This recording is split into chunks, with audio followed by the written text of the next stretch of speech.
This is Audible. Harlequin Audio is proud to bring you A Husband of Her Own by Brenda Novak, a Harlequin super romance novel performed by Amy McFadden. Chapter 1. You want to what? Rebecca Wells pulled away from where she'd been leaning on her kitchen counter and clutched the telephone tightly, hoping she'd heard wrong the first time. She was supposed to be at work by 9, in 20 minutes, but this call took precedence over everything else. I think we should wait until the end of January, her fiancé, Buddy, responded. He sounded tentative, as though he feared she might not accept this news well. Probably because she'd lost her temper last time. He'd postponed the wedding twice already. The end of January is almost 4 months away, Buddy, she said, and was immediately proud of how calmly she'd spoken. Too bad Delaney had gotten married and wasn't living with her anymore. Rebecca felt certain her best friend would have applauded her efforts. That's not so long, babe. What are another few months? It won't change anything in the long run, right? Change anything? It would change everything. Rebecca had been counting the days until she could leave her small hometown behind. She wanted to move to Nebraska with Buddy, so Mrs. Whipple couldn't pass her on the street, shake her head, and mumble, "Poor Mayor Wells. Who would have thought he'd get stuck with such a daughter?"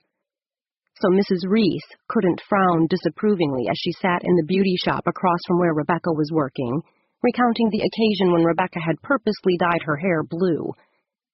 So Delaney's Aunt Millie couldn't constantly remind her of the day she ran away with Johnny Red, the leader of a biker gang that had once passed through town. On second thought, being reminded of Johnny probably wouldn't have bothered Rebecca. He'd been dangerous and reckless and incredibly sexy. Except he'd sent her packing in only 3 days. That was the humiliating part. Everyone in town had assumed even a man like Johnny Red couldn't tame Rebecca Wells. They didn't realize that next to Johnny, she looked like a saint. Stretching her neck to relieve some of the tension, she took a deep breath. She needed to loosen up, or she was going to blow this conversation. The last time she'd let Buddy feel the full force of her disappointment, he hadn't called for almost a week. Now I'm going to have to explain to the whole town that I'm not getting married for my birthday. And I'm going to have to say it's because your great-aunt can't make it until after Christmas, she said. A sense of accomplishment swept through Rebecca, despite her dismay. She'd just managed another reasonable statement. She was doing amazingly well, considering her track record, but the strain was taking its toll. Just last week, she'd promised Delaney that she'd given up smoking for good, but a cigarette seemed almost imperative to her success here. If only she hadn't destroyed every pack in the house in the fervor of her good intentions. Are you saying that my great-aunt isn't enough of a reason to hold off? He asked. She's very important to me, Rebecca. Rebecca had a few things to say about the relative importance of a great-aunt, but she bit them back. Opening the kitchen drawer that housed the Ziploc baggies, aluminum foil, and plastic wrap, she retrieved her nicotine patches and smoothed one on her arm. They'll think you're getting cold feet, she pointed out. I'm not getting cold feet. We met only 9 months ago, and we've seen each other in person, a handful of times? I think most people understand that a long-distance relationship sometimes develops a little more slowly. Except their relationship hadn't developed slowly. From almost the first moment they'd met on the internet last January, they'd been talking about getting married. They'd grown close very quickly. Unfortunately, Rebecca was afraid their relationship might be fading just as fast, and she couldn't figure out why. She knew she was a little temperamental, but it wasn't as though Buddy was likely to do any better. Only 5'6", he was at least 50 pounds overweight. He had blonde hair and kind blue eyes. Rebecca loved both his hair and his eyes. But his face showed traces of years-old acne, and he had a big nose. He certainly wasn't someone who would normally have turned her head, especially because she was 5 feet 10, 130 pounds, and nearly 5 years older. It was the differences in their basic natures that she thought of as the truly positive factor in their relationship. Nothing riled Buddy. On a scale of 1 to 10, the intensity of his emotions fell somewhere below a 1. He immediately and completely withdrew from any and all confrontation. Rebecca, on the other hand, had never backed away from a fight in her life. Until today. Stay calm was quickly becoming her silent mantra. I don't understand why you keep doing this, she said, still admirably rational. Are you having second thoughts about us? No, not really. Not really? She considered asking Buddy if she could call him back after she made a cigarette run, only she was already too engrossed in the conversation to walk away from it now. I don't see any need to rush into anything, he was saying. We wouldn't be rushing, she responded. We'd simply be going ahead with our plans. Why can't we show your aunt the video when she comes to town? I mean, weddings aren't all they're cracked up to be. It'll be more fun to get to know her in a relaxed atmosphere. It's not just my aunt. You said you weren't having second thoughts about us. At least, I think that's what you said. You said not really. I don't know what I'm supposed to make of that. I guess it means you could be having second thoughts, or you could be having some second thoughts, or... You're putting words in my mouth, he said. I'm thinking about the advantages, that's all. We'd have more money if we waited, and I'll have saved up a few more days' vacation time. What about me? Rebecca slapped a nicotine patch on her other arm. I've already given my notice at Heron now, and Irma has a new girl I'm supposed to train starting in a few weeks. There won't be enough business for her if I keep my current clients. Besides, the lease is up on my house, and... Has anyone else come forward to rent it? Maybe you could talk your landlord into letting you stay another few months. Wasn't he listening? She didn't want to stay any longer.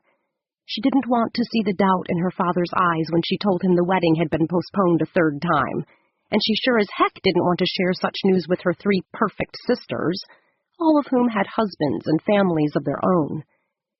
They'd paved the road before her with such high expectations she'd never measure up.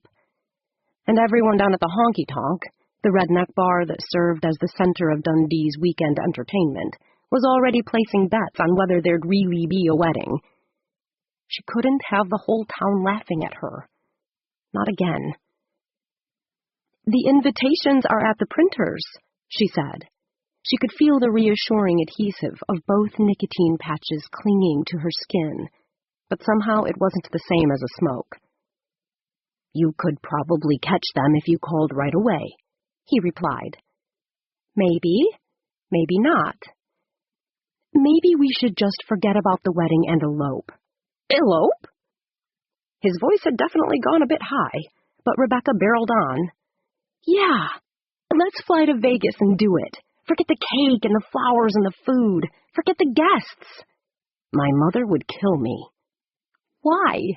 My parents are the ones who've already spent a lot of money. Her parents had been so excited that she was finally getting married. They'd promised to give her the same kind of wedding they'd provided for her sisters, even though she was 31.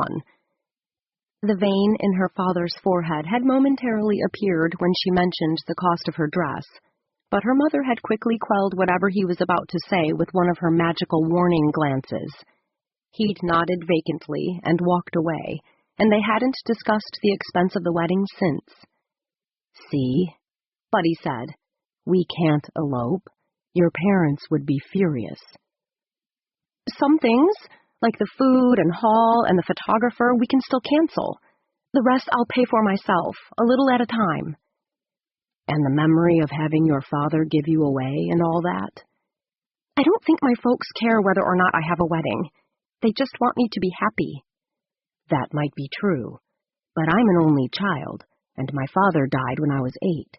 It's perfectly understandable that my mother would want me to do things the traditional way." Rebecca was beginning to feel a little desperate. He had an answer for everything, but they weren't answers she could understand. Two people who were madly in love wanted to be together as soon as possible. They didn't put off their wedding for a great aunt. It was the one time in life a couple was allowed to be selfish. Or maybe she was getting carried away by the emotion of the moment. Maybe she wasn't thinking like other people. It had happened before. "Okay," she said, shifting to damage control. "What if I move out there and we live together until the wedding? That should make everyone happy." I don't think so. My family wouldn't like it." "Your family wouldn't like it? What about you, buddy?" He immediately picked up on the edge in her voice. "There's no need to get upset, Beck. Would you please calm down?" Calm down? How could she respond any more calmly and still have a pulse? "What do you want me to say?" she asked. "I can't help that I'm not happy about this." As a matter of fact, the bubble of her anger was rising inexorably toward the surface, and she feared she'd no longer be able to hold it back. Worse, she could barely remember why it was important to do so. If Buddy didn't love her, all the soft-spoken words in the world wouldn't change a thing, and he couldn't love her if he was putting everyone else's feelings before hers. "Just try to understand," he said. She pinched the bridge of her nose. "I want to know what's really going on." "There's nothing going on. I want my aunt to come to the wedding. Reading anything more into this would be blowing it out of proportion." "What about my family? They've been making hundreds of scrolls with that silly romantic poem we chose." "Which we'll use. Eventually." "Eventually." Rebecca felt as if her hold on the rope that was supposed to rescue her from Dundee had just grown a little more tenuous. "I've got to go," Buddy said. "Wait! I want to talk about this. I admit I'm upset, but I think I have good reason to be." Silence. "Buddy, answer me, damn it! Not every conversation we have has to be pleasant. That isn't even realistic." Nothing. "What if one of my aunts can't make it in January? Do we put it off again? We can't possibly accommodate everyone." "Let's talk about it later, okay?" "Why?" "Because maybe by then you'll have cooled off." "And maybe not.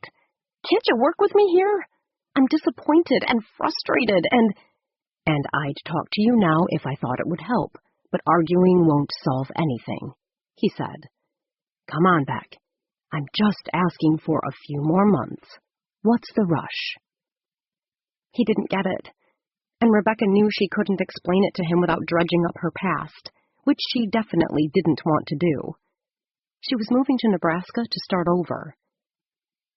"I thought we were in love," she said. "We are in love, and we're going to be just as in love in January, right?" How could she answer that without conceding it would be okay to wait? "I guess." "At least, I'm still going to be in love with you," he added, and Rebecca felt herself soften. She didn't want to wait any longer to be married, but if it would make Buddy happy, how could she refuse? "Okay," she said at last. "Great." She could hear the smile in his voice. "I knew you'd understand. You're the best, babe. You know that? Listen, I've got someone at the door, so I'll have to call you later." Rebecca slouched into a chair at the kitchen table and started peeling off the nicotine patches she'd plastered on herself. "Fine." The phone clicked, and a dial tone filled her ear. Hanging up, she sat in a stupor for several seconds, waiting for her emotions to reach some kind of equilibrium.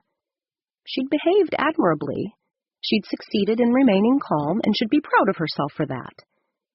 But it was hard to celebrate when Buddy was still postponing their wedding. She'd have to tell her family and friends. She'd have to make new arrangements at work and with her landlord.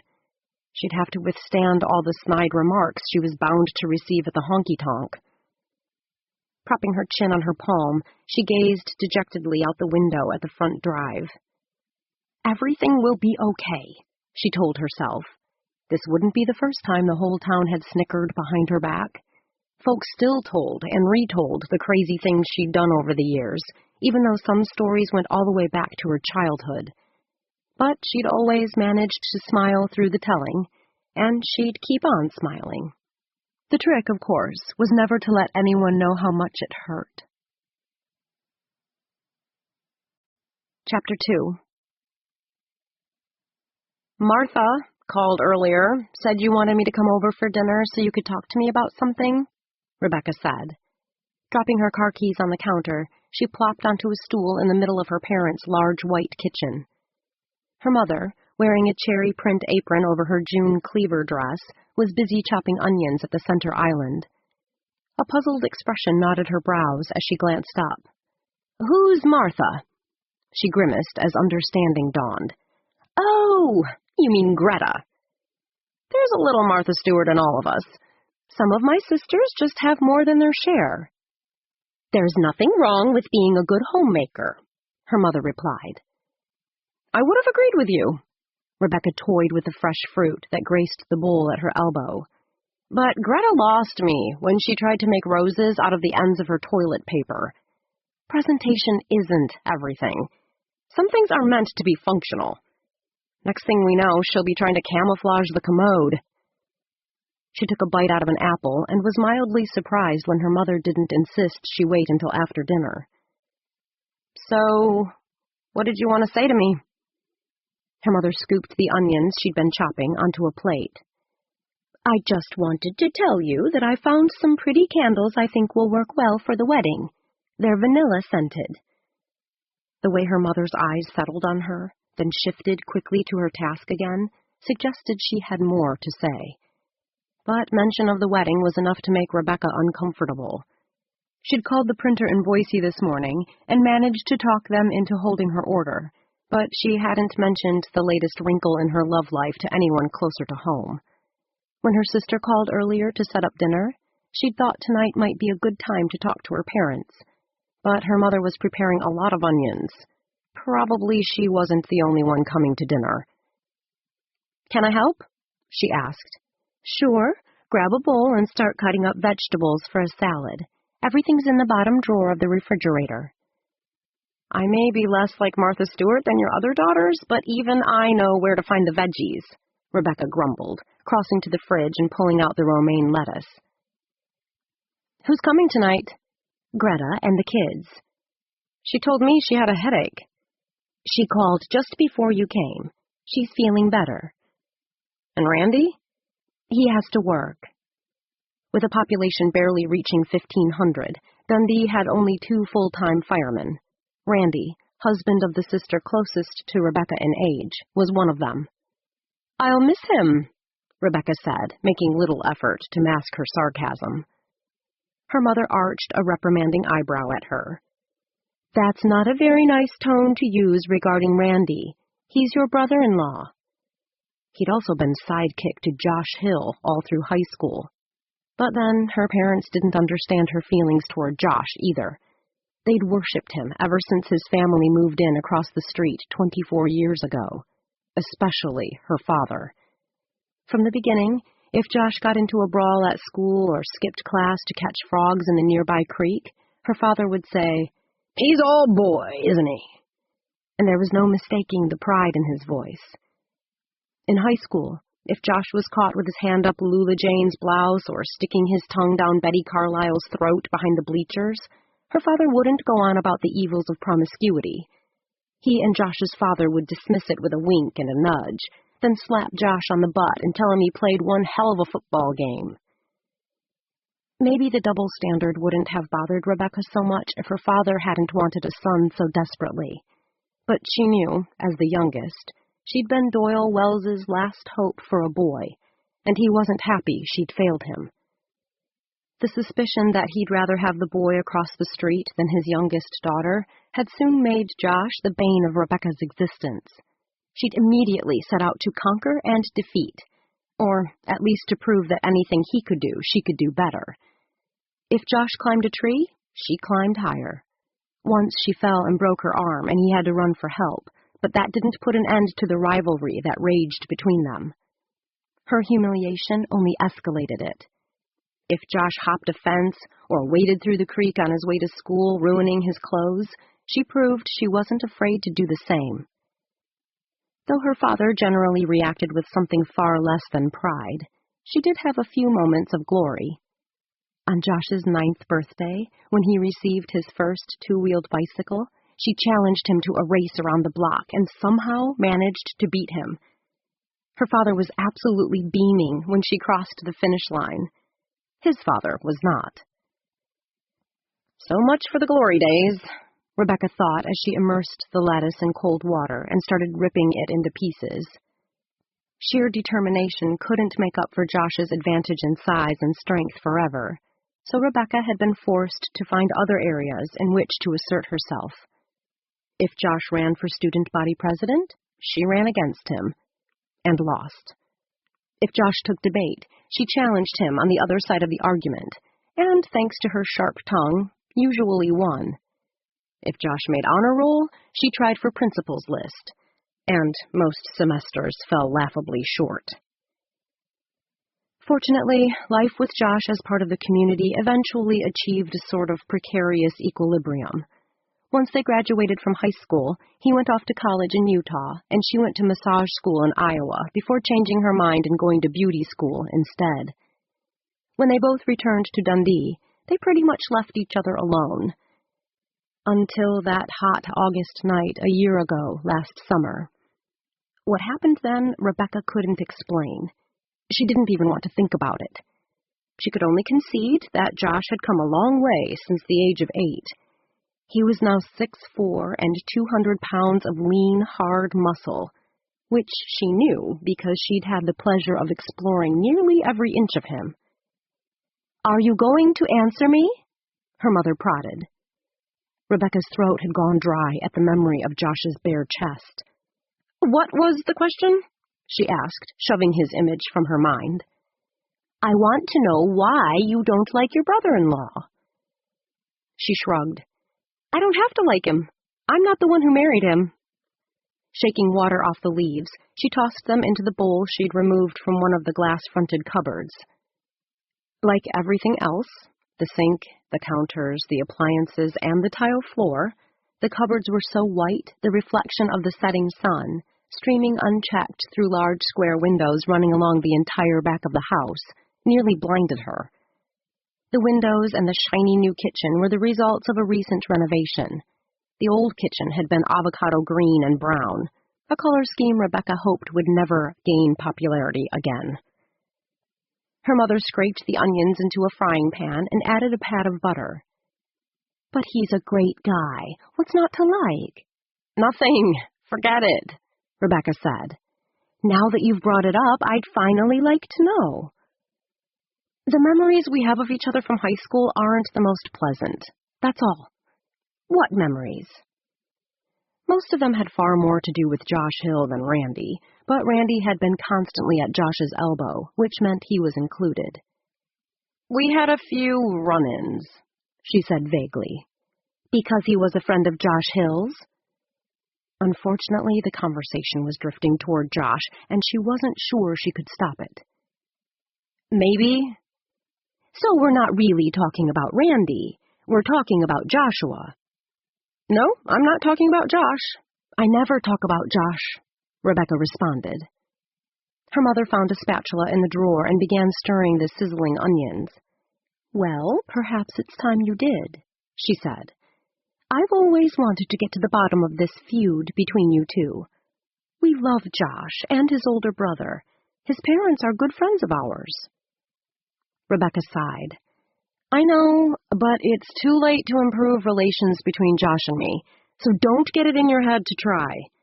The bad blood between us is old, old news." "That might be the case, but I want you to bury whatever grudge you're holding against him." "Are you kidding?" Rebecca paused in her knife attack on the radishes. The sudden absence of her rapid thump-thump-thump made the silence seem loud. What's the point? We run into each other a lot, but it's only in passing. We could go on like this indefinitely. There's no reason to change anything. Now there is. You'll soon be seeing each other more than in passing. That sounds pretty specific. When? And Rebecca had thought Buddy's news was the worst she could receive. Your sisters are planning an anniversary celebration for your father and me. It's in 2 weeks. The scent of her mother's grilled onions became almost overpowering. Somehow I knew you didn't invite me over to talk about candles. I did find some good candles, her mother said. Rebecca retrieved 2 stalks of celery from the fridge, washed them, and started chopping them on the cutting board. She realized she could probably avoid the subject of Josh by using the candles to segue into Buddy's postponement of the wedding. But the words stuck in her throat when she envisioned what her experience at the anniversary party would be like if she mentioned her latest setback too soon. Heard you and Buddy are waiting a few weeks longer. You think that boy really knows what he wants? Must have figured out what he was getting himself into, huh? Said with a hearty chuckle. Deciding that it would be much better to wait until after her parents' anniversary, she plunged back into the subject of Josh Hill. What does this party have to do with me and Josh? We can attend the same function without causing a scene. Her mother looked less than optimistic. Like you did at Delia's wedding? Rebecca threw the core of the lettuce in the trash compactor. Is that what this is all about? You blame me for what happened at Delia's wedding? I've told you, it wasn't my fault. Then whose fault was it? Her mother wanted to know. You can't blame Josh, not when you were the one who tripped him. He only thought I was going to trip him. He overreacted. She'd said so before, but no one seemed to care. Regardless, he fell into the cake and took the whole food table down with him. Her mother winced at the painful memory. I told you, it was his mistake. Maybe, but you're the one who darted away from him at the last second and ran smack into the punch fountain, dousing your poor sister. She was so sticky she had to miss the end of her own reception to change and shower.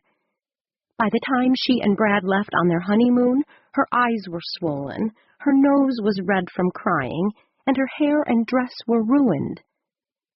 Okay, the punch part might have been my fault, Rebecca conceded. Josh grabbed at me when he fell, and I was trying to get away so he couldn't pull me down with him.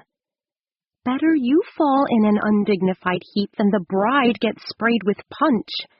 It wasn't a pleasant thing for Delia to... The door banged open as her father strode in from the garage, briefcase in hand, and whatever her mother was about to say was immediately lost in the human power surge. Loud, authoritative, and supremely confident, her father commanded respect simply by being.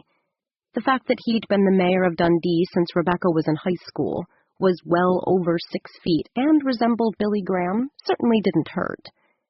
Did you tell her? He demanded the moment he spotted Rebecca. Her mother gave him one of her famous warning looks and cleared her throat. Actually, Doyle, we were just getting around to... Tell me what? Rebecca interrupted, meeting her father's direct gaze. He might not approve of her, but she wasn't going to flinch in his presence like everyone else, and she sure as heck wasn't going to use her mother as a go-between. That you're not invited to the anniversary celebration unless you can behave yourself, he said point blank. I've had it with this thing between you and Josh Hill. I won't have you embarrassing me again. With that, he stalked from the kitchen, presumably to change out of his suit. Rebecca put down the knife she'd been rinsing and let her wet hands dangle in the sink. Not everyone sees Josh Hill through the same rose-colored glasses you do, Dad, she called after him. That would only be you, he hollered back. Everyone else in this town knows Josh for what he is, an ambitious young man with a shrewd business mind. That boy's going to make something of himself someday. You wait and see. And I'm not? Is that what you're implying? He didn't answer. He didn't have to. Though Rebecca loved her profession, she knew that in her parents' opinion, a hairstylist, Even an accomplished hairstylist could never compare to a successful horse breeder like Josh. Josh Hill had somehow been able to win the love and approval she'd always craved, especially from her father. But what bothered her most was that he'd done it so effortlessly and so long ago. How could she compete with someone so well entrenched in her father's affections? She hadn't been able to compete with Josh at 7. She couldn't compete with him now. She wasn't even sure why she kept trying. After finishing the salad, she set it on the table and retrieved her keys. "Where are you going?" her mother asked, alarmed. "Aren't you staying for dinner?" Rebecca pictured the moment her sister and the kids arrived.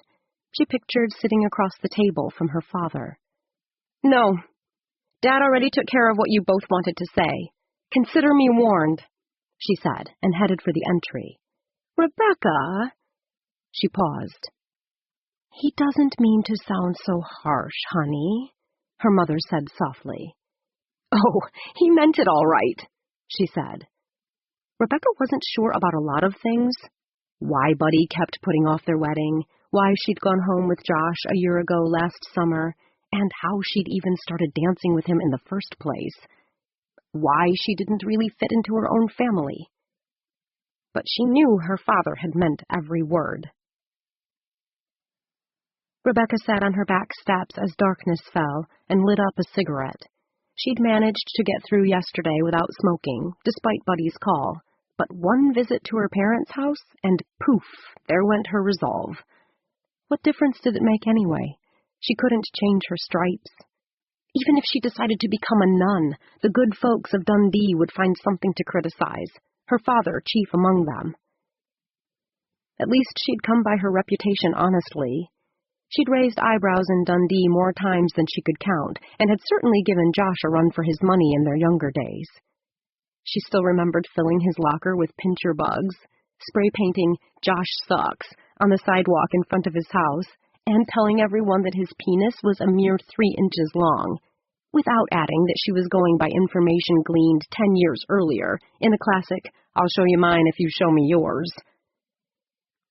Contrary to popular belief, however, he was hardly blameless. He'd retaliated by jamming her locker so she couldn't open it, which made her fail an English test because she couldn't turn in the essay she'd written the night before. He and Randy stole a pair of panties from her gym locker and ran them up the flagpole. And Josh had offered to give her a more current measurement of his penis. She'd refused, of course. But plenty of other girls had come forward to vouch for something far more impressive than 3 inches. Taken with his football prowess, even her accusation of a small penis wasn't enough to dent Josh's overwhelming popularity. Rebecca was the only one, it seemed, who didn't worship Josh Hill, and that hadn't changed over the years. No matter what happened, her father remained one of his staunchest supporters. A staunch supporter of the enemy. She grimaced and took another drag on her cigarette. About Josh, her father always said, "He's made his parents proud, hasn't he?" About Rebecca, her father always said, "God tries us all." Oh well, nothing in Dundee was going to matter when she moved to Nebraska, she told herself. But that line of reasoning didn't pack the same power it used to, because she was no longer sure she'd be moving to Nebraska. Buddy had left several messages on her answering machine today, but she didn't feel like returning them.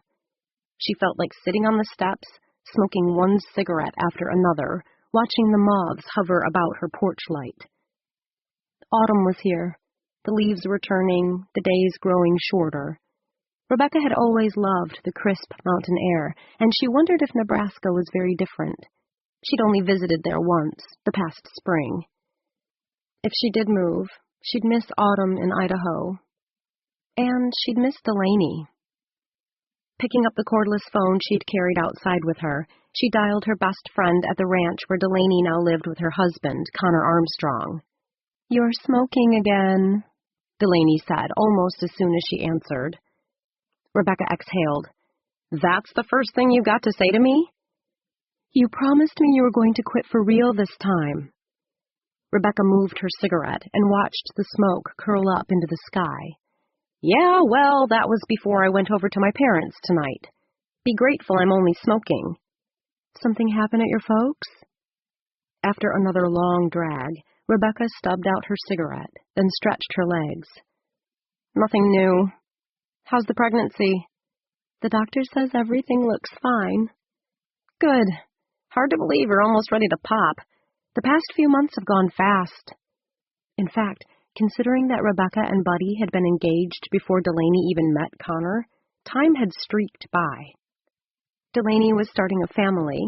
Rebecca was trying to work up the nerve to tell everyone her wedding had just been postponed. Again. I'm big enough that it's getting a little uncomfortable, Delaney complained. I've lost my toes. Rebecca thought she wouldn't mind gaining 25 pounds and losing sight of her toes if it meant a baby. Guess that goes with the territory, huh? Did you ever find the dressers you were looking for? Connor told me to buy new ones, but I'm having fun hunting for bargains. It keeps me occupied while he oversees the building of the resort. Maybe I'll drive to Boise next week and visit a few garage sales, see what I can find. You're off Monday. Want to go with me? Rebecca's call waiting beeped before she could answer. Hang on a sec, she said, and hit the flash button. Hello? Rebecca? It was her father. She sat up and shook another cigarette out of the package, knowing instinctively she'd need one. Yeah? I just talked to Josh Hill. She froze mid-motion. Why do I get the feeling that comment is somehow related to me? Because it is. I asked him to call a truce between the two of you. Rebecca stuck the unlit cigarette in her mouth and found her lighter. You didn't, she said, speaking around it. I did. A brief, unhappy hesitation. Are you smoking again? I thought you'd quit. Dropping her lighter in her lap, she quickly pulled the cigarette from her mouth. I have. I hope so. That's such a nasty habit. Why did you call Josh, Dad? There's no reason to ask for a truce. After what happened at Delia's wedding? That was an accident. We haven't done anything to each other on purpose for years. Barring the night they'd gone to Josh's place from the honky-tonk, of course. They'd done a few things to each other then, and would probably have done a lot more if they hadn't been interrupted. But that night didn't count. Feverish groping didn't fall in the same category as their earlier dealings. I'm tired of being afraid to have you two in the same room, her father replied. Is that what you told him? That's what I told him. And he said... Rebecca toyed nervously with her lighter, flipping the lid open, closed, open, closed. Click, click, click, click. He agreed to let the past go. He did? That's what I just said, isn't it? Now, what do you say? Click, click, click, click. Words were cheap, Rebecca decided. Why not let her father feel as though his intervention had solved everything? Okay. Okay, what? Okay, we're calling a truce. Good. Her father sounded inordinately pleased. I told him I could convince you. You've done a bang-up job, Dad. Is that all? Not quite. Rebecca hesitated, fearing that she hadn't heard the worst of it yet. What do you mean by that? As a gesture of good faith, he's stopping by the salon tomorrow for a haircut. Rebecca coughed as though she'd just swallowed a bug. When she could speak, she said, But he always gets his haircut at the barber shop. Not tomorrow. Tomorrow, he's coming to you. He'll be there at 10. Good night. Wait, she cried. I can't cut his hair. Why not? Her father asked, his voice now gruff. You agreed to the truce, remember? Collecting her cigarettes and lighter, Rebecca stood and began to pace across the small porch. Of course I remember, but tomorrow's Saturday. I'm booked solid. Not at 10 in the morning, you're not. How do you know? Because I was your first appointment, and I just gave him my slot. Her heart sank. You sure you want to do that, Dad? Positive. But this is crazy. How does my cutting Josh's hair cement this little truce of yours? Consider it a trial run for the anniversary party. If you two can get through tomorrow without killing each other, we'll all breathe a little easier. Rebecca propped the phone on one shoulder and shoved a hand through her new Ashley Judd hairstyle, frantically trying to think of some way out. But her father didn't give her a chance to argue further. He surprised her by saying, You're doing the right thing, Beck, and stay away from those damn cigarettes. Then he hung up. Shocked, she blinked into the dark yard for several seconds, not knowing what to think. Was that Buddy? Delaney asked as soon as she switched back over. It was my father. Everything okay? Nope, absolutely not. Why? Delaney asked. What's wrong? I'm supposed to cut Josh Hill's hair tomorrow. Silence met this statement, followed by, You're kidding, right? Josh is going to put himself at your mercy when you've got a pair of scissors in your hands? Rebecca bit her lip and sighed as she headed back inside the house. I guess we'll see, huh? Chapter 3. Rebecca glanced nervously through Hare and Now's large front window as the clock ticked inexorably toward 10. The weather was cool and clear with a slight breeze, another perfect autumn day. Not many people were out and about yet, but Saturdays typically started slow at this end of town. 3 blocks away at the bakery, there'd be a crowd wanting coffee, donuts, and muffins. Starbucks might be taking over the planet, but the citizens of Dundee still patronized Don and Tammy's bakery. Maybe Josh wouldn't show, Rebecca thought hopefully, noting the dearth of traffic. If he stood her up, she could shrug when she next saw her father and say, I was perfectly willing to make peace, Dad, but he never arrived. And then she'd look innocent for a change. Perfect. She smiled as she began readying her station with rods and tissues for the permanent wave she'd be giving at 11, imagining the look of disappointment on her father's face if for once Josh failed him. This whole truce thing could end up working in her favor. She could feign disappointment in his stubborn refusal to put the past behind them, and... The bell rang over the door, causing Rebecca's daydream to dissipate. She knew without turning that Josh had arrived. The murmur that ran from Katie, the other stylist, to Mona, the manicurist, to Nancy Shepherd, who was having her nails done, would have told Rebecca, even if her sixth sense did not. But her sixth sense was working just fine. Somehow she could always tell when Josh was around. He made her feel clumsy, nervous, unattractive. No wonder she didn't like him. Anyway, despite her wishful thinking, she'd known all along that he'd appear. He'd never been one to back down from a challenge. Rebecca cleaned her combs and scissors before looking up. She needed a moment to gather her nerve. Josh was so much easier to hate when he wasn't within 10 feet of her. Ever since she'd made the mistake of going home with him that one night, something had changed. She wasn't sure exactly what it was, but it made their relationship, or absence of a relationship, very complex. She supposed kissing a man the way she'd kissed him, as though she longed to climb inside his skin and live there for the rest of her life, tended to confuse the issues. Hi, Josh. What brings you in today? Mona asked. At least 15 years his senior, Mona had a handful of children at home as well as a husband, but the pitch of her voice suggested she could still appreciate a handsome man when she saw one.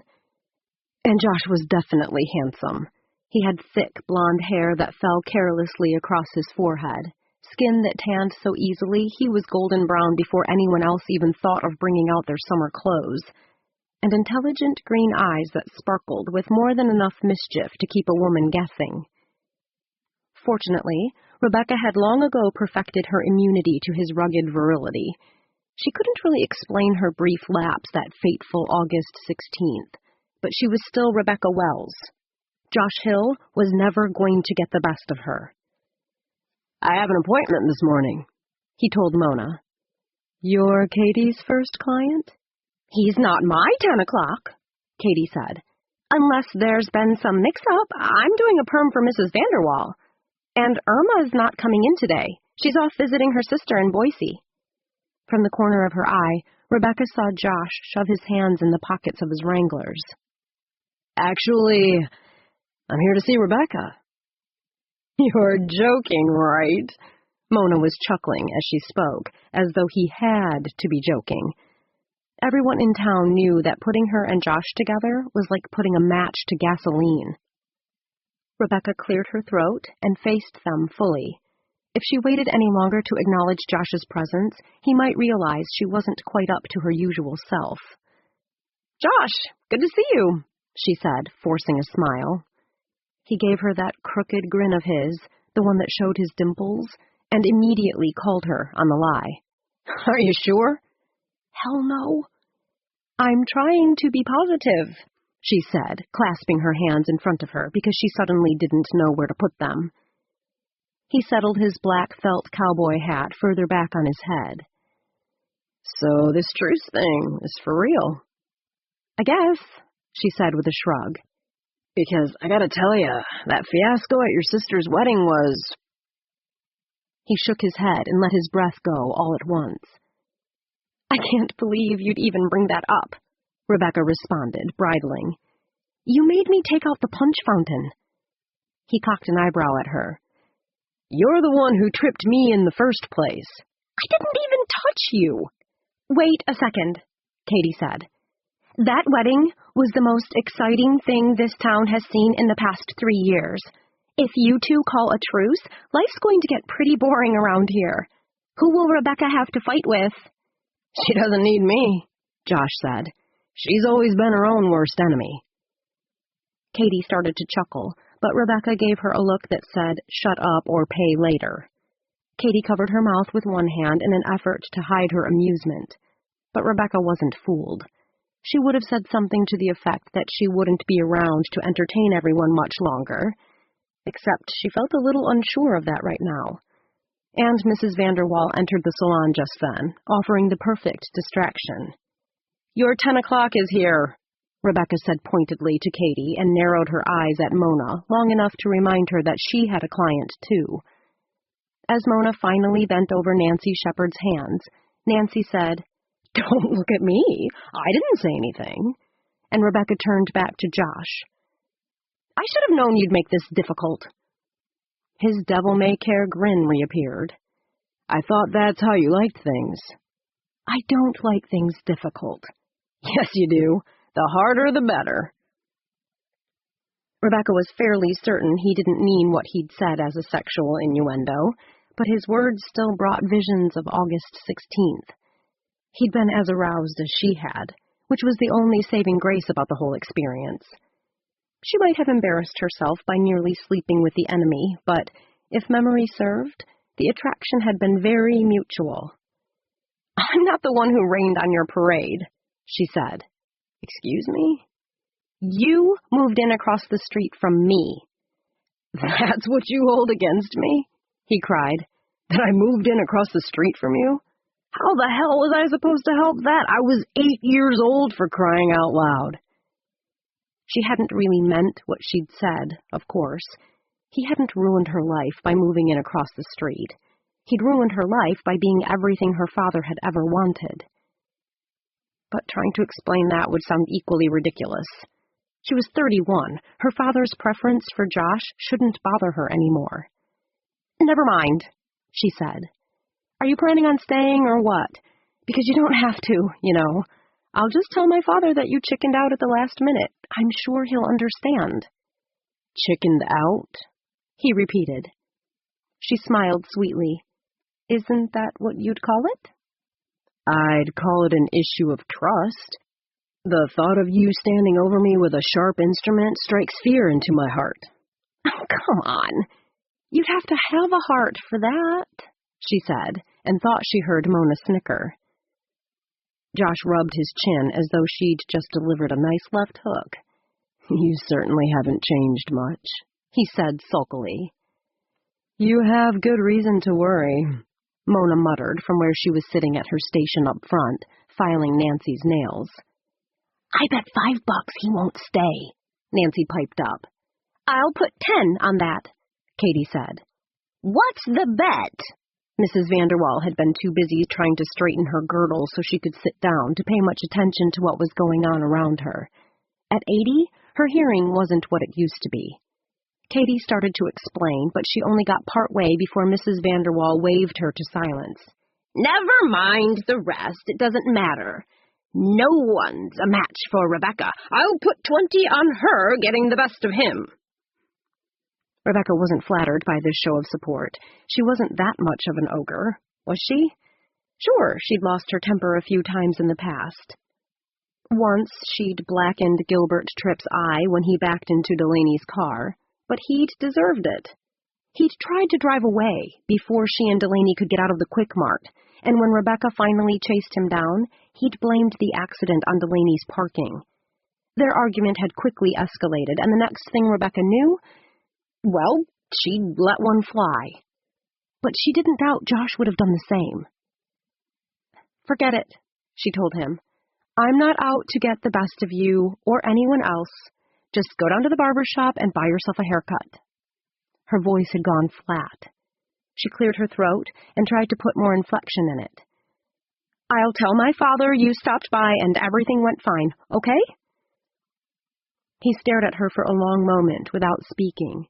She lifted her chin and threw back her shoulders, praying he wouldn't realize that her friend's banter had stung.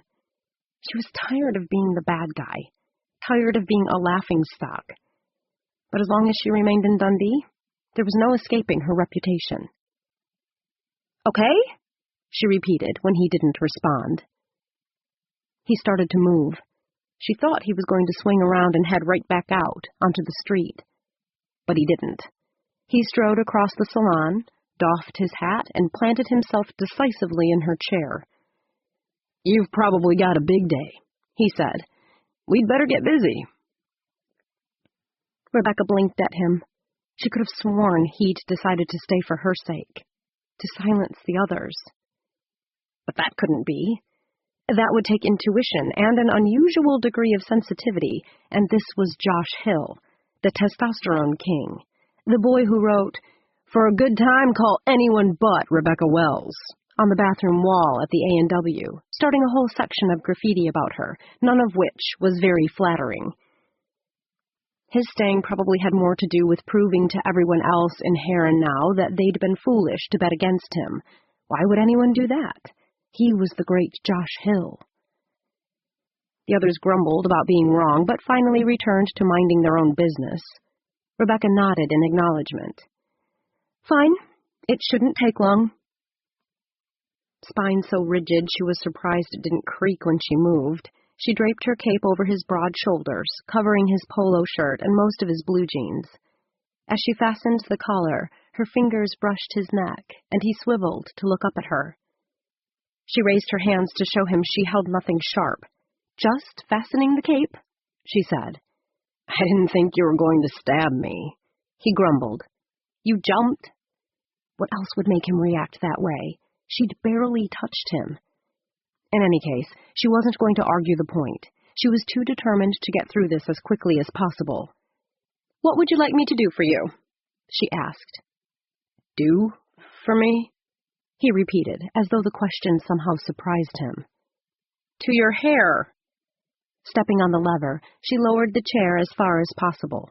She was tall, but he was several inches taller. She needed to accommodate his height. What would you like me to do to your hair? Just give it a trim. Okay. You don't want me to shampoo it, though, right? She reached for her spray bottle. We'll be done much faster if we just let the hair down and go from there. He leaned away from her. Isn't shampooing included in the price of a cut? Rebecca hesitated, spray bottle in hand. Yes, it is, but I'll give you a discount. A good discount. No thanks, he said. I'll have the full treatment. Okay. Sure. She glanced from Katie to Mona to see if they'd done something to challenge him, thereby causing him to prolong the agony, but they seemed engaged with their own clients. Setting the spray bottle on top of the rolling cart that held most of her supplies, she took a deep breath. She'd shampooed hundreds of people without a second thought, but she didn't want to shampoo Josh. Then, you need to come back here with me. He stood and followed her past the short row of old-fashioned hairdryers, shelves of products, and racks of hair magazines, to the sinks at the very back of the salon. Waving him into a cushioned seat on her left, she levered the adjustable black vinyl chair so he could lie with his neck resting comfortably in the crook of the porcelain bowl. Mostly decorated in pink, with a wide stripe to the wallpaper and a black canvas awning over the door, the salon was about as feminine a place as Rebecca could imagine. It smelled of bleach and acrylic and perm solution, a virtual self-improvement paradise into which few men ever ventured. Until recently, anyway. With the growing popularity of spiked, bleached hair among young boys, Rebecca's male clientele had grown sharply. But Josh looked out of place all the same. His body was too big for the chair, which had been designed 20 years earlier for women, and his well-scuffed boots and the slightly frayed hem of his jeans provided a notable contrast to the muumuus and cotton print dresses Rebecca generally saw sticking out from below her plastic cape. He smelled different, too, more evocative. A blend of warm skin, leather, and soap reminded her of that night a year ago last summer, when she and Josh were dancing at the honky-tonk. While they were swaying to the music, he'd put his hands possessively on the small of her back, drawing her closer, and then he'd kissed her neck just below the earlobe. A shiver ran down Rebecca's spine, and she quickly forced her mind back to the present. She didn't want to think about that. That night was an exception, the only exception, to the way she normally felt about Josh, and it made her nervous again.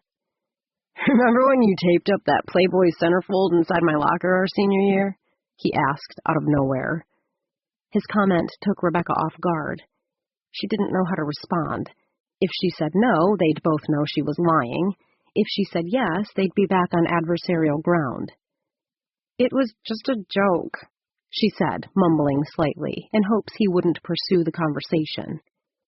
"Someone reported me to the principal before I even knew it was there, and I got suspended for 3 days. She adjusted the water temperature. 3 days? That's not so long. It was during finals, he added dryly. She stretched her neck, hoping he wasn't going to recount their other shared experiences. Those were crazy days.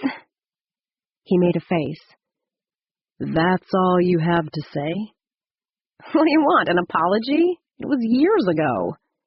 Thanks for the sincere remorse. Remorse? Rebecca was too apprehensive for remorse. The prospect of touching her childhood nemesis was causing an odd reaction in her body.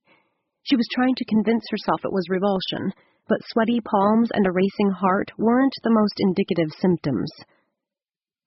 Wetting his head, she poured shampoo into her palm and began to work it through his hair. She told herself to stick to the same routine she gave all her clients, a thorough 10-minute head massage, followed by a gentle raking of the scalp with her nails. She was a professional, after all, with a background in massage therapy, and he was paying for her services. But somehow, she couldn't maintain any emotional distance. Having Josh right there, so accessible and pliable beneath her hands, changed the whole experience. Feeling a stab of guilt for having such a strong reaction to him, in spite of her engagement, she cut the massage short and quickly rinsed his hair. Then she slapped on some conditioner, nearly spraying him in the face when she went into rinse mode again. What'd I do now? He asked as she sat him up so fast she nearly gave him whiplash. Nothing, she said, tossing a towel into his lap. Why? He swiped at the water that was running down from his temples and dripping onto the cloak. That was some shampoo. I've never seen anyone snap into fast forward like that. She smiled to cover the craziness inside her. Well, you know me. He raised his brows. Somehow you always manage to surprise me. You know, if we took a little more off the top, we'd make the most of the cowlick you've got right here. Rebecca said. Josh shifted his gaze from the look of expectation on her face to his own reflection. One of Rebecca's hands held up a section of his hair, the other clutched a pair of scissors. "Are you setting me up?" he asked. That cowlick had been a nightmare for him when he was a kid. His mother had waged her own personal war against it, usually armed with a jar of dippity-doo. Up until the time he was 6 or 7, she'd plastered his hair to his head, making him look more like a young executive than a first grader. Fortunately, it hadn't taken him long to learn how to compensate for her efforts by visiting the bathroom before class and using the sink to rinse his hair. His bangs always stuck up once they dried, but he hadn't minded that. What he minded was the perennial wet look, and the way his mother had constantly licked her fingers and combed his hair down, even in public. Rebecca rolled her eyes. "It's only hair. If I botch it too badly, you can always shave your head." "That's supposed to make me feel better?" "Come on, don't be a wimp. Bald is in. And I'm not going to mess up. I have my reputation to consider." "Your reputation is what frightens me." She sent him a pointed look, and he couldn't help smiling. After the shampooing incident, she'd calmed down a bit and seemed to be hitting her rhythm. But when it came to Rebecca, nothing was ever the way he thought it would be, so he had no idea how long the peace might last. "Do what you think is best," he told her, even though it went against his better judgment to give her so much freedom, especially when he remembered the time she put gum in his hair while he and Randy were having a sleep-out in the yard. He chuckled as the clippings from his hair fell all around him. "What's so funny?" she asked. "I was just thinking about that time you snuck over and—" "Never mind." "Wait," he said. "I was just going to see if you remembered putting gum—" "No!" Obviously, she didn't want to discuss the past, but that incident and several others, while horrific enough at the time, seemed pretty funny now. Couldn't she see how immature and stupid they'd been? "Don't want to take a walk down memory lane, huh?" "Not with you." "Why not? You have to admit some of that stuff is funny." "Hilarious," she grumbled. "Only no one seems to remember what you did." "What did I do?" he asked. "You know what you did. Quit playing the innocent." "At least I feel bad about my terrible behavior," he replied. "I'll bet." She was right, of course. He didn't feel any worse than she did. She'd pulled pranks on him, he'd pulled pranks on her. After so many years, there was no way to sort out blame, and the thought of even trying to do it bored him. He didn't care anymore. So why didn't they just forgive and forget? They were both adults, with separate lives to lead. Yet every time he passed Rebecca on the street, or saw her somewhere like Jerry's Diner, he got the feeling they had unfinished business between them. Probably because of that night over a year ago, even though nothing had ultimately happened. He'd gotten Rebecca to go home with him. He'd even managed to remove her clothes, along with most of his own. Then his brother had come home, and at the slamming of the front door, she'd suddenly scrambled to her feet, dressed, grabbed her purse, and hurried off. He'd been 2 seconds away from the best sex of his life, so crazy for her he almost begged her to stay. Except he'd known it wouldn't do him any good. It was as if she'd suddenly come out of a trance and realized who she was with. After that, she didn't want him anywhere near her. But his preoccupation with Rebecca was just an ego thing, he assured himself. Something to do with conquering her at last. She was the girl in school who thumbed her nose when he passed in the halls, or booed when he threw a touchdown. He'd wanted to make her a believer. That was all. He'd only come today hoping to put all that behind them so they could finally achieve neutrality. Unfortunately, it wasn't that easy with Rebecca. She held too much against him, even though he'd never set out to make a real enemy of her. For a few years when he was a kid, he'd thought it fun to torture girls by putting spiders in their hair or chasing them home from school with a craggy old stick he claimed to be one of his dead grandmother's bones. But his grandmother hadn't even died at that point. And Rebecca had never been intimidated by that kind of stuff anyway. The one time he'd put a spider in her hair, all the other girls had screamed. But not her. She'd calmly scooped it up and set it gently on the ground. Later, she'd dredged up a garter snake and slipped it down the back of his shirt when he wasn't looking. He'd liked snakes, so that part was actually kind of cool. What wasn't so cool was that a girl had beat him at his own game. Still, he'd always liked Rebecca's toughness. She was different from the other girls. More stubborn, more prideful.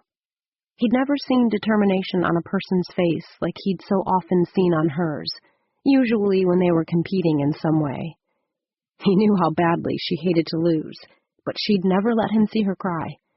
If he beat her at something, she'd jut out her chin and tell him he'd had a stroke of luck, or she'd challenge him again. Sometimes he let her win, just because he was tired of being goaded to give her another chance. So, all in all, he supposed what had happened when they were young probably wasn't so different from what happened to a lot of kids. In elementary school, boys occasionally pinched girls, pulled their hair, whatever.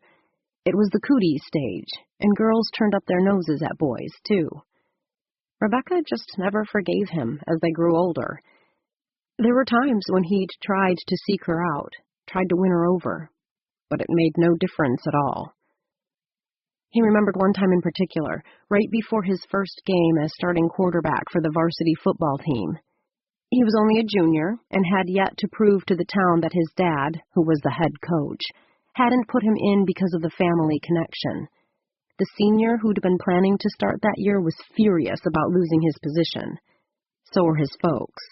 They'd stirred up all kinds of trouble around town, which threatened his father's job, and Josh knew the only way to silence the critics was to play the best game he'd ever played in his life. He was feeling the pressure of it all when he spotted Rebecca standing near the bleachers. He caught her eye, thinking if he could only get her to smile at him, just once, everything would be okay. But she'd cast him that "who gave you the right to breathe" look and turned away. Fortunately, he'd thrown for over 200 yards, including 3 touchdown passes, and they'd won the game. No thanks to Rebecca. The other girls in town came around, though. In the 2nd grade, he'd pulled Beth Paris's ponytails countless times, yet she'd ended up asking him to take her to the homecoming dance when they were seniors, and she'd wanted to do a lot more than dance. Certainly no hard feelings there. Forget about Rebecca, he told himself, growing cranky. It had been 24 years since he'd met her, and he was just as confused by her now as he'd ever been. Men who thought women were complicated creatures didn't know the half of it, unless they knew Rebecca Wells. "You don't like it?" she said, sounding for the first time in all those 24 years as though she wasn't quite sure of herself. "What are you talking about?" "The expression on your face. You look like you're ready to choke someone." He wondered what she'd say if he told her she was the one he was thinking about choking. She probably wouldn't be surprised. If she wasn't so engrossed in cutting his hair, she'd most likely be thinking about choking him, too. That was the way it was between them. "Looks good," he said, even though he couldn't tell a whole lot while it was still wet. It just seemed shorter. She set her scissors down on the vanity and retrieved her blow-dryer from a holster-like holder. "You're lucky to have that cowlick," she said. "It gives your hair some lift here, off the forehead, and adds a lot of body." "Yeah, well, you might mention that to my mother the next time you see her standing in line at the drugstore to buy dippity-doo," he said. "Maybe I won't get a jar for Christmas this year." "If I came within 10 yards of your mother, she'd probably shoot me." "Now that you mention it, she is a little bitter," he admitted. "I guess I'm stuck with the dippity-doo."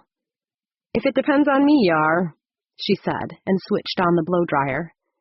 The resulting whir left Josh to his own thoughts again, but only for a few minutes. Soon Katie interrupted them by tapping Rebecca's shoulder. "Your father's here," she hollered over the noise. Chapter 4. "There you are, my boy," Mayor Wells boomed, cutting across the salon. Rebecca turned off the blow-dryer. Josh brushed the hair off his drape and stood to shake hands. "Good to see you, sir. You're looking fit, as always." Dundee's mayor tapped his rounding middle. The weight catches up with you eventually. Be forewarned. But you don't have to worry about that until you find someone to cook for you. When are you and that cute little Mary planning to tie the knot? He and Mary Thornton had been dating since Mary's divorce was final 6 months ago. Glenn, her ex, had taken off for the big city almost a year before that, and Mary and their 9-year-old son, Ricky, had moved back in with her parents. Word had it that Glenn was too busy chasing skirts to be a very conscientious father. Whether Glenn was chasing skirts or not, Josh knew Ricky never heard from him. So Mary was understandably a little anxious to provide her son with a new and improved role model. Josh had no doubt he was the role model she had in mind, but he wasn't entirely convinced he was going to let her lead him to the altar. He loved Ricky. Most of the time he liked him better than Mary. But he doubted the enjoyment he received from knowing her son was enough of a basis for marriage. He opened his mouth to say that he and Mary had no plans, but Doyle's attention had already shifted to Rebecca. So, you came through, huh? A certain strain around the mouth and eyes told Josh Rebecca wasn't happy to see her father. "I told you I would," she replied. Doyle considered Josh's hair. "Well, it's not blue. That's a good sign." Josh couldn't help glancing in the mirror, even though he'd been watching the entire process. Rebecca had actually given him a good cut. Though she hadn't quite finished, his hair was dry enough now that he could see what it was going to look like, and he was impressed. He'd been settling for the cut Ed down at the barber shop gave almost everyone who walked in, but she'd added a touch of style that was a welcome change. "It's definitely not blue," he said, refusing to allow her too much credit. "Did you stop by for a reason?" Rebecca asked her father. The mayor smiled. "Just wanted to see how things were going down here." "Well, we haven't killed each other yet, if that's what you were worried about."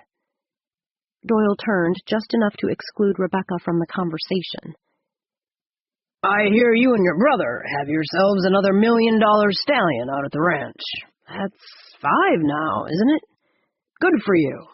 You're making quite a name for yourself in the quarter horse business." "Things are going well, thanks," Josh said. "How's the resort coming along?" A chung indicated Rebecca had just shoved the blow-dryer back into its holder. In his peripheral vision, Josh saw her fold her arms, cock one leg, and glower at her father. "I'm only an investor," he said, "so I'm not involved in the day-to-day management, but it seems to be doing well under Connor's hand." "Who would have thought that Armstrong fella could turn his life around and manage to pull off a project of this size? It's sure gonna do the community some good. Yes, sir." He shook his head. "Gives a father hope, doesn't it?" At this, Rebecca rolled her eyes, and although Josh caught the insult in what Doyle said, he pretended not to notice. Whatever was going on between father and daughter had nothing to do with him. He'd agreed to the truce. He'd done his part. After he paid for his haircut, he was off the hook until the anniversary party. "By the way, Rebecca's getting married and moving to Nebraska in a few weeks," Doyle went on. "Did she tell you?" A coughing fit seized Rebecca. She quickly excused herself by mumbling something about needing a drink. "I've heard a rumor to that effect," Josh said as they both watched her march to the back of the salon and duck into a small room. "I thought I'd never see the day," Doyle confided.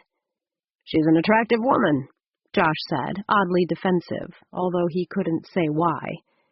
He used to feel a little smug when people made derogatory comments about Rebecca, and considering the fact that she'd be out of his life soon, out of town completely, he really didn't have a stake in whether or not her father appreciated her physical attributes or anything else. "Oh, the problem isn't her looks," Doyle said. "At least not anymore." Though she'd been far too thin and lanky in high school, Rebecca had filled out since then. Josh didn't think she'd ever be curvy, exactly. Her breasts were high and small, her hips a little too narrow to be ideal, but he happened to like the way she was built. He imagined her as he'd seen her last summer, lying on his bed with most of her clothes on the floor. Sure, her breasts were small, but they were well-shaped and firm, and all the angles that had made her features appear exaggerated when she was young had evolved into an arresting face, he decided, the perfect setting for her expressive eyes. Perhaps her top lip was a little too thin, but Josh couldn't see how any man could hold that against her, not when she kissed with such abandon. When her defenses were down, and she was looking up at him as she had that night, without the usual distrust and resentment, she was actually quite beautiful. "It's that temper of hers," Doyle was saying. "Why would anyone want to put up with her?" Josh could have added an amen to that. Poor sap probably didn't know what he was getting into, but he wasn't going to involve himself by stating an opinion. "What's her fiancé like?" he asked, hoping to spin the conversation in a new direction so he wouldn't have to comment on Rebecca's suitability as a wife. Doyle shoved his hands into the pockets of his khaki slacks, his nod to casual dress for the weekend, and jangled his change. "He's not from around here. She met him on the damn internet. Not that I'm complaining. At least she's got herself a man. Lord knows no one around here was willing to take her on. But I worry." He jingled his change some more as he seemed to mull over his concerns. "He's too mild-mannered for her, if you ask me." "But you like him?" "I've only met him once. I don't really know him, and I'm afraid she doesn't either. He certainly isn't the type I would have expected her to choose." Doyle leaned a little closer and spoke out of the side of his mouth. "He's not much of a man, if you get my drift. He's soft, a bookworm. Doesn't look like he's done a hard day's work in his life. Once a few months go by, I have no doubt she'll be leading him around by the nose." He straightened. "And on top of everything else, he is younger than she is." "He is? By how much?" "Too much." Too much? What was that supposed to mean?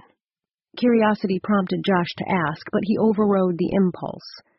And now that he'd done the right thing in coming here, he just needed to bide his time until she got married and moved. Resolution, at last. "But we're happy she's finally found someone and is settling down," Doyle went on. "Maybe she'll get turned around yet, like that Armstrong fella." "You told me on the phone last night that she'd mellowed," Josh pointed out. The other man grinned. "I had to tell you something to get you down here. We've got that anniversary party coming up. Her poor mother couldn't survive another embarrassing ordeal like the last one." Josh cleared his throat. What happened at Delia's wedding was more his fault than Rebecca's. Rebecca hadn't even touched him. "I think she has mellowed. A little," he said, because honesty demanded it. "She's mellow only when it suits her. Yesterday she stormed out of the house again. I should be used to it by now." "What does her fiancé do for a living?" "Something with computers. Likes his job and doesn't want to leave. At least that's why they told me they'll be living in Nebraska." Rebecca was on her way back. Doyle bowed his head closer and lowered his voice. "Could be worse, I guess. Booker Robinson's in town. She could have hooked up with him." Booker had visited Dundee for the summer once, while he was in his teens.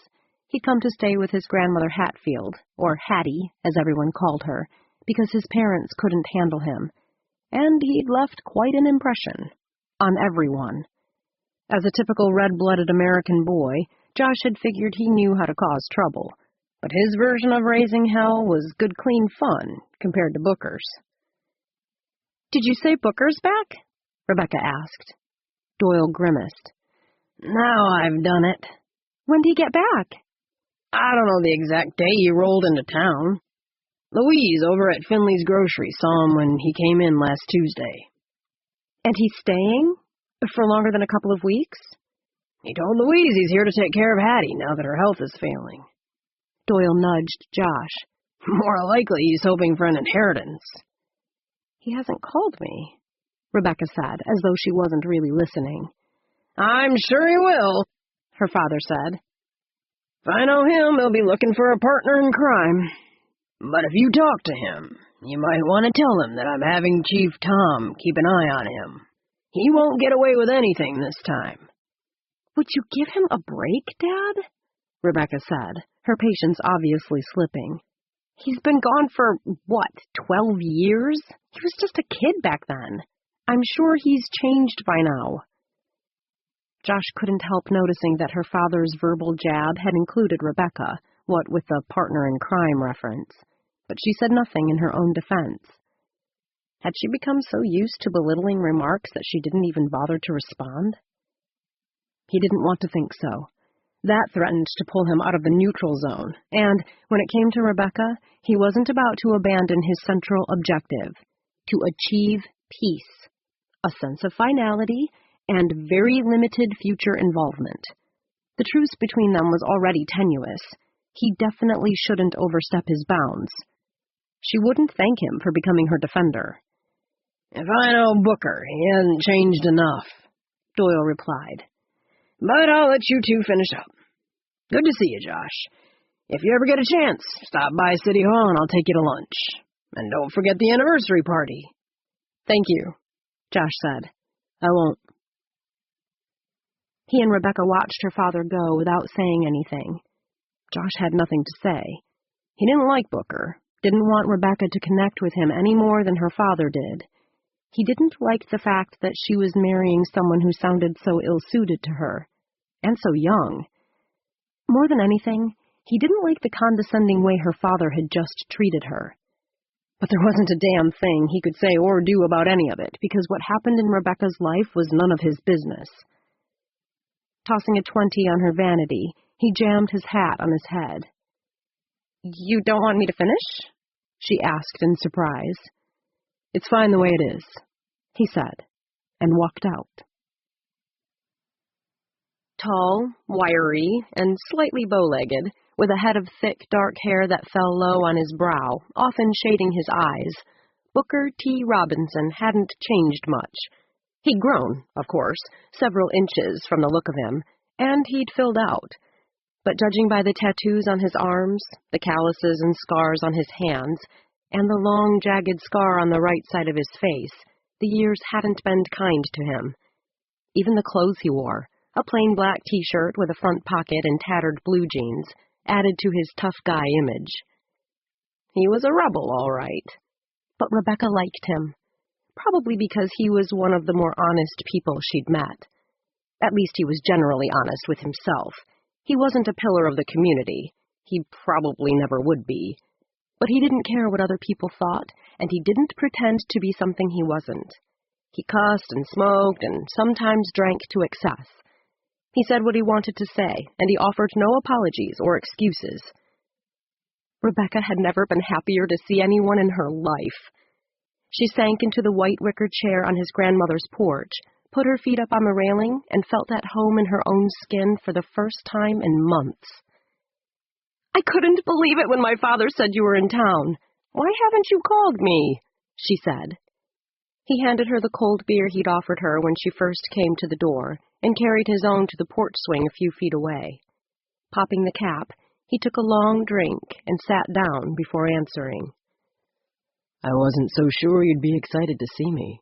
Your father was always one of those law and order types. Yeah, well, he still is. If he gets the chance, he might try to run you out of town.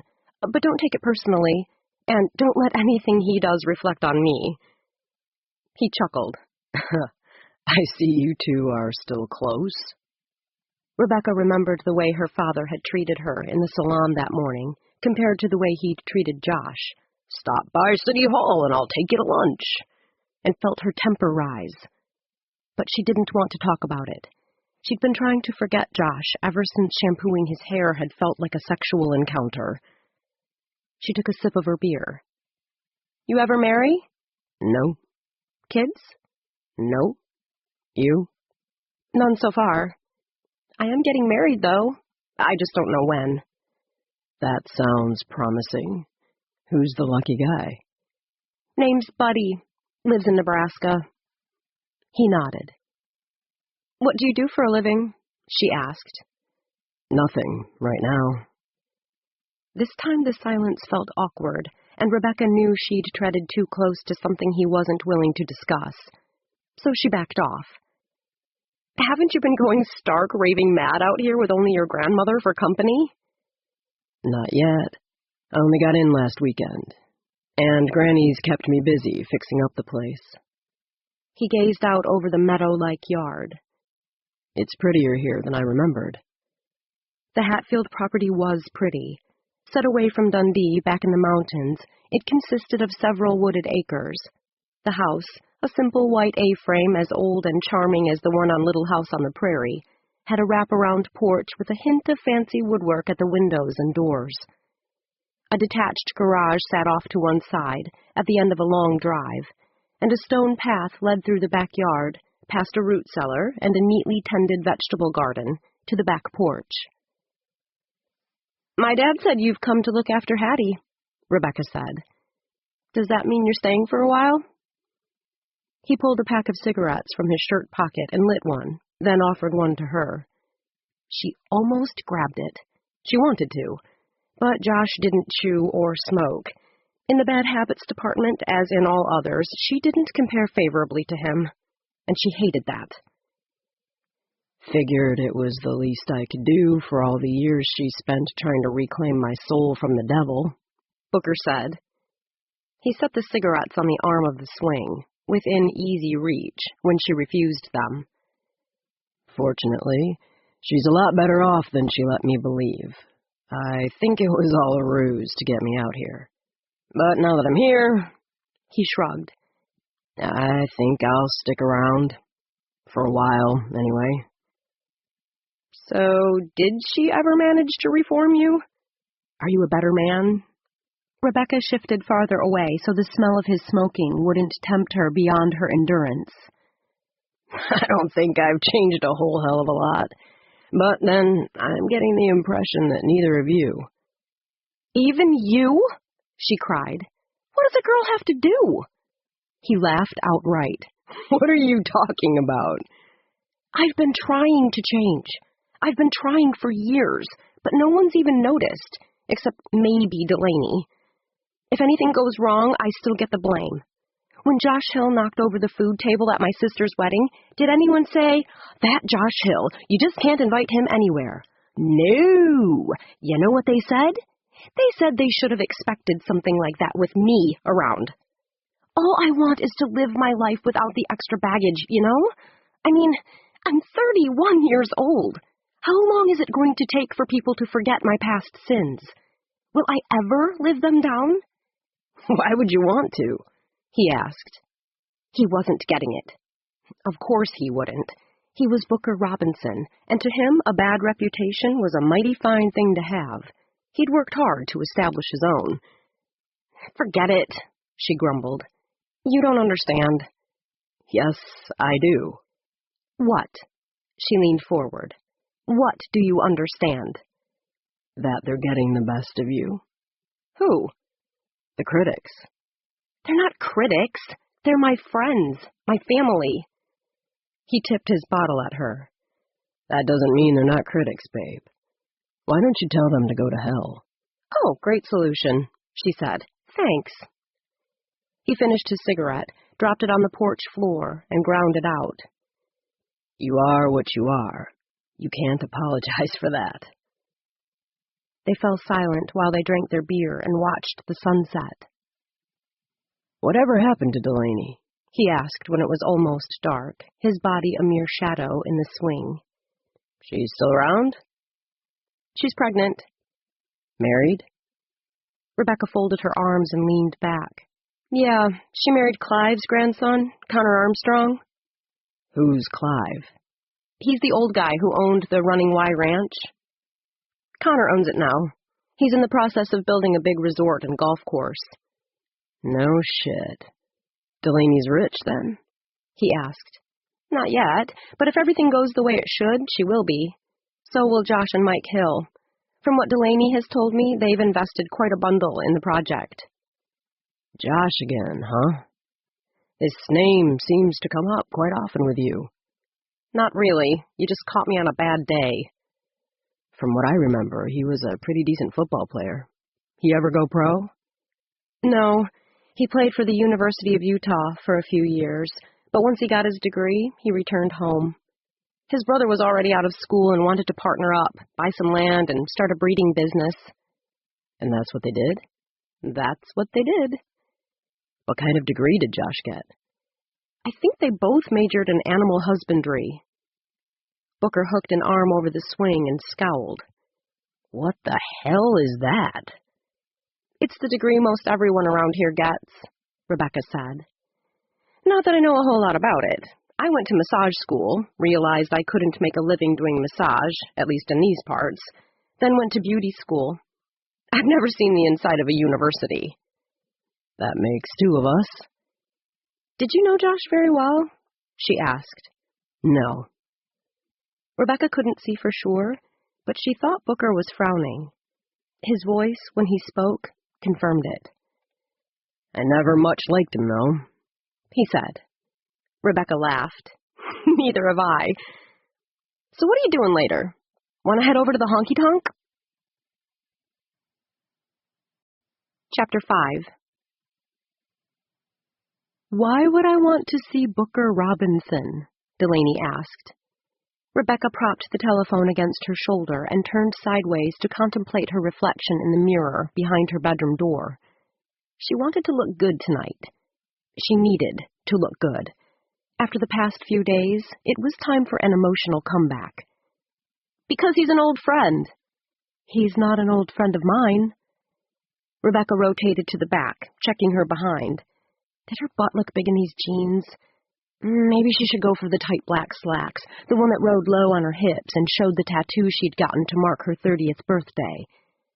Though she had no romantic designs on Booker, he was just the type of man to appreciate a purple butterfly near her navel.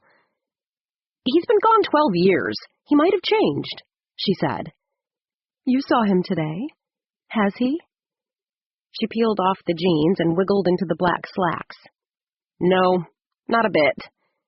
So, why are you hanging out with him? Delaney asked with a chuckle. Because Buddy had just postponed the wedding again, her own parents didn't want her to come to their anniversary party, and Josh was partly to blame as well. She just couldn't figure out why. Beats the hell out of sitting home, doesn't it? Not when you're 7 months pregnant. Come on, Lainey. You haven't been anywhere with me in ages. Bring Connor to the honky-tonk and have a soda. You still can be in bed by midnight. I'll think about it, she said, but her words slurred at the end as if she was yawning. How'd it go with Josh this morning? Fine. That's a pretty mellow reaction. Are you on some type of sedative? You know I don't do drugs. Then he must not have shown. He came. I cut his hair. My father stopped by to make me feel like crap, and that was it. And? Rebecca sucked in her stomach and reconsidered her reflection. Better. What more do you want to hear? I want to hear about this supposed truce. Is it real?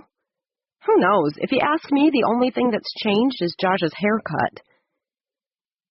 Covering the phone, Delaney spoke to someone in the background, probably her husband. When she came back on, she said, Well, you won't even remember Josh Hill in a few weeks. You and Buddy will be getting married and moving on to bigger and better things. Not exactly. Just a sec. Rebecca held the phone away from her ear long enough to pull a tight-fitting sweater over her head. It was black, too, with 3/4-length sleeves. It hit her midriff in just the right place to make the most of her low-riding pants. Not bad, she thought. Actually, I won't be getting married in a few weeks, she said, returning to the conversation. What? Buddy wants his great-aunt to attend. Did you say great-aunt? I did, and she can't come until January. She turned her attention to her hair. She liked the blonde highlights she'd put in it much better than her natural dishwater color, or the fluorescent auburn it had been a few months ago. But she'd had Katie give her a pretty short cut, which didn't leave her a lot of styling options. Grabbing a bottle of mousse from her dresser, she settled for putting some life into it. But you were going to celebrate your birthday in Cancun while you were on your honeymoon. Guess I'll be doing something else for my birthday. Are you okay with waiting? Delaney asked. I'm excited to think that now I might be here when you have your baby. But other than that, I'm not happy about it. Rebecca wandered into the bathroom, leaned close to the mirror above the vanity, and started applying mascara to her lashes. But I can't make him marry me on my birthday, you know? You could give him an ultimatum, Delaney pointed out. Believe me, I've thought about that. And? He might tell me to take a hike. Then I'd have to spend the rest of my life living right here in Dundee. That's not necessarily true. You could meet someone else, or strike out on your own in a big city somewhere. If Buddy's not as committed as he should be, maybe it'd be better to find out now. No thanks. I think I'd rather go out with Booker. Why? That's only avoiding the issue. So I'm avoiding it. I need to get out of the house. I've been spending all my weekends sitting on the couch talking to Buddy on the phone, or at the computer, communicating through email and instant messaging. I can't face another 4 months of this. There was a slight hesitation. You'd never allow yourself to get involved with Booker, though, would you? No way. I'm still engaged. Besides, it wouldn't be right to sleep with someone just because your father would hate it. Rebecca dug through her cosmetics case and came up with some jewelry. Holding a pearl earring to one ear and a large silver hoop to the other, she tried to decide which one looked best. Anyway, Booker and I are just friends. It was you he always liked, remember? He tried to corrupt me. That doesn't necessarily mean he liked me. The hoop's much sexier. Come on, Rebecca said. He wouldn't corrupt just anybody. She abandoned the bathroom in favor of digging through the shoes in her closet. You think I should wear flats or something with a heel? How tall is Booker? About my height. Perfect. Wear the dominatrix boots with the 6-inch heels. That'll let him know who's in control. Rebecca came up with a pair of flats. I don't think he'd be intimidated by the dominatrix look. I think he'd probably like it. But I'd rather not feel like the Jolly Green Giant tonight. Your height's never bothered you before. It doesn't bother me now. I'm creating a different look. If you're not getting married until January, what are you going to do about the house? Delaney asked. Isn't your lease up soon? Yeah, I'll have to call Mr. Williams and see if he'll give me an extension. I don't think he will, Beck. His son and daughter-in-law and their 2 little monsters have been living with him for the past couple of weeks. I think he's promised them the house when you move. You're kidding. I'm not. I heard him say something to Lisa down at the bank about how happy he was going to be to have his space back once Peter and Carla move out. That means I'll have to find another place, Rebecca said, sinking down on the bed. I'm sure Aunt Millie would let you move in with her and Uncle Ralph for a few months, Delaney said. Aunt Millie and Uncle Ralph had adopted and raised Delaney. They were good folk, the best, but Rebecca had no illusions that she could live peaceably in the same house with them. She already had to visit Aunt Millie once a week to do her hair, which nearly caused her to have a claustrophobia attack inside the first 10 minutes, usually when Aunt Millie told her she was too thin for the 100th time. Are you trying to cheer me up or what? You know Aunt Millie would snoop through my things and try to hold me to her curfew. I just want you to know you've always got somewhere to stay. You could even come out here to the ranch. Wouldn't Connor love that? Rebecca retrieved the perfume from her dresser, squirted some into the air, then stepped into the shower of spray. She didn't want to smell like a perfume factory. Tonight she was aiming for subtle. He wouldn't mind, Delaney said. No thanks. I'm not pathetic enough to move in with my newly married friend. It's just temporary. Don't worry, I'll figure something out. Tomorrow. She'd figure something out tomorrow. Tonight, she was going to forget all her troubles and go dancing for the first time in months. Are you meeting me at the honky-tonk or what? You're really going? Of course. Then I can't let you go alone. I'm not going alone. I'm going with Booker. Exactly. I'll be there in an hour or so. As soon as Rebecca hung up, the telephone rang.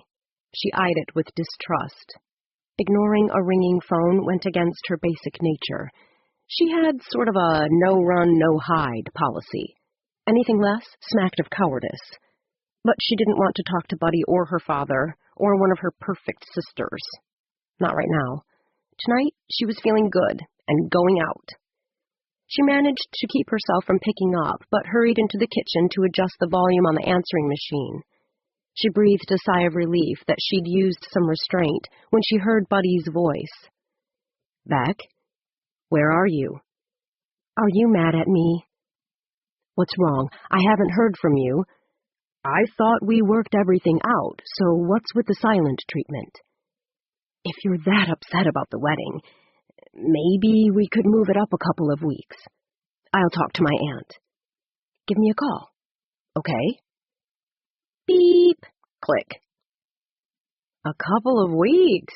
Geez, that's nice of you, Buddy," she grumbled and went for her coat. When she had her purse as well, she called Booker. "I'm on my way." "I'll meet you there," he said, and hung up. "Oh, my God! Would you look at her?" Mary said, straining to see through the crowd. "She's got a tattoo on her belly." "You're kidding! A tattoo of what?" Across the table from Josh, Candace made her date, Leonard Green, move so she could see the dance floor. "Seems to be a butterfly. She's over there with Booker Robinson," Mary answered. "You know he's back in town, right? He drove past me on that motorcycle of his a few days ago." "You already told me," Candace replied. Mary watched for a few seconds in silence. "You think they're sleeping together?"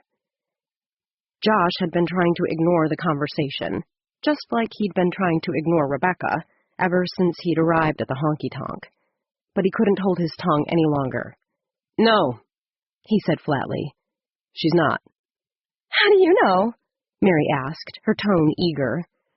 Candace pursed her lips in obvious skepticism. "They look like they're sleeping together to me." "I thought she was engaged," Leonard said. Until that moment, Josh hadn't realized Candace's date was even listening. He'd been too busy craning his neck to see over the half-wall that separated their table from those playing darts. "She's engaged, all right," Mary said. "But I wouldn't put anything past Rebecca. She likes guys on motorcycles, remember? Besides, her fiancé isn't from around here, so how would he know?" Josh felt his jaw clench as he put his beer on the table. "She isn't sleeping with Booker. She didn't even know he was in town until this morning, okay? Can we cut her a little slack?" Mary frowned at the impatience in his voice. "What's wrong with you, Josh? I thought you didn't like her." "I have better things to do than spend the whole evening gossiping about Rebecca's every move," he said. A pouty expression claimed Mary's face. "Boy, are you touchy tonight." "I'm just tired of talking about Rebecca as though she's the devil incarnate. She's not all bad, you know." Candace arched her brows. "She's not?" "No. For one, she has more grit than anyone I've ever met." Mary and Candace exchanged a look. "Whatever you say, Josh," Mary told him. "I'm serious. Do you remember when we were in the 7th grade and Buck Miller was teasing Howie Wilcox?"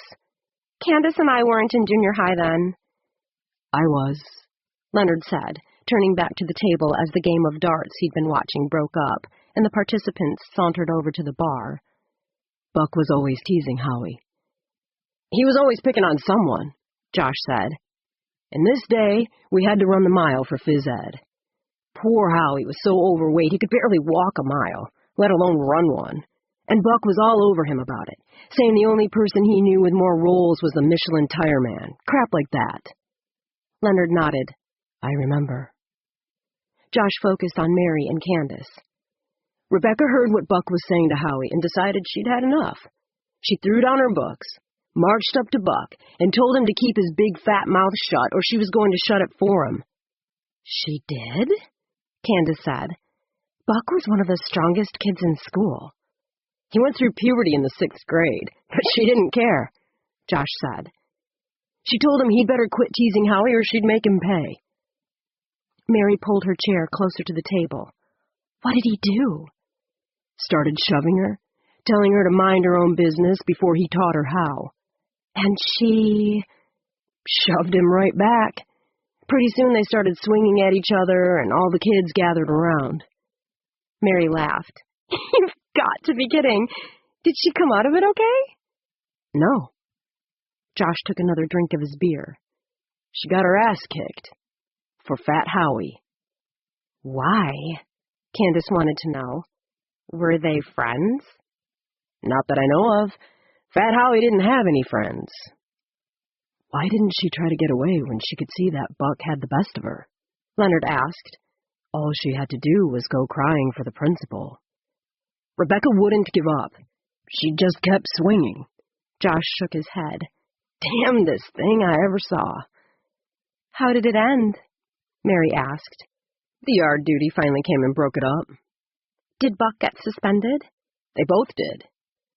He sighed as he toyed with the condensation on his glass, watched a drop roll from the rim to the base. I've always been ashamed of myself because of that day, he admitted. Mary's brows gathered above her wide blue eyes. Why? What did you do? Nothing, he said. That's just it. I stood by and let a girl defend Howie.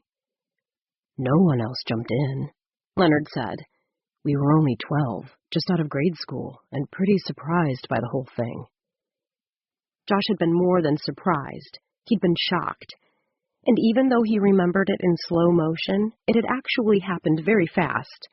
Still, he should have done something. He'd felt worse when he realized that because of her reputation for being a difficult child, Rebecca was going to get into as much trouble as Buck. Shoving away from the table, Josh left Mary and her friends and strode over to the jukebox. If he thought he had any chance of getting Mary to leave, he would have headed home at that moment.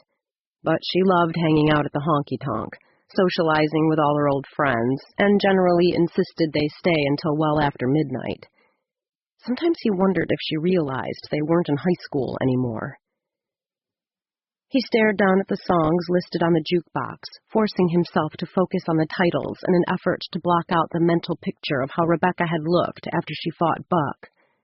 Blouse torn and dirty, nose bleeding, and hair mussed, she'd shaken her fist at Buck as the yard duty was dragging them both away, and shouted, "You leave him alone, you hear?" There was no one like Rebecca, he decided. No one. He glanced over at Mary, and suddenly saw her as rather plain. She liked tailored, conservative clothes, the same kind all her friends wore, which had suited him just fine. Until this moment. Now he wanted her to get a tattoo, probably because he knew she'd never do it. But if not that, something to prove she could step out of line and dare to be different, to be an individual instead of a compilation of all the traits and beliefs that were patently approved by the masses. God, he was dating someone who was completely homogenized. He jammed his hands in his pockets. No, that wasn't kind. Or fair. He was only reacting to this day, this moment. Because of Doyle Wilson and his little truce, Rebecca Wells had been tossed back into his orbit, and he hadn't yet adjusted. After not seeing her for months, other than brushing elbows occasionally on the street, he'd sat in her chair at the salon for half an hour this morning, her breasts at eye level, while she ran her fingers through his hair. And now, here she was at the honky-tonk, looking like a wet dream. The tattoo was daring, and sexy because it was daring, and made him remember a year ago last summer, and wish he could finally have the satisfaction of making love to Rebecca. But it was only a competitive thing, a desire to conquer at last. That was all. He wanted to win the one woman who'd gotten away.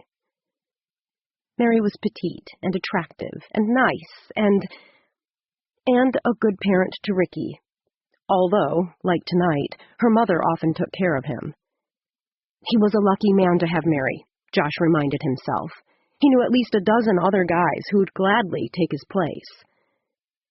So, why couldn't he seem to stop staring at Rebecca? Rebecca had been right to get out. She felt better than she had in months, freer, more light-hearted. The music pounded in her ears, tempting her to move to the rhythm. Her margarita was taking the edge off the tension that had been dragging her down, and it no longer seemed terribly important that she marry and leave town right away. Buddy seemed distant, and not likely to come any closer, and Booker was the perfect companion for her mood. He danced, he talked, he laughed. He looked at life simply. Before Delaney and Connor had arrived, she'd told him about Buddy postponing their wedding, and he'd given her the same answer he gave for everything. Tell him to go to hell. Well, tonight Rebecca was telling the whole world to go to hell, and she was having a great time doing it. "Let's dance again," she said, pulling him to his feet. He took a quick sip of his beer before leaving it on the table with Delaney and Connor, and letting her lead him onto the dance floor. She could see Josh, sitting with Mary and Mary's friend Candace, along with some guy Delaney didn't recognize, off to the left. But his presence didn't bother her. At least, not the way it normally did. His hair looked damn good. She was pretty proud of that. But then, what else was new? Josh always looked good. "In case you're interested, Josh Hill is sitting over there," she told Booker. Why would I be interested? "It's been a while since you've seen him." He swung her around to take a look. He hasn't changed much. "I guess that makes 3 of us, huh?" He chuckled. Who's the chick? His wife? "Which one?" The brunette? "That's Mary. Don't you recognize her?" Oh, yeah, he said. She used to be captain of the cheer squad for your high school, didn't she? "That's her. She and Josh have been dating for several months." He'll be sorry if he marries her. "Why?" I used to sit on the front row of the bleachers while the cheerleaders were practicing, so I could make a big deal about looking under Mary's skirt when her stunt partner tossed her into the... "If this is supposed to impress me, you can save your breath," Rebecca interrupted. "I already know you're a pervert." I wasn't getting any kind of thrill out of it, he said. I just liked messing with her. Every few minutes, she'd march over to the fence and rattle off a lecture about school spirit and respect and how I'd never amount to anything. "What would you do?" Shrug and say, "You want me and you know it." "Really?" That drove her nuts. "I bet. So she's probably thrilled to see you're back in town, I don't care if she is. She can go to... I know. She can go to hell. It's a rather simplistic motto, but effective," she said. He turned and bent her over his arm in a dramatic dip. Now you're catching on, babe. What they think can only bother you if you let it. Rebecca certainly liked Booker's philosophy. She just wasn't sure he was the best person to emulate. Fortunately, Delaney's presence seemed to check her wilder tendencies. To Delaney, Booker was the big bad wolf. She wasn't about to let Rebecca become his first little pig. Which was why she wouldn't leave, even though she was exhausted and Connor was bored stiff. So if Josh is dating Mary, why does he keep looking over here? Booker asked. "What?" Rebecca replied. I want to know why Josh keeps staring at you. "I don't know. I didn't realize he was." Anything ever happened between you two? "A lot's happened between us." I mean, did you ever get together? Hook up? "No," she lied, thinking a year ago last summer was such a small exception it wasn't worth mentioning. Well, he wants you, babe. He wants you bad. Rebecca rolled her eyes and started laughing. "No, he doesn't. He hates me. I used to put gum in his hair." I'm telling you what I see. You don't have to believe me if you don't want to. Booker had to be wrong. He was confusing all the bad blood between her and Josh with something else. Or Josh wasn't staring at her at all. More likely, he was staring at Booker. Except for Rebecca, no one was particularly happy about his return. "How do you like Connor?" she asked, catching sight of Delaney's husband quietly conferring with her over at the table.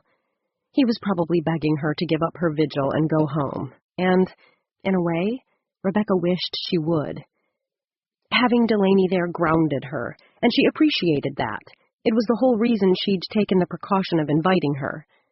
But Rebecca had discovered that she didn't want to be grounded at this particular moment, not when she was telling the whole world to go to hell. He's okay, I guess, Booker said. Delaney's still hot. Too bad she's married. Sometimes I think so, too, Rebecca admitted. I'm happy for her, but I miss having someone to live with. And now that my lease is up, I'm going to have to move into a new house alone, if I can find one. There aren't a lot of rentals in Dundee. Don't move into a house alone, he said. Come out to Granny's and live with us. Rebecca pulled back to see his face. What? I can't do that. Why not?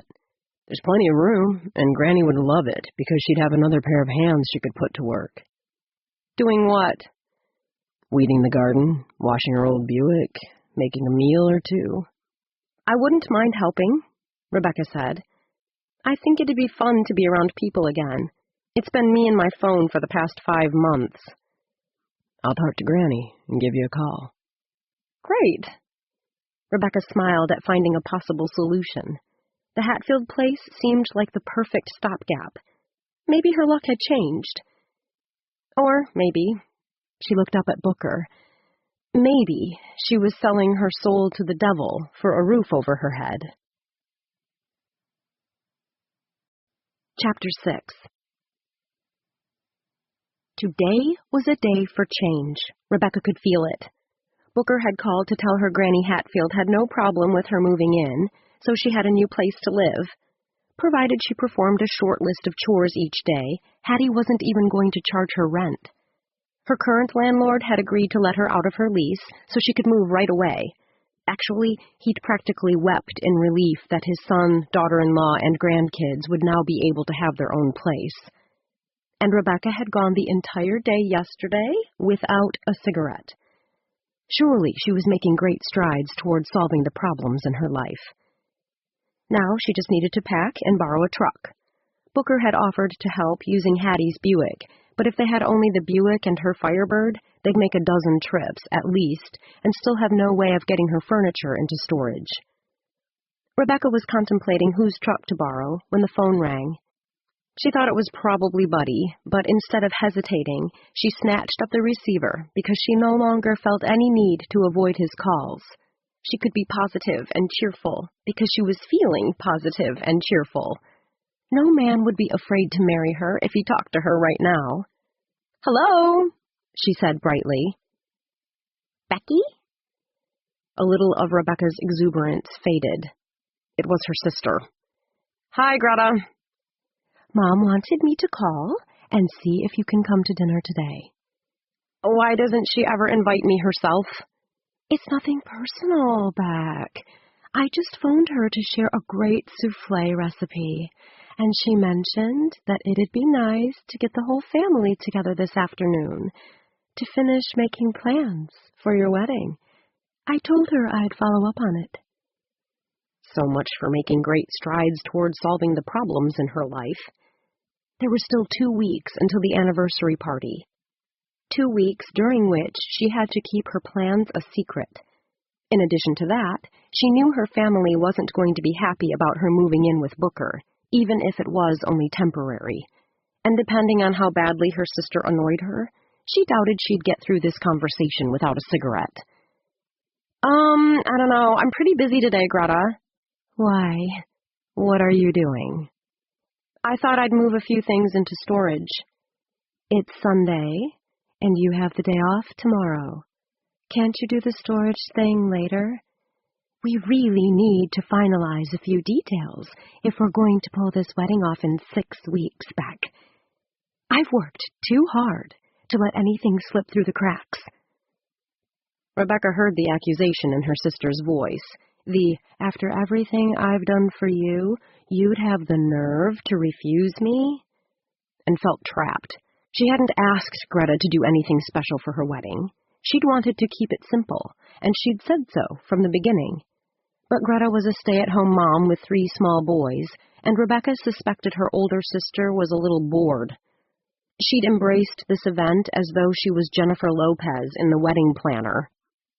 Regardless, Rebecca knew better than to suggest Greta had involved herself because she needed a diversion. Her sister had baked and decorated 500 sugar cookies. She'd spent countless hours using special food coloring to paint wedding bells on each one, and she'd filled the freezer of almost every friend the Wells family had ever had. After effort like that, no one was going to care whether Rebecca had asked for her help or not. "When do you want me there?" she asked in resignation. "At 3. "Okay.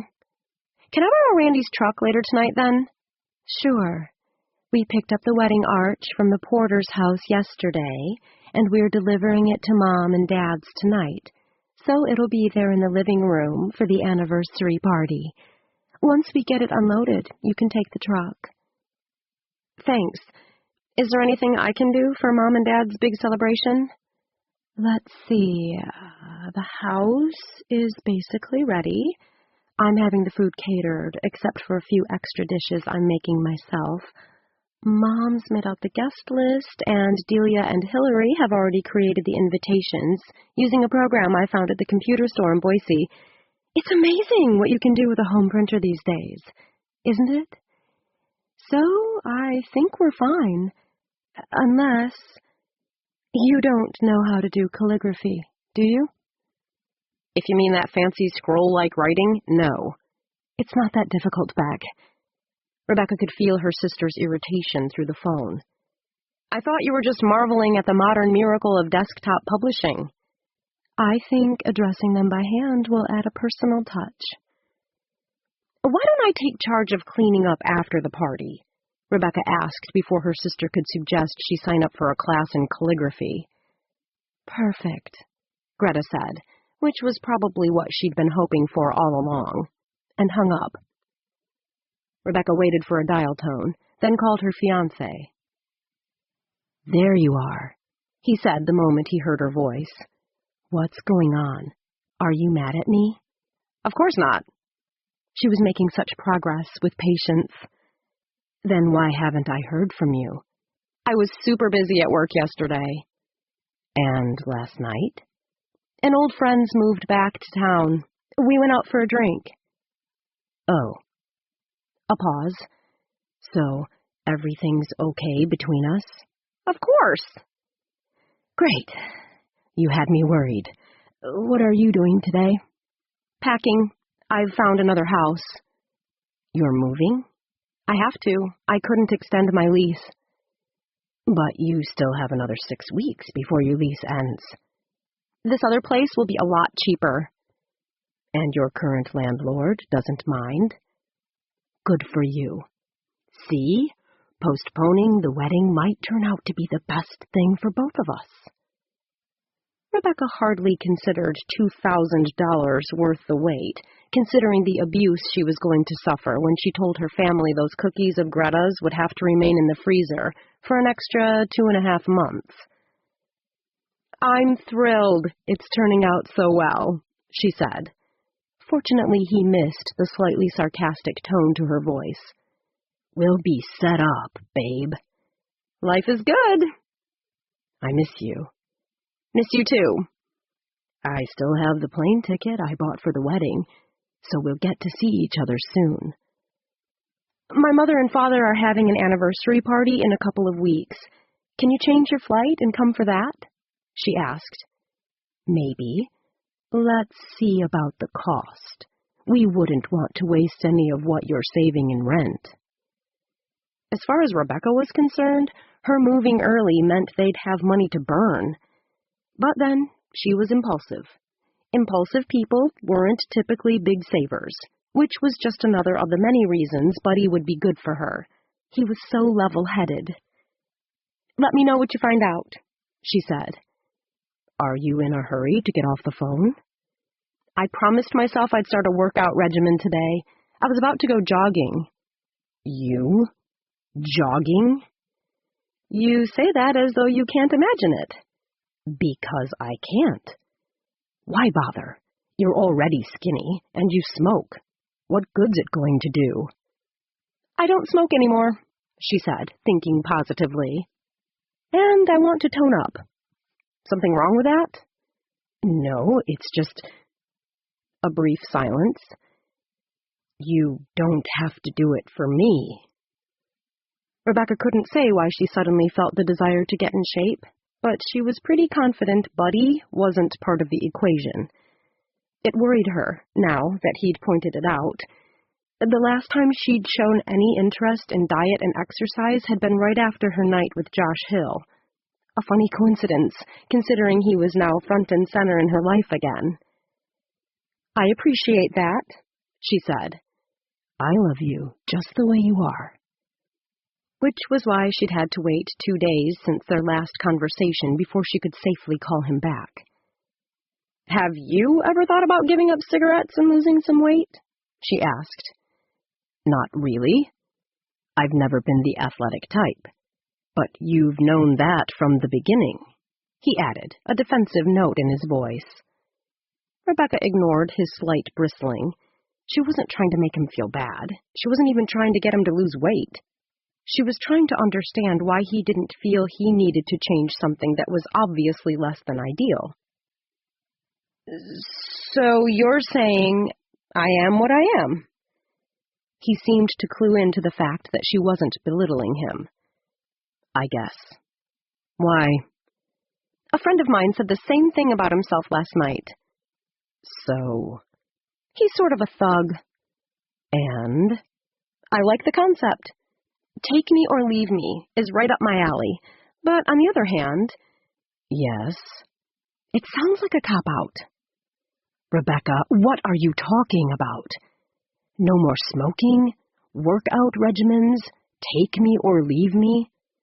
What's going on with you? Rebecca wasn't sure, but she hoped to hell it had nothing to do with Josh Hill. Maybe jogging over to her parents' house hadn't been such a good idea. Rebecca wiped the sweat off her forehead and squinted down the highway to the next bend in the road, trying to count how many more of those bends there'd be until she reached the turnoff to her parents' neighborhood. Doyle and Fiona Wells lived on the outskirts of town, only about 5 miles from Rebecca's rental house. But those 5 miles had to be the longest she'd ever traveled. To add to her misery, the weather was cool enough that she hadn't thought to carry water, and now she was so parched she felt as though she might pass out. Leaning against a yellow road sign that signaled a curve, she put her head between her knees and tried to catch her breath. Lots of runners ran 5 miles, and they did it in less than an hour. She'd been out nearly 45 minutes and was barely halfway. But those runners probably hadn't been smoking since they were 16. Rebecca noticed the sound of an engine, which gave her enough adrenaline to get going again. A painful cramp gnawed at her side, and her tongue felt like sandpaper against the roof of her mouth. But just before she'd left home, she'd called Greta to say she might be a little late, that she was jogging over, and her sister and her sister's husband, Randy, had immediately laughed her to scorn. Rebecca had stupidly responded, "You'll see." After "you'll see," she couldn't let a member of her family find her sucking wind on the side of the road. Keeping her head high, she put a bounce in her step through willpower alone and prayed that whoever was coming up from behind would pass quickly so she could collapse. But the vehicle didn't pass her at all. Slowing, it drew even with her. When she looked over, she saw Josh Hill sitting behind the wheel of a new Ford Excursion, wearing a pair of sunglasses and a forest green t-shirt that stretched taut across his muscular chest. His window lowered smoothly. "Something happened to your car?" he hollered. Rebecca was so out of breath she wasn't sure she could speak. "No," she managed to respond. "You need a ride?" God, did she ever? Her lungs felt like they were about to burst. She glanced longingly at his leather interior, heard the country music playing on his stereo, and could already feel her tired body sinking into his passenger seat. She was desperate enough to agree, until she saw the amused smile playing around his lips. He didn't think she had what it took to be a jogger. He stood with Greta and Randy. "I'm fine," she said, trudging doggedly on. To her horror, he didn't speed up. You going out to your parents' house? Yeah. That's what I thought. I'll drop you off. She didn't answer. It took all her focus to put one foot in front of the other. What are you trying to do? He asked, his voice flat. She cast him another glance from the corner of her eye. What does it look? Here she had to break off so she could gasp for air. Like, she finally finished. Are you sure you want to know? Because it looks like you're about to faint. I've never seen anyone so red in the face. That had to be attractive. Plus, she'd started her workout regimen before she'd had the chance to shop for some of those cute little outfits. She doubted her torn t-shirt and cutoffs were making much of an impression. A positive impression, anyway. I'm just out for a jog, she insisted. She thought her response had done the trick. He sped up, but only so he could cut her off by pulling to the side of the road. He got out and met her, his smile gone, as she tried to go around his vehicle. Get in the car, he said. No. She stopped, secretly thankful for the excuse, and propped her hands on her knees, her chest heaving. I'll take a little rest and... He walked over and opened the passenger door. And what? Start off again? Quit being so damn stubborn and get in. You're obviously long past done. She shook her head, straightened, and tried to start again, but he easily intercepted her. Damn it, Rebecca, he said, taking her by the shoulders and glowering into her face. You know what's wrong with you? Did he want the long list or the short one? If he wanted the long list, he should probably ask her father. You don't know what's good for you, he continued before she could summon the energy to tell him not to bother. If I were Booker, you'd jump right in, as if Booker's some kind of wonderful guy. But because it's me, you'd rather faint on the side of the road. There's nothing wrong with Booker. Then why don't you explain what's wrong with me? She blinked up at him, surprised by his frankness. How could her opinion possibly make enough difference for him to even ask? He had the unequivocal admiration of almost everyone in town. There's nothing wrong with you. Ask anyone. Right, he said. Get in. No, Get in, or I'm going to put you in. You wouldn't dare. Watch me.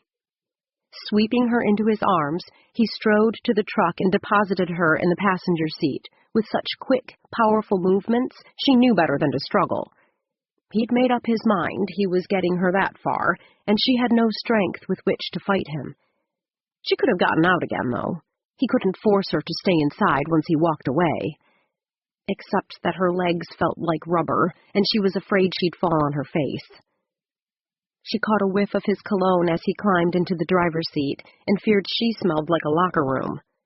But if he noticed, he gave no indication. Revving the engine, he popped it into drive and peeled out onto the highway. He drove the next 2 miles in silence, looking tense and angry, and keeping his eyes on the road.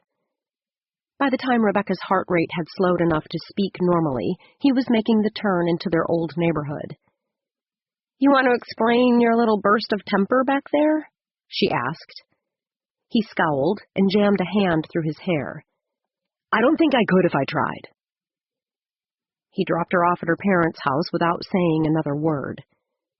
She watched him continue down the street and park in front of the red brick house where he'd grown up.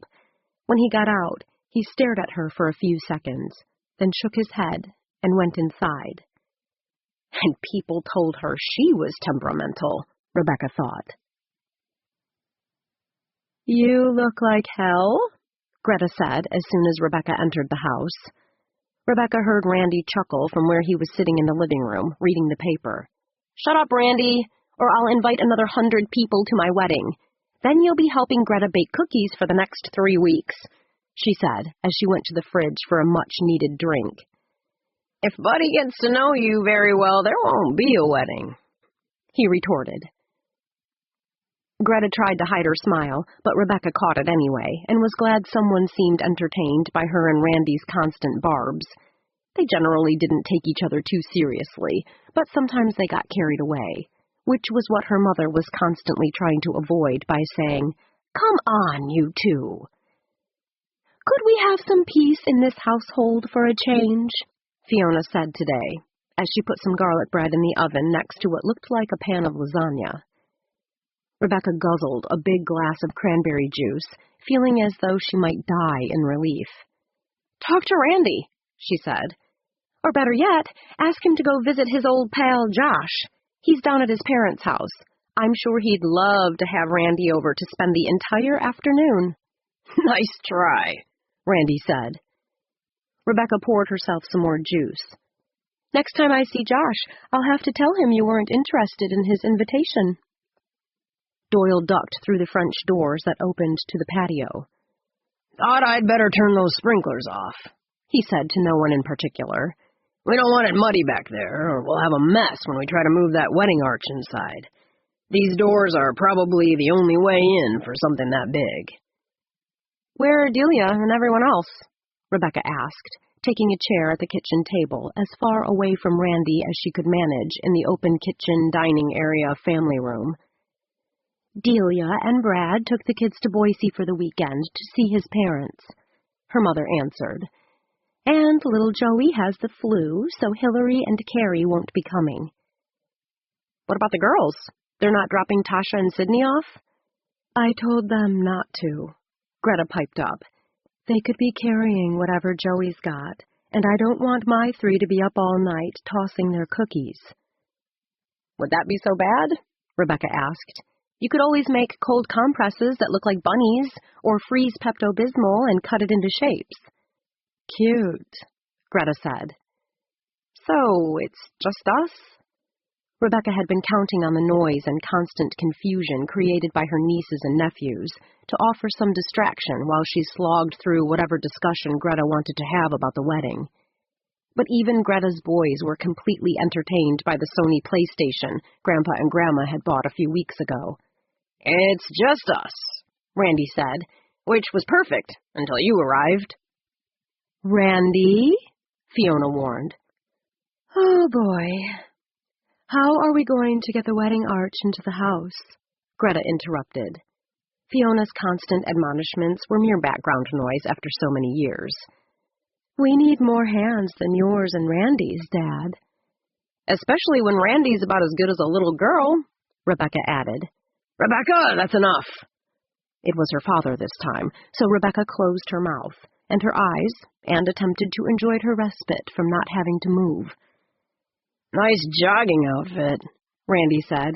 "What are you doing jogging over here anyway? Trying to give yourself a heart attack?" Rebecca cracked open one eye.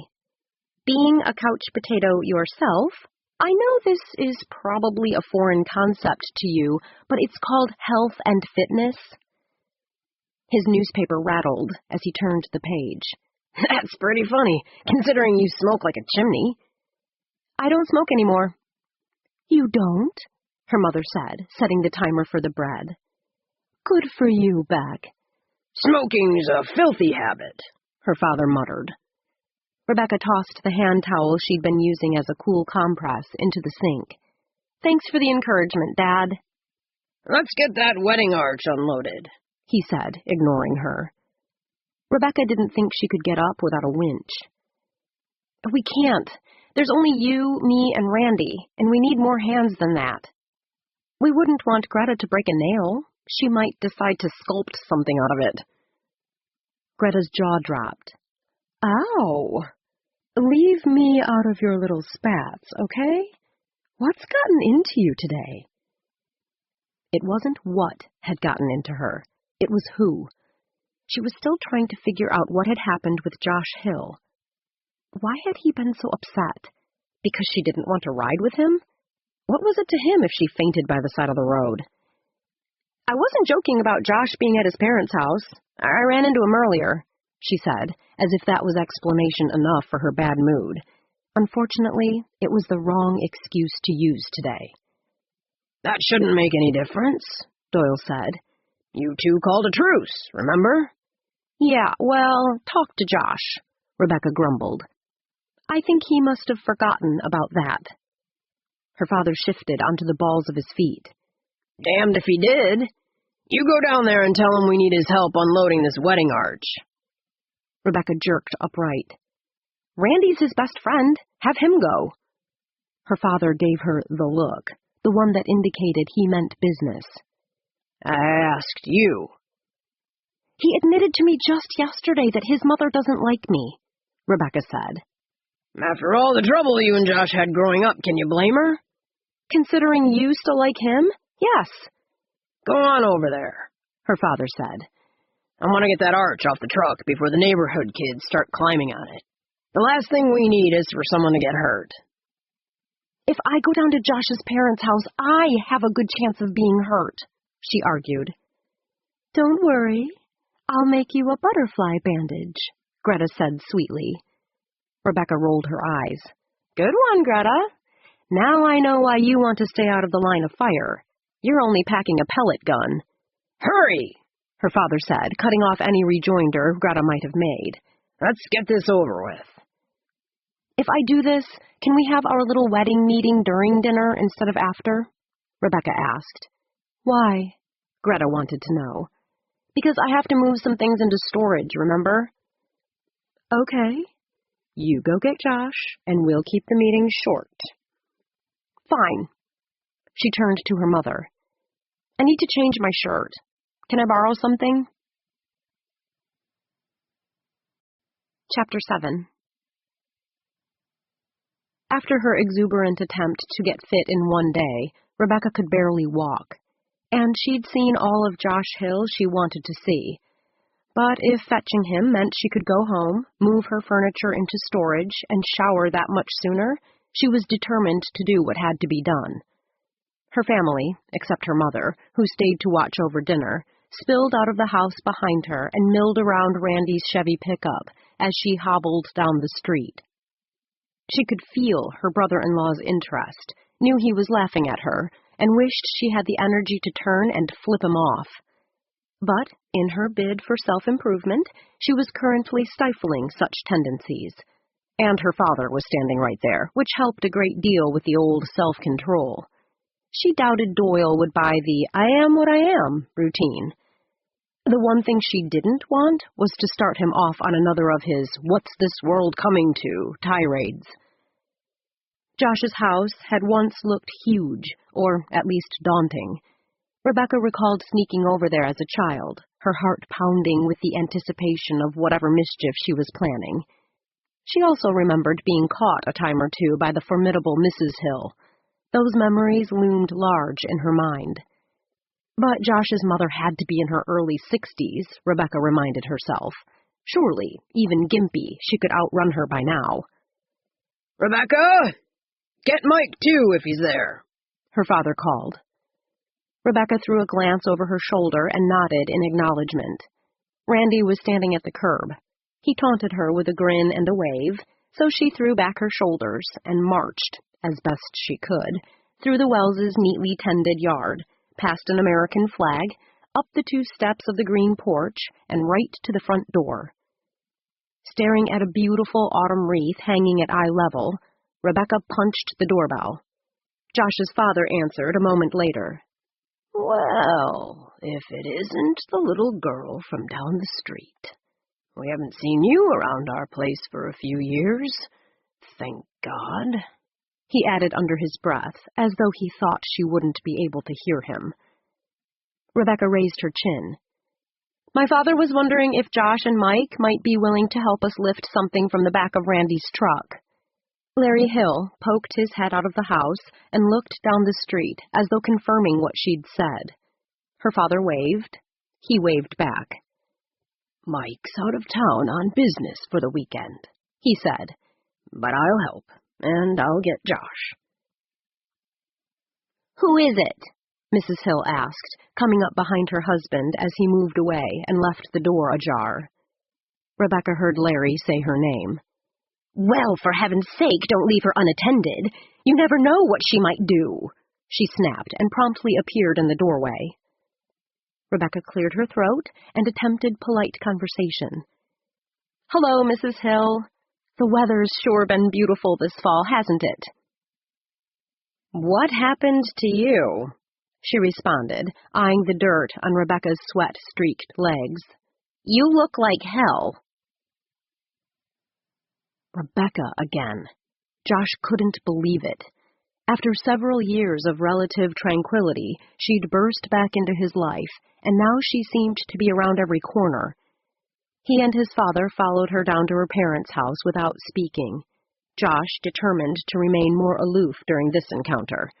He'd embarrassed himself by letting her know how badly she was getting to him when he dumped her in his truck. He wasn't about to regress to the point where the frustration he felt in her presence boiled out of him again. Fortunately, the moment he reached Doyle's yard, Randy clapped him on the back and drew him into a conversation about the University of Utah and the potential of their football team this year. Josh thought he'd be able to ignore Rebecca completely, but then he caught sight of something that kicked his gut into his throat. She'd changed out of her sweaty t-shirt and into a long-sleeved white shirt she'd probably borrowed from her mother, judging by its size. The ends were tied an inch or so above her navel, revealing not only her butterfly tattoo, but a wide swath of flat, tan tummy. And when she turned right, he could tell she wasn't wearing a bra. Her nipples were standing erect, probably stimulated by the light chafing of the fabric when she moved. Josh felt his throat go dry. Mary had a compact body with large, full breasts, and was certainly more amenable to sharing. But just now, her breasts seemed far less appealing. "Josh, are you going to answer me?" Randy asked. Josh jerked his attention away from Rebecca's blouse and searched his recent memory for a fragment of what Randy had asked him. When he came up blank, he said, "Sorry, my mom wants us to hurry back for dinner. We'd better get to that wedding arch." "Are you feeling okay, buddy?" Randy asked. Josh shrugged. "Sure. Why?" His friend's eyebrows knitted as he nodded at Rebecca, who was standing by her sister. "Is it Rebecca? She just went jogging," he explained. "That's why she looks so bad." Problem was, she didn't look bad. Not to Josh. She looked better than an ice-cold beer in the worst summer heat, despite her sweaty hair, lack of makeup, their history, everything. "Can we get this thing unloaded?" Rebecca asked everyone, her voice tinged with impatience. "I have a lot to do today." "Just what are you planning to move into storage?" Greta asked her as they all converged on Randy's truck. "My furniture." "Already? The wedding's still 6 weeks away." Rebecca didn't answer. "Who's going to help you?" Greta asked. Rebecca's gaze slid quickly past Josh and fixed on Randy. "Randy's got to be good for something. Sorry, sweet cakes. I'm good for a lot of things, but I can't help you today." He put down the tailgate of his pickup. "After we leave here, I've got a scout meeting." "He's the den leader," Greta added, as though that designated him a pretty important person. Rebecca looked like she was about to make some type of comment, but Doyle diverted her attention. "You shouldn't be moving anything this early, Rebecca," he said. "You'll end up packing things you need. Wait a few weeks." Rebecca hoisted herself into the bed of the truck. Briefly, Josh wondered why she was even trying to help them unload. Greta certainly felt no similar compulsion. Rebecca's sister took charge, telling them what to do and how to do it, but she didn't come within 10 feet of the wedding arch. Now that they had 5 men, Josh didn't think they needed Rebecca either, but this was Doyle's show, not his. "I don't want to wait a few weeks," Rebecca said. "If you try to do too much by yourself, you'll end up hurting your back," her father warned. "Then why don't you go over and help her out?" Josh wanted to ask. Support her a little. But it was none of his business. Getting involved detracted from his primary objective.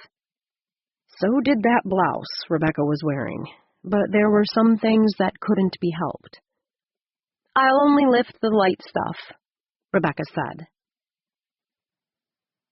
Was that a couch she was trying to wrestle through the door? Josh slowed and craned his neck to get a better look. It was difficult to see very well. The sun had set, and the light inside Rebecca's small house provided only a backdrop. But after a few moments, he could tell that she was indeed shoving her couch outside, an inch at a time.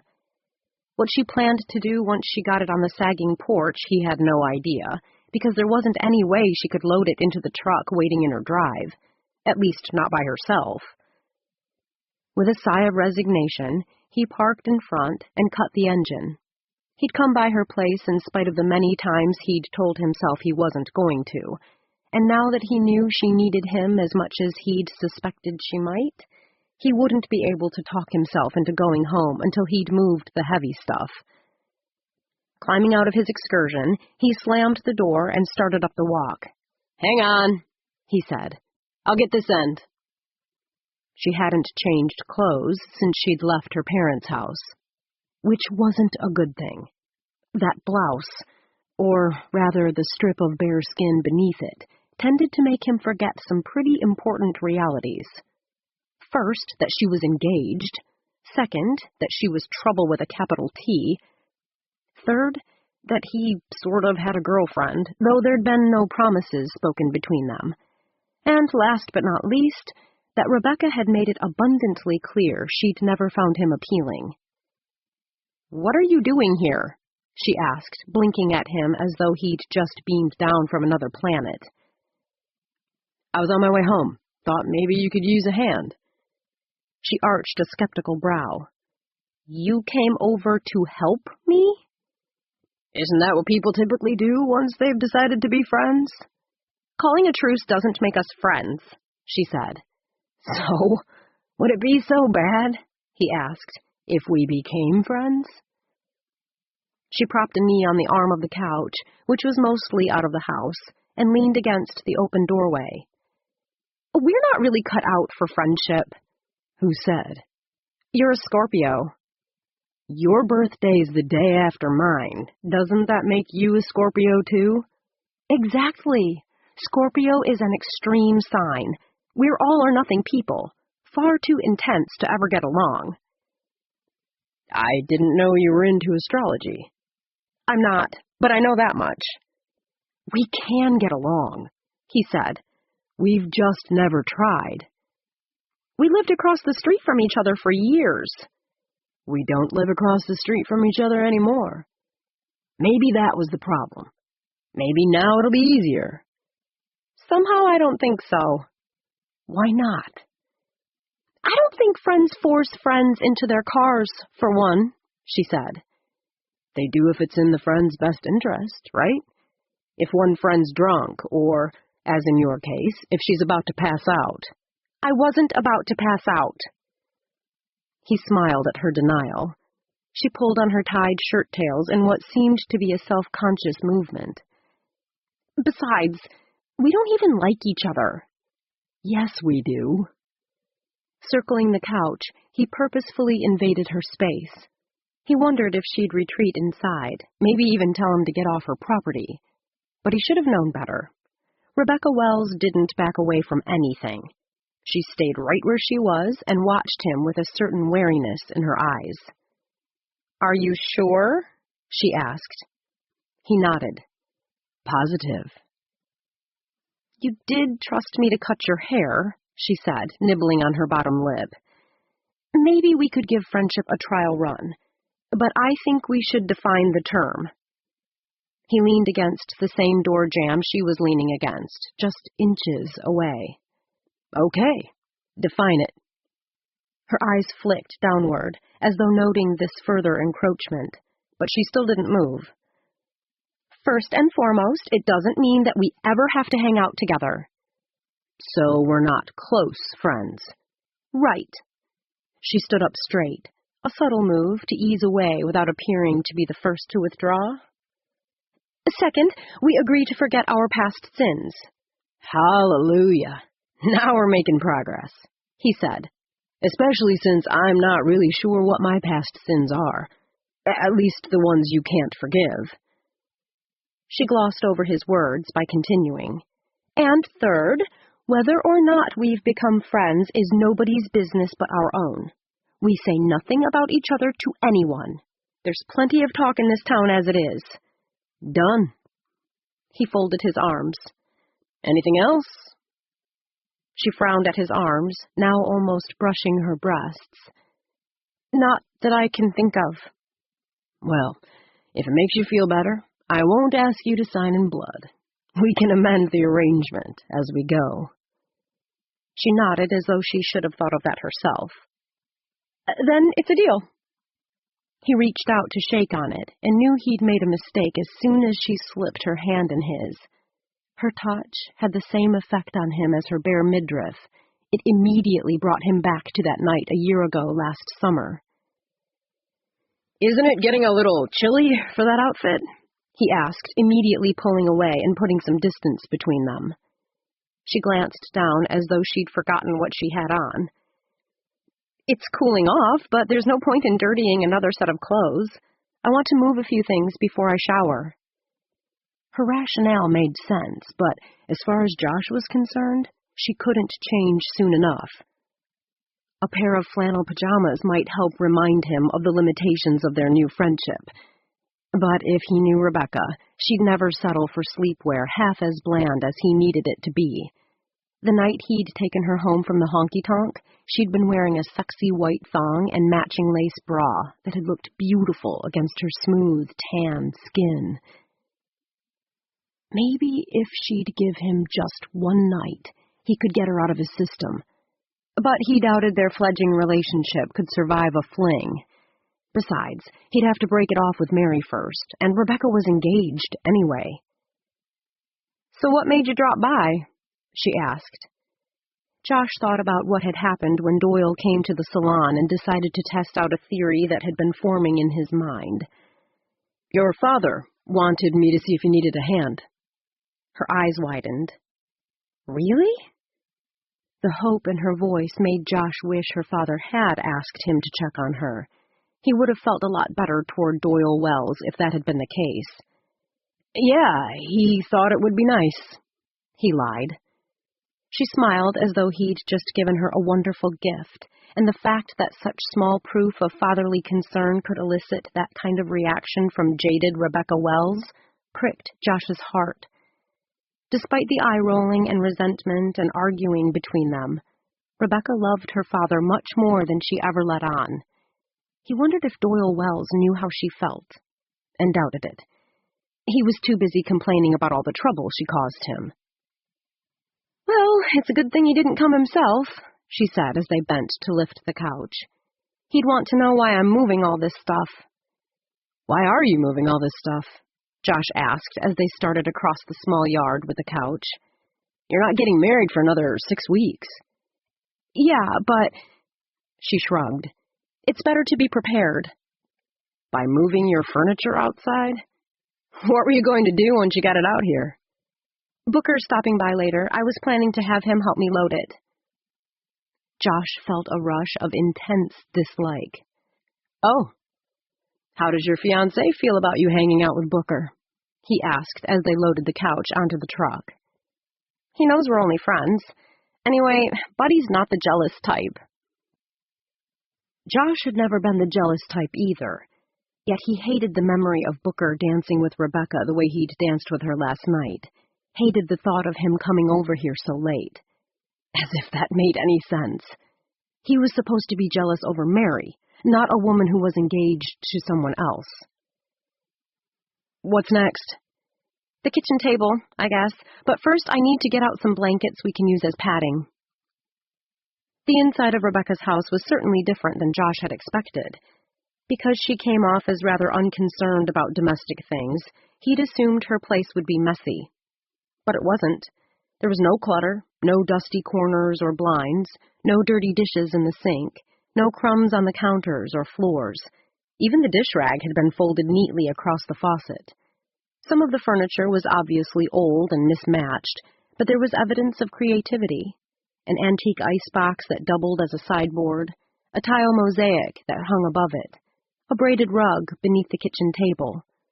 One whole wall of the dining room was covered with shelves that had been made using simple planks and cinder block, but the collection of blue, green, and yellow jars displayed there, and the assortment of wonderful-smelling candles, somehow made them look trendy. If he had to pick a word to describe Rebecca's home, it would have to be unique, he decided. Like her. If you store your kitchen table, where are you going to eat until the wedding? Josh asked as Rebecca came into the living room carrying a stack of blankets. At my new place. What new place? She dropped the blankets on a recliner that faced an entertainment center made of distressed pine. I'm moving to another house until I get married. Why would you do that? She went into the kitchen, and he followed. It's a long story, she said, pulling the chairs away from the table. Where is this other house? He asked, helping her. Out in the boonies. She grabbed one of the kitchen chairs and walked outside with it, and he brought 2 more. Just put them on the lawn, he told her. We've got to get the table on the truck first. Where's Mary tonight? She asked as they headed inside. I think she's home with her mother and her son. Actually, he knew she was. She'd just called him at his folks' house and invited him over. He'd told her he was too tired because he'd thought he was. But strangely enough, since he'd arrived at Rebecca's, his energy had apparently revived. Rebecca moved the quart jar filled with fresh flowers that had stood on the kitchen table to the counter. Do you think you 2 will be getting married soon? She asked, positioning herself on the far side of the table. He glanced up at her, instead of taking hold of his end, surprised by the personal nature of her question. Friends ask friends those kinds of things, she said, defensively. Right. Well, I don't know. He leaned, palms down, on the table. Do you think we should? You're asking me? Friends ask friends those kinds of questions, he said. She thought for a minute, then obviously tried to sidestep giving him a direct answer. Everyone says you 2 are perfect for each other. You know, golden boy marries golden girl, cheerleading captain marries football captain. He made a face. Golden boy? Don't call me that. Anyway, that cheerleading captain, football captain stuff is pretty superficial. Is that the best you can do? As a friend? She propped her own hands on the table and leaned forward, just enough that Josh was distracted by what her blouse threatened to reveal. Working to keep his eyes from straying, he waited for her response. You want the truth? He wasn't really sure, but he nodded. Okay, as a friend, I'd have to tell you that Mary's an opportunist, she said. She's only interested in what makes her look good. If you were ever down and out, really down and out, I suspect she'd walk away without a backward glance, move on to more promising opportunities. Her answer made him blanch. I'd say that's a definite no. I'm not finished. If you were anyone else, I'd tell you to stay the heck away from her. But you're not. You're Josh Hill. Why do I get the impression that means you think we deserve each other? She shrugged. I'm not saying you deserve each other. I'm saying you're always on top. So what do you have to worry about? Chances are you'll never see the worst of Mary. I had to ask, he grumbled. She started to lift her end. Ready? He was about to help her, then changed his mind. No, I'm not ready. I think I'm offended by what you just said. Why? I work as hard as anyone else for what comes my way. She didn't answer. Rebecca, you don't believe I've earned what's mine? I don't know, she said. You asked me what I thought about Mary, and I told you, okay? Can we get this table loaded? Josh had the feeling they'd just scratched the surface of what had always stood between them, but he wasn't sure he wanted to pursue it any further. Rebecca was leaving in a few weeks. They'd finally managed to form a friendship, or some semblance of one. Probably best to leave well enough alone. They fit the table and all 4 chairs on the truck, along with a small end table, a bench, and several lamps, and padded everything with blankets before tying it down. Then they jumped in the cab of the truck to make their first trip to the store and lock. Can I tell you what I think of Buddy? Josh asked as he started the engine, still annoyed by what she'd said earlier about him and Mary. Rebecca fastened her seatbelt. You don't know, buddy. I've heard a few things. She folded her arms and braced herself against the door. Like what? Josh checked for oncoming traffic and pulled out when he saw, as he'd expected, nothing.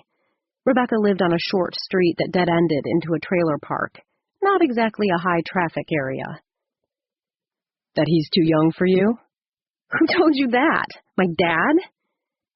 Josh checked both mirrors to make sure the furniture wasn't going anywhere as he accelerated, and didn't answer. Of course it was my dad, she said. He's so weird about the age difference. Buddy's 26. That's hardly robbing the cradle. 26 was better than Josh had figured, after what Doyle had said, but he was still convinced Buddy wasn't the right man for her. It's not just his age, he said. From all accounts, he's pretty mild-mannered. From my father's account, you mean? She kicked off her shoes and adjusted her seatbelt so she could put her feet up on the dash. What's wrong with being mild-mannered? Isn't that exactly what I need?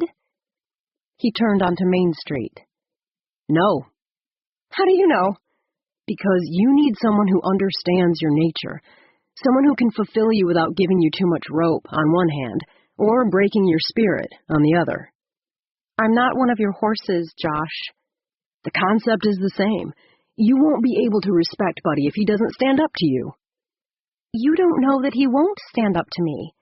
He's put the wedding off, a couple of times already.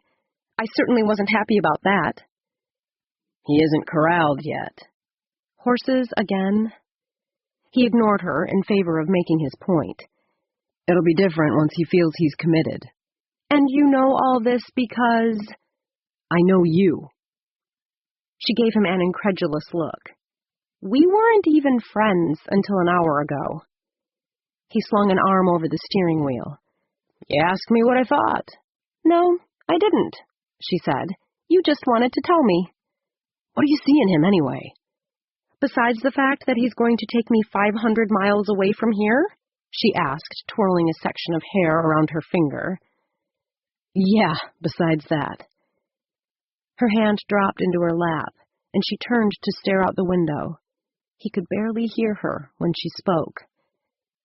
Maybe I like the fact that we get to start in the present. What does that mean? Nothing, she said. Chapter 8. Friends. She and Josh were now friends.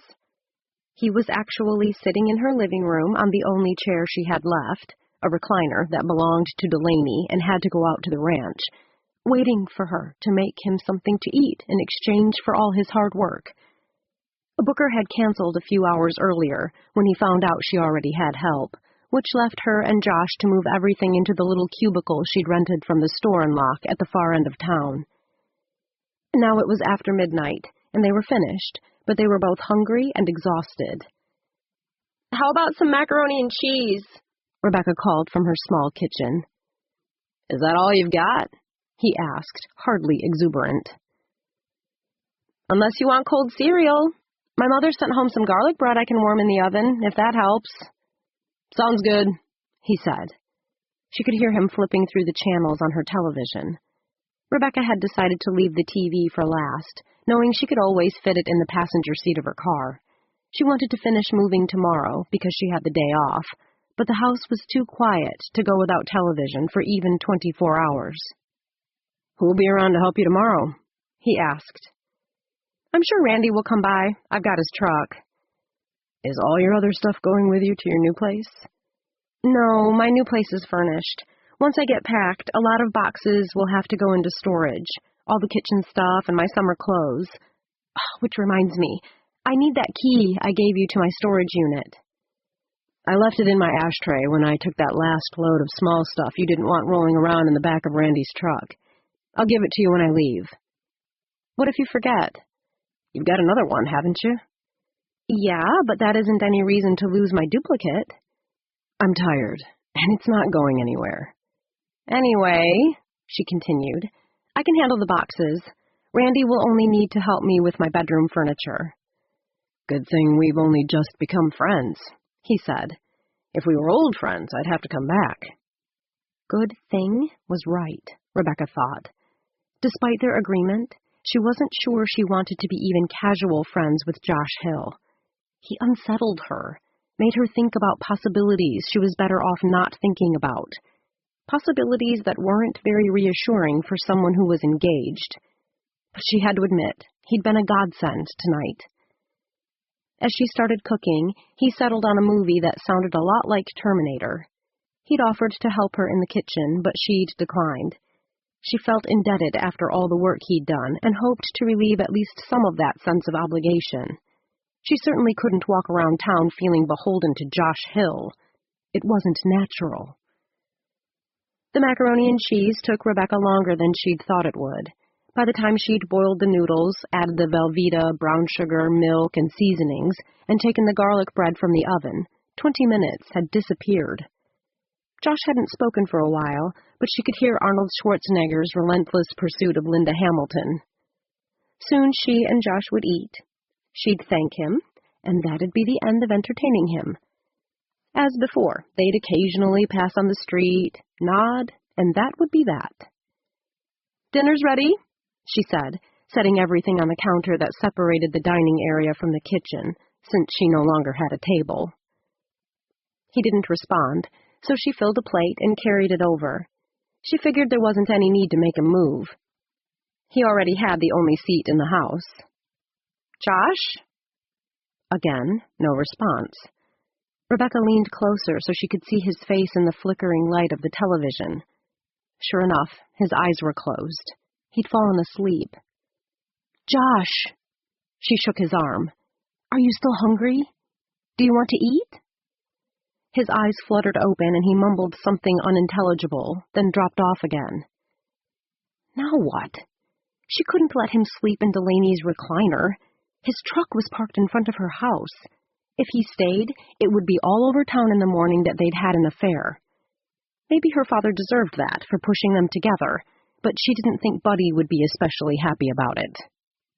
Of course, she was moving in with Booker. Rumors were bound to rage about the two of them.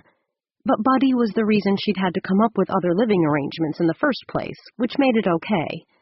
More importantly, Rebecca didn't want to have sex with Booker. Josh was a different story entirely. Putting his plate on the floor, she shook him harder.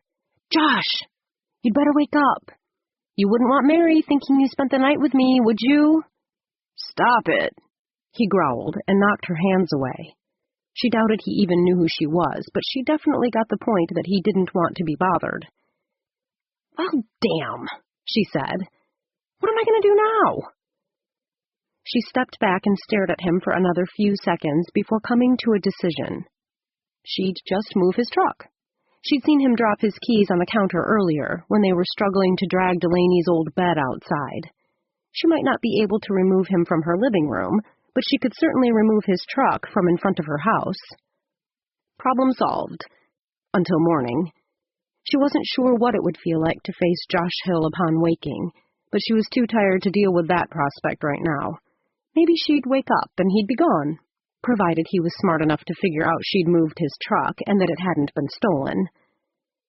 Before going out, she picked at the macaroni and cheese she'd made, polished off 2 pieces of garlic bread, cleaned the dishes, and put the extra food away, thinking he might wake up after he'd had a little nap. But he didn't. Josh? She said again as she left the kitchen, just to be sure. He didn't answer, so she scooped his keys off the counter and parked his truck in a far corner of the trailer park.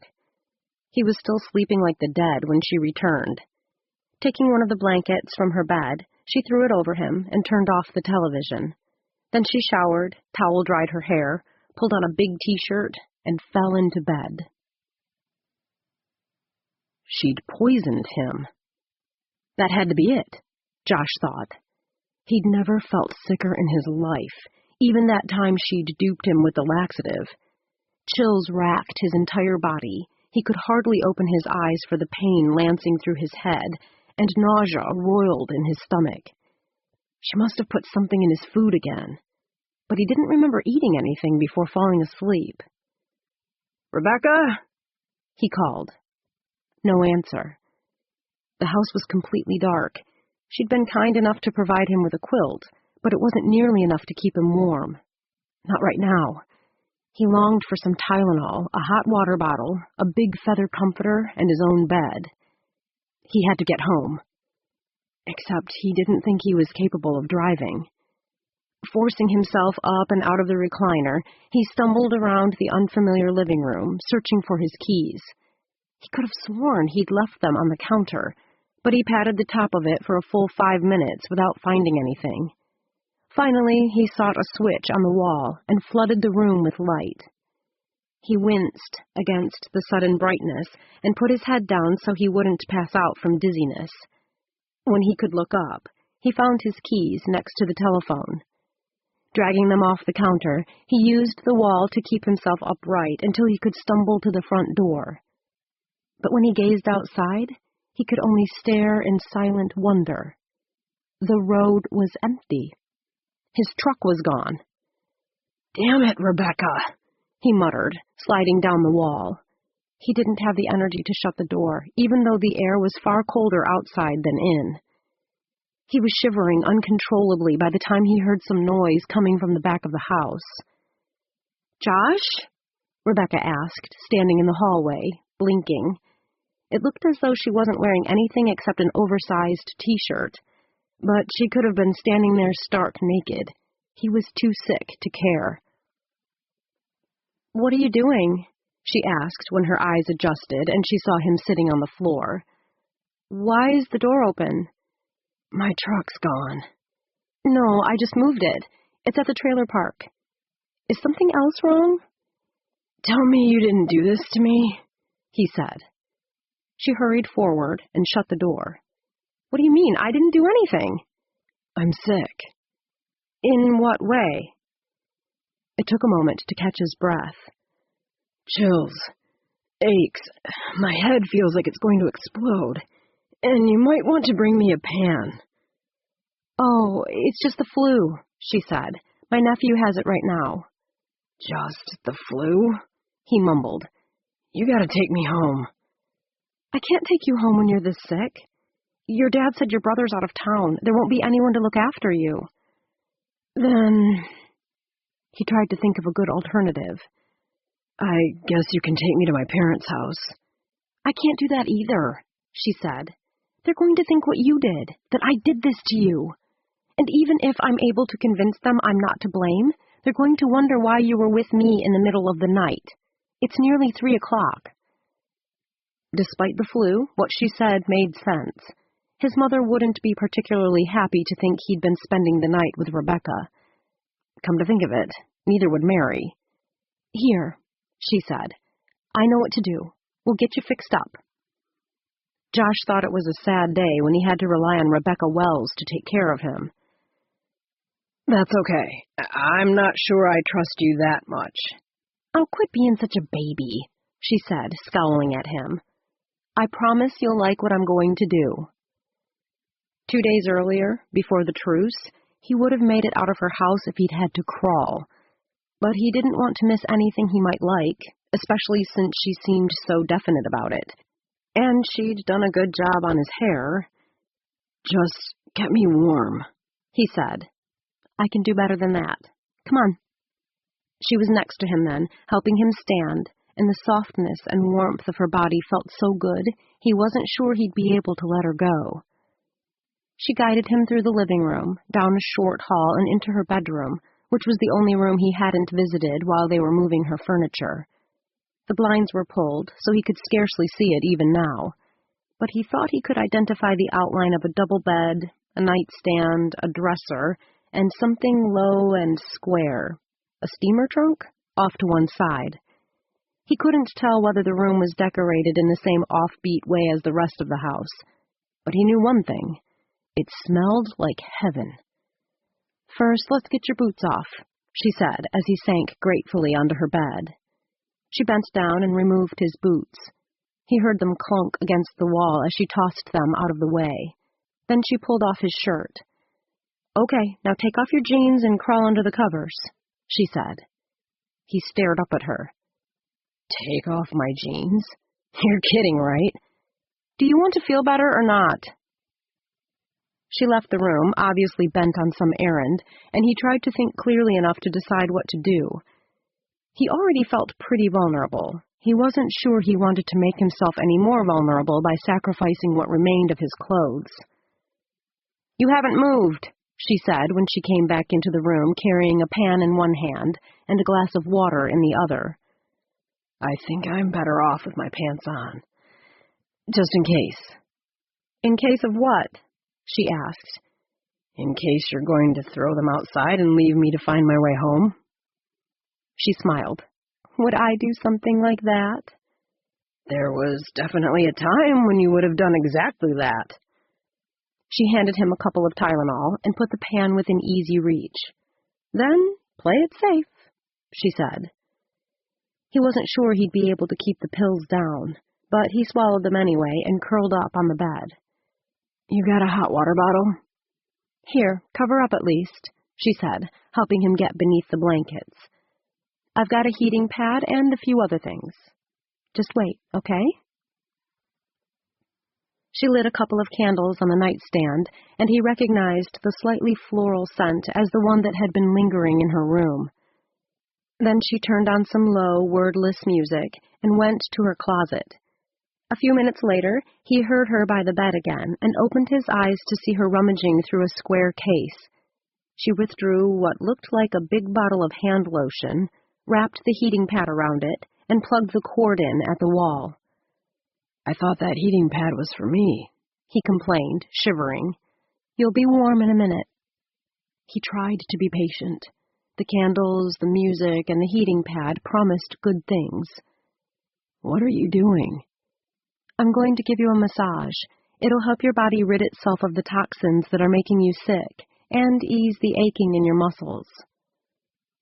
Years ago, Josh had heard something about Rebecca attending Carlson's School of Massage Therapy in Iowa. She'd been there part of the time he was attending the U of U, but when he graduated and returned home, she'd already changed her focus to hair care. She disappeared into her closet again. When she emerged, she carried a big vinyl-covered headrest, which she positioned on the bed beside him. Put your face in the opening, she told him as she situated the heating pad between his chest and the mattress. He did as she said, and immediately felt the wonderful heat from the pad seeping through his skin. He was about to tell her to pull up the covers and just let him sleep. He felt too miserable to be around anyone. But then she poured warm oil on his back and began to rub, and he knew she was right. This would help. As the candles scented the air and the music played softly in the background, her fingers seemed to find every sore spot on his back. Gently, yet firmly, she worked each muscle. She moved up his spine to his neck and then massaged his head, soothing away his aches and pains until he scarcely felt them anymore. Finally, his eyelids lowered, blocking out the dim light, and he drifted off to sleep. Rebecca considered massage to be very therapeutic. She believed the right kind of touch could heal people on more than one level. She also knew that touching some people affected her differently than touching others, and touching Josh Hill seemed to have the greatest impact of all. Drawing a bolstering breath, she gazed down at his smooth, bare skin, gleaming with oil in the candlelight, and wondered how it had come to this. Just 2 days earlier, she hadn't spoken to him in ages, other than that August 16th, and an occasional how do you do. Now he was in her bed, and the massage she performed so mechanically on others felt more like a labor of love. Her hands actually shook with a desire to explore the rest of him. Buddy. Think of Buddy. He was a kind, gentle lover, a good man. So what if they'd never enjoyed the same type of mind-blowing sex she'd almost had with Josh? So what if during those few unguarded minutes in Josh's arms last summer, she'd fancied herself so deeply in love with him she thought she'd drown? She'd been dazed, confused, drunk. Tonight, her body's response stemmed from the music and the candles. Or maybe she was as flawed as everyone said she was. Wiping the oil from Josh's back, she got up and put her things away. She was stupid to have agreed to this friendship. All it did was shine a bright light on her weak character. She was engaged, and yet, when she came into contact with Josh Hill, she lost sight of the small, neat house she imagined sharing with Buddy. Fortunately, nothing had happened that she needed to be ashamed of. She hadn't been disloyal or unfaithful to Buddy or anyone else. All she had to do was stay on the straight and narrow course that would lead her to marital bliss and not moral ruin. And that shouldn't be too hard, she reasoned, not if she kept her perspective.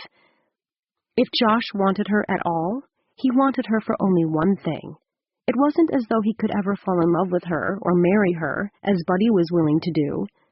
She wasn't about to destroy her engagement for a cheap, unfulfilling fling, despite the desire that dogged her so tenaciously. She was better than that. Smarter than that.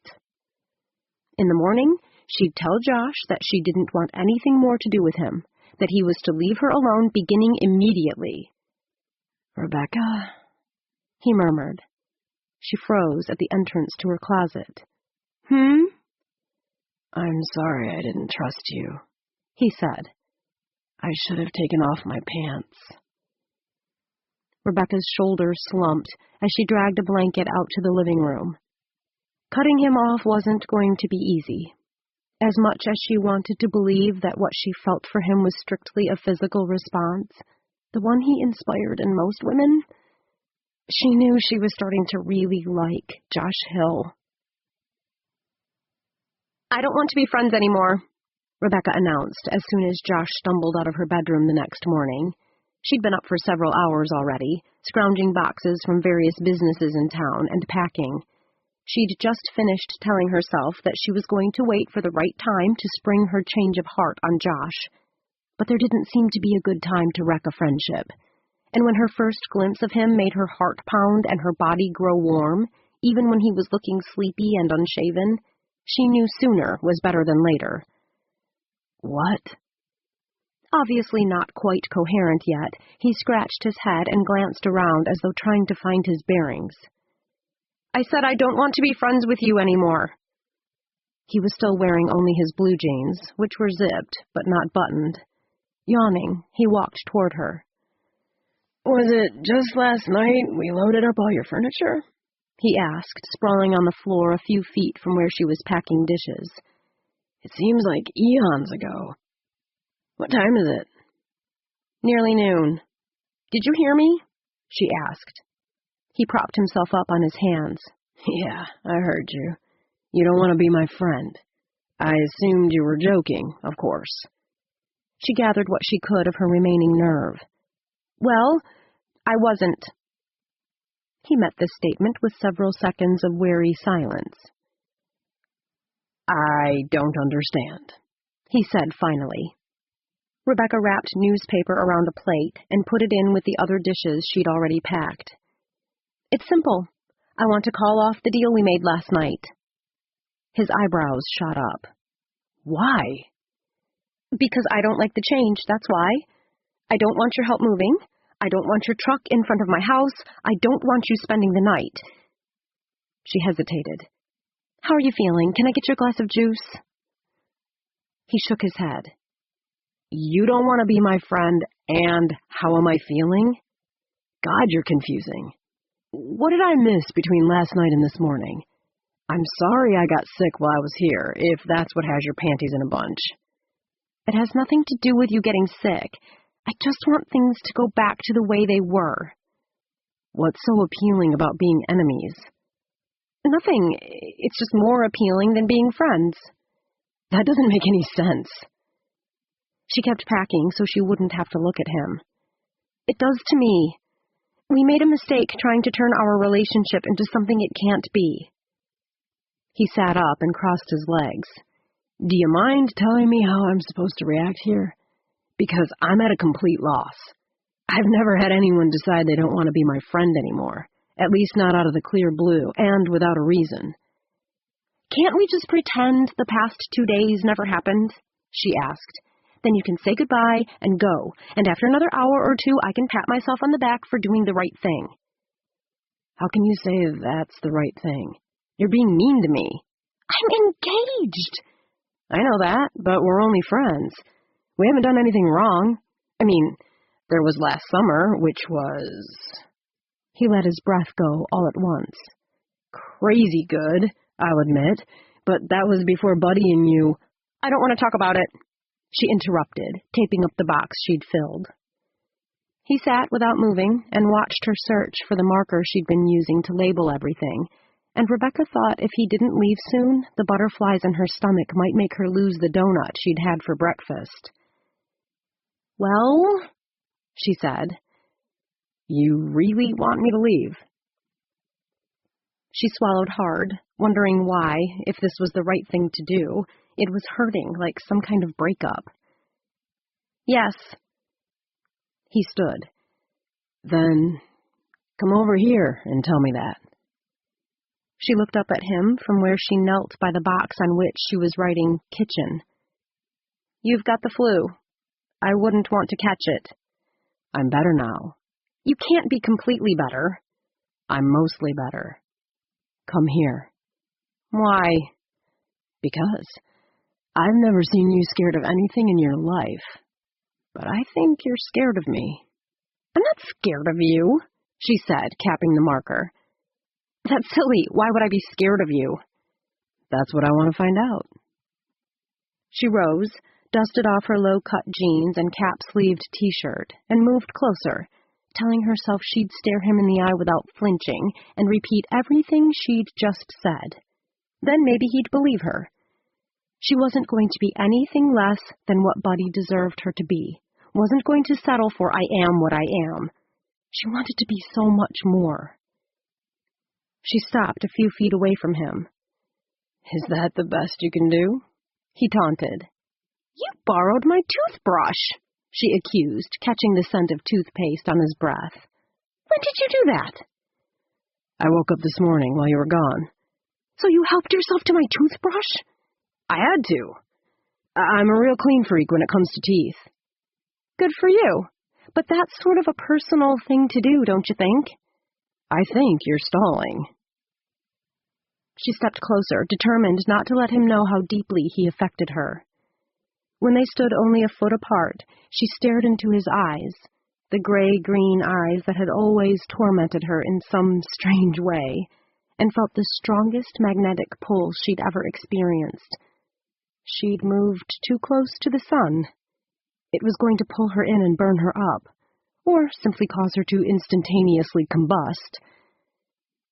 She wasn't sure whether she closed the gap or he did, but a moment later they were standing so close the tips of her breasts tingled as they grazed his bare chest through her shirt. His lips hovered near her own. She could feel his breath fanning her cheek and smell the oil she'd used on his skin the night before, and, for a fleeting second, imagined his mouth on hers in one of those hungry, passion-filled kisses she remembered so well from last summer. She was hovering, only inches away from complete ruin, hanging on by her fingertips, she realized dully.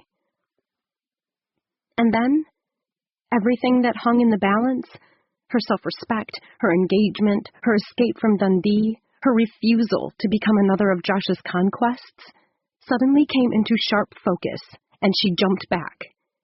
He must have felt something too, because his head snapped up and he stepped away at almost the same time. You're right, he said gruffly. Forget the damn truce, forget the friendship, forget it all.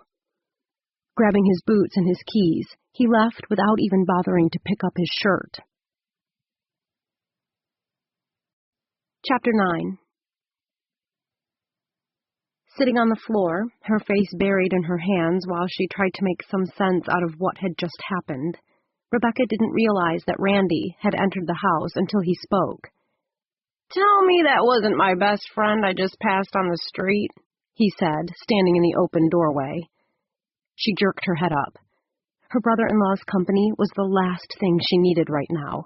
She had no emotional reserves left, no energy to spar with him. I don't know, I wasn't there. His eyes narrowed as he gave her a searching look.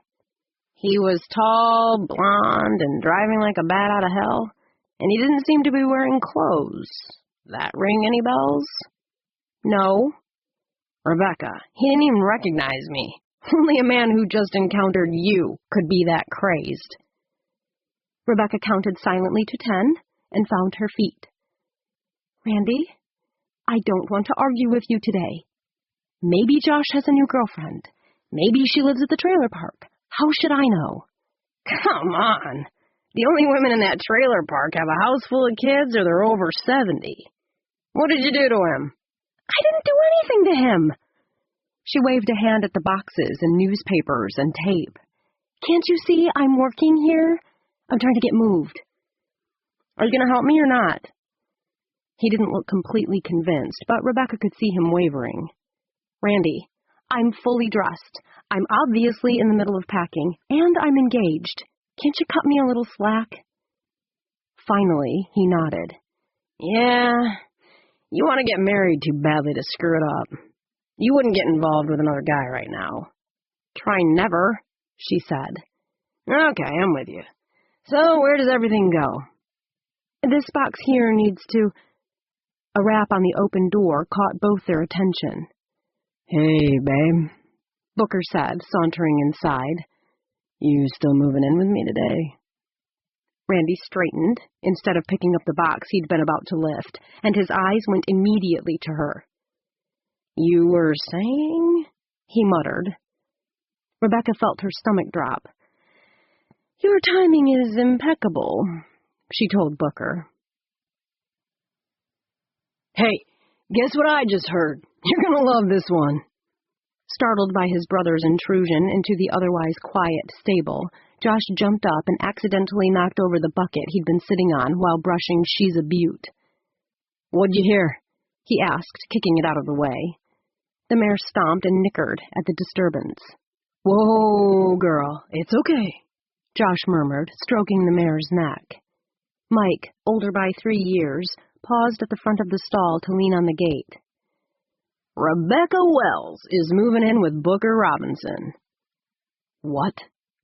Josh felt as though his brother had just slugged him in the stomach. He hadn't completely recovered from last night's flu, but until that moment, he'd been feeling much better. Where did you hear that? I stopped by the diner on my way into town just a few minutes ago. Judy said Booker and Rebecca had been in with Hattie. She heard them talking about the move. He chuckled and rubbed his neck with one hand. Only Rebecca would shack up with another guy when she's supposed to be getting married in 6 weeks. Doyle's probably going to have a coronary when he learns, if he doesn't know already. Can you imagine having a daughter who... Mike kept talking about the rumors that were flying around town. He mentioned that some folks were speculating Booker had served time in prison during the past 15 years. But Josh couldn't concentrate on his brother's words. He was too busy remembering snatches of conversation with Rebecca last night, remembering all the opportunities she'd had to tell him she was moving in with Booker. He'd even asked her where she was going, and she'd said, out in the boonies. That can't be true, he said, interrupting a list Mike was giving of Booker's possible offenses against the law. Course it's true. Sounds just like her. Wild as ever. Mike kicked a clod of dirt off the back of his left boot. I pity the guy stupid enough to tie the knot with her. Josh flinched. He pitied Rebecca's prospective husband, too, in a way. He also felt something else. Something he knew would surprise his brother almost as much as it surprised him. A sort of gut-roiling jealousy that a man was going to possess her and it wasn't going to be him. She'd give her husband hell. But Josh liked his women and his horses with ample spirit, and there wasn't a more spirited woman around than Rebecca Wells. Sure, she'd be hard to handle, but no one could make a man feel more like a man simply by closing her eyes and surrendering to his touch. He remembered the excitement he'd experienced with her, an excitement he'd never felt with anyone else. Ever. Certainly not with Mary, who seemed to think of sex as a party favor to be doled out at the end of each date. There'd been no artifice in Rebecca's reactions to him, no coyness, just a raw physical passion that had held him absolutely spellbound. Until Mike had come in, of course. Something wrong? Mike asked. I thought you'd be surprised, but... Josh dropped his brush. Whether he and Rebecca were calling a truce or not, he didn't want her living with Booker Robinson. He didn't want her anywhere near Booker, and he sure as hell wasn't going to be the stupid fool who helped her move in. Come on, he said. There's something we have to do. You just had to mention that I was staying here to my brother-in-law, Rebecca complained to Booker. They were lounging on the couch at his grandmother's house watching television, exhausted from their long day of moving. How was I supposed to know it was a secret? He asked. Were you just going to disappear without a forwarding address? Rebecca punched the pillow she'd brought out of the upstairs room Hattie had designated as hers and curled into a more comfortable position.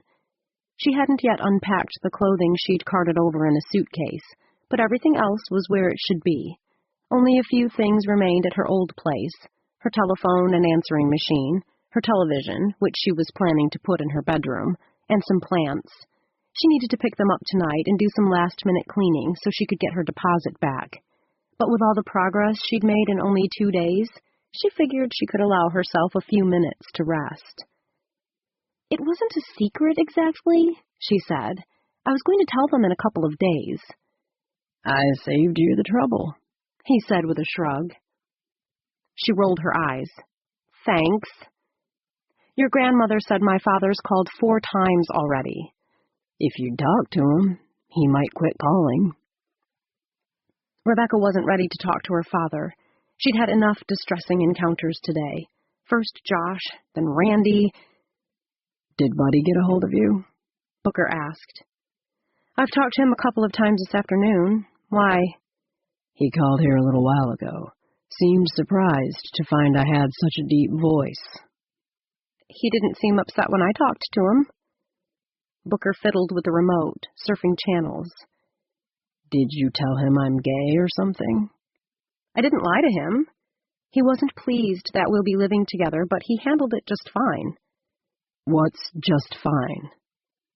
He said a lot of things like, in the future, I hope you'll discuss your plans with me, Rebecca, and communication is key in any relationship. Booker scratched his head. Does this guy have any testosterone at all? He's not the macho type. He's low-key and sweet, and he's going to bring more emotional balance into my life. The kind of emotional balance that comes from being afraid of commitment? He's not afraid of commitment. He's put the wedding off 3 times, Rebecca. Doesn't take a psychology degree to see he's dragging his feet. It's not that. He's just really close to his family and wants them all to be there. Which could indicate something worse. What's that supposed to mean? Maybe he's a mommy's boy. Rebecca sat up. Quit being so negative, Booker. You're going to like him, she said, even though she doubted he would. Tell me again why you want to marry this guy, he said, settling on VH1. Besides being a very fine person, he's gentle and consistent. I admire that. To hell with gentle and consistent, he said. What about passion? I have enough passion for both of us. I'm looking for other things. How many men do you know who'd go along with their fiancé moving in with a male friend? Now that's trust. Or stupidity, he muttered. What's stupid about saving 2 months' rent? So he's tight-fisted as well as stupid? Where'd you find this lemon? Quit it, she said. You don't even know him. He fell silent through a Janet Jackson video. When's the wedding? He asked when the VJ returned to the screen. Did Buddy say? January 25th, but you'll meet him before that. He's flying out for my parents' anniversary party a week from Friday. She purposefully didn't mention the only tense moment in her whole conversation with Buddy, when he'd told her it would cost as much as a new ticket to change his travel itinerary, and she told him she didn't care. She doubted these details would reflect well on Buddy, considering Booker's earlier comment about his being tight-fisted. You've invited me to the wedding, but you haven't said anything about taking me to your parents' big celebration. Rebecca felt a flicker of apprehension. You don't really want to go to that, do you? Why not? Half the town will be there, including that cute little Katie from your salon, right? Yeah, probably, Rebecca responded. Then I'm in. She shook her head. I don't know about that. Aw, come on. You can get me an invite, can't ya? Rebecca, your father's on the telephone again, Booker's grandmother called. For a little old lady barely 5'2" with wispy gray hair, translucent skin, and brittle bones, she had quite a voice. Rebecca scrambled off the couch. I'm just on my way out, Hattie. Could you tell him I had to go to my old place to finish up a few things? But it's almost 10 o'clock, dear. Are you sure you want to go back tonight? Yes. Rebecca wanted to wash her hands of the old and concentrate on the new. She also wanted to sleep late in the morning. She didn't have to work until 10. This stuff is important, I'm afraid, she called. Tell him I'll stop by his office tomorrow at lunch. Hattie said nothing more. Rebecca nudged Booker with her knee. Want to go with me? His eyes flicked away from the television screen. Not especially. I'm beat. Now that she had a roommate again, she hated the thought of going alone. What would it take to convince you? He considered for a moment. Is A&W open this time of night? Not during the week. Then I guess you're out of luck. A half-smile curled his lips as he went back to watching television. What about a rain check? She asked. I'll take you out for ice cream tomorrow. He made a big deal about turning off the television, tossing the remote aside, and getting to his feet. I didn't know you were going to be such a pain in the ass when I said you can move in here, he grumbled. She gave him a sweet smile. You'd be bored stiff without me. Don't get cocky just because you're the only person in this town I can tolerate. Besides that cute little Katie. Katie's only 23. She's older than 18, he said, trailing her through the front door, down the porch steps, and to her car. I don't think she'd be very responsive, Rebecca said. She's had a thing for Josh Hill's older brother as far back as I can remember. Older brother? I thought you said she's only 23. Rebecca unlocked the doors, took the driver's seat, and reached into the back for a sweatshirt. She is. How old is Josh's brother? He asked, climbing in beside her. Let's see. Her radio blasted through her speakers as soon as she started the car. She turned it down before throwing the car into reverse.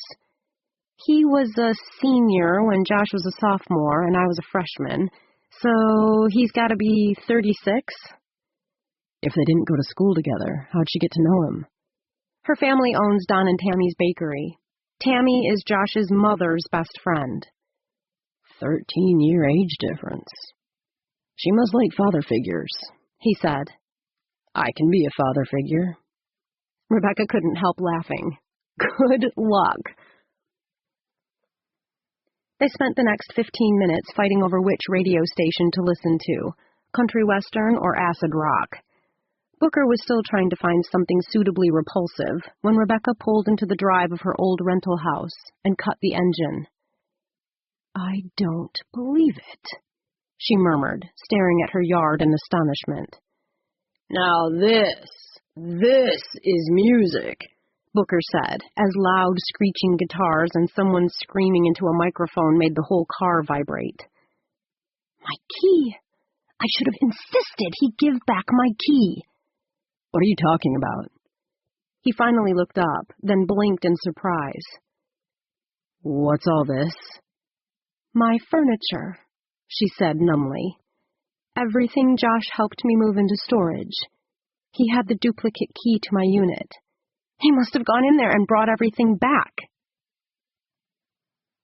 It was late, but Rebecca couldn't sleep. She was in a new place with different sounds and smells and textures. She was worried about her furniture, which was still sitting on the lawn of her old rental house because she and Booker had been too exhausted to deal with moving it again tonight. And she was angry. "You'll get yours, Josh Hill," she muttered for the 100th time. Fortunately, Booker and his grandmother were both asleep, so she was alone with her thoughts. Booker had stayed up for a while, drinking a beer and watching television, but Rebecca couldn't get interested in any of the sitcoms he preferred. She needed a more physical outlet and began to pace, silently cursing Josh Hill, and Booker had eventually dragged himself off to bed. "Who does Josh think he is?" she said aloud, pivoting at the end of the family room and coming back for another pass. Just because she didn't want to be his friend didn't mean he had to turn on her. Finally, she sat down at the small built-in desk in the corner of the room to call Buddy, hoping his calmness would soothe her. He wouldn't like her spending so much money on long-distance calls instead of emailing, but she needed to hear his voice. "Hi, honey," Buddy said. "You're not sleeping?" she asked. "No, I'm surfing the net." He surprised her by not saying anything about the money she'd owe Hattie for this call. "What are you looking for?" "Just checking out some new games, stuff like that." "Find anything fun?" "Actually, I did. I was visiting an astrology page my mother told me about and read something I was going to email you. Now that you're on the phone, I'll just read it." "What is it?" she asked. "Proof that we're meant to be together." "Really?" That sounded good. Exactly what Rebecca needed at the moment. Here it is. What attracts the Scorpio woman? Just a sec, I'm pulling it up. Rebecca waited, hoping to hear that she was wildly attracted to a mild-mannered, sweet man who would never cause her angst or fear, never make her see red, never leave her furniture out on the lawn. The type of man who attracts you seems inscrutable and has a kind of magnetic charisma that hints at smoldering sexuality and passion. Buddy read. Smoldering sexuality? Go on, Rebecca said, feeling a slight glitch in her enthusiasm. Obviously, he hadn't gotten to the part that talked about him. You're strong-willed and possessive, he continued, and like the same in a mate, for you have a deep-felt need to be wanted. A subtle power struggle may be a seductive aspect of the attraction. Men who seem mysterious or brooding or have deep, dark secrets could intrigue and entice you. You are often attracted to men who seem powerful or dangerous. Powerful, she said. Well, I interpret powerful to mean confident. And I'm confident, right? Right. That could be you, she said, because she didn't know what else to say. So far, none of Buddy's stronger characteristics had been mentioned. I thought the first part was a little more applicable, but I suppose some women might say I'm a man of secrets, Buddy said. Still waters run deep and all that, you know? Sometimes still waters were simply what they appeared to be. Still waters. Rebecca had realized that with Buddy, but she certainly didn't want to make him feel bad if he imagined himself as enigmatic. You're... She cleared her throat. Sort of mysterious, I guess. I wouldn't call you brooding, exactly. Wait till you hear this. If you have Mars in Scorpio, you will have extra strong passions and sexual magnetism that is sensed by others, especially Scorpio types. Why would you read me that?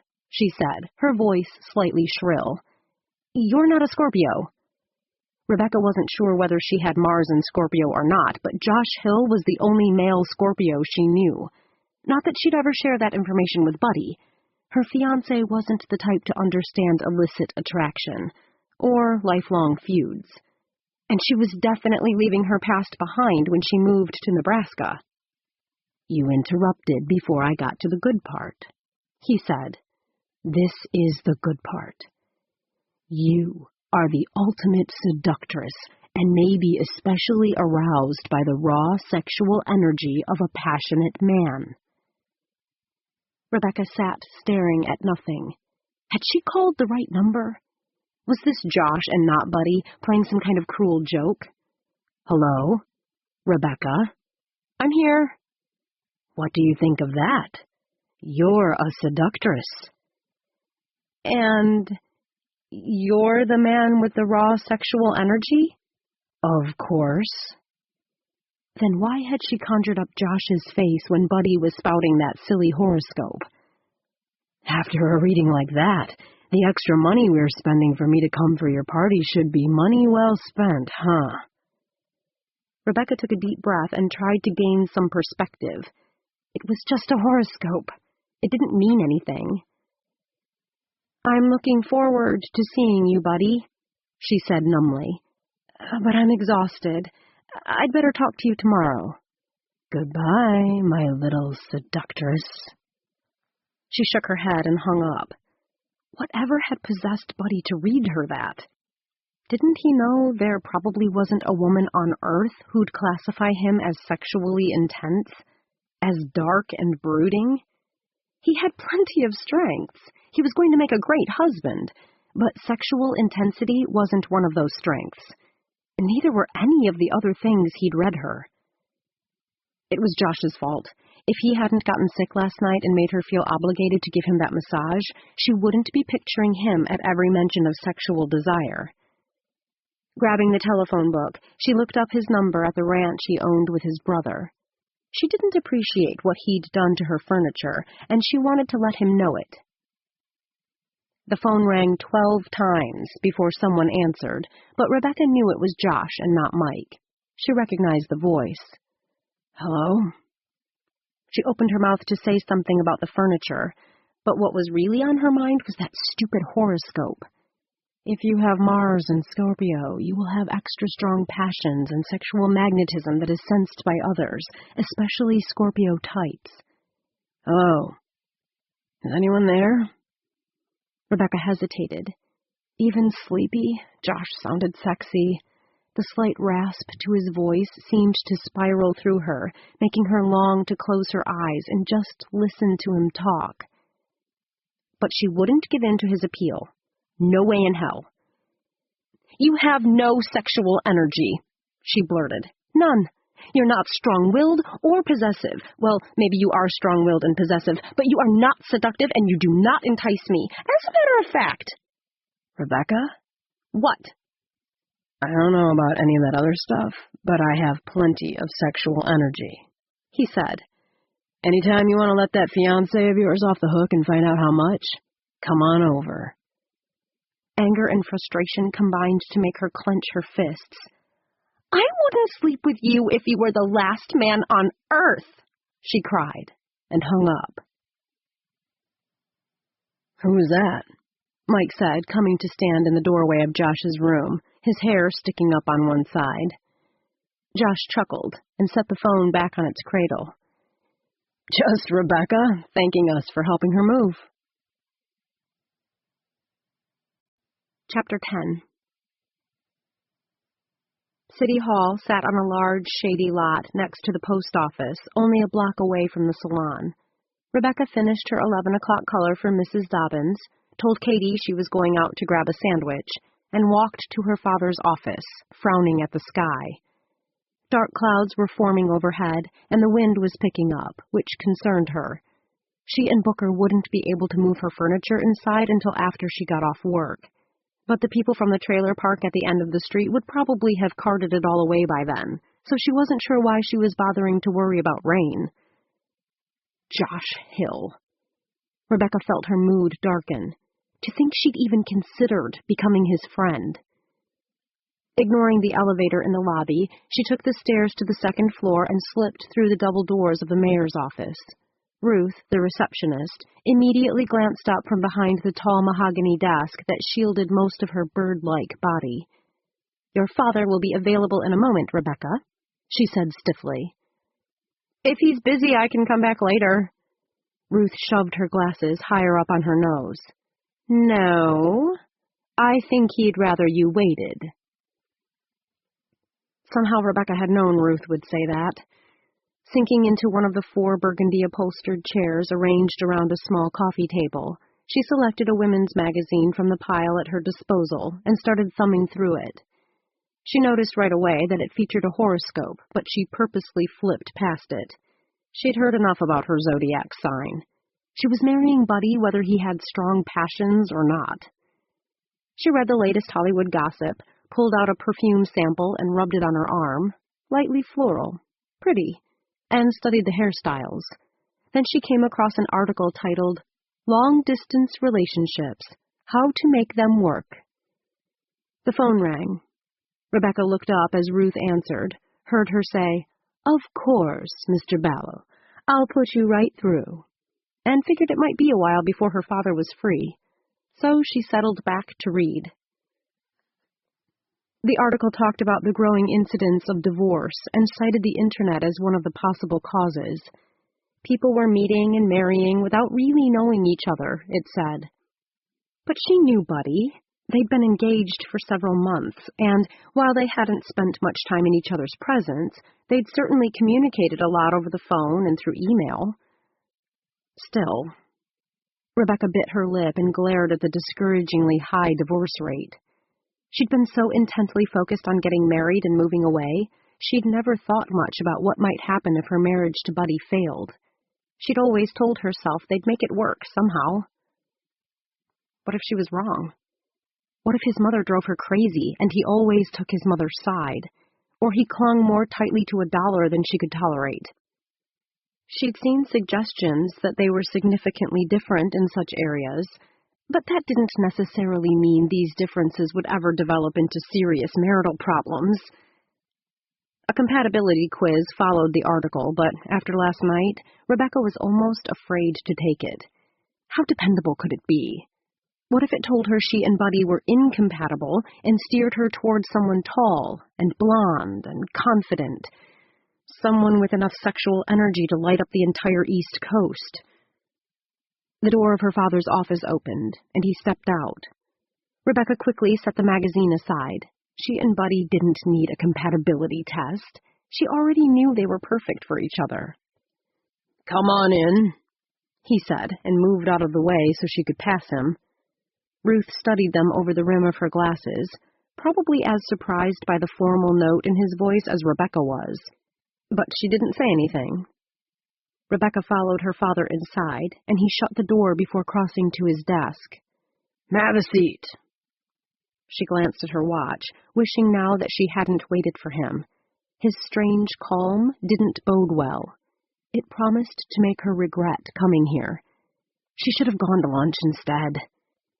"I only have another 10 minutes or so. Fanny Partridge is coming for a perm at 1, she said, preparing her escape before sitting on the edge of a burgundy-upholstered chair. He didn't answer.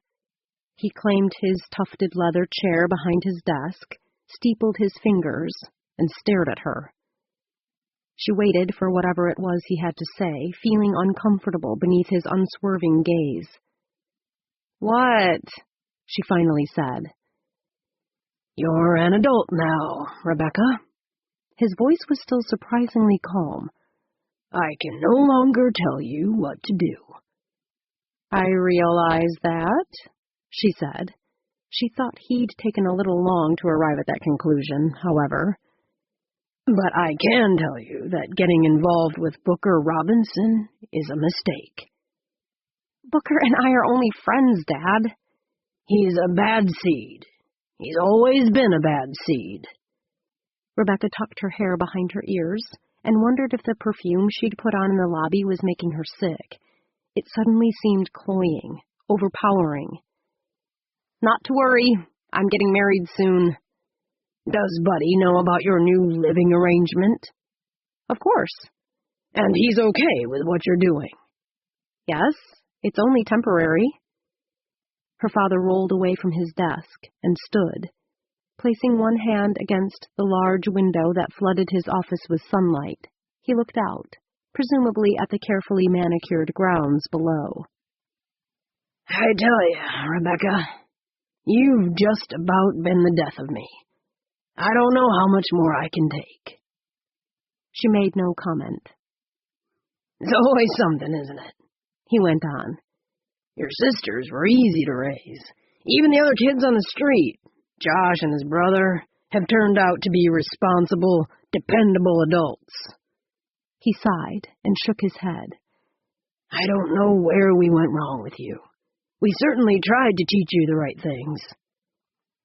Rebecca squeezed her hands together in her lap. Maybe I'm like Booker, she said. Maybe I'm just a bad seed. Straightening, he sighed. Maybe so. In any case, your mother's really counting on this wedding. She thinks once you're married, everything will be fine. So don't do anything to screw it up, okay? Can you do us this one favor, Rebecca? Rebecca thought of Buddy's postponement and felt a stab of foreboding. Her parents would blame her because she'd moved in with Booker, or they'd say it was her temper that had caused Buddy to shy away. She opened her mouth to tell her father and get it over with, but remembered their anniversary party and hesitated. If she told him now, she'd start a ripple effect that would ruin the whole celebration. She couldn't do that. What difference would 12 days make anyway? They could blame her after the party as easily as before. I'll do my best, she said, and walked out. When Rebecca returned to Hare and Now, Katie handed her a key. Josh Hill dropped this by. Rebecca stared at her palm. It was the extra key to her storage unit. After what he'd done, she'd never dreamed Josh would dare show his face at the salon today. She'd assumed he'd mail her the key, give it to her parents, or wait for her to show up and demand it. The fact that he'd risked a face-to-face confrontation showed her just how brazen he was. He has some nerve, she replied. Momentarily between clients, Katie was busy sweeping up hair clippings. He can have all the nerve he wants, she said. There isn't a better-looking man within 100 miles of here, except his brother, of course. The buzzer over the door squawked, and Mary Thornton stepped inside. Hi, everyone. Mona, who worked only half a day on Tuesday, did Mary's nails every other week. She'd arrived some time while Rebecca was gone and was now busy setting up her station. Irma, the owner of Hare and Now, took Tuesdays off, and they rotated to be sure there'd always be someone available to close the salon at night.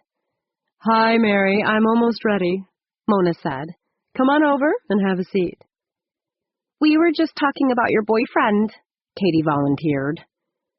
Mary pulled off her sunglasses and slipped them into her purse, along with her car keys. What were you saying about Josh? Just that he's handsome as the devil. And rich, too, which certainly doesn't hurt, Mary said, smiling proudly. Rebecca gritted her teeth and headed purposefully to her own station. She wasn't going to get involved, wasn't going to say anything. When do you think you two will be getting married? Katie asked. Mary sauntered over to Mona's chair and settled in for her appointment. I'm thinking December might be nice. I'd like to give Ricky a father for Christmas. Wouldn't that be fun? Great. She really would be the last in her group of peers to marry, Rebecca thought. I didn't realize the two of you were engaged, she said, unable to keep her silence any longer. Mary twisted to look at her. Well, it's not official or anything, but everyone knows it's just a matter of time. We've been together for 6 months. Rebecca remembered Josh's answer when she'd asked him if they'd be getting married soon. I don't know. Do you think we should? He'd sounded almost flippant, definitely not as certain as Mary. And there'd been other moments when he'd seemed less than committed. Just before he stormed out of Rebecca's house was one of them. And then on the telephone he'd said, Anytime you want to let that fiancé of yours off the hook and come on out here. He hadn't even mentioned Mary. Probably because he was all talk, Rebecca decided. He'd made that offer assuming she'd never take him up on it. But he still seemed far from devoted. Well, money isn't everything, you know, Rebecca said. Mary laughed and shook her head.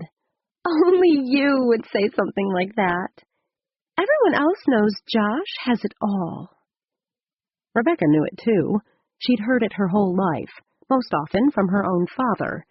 But she wasn't about to admit to anyone that, deep down, she agreed. What's his brother doing these days? Katie asked Mary. Is he still seeing that woman from McCall? Rebecca knew Katie was trying to make the question sound nonchalant. She failed miserably, but Mary was so caught up in flaunting her plan to become the wife of the most admired man in town, she didn't notice. I think so, she said absently. I suspect he'll be getting married soon, too. A sad expression flickered over Katie's face, but Mona had already started Mary's manicure, so Rebecca was the only one watching. Catching the younger woman's eye in the mirror, she said, "You never know about those things, Katie. A wedding's not a done deal till both parties say I do." Katie smiled gratefully, but it was Mary who answered. "Oh, it's pretty much a done deal for me and Josh," she said. "All we have to do now is set the date." Rebecca closed her eyes, took her first sip of coffee, and told herself she could relax at last. She was at Jerry's diner. Grandmother Hatfield couldn't bother her here. "I thought you told me she'd have a few chores for me, nothing too arduous," she complained to Booker, who sat in the booth opposite her. Booker still wasn't quite awake. She'd gotten him up before dawn and dragged him out to breakfast, hoping for a reprieve. Anything to stop Hattie from banging on her door at 7 o'clock to ask for some new favor. They'd lived together for a week now, plenty long enough for Rebecca to learn that Booker's grandmother was no one's fool. She came off as fragile and elderly, but she knew what she wanted and how to get it. Rebecca had already spent as many hours helping the old woman make raspberry jelly, varnish the kitchen cupboards, and label the shelves in the cellar as she'd spent at the salon. Now she understood why Hattie had been so agreeable about letting her move in. She was actually getting the better end of the bargain, especially because she kept Booker as busy as Rebecca. He'd already changed her oil, rotated her tires, fixed a few broken sprinklers, organized the shed, and was now in the process of cleaning out the garage, which hadn't been done since Mr. Hatfield died 20 years earlier. "She takes that saying, the one about idle hands being the devil's workshop, seriously," he said.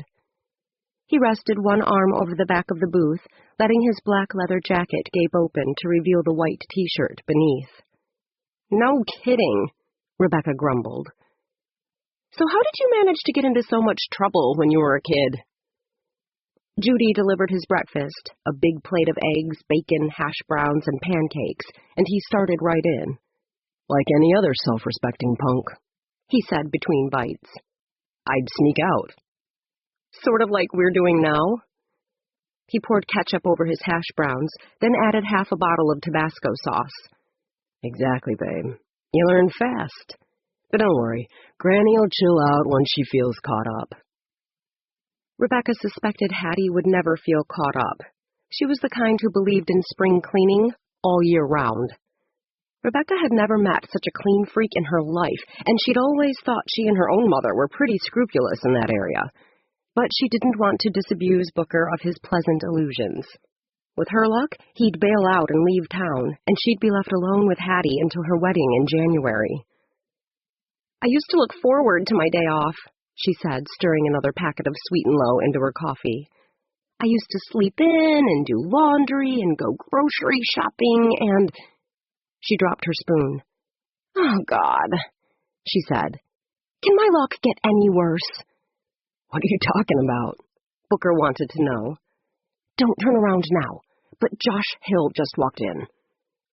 Without bothering to put down his fork, Booker immediately twisted in his seat to stare at Josh. "Booker, I told you not to turn around," Rebecca whispered harshly. "I don't want him to see me. I've had enough of him and his girlfriend." But it was too late. Josh had spotted her and Booker, had obviously noticed Booker's less-than-friendly glare, and was busy returning it, with interest.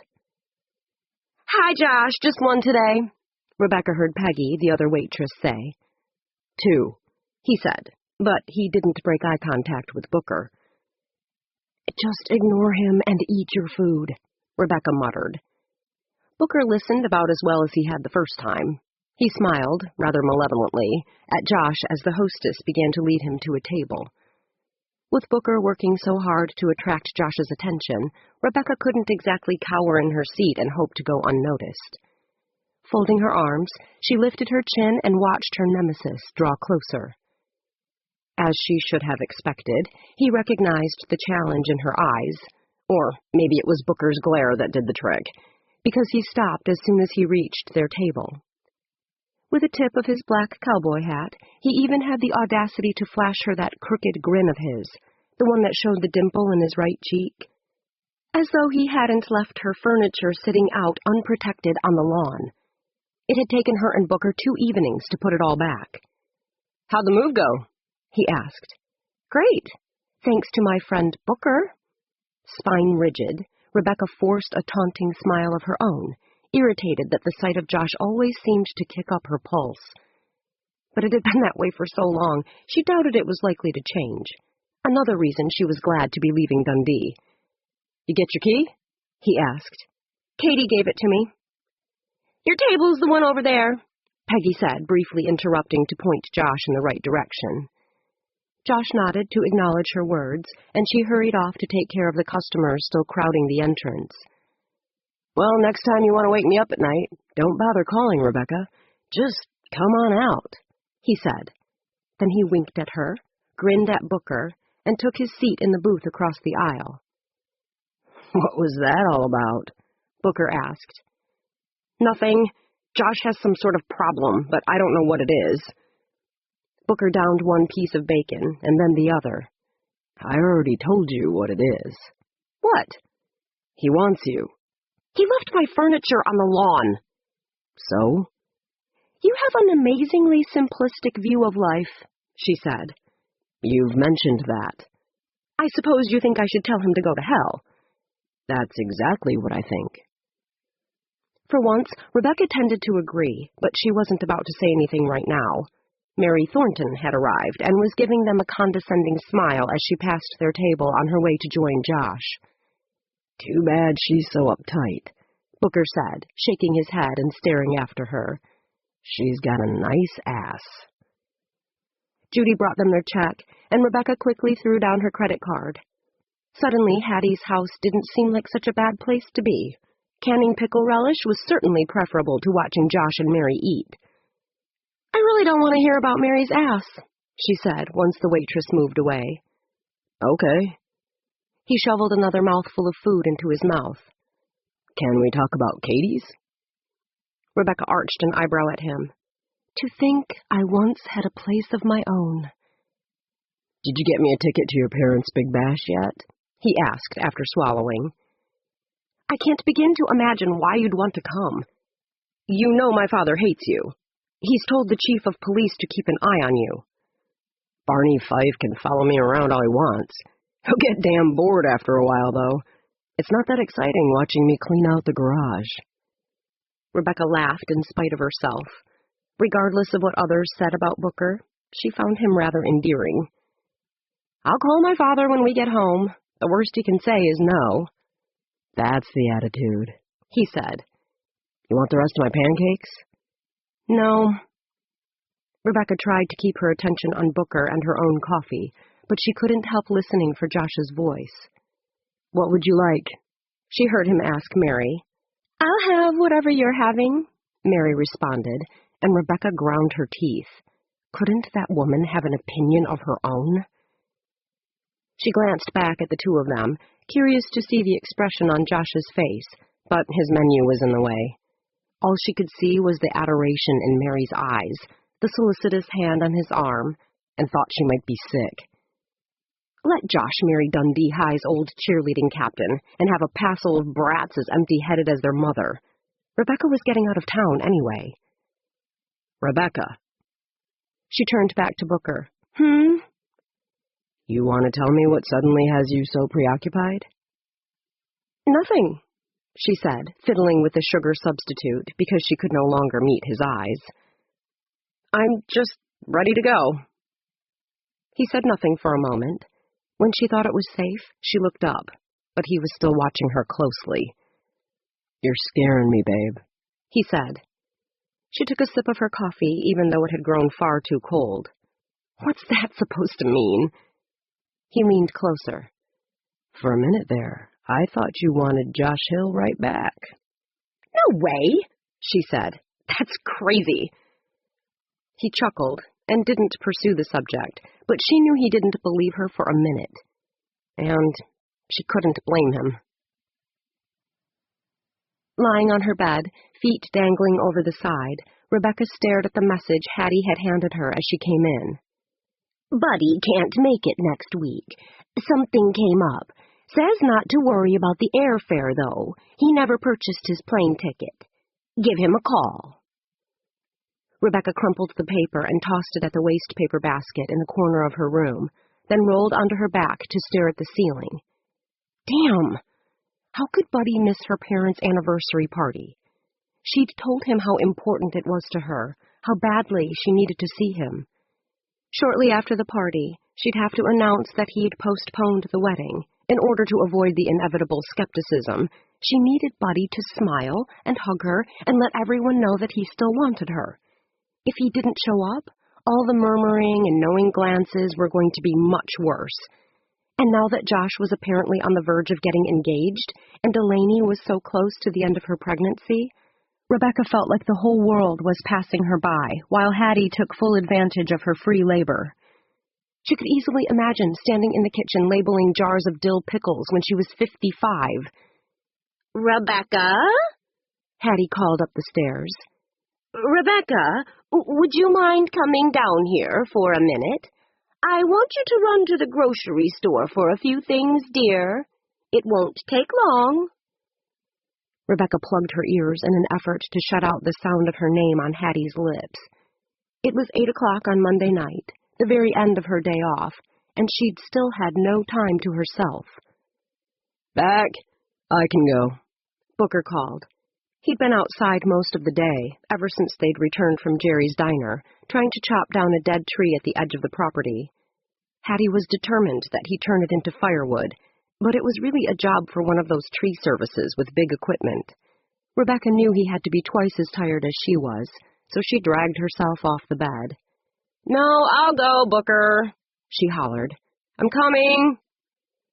She glanced at the telephone and considered making a quick call to Buddy.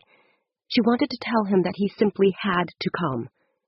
She needed a change in luck, something that would put a little wind at her back, but she doubted she could convince him. He probably hadn't planned on coming in the first place. Otherwise, he would have already bought the darn plane ticket. "What's wrong?" Booker asked as soon as she descended the stairs. "Buddy's not coming for the anniversary party," she said. She thought he'd make some wisecrack like, "And that's bad news?" But he didn't. He actually gave her a sympathetic smile and went for his coat. "I'll go to the store with you." "You're both going?" Hattie sounded disappointed. "I was hoping you'd take a look under the sink in my bathroom, Booker. I think I have a leak." "Sorry, Granny." He dropped a quick kiss on her cheek. "I'll check it out in the morning, okay? Where's the grocery list?" She pulled a notepad from a purse the size of a suitcase. "Here you go. Just have them put it on my account. But don't forget to ask the manager if he has any loose bananas.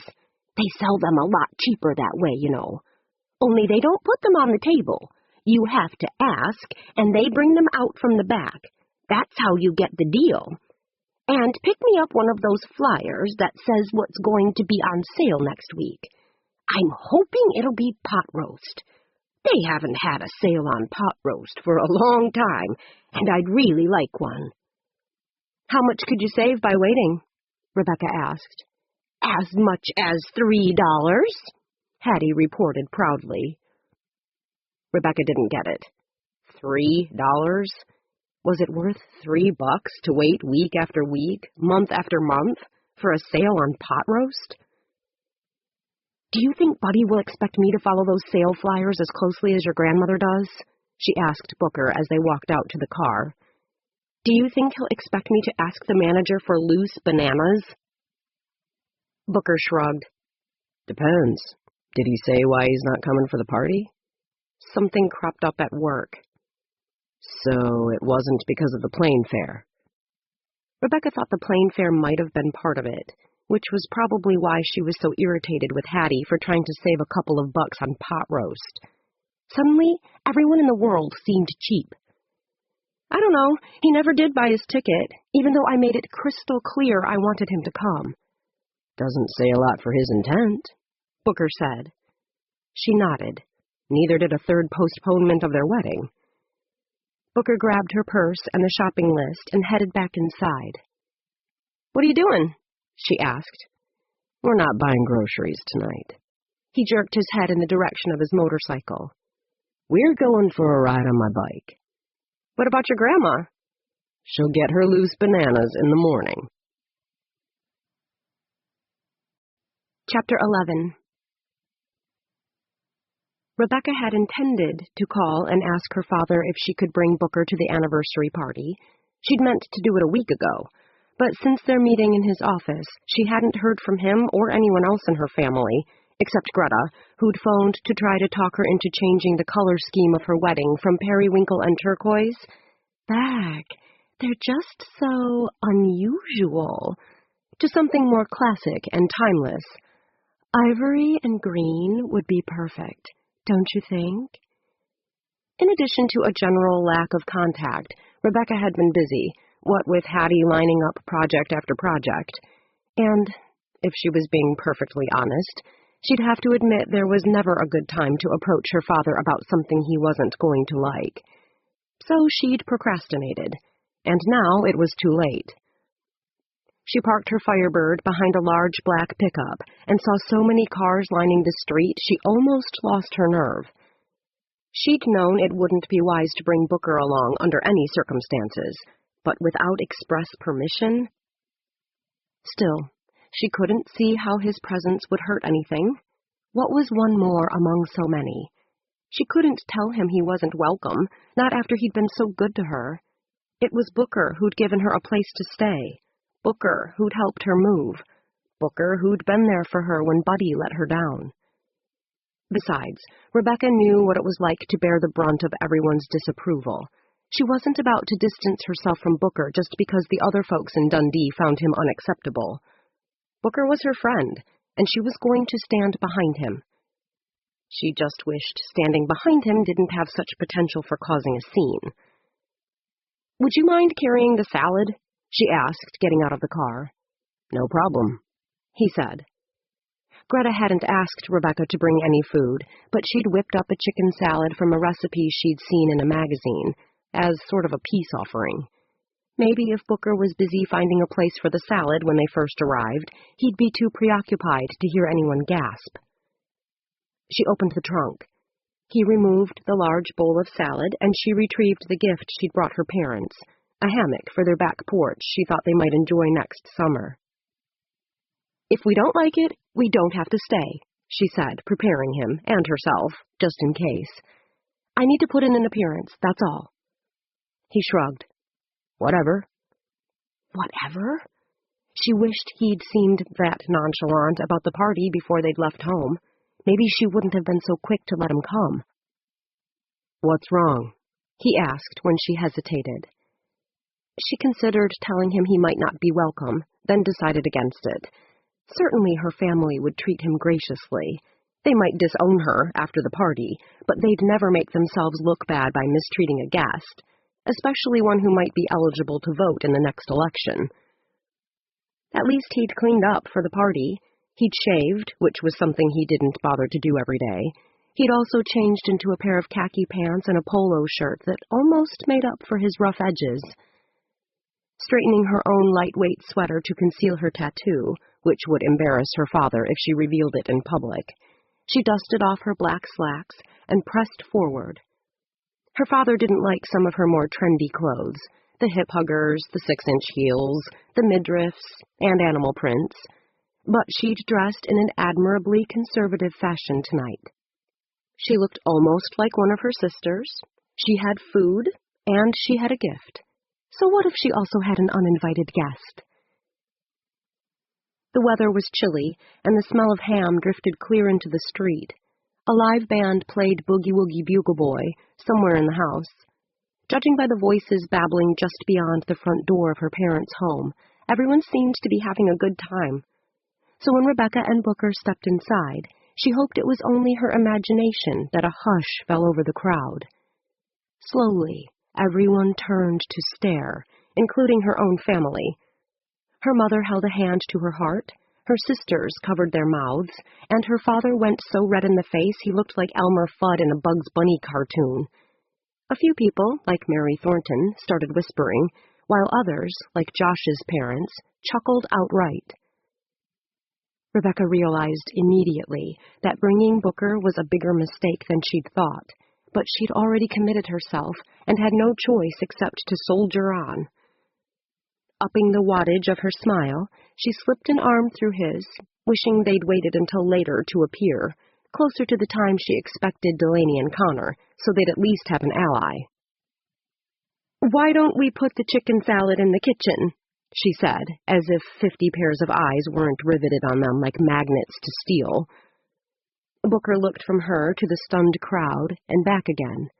Before he could say anything, however, her mother came forward and kissed Rebecca's cheek. "Hello. Glad you could both join us," she said, using the cordial voice that told Rebecca she was on her best behavior. "Please help yourself to the food in the kitchen. It's buffet style, of course, and the champagne is on the dining room table." Rebecca might have been a mere acquaintance for all of her mother's warmth, but at least someone had greeted them. "Thanks," Booker said, and Fiona nodded stiffly before moving on. Greta approached next and swept Rebecca into a brief hug. "Are you insane?" she hissed in her ear. "Everyone thinks you two are having an affair. What are you doing bringing him here?" But when she pulled away, she was smiling as though she'd said nothing unpleasant and immediately introduced herself to Booker. Rebecca glanced over her sister's head to see her father. Evidently, no one had clued him in that he was supposed to play along and save his rage for later. He was standing next to the punch bowl, glowering at her and Booker, and making no attempt to hide it. "I can see your father's happy we're here," Booker said under his breath. Rebecca tightened her hand on his arm. "Don't worry about him." They were just heading toward the buffet when Rebecca felt someone catch her by the elbow. Josh Hill. She hadn't seen him until that moment. Surprisingly enough, he was smiling. "Booker, glad you can make it," he said. Booker nodded once, then Josh's smoky green eyes focused on her. He was wearing jeans and boots with a button-down solid red shirt that wasn't a far cry from his usual jeans and t-shirt. But he looked good in anything, and the shirt somehow dressed him up enough that he blended beautifully with the crowd. Maybe it was the solid color, which brought out the blonde in his hair and the lightness of his eyes. "You look great, as always, Rebecca." Rebecca felt pretty sure his compliment came from no real admiration. He was only making a statement, and it wasn't that she looked nice. He was publicly including her and Booker in his circle of friends, lending them his support in front of the others. But she resented the fact that he felt it necessary to rescue her among her own family and in her old home. It was the ultimate humiliation, the ultimate contrast between their respective positions in the community, even in her father's esteem. Besides, she wasn't about to forgive him so easily for what he'd done to her furniture. "Go away," she muttered. "I don't need you." At that, his smile grew genuine. "I'm fine," he said loudly. "Thanks for asking." "Wonderful. Maybe you wouldn't mind taking this wherever it needs to go." She handed him her parents' gift and pivoted so fast she nearly ran into Katie, who'd arrived just behind them. Booker steadied the younger woman, then winked at Rebecca as though she'd purposely thrown Katie into his arms. Trying to pretend she was happy to be where she was, Rebecca introduced them. Booker suggested they get a glass of champagne and drew Katie away. Then Rebecca was standing in the middle of the party alone. Why couldn't he be Rebecca's friend? Josh watched her chalk her pool cue in the basement of her parents' home. What made him so different? She was obviously good friends with Billy Joe and Bobby West, and Perry Paris, and Booker, of course. Sometimes Josh wondered if there wasn't potential for something more to exist between her and Booker, but neither of them acted like it tonight. Booker had spent most of his time hustling Katie. Rebecca had spent most of her time hustling Pool. And she was taking all comers. When had she gotten so good? "There you are," Mary said, coming up behind him and slipping her arms around his waist. "I wasn't sure where you'd wandered off to." Josh took another sip of his beer and wished Mary would leave him alone for 15 minutes. He wanted to see this game, and he wanted to do it without a commentator. Rebecca studied the table, leaned low, and banked the 9-ball off the side into the left corner pocket. It was a tough shot, but she made it look easy, and now only 2 striped balls remained. Billy Joe, who had $20 riding on the game, still had 4 solids. "What's up, man? You're getting your butt whooped by a girl," his brother taunted. "Shut up," Billy Joe snapped. "She's gonna whoop you next." "No, she ain't," Bobby replied.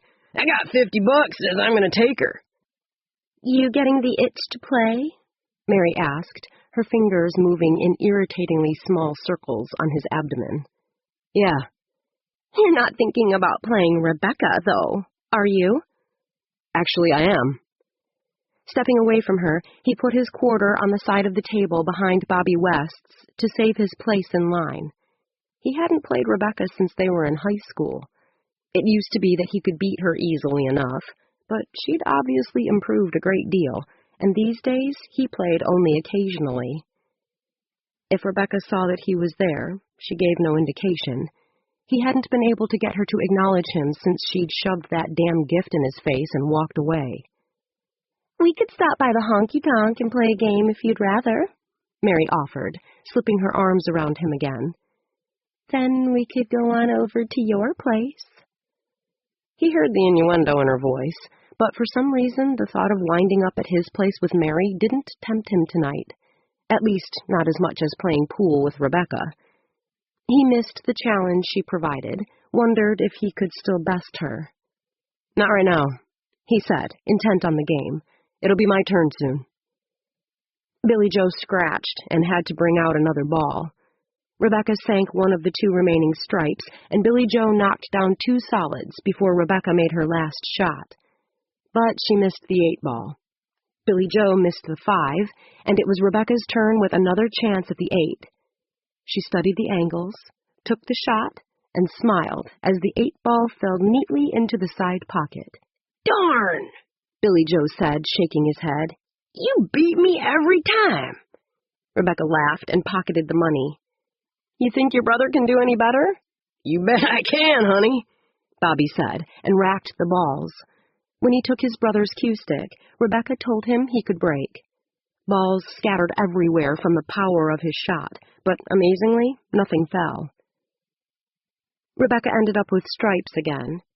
Then she systematically destroyed Bobby like she had his brother and shoved another wad of bills into her pocket when the game was done. Josh removed Mary's arms from around his waist and forged through the crowd of onlookers. Rebecca arched a brow when she saw him. "You ready for some real competition?" he asked, teasing Billy Joe and Bobby. "She's better than you think, man," Billy Joe said. Rebecca propped a hand on her hip.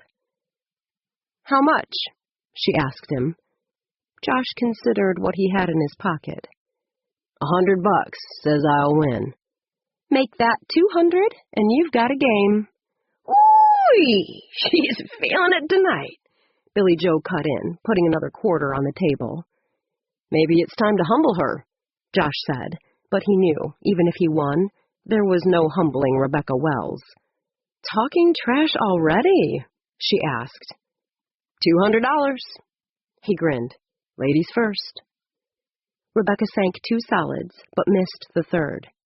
"Nice start," he said, chalking up. He eyed the table from several angles, went after the 13 and sent it into the far corner pocket. Then he buried the 10, but he also knocked down Rebecca's 5. Thanks for the help, she said, smiling. Mary came up beside him. You can take her, she said, her words almost fierce. Josh glanced up for a second and noticed that they were attracting quite a few new spectators. His brother had come downstairs and was among the crowd, standing toward the back. Booker and Katie had joined them, too. Josh watched Rebecca take aim. He hadn't left her much of a shot, but she was good enough to work with what she had. She sent the 7 flying with just the right amount of power to bounce it off 3 sides before nearly sinking it in the closest corner. Darn, she said, stepping back when it didn't fall. He walked around the table, considering what was open to him. The 12 was in a pretty good position, but if he hit the 12, he might leave her with the perfect opportunity to drop 2 more of her own balls. Try the 9, Mike said, suddenly at his elbow. The 12's looking pretty, Josh said. Dangerous, but pretty. I think I'm going to have to take the 12. He aimed and fired. The 12 fell, and then they were 3-3. What did you leave me? Rebecca muttered, frowning. Fortunately, not as much as he'd thought he would, but she managed to bury the 1 ball on a trick shot that should never have worked. That opened her up for an easy shot along the left side, which took care of the 3. Next, she attempted to tap in the 6, but to his relief, she scratched. "Aw, that's too bad," he said, grinning as he removed her penalty ball, the 3. They were even again, but not for long.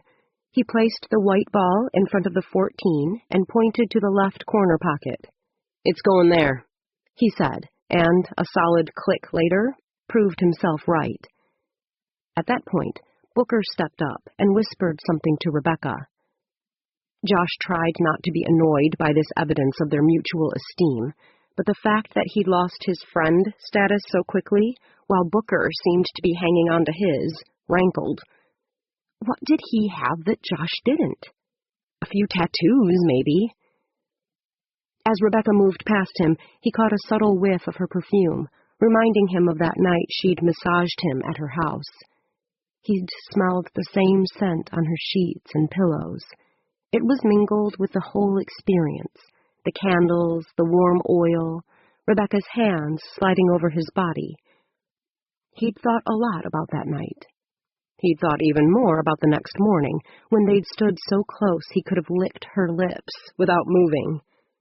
In that moment, it had been all he could do to remember that she had a fiancé and he had a girlfriend, and that she was the worst woman in the world for him to want. "Go, man," Mike said, nudging him. "It's your turn." Josh blinked. Rebecca had pocketed the 3 again. If he wasn't careful how he finished this game, she'd walk away with his money. Bending, he smacked the 9, decisively burying it in the right corner pocket. Then he sank the 11 in the side and set himself up for the 15. It was 2 solids to 1 stripe. He finally had the advantage. Glancing up, he saw her worrying her bottom lip. She leaned over and said something to Booker, who whispered something back. Josh tried not to let it bother him. He certainly didn't care about Booker. He just didn't like the fact that he and Rebecca had become so close. Didn't like the implied trust, because that kind of trust was so far from what he'd ever been able to achieve with her. Frowning, he shot, but the distraction of their whispering took its toll. He missed, leaving himself wide open for Rebecca to take the lead. She chalked her cue, gave Booker a small smile, and dropped the 7 into the side pocket. "I told you," Booker said to her, chuckling. "Now bank the 4 off here." He motioned to one side of the table. "No, the 8 ball's in the way," she complained. She went for the corner instead, and missed. "You should have done what I told you," Booker said. "Next time." "Hey, am I playing her or you?" Josh snapped. They both looked up in surprise. "You have a problem with Booker giving me his opinion?" she asked. "No," he said, instantly feeling a little foolish for the outburst. She waved Booker back. "I can beat you on my own," she said. "I don't need anyone else." Josh knew he'd already said too much and didn't respond. He shot the 15 into the nearest corner and aimed for the final ball, the 8. In one stroke, the game could be over. He sent the 8 toward the side pocket, but accidentally smacked Rebecca's 4, putting it in instead. "Too bad," Rebecca said, her voice laced with false sympathy as she prepared for the easy kill. "Say goodbye to your money." The 8 went down, and the game was over. Everyone patted Rebecca on the back, murmuring about how good she'd gotten. She smiled broadly. "You want to write me a check?" she asked. "I can't believe she beat you," Mary said, obviously stunned. Josh stared at the empty table and rubbed his chin. He couldn't believe it either. He wanted another chance. "Double or nothing," he said. "Josh, that's $400, Mary cried. He ignored her. "What do you say, Rebecca?" Rebecca's eyes widened, but she seemed tempted. "There are people in line ahead of you." "That's okay," Perry volunteered. "I'm next. He can have my turn." This met with murmurs of general approval. Most folks had taken an interest in his and Rebecca's running feud, and rarely did anyone in Dundee see a $400 bet, at least on a game of pool. "Looks like we're in the clear," he told Rebecca. "You interested?" $400, she said. "Losing your nerve?" She turned to Booker. "Go for it," he said. "You can take him again." She nodded. "Okay." Chapter 12. She'd beaten him. She'd beaten Josh Hill, and it felt great. Those few hard-won victories always did. So why was she giving him another chance? Why was she risking $400? Because it wasn't enough to beat him once, she realized. She wanted to beat him again and again until she knew she was better at something than he was, until she could establish her own little niche and quit feeling that anything she could do, he could do better. "You first this time," she said, feeling generous. His smile told her he took the gesture as it was intended, to let him know she had every confidence in the world of doubling her money. This game went much like the previous one, with Rebecca maintaining a small lead. She was close to winning. They were down to just a few balls when her father walked into the room. Rebecca was aware that the band had stopped playing some time ago, and the caterers were talking to each other upstairs, obviously clearing away what was left of the food. She knew her mother and sisters would be expecting her to start cleaning up, and had probably sent her father to get her. "Does Mom need me?" she asked as he parted the group that had been watching the game and emerged at her elbow. "When you're through." "Tell her I'll be right there," she said. But he didn't go. He rested his knuckles on the edge of the table and studied the game. "Who's winning?" Rebecca had been about to shoot, but now she hesitated. She didn't want to play Josh in front of her father. She could play anyone else without a problem, but she remembered her father looking on too many times when Josh bested her at something. Doyle always smiled at the outcome, as though he'd expected it all along. Sometimes he'd even slap Josh on the back, as though he'd been rooting for him. "She is," Josh said. Her father seemed a little surprised. "No kidding." Rebecca stretched her neck, chalked her cue stick again, and studied the angles. She was far too tense to make an accurate shot, but everyone was waiting and watching her expectantly. She had to finish. $400 depended on the outcome. Taking a deep breath, she wiped her palms on her slacks and positioned herself. Then she shot. And missed. "How'd you miss that?" Doyle demanded. "That was a give me if ever I've seen one." Rebecca didn't know how she'd missed it. That shot was one she could make 99 times out of 100, but she was suddenly so nervous. She blinked, nodded, and tucked her hair behind her ears, staring intently at the table. Josh braced his cue stick and, leaning low, deftly managed to bury the 6 ball off a ricochet. Rebecca's heart sank when the ball landed snugly in the pocket. She'd blown it. He had only the 8-ball left. If she hadn't choked on her last turn, she could have put him away. Instead, the opposite was about to happen. He's got you, Doyle said, sounding disgusted. I've told you and told you that you need to keep your hands steady. You're never going to win a game of pool if you play like that. She didn't answer. It didn't matter that she'd won the last game, that she'd won almost every game tonight. This was the game her father was watching, which meant this was the only game that mattered. Josh sized up his next shot, which was pretty clean. One bank off the far left edge, and the 8-ball would land in the right corner pocket. Easy. Game over. She was history. He glanced up at her and her father before sending the 8-ball rolling. It banked off the far left edge, just like it was supposed to, and traveled in a straight line for the corner pocket.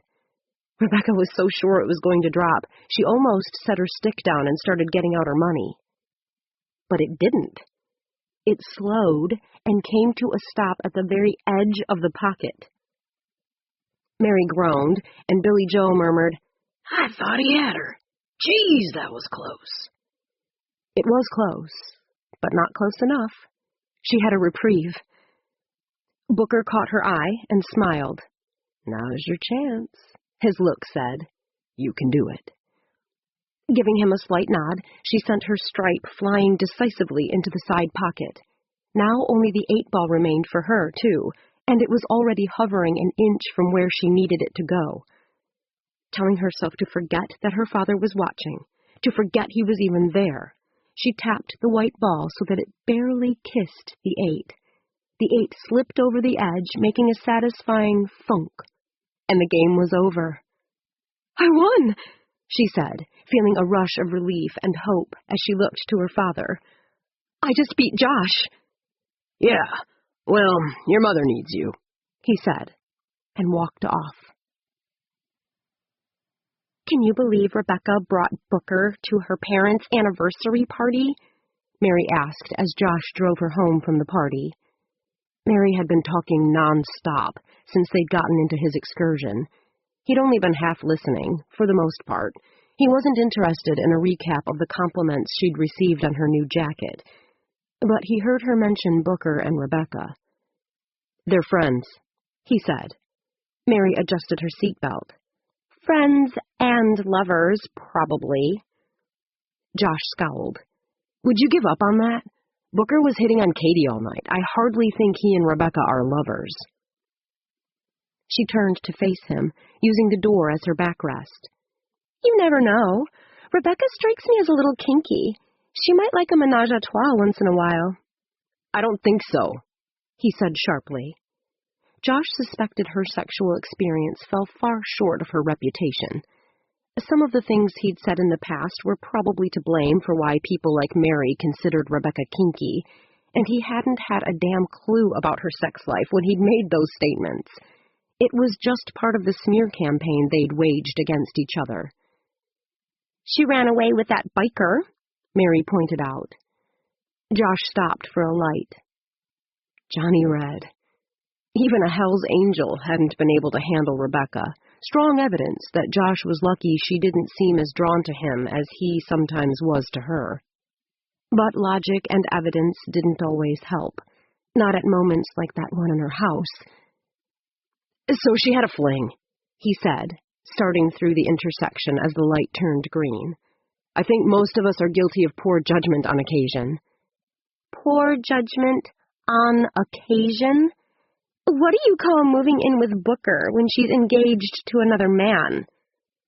Mary turned up the heater, although Josh was already tempted to roll down the window. And what about bringing Booker to the party tonight? Did you see the look on Doyle's face? I thought he was going to have a stroke. Josh had been more concerned about the look on Doyle's face when Rebecca had beaten him at pool. There hadn't been a hint of the pleasure or pride he'd expected when he'd purposely missed his last shot. He'd paid $400 to see Rebecca's father give her a shred of praise for a change, and it hadn't netted him so much as a smile or a good game. Worse, It had confused him even more about how he felt toward Rebecca. There were times when fear that she'd be hurt made him do the damnedest things, like trying to make her feel welcome in her own parents' home, or losing a $400 bet. Part of him wanted to be her friend. All of him wanted to be her lover, and whatever sanity he had left still tried to warn him that he'd be a fool to become either. I can't believe she's taking advantage of Hattie the way she is, Mary was saying. I mean, it's bad enough that Booker's living off her, but now Rebecca, too? I don't blame her father for being upset. That would make me— Wait a second, Josh interrupted, feeling the irritation that occasionally haunted him when he was with Mary. How do you know she's taking advantage of Hattie? You don't think she and Booker are actually paying rent, do you? They passed the drive-in, the library, and Dundee's 2 historic buildings, one of which was now a bed and breakfast. I don't know that they're not, he said, turning the blasting heater vents away from him. Besides, it doesn't matter. Rebecca's only going to be living there for another, 4 weeks? Josh was relieved to think Rebecca would be marrying so soon. Surely that would finally put an end to this strange attraction. Not only would she be completely unavailable, she'd be living in Nebraska. Whatever had happened between them in the past would have to be forgotten. The good, like that night a year ago last summer, along with the bad. Maybe after she was gone, he'd be able to make a commitment to Mary. What? He said, when he realized Mary had stopped talking and was watching him a little too closely. Why are you suddenly sticking up for her? She asked. You two have never gotten along. Josh couldn't tolerate the heater any longer. I'm not sticking up for her, he said, flipping it off.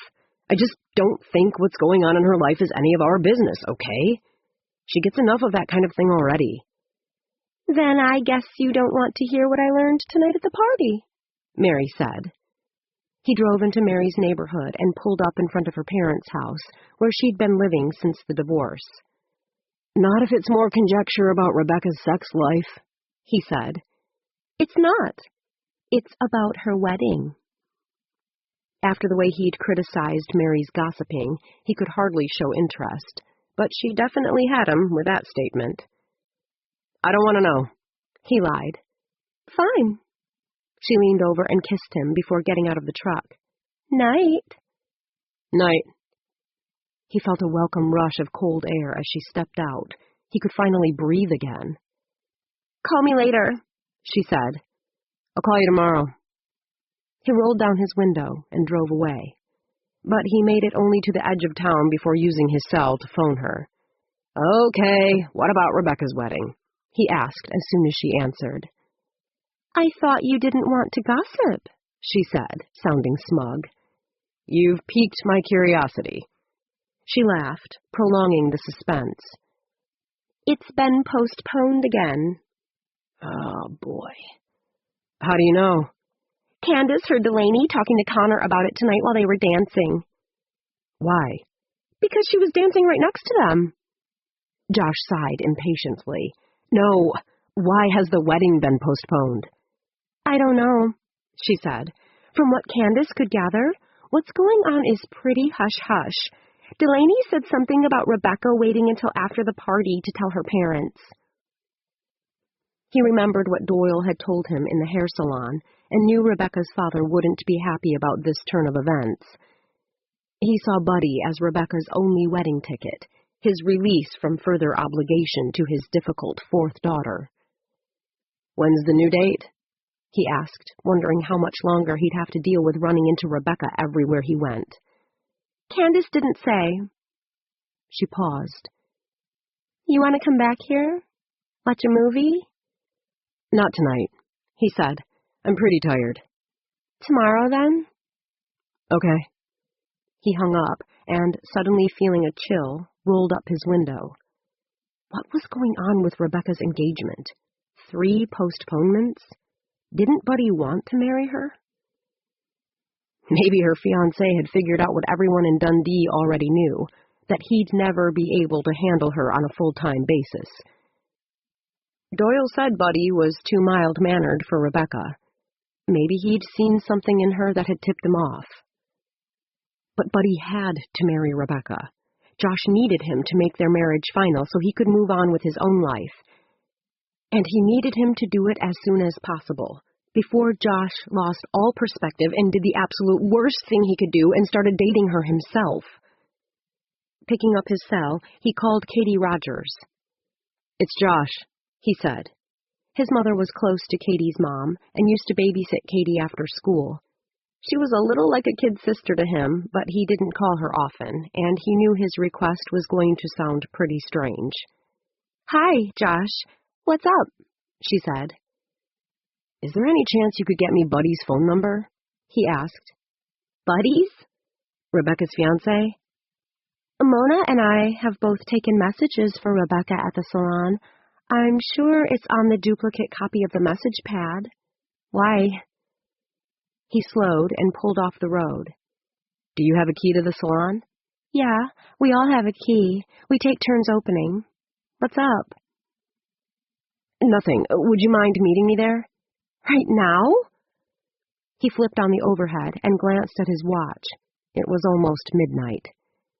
"If you can." "I can," she said, "but I'm not going anywhere until you tell me what you're doing to Rebecca this time." "It doesn't have anything to do with Rebecca. Someone at the party tonight told me Buddy might be in the market to breed a mare. I thought I'd give him a call."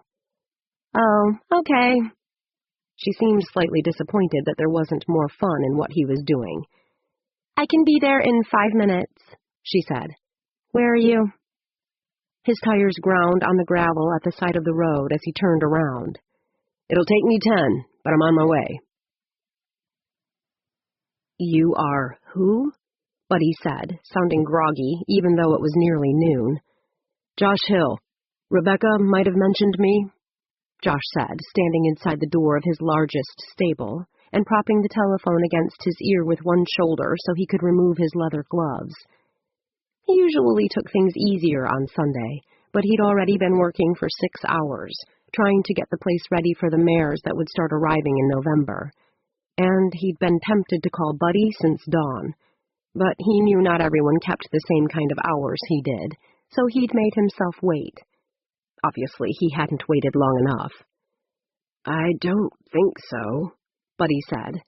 "I don't recognize your name." That was a little deflating to his ego, but Josh thought it could only help. Now Buddy would have no reason to suspect his motives. "We're old friends," he said, slapping his gloves against one dust-covered leg to distract himself from the guilt twisting in his gut for meddling in something that was none of his business. "You're not the fellow she's living with," Buddy said. Josh frowned and tried not to let his voice reveal his displeasure with that situation. "Nope, that's Booker." "Oh." He sounded a bit more interested. "What can I do for you, Josh?" "Rebecca's birthday is coming up in a few weeks, and some of us are hoping to throw her a surprise party," he said, using the only excuse he'd been able to think of that would be plausible enough to contact Buddy. "We were wondering if you might be here for it." "When is it?" he said. "We were supposed to be on our honeymoon for her birthday, but now that we're not getting married until January, we need to make other plans. Do you have a date?" Josh had thought so much about his main objective, removing Rebecca from his circle of acquaintances as soon as possible, that he hadn't spent much time perfecting his cover. We were thinking the first Friday in November might be good," he said off the top of his head. "That's a week before the Saturday Rebecca and I were supposed to get married," Buddy responded. "I already have a plane ticket, but I don't fly in until the following Wednesday." "Maybe you could change your flight and come out a little early." "I don't think so. My mother will be here." "She could come with you." "No, that wouldn't be a good idea." He chuckled uncomfortably. "She's a little resistant to the idea of me getting married." Evidently, Buddy's mother had already encountered Rebecca. "Rebecca's the type of girl who grows on you," Josh began. Maybe with a little more exposure. It's not that, he said. My mom lives out of state and hasn't had a chance to meet Rebecca. She's just not sure I'm ready for marriage. Oh. Josh straightened in surprise. How old was this guy? Hadn't Rebecca said he was 26? In that case, you're probably right to spend some time alone with her. If Buddy's mother hadn't come face to face with Rebecca yet, he certainly didn't see any advantage in muddying the waters. We'll just have it the next weekend, then, since you'll already be here. That would work. Good. Josh stared at the trees between the stable and the house, watching as a single yellow leaf swirled to the ground. He'd reached the point in the conversation where he should promise to get back in touch and finish the call, but he hadn't made any headway in convincing Buddy to remove Rebecca from his life as soon as possible, thereby saving him from his own personal Delilah. So, your mother's worried you might be making a mistake, huh? He said, looking for some way to draw Buddy out. You know how moms are. Josh knew how his mother was, strong-willed and sometimes overbearing. But he was just as strong-willed, and while he loved Laurel Hill tremendously, he'd never let her stand between him and the woman he wanted to marry, if he ever found the woman he wanted to marry. She's pretty protective? You got it. She keeps going on and on about the permanence of marriage, and how you never really know a person until you live with her. The scary thing is, she's usually right about stuff like that. An uncertain pause. Not that I'm particularly worried, of course. That isn't the reason I postponed the wedding. I just thought it would be smarter to save a little more money. And my great-aunt really wants to come. That had a lot to do with it. She can't make it until after the first of the year. Your great-aunt, Josh repeated. Yeah, she's never been to Idaho and thought it would be nice to see the state. Oh. Buddy segued from a discussion of his aunt to the importance of being fiscally conservative at this point in his career. Then he talked about rent savings and vacation days and giving his mother time to adjust. But each new excuse began to sound flimsier than the last. Josh tried to reclaim the sense of purpose with which he'd originally phoned Buddy. He even made an attempt to say Rebecca would make him an excellent wife. But he couldn't bring himself to put any conviction, real or fabricated, behind those words. The more he listened, the more convinced he became that Doyle Wells was right. Buddy wasn't a good match for Rebecca. Rebecca was a spirited, sleek mare. Buddy, a plodding workhorse without enough spunk to muster anything beyond a walk. He couldn't see Rebecca with someone so neutral. She'd be bored within a year. You know, I hate to say this because Rebecca and I have been friends for ages, he said. Buddy wouldn't know any better anyway. But I think your mother's probably right. Maybe you should give your relationship some time. Get to know Rebecca a little. Had those words really come out of his mouth? If Buddy waited, he might not marry Rebecca. If he didn't marry Rebecca, Josh might end up pursuing her himself. If he pursued her, he could end up falling in love with her. And if he fell in love with her, God help him. Then she'd finally have real power over him. He'd be handing his heart to the one woman in the world who'd promptly stomp on it and hand it back. But he simply couldn't see her with this guy. Why do you say that? Buddy asked, instantly alert. Rebecca is... Josh searched for the correct word. Unusual. You have to know how to handle her. Apparently the frank honesty in his voice came through, because Buddy quit trying to pretend he wasn't worried. What do you mean by that? She's temperamental. You've probably heard what she was like growing up. No, actually, I haven't. She's never said much about her past. Josh smiled, recognizing the incredible opportunity that had just fallen into his lap. You don't know about the time she nearly burned down the high school? No. Or the time she broke Gilbert Tripp's nose? She broke someone's nose? A man's nose? Biting back a laugh at the memory of the purple bruise that had marred Gilbert's face for the next 3 weeks, Josh proceeded to enlighten Buddy. Once he started on Rebecca's past, he couldn't seem to stop. He related every crazy thing she'd ever done, and he knew more than most people. Then he enumerated all the reasons someone like Buddy would never be happy with someone like Rebecca, and, when he was finished, he felt a definite sense of satisfaction that had nothing to do with his original agenda, and everything to do with serving some deeper purpose. He'd called to talk Buddy into a wedding, not out of one. But anyone who could be talked out of marrying Rebecca didn't stand a chance with her in the first place. Hey, you finally done? Rebecca glanced up from the salon door she was locking to see Booker leaning against his motorcycle. It had been busy for a Sunday, but more so in the morning. Afternoons always slowed a bit, both in appointments and walk-in business. During the last hour, Rebecca had only one cut, for a 10-year-old boy. "What are you doing here?" she asked, surprised to see him waiting for her. "I ran into Katie down at the diner. She said you were closing tonight, so I decided I'd come by." "You ran into Katie, or you followed her?" He grinned. "I think it came off looking accidental enough." Rebecca couldn't help laughing.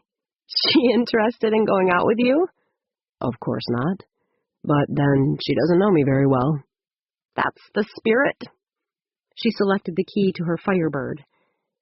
"I thought you were supposed to be painting the garage for Granny Hatfield." "I painted earlier. I'm taking the night off. I was hoping you'd want to spend some of that money you won at the anniversary party on a few drinks at the honky-tonk." Rebecca would have been excited about the money she'd won last night, especially Josh's money, except that her father's reaction had soured the whole experience. "I'll give you $20, but I think I'm going home to bed. I'm pretty tired." "Come on, it's only 7 o'clock. If we have a drink together, you can tell me what your family said when you told them the wedding's been postponed." I couldn't hear very well from the living room. Rebecca arched a brow at him. "You were listening?" "I was trying to. Your father made it easy. Your mother did not." "You could have asked me what happened while we were on our way home," she pointed out. "We rode together, remember?" "I could tell it hadn't gone well when Greta stormed past me before you came out. Besides, you wouldn't have wanted to hear what I had to say." Rebecca wasn't sure she was ready to hear what anyone had to say. Not yet.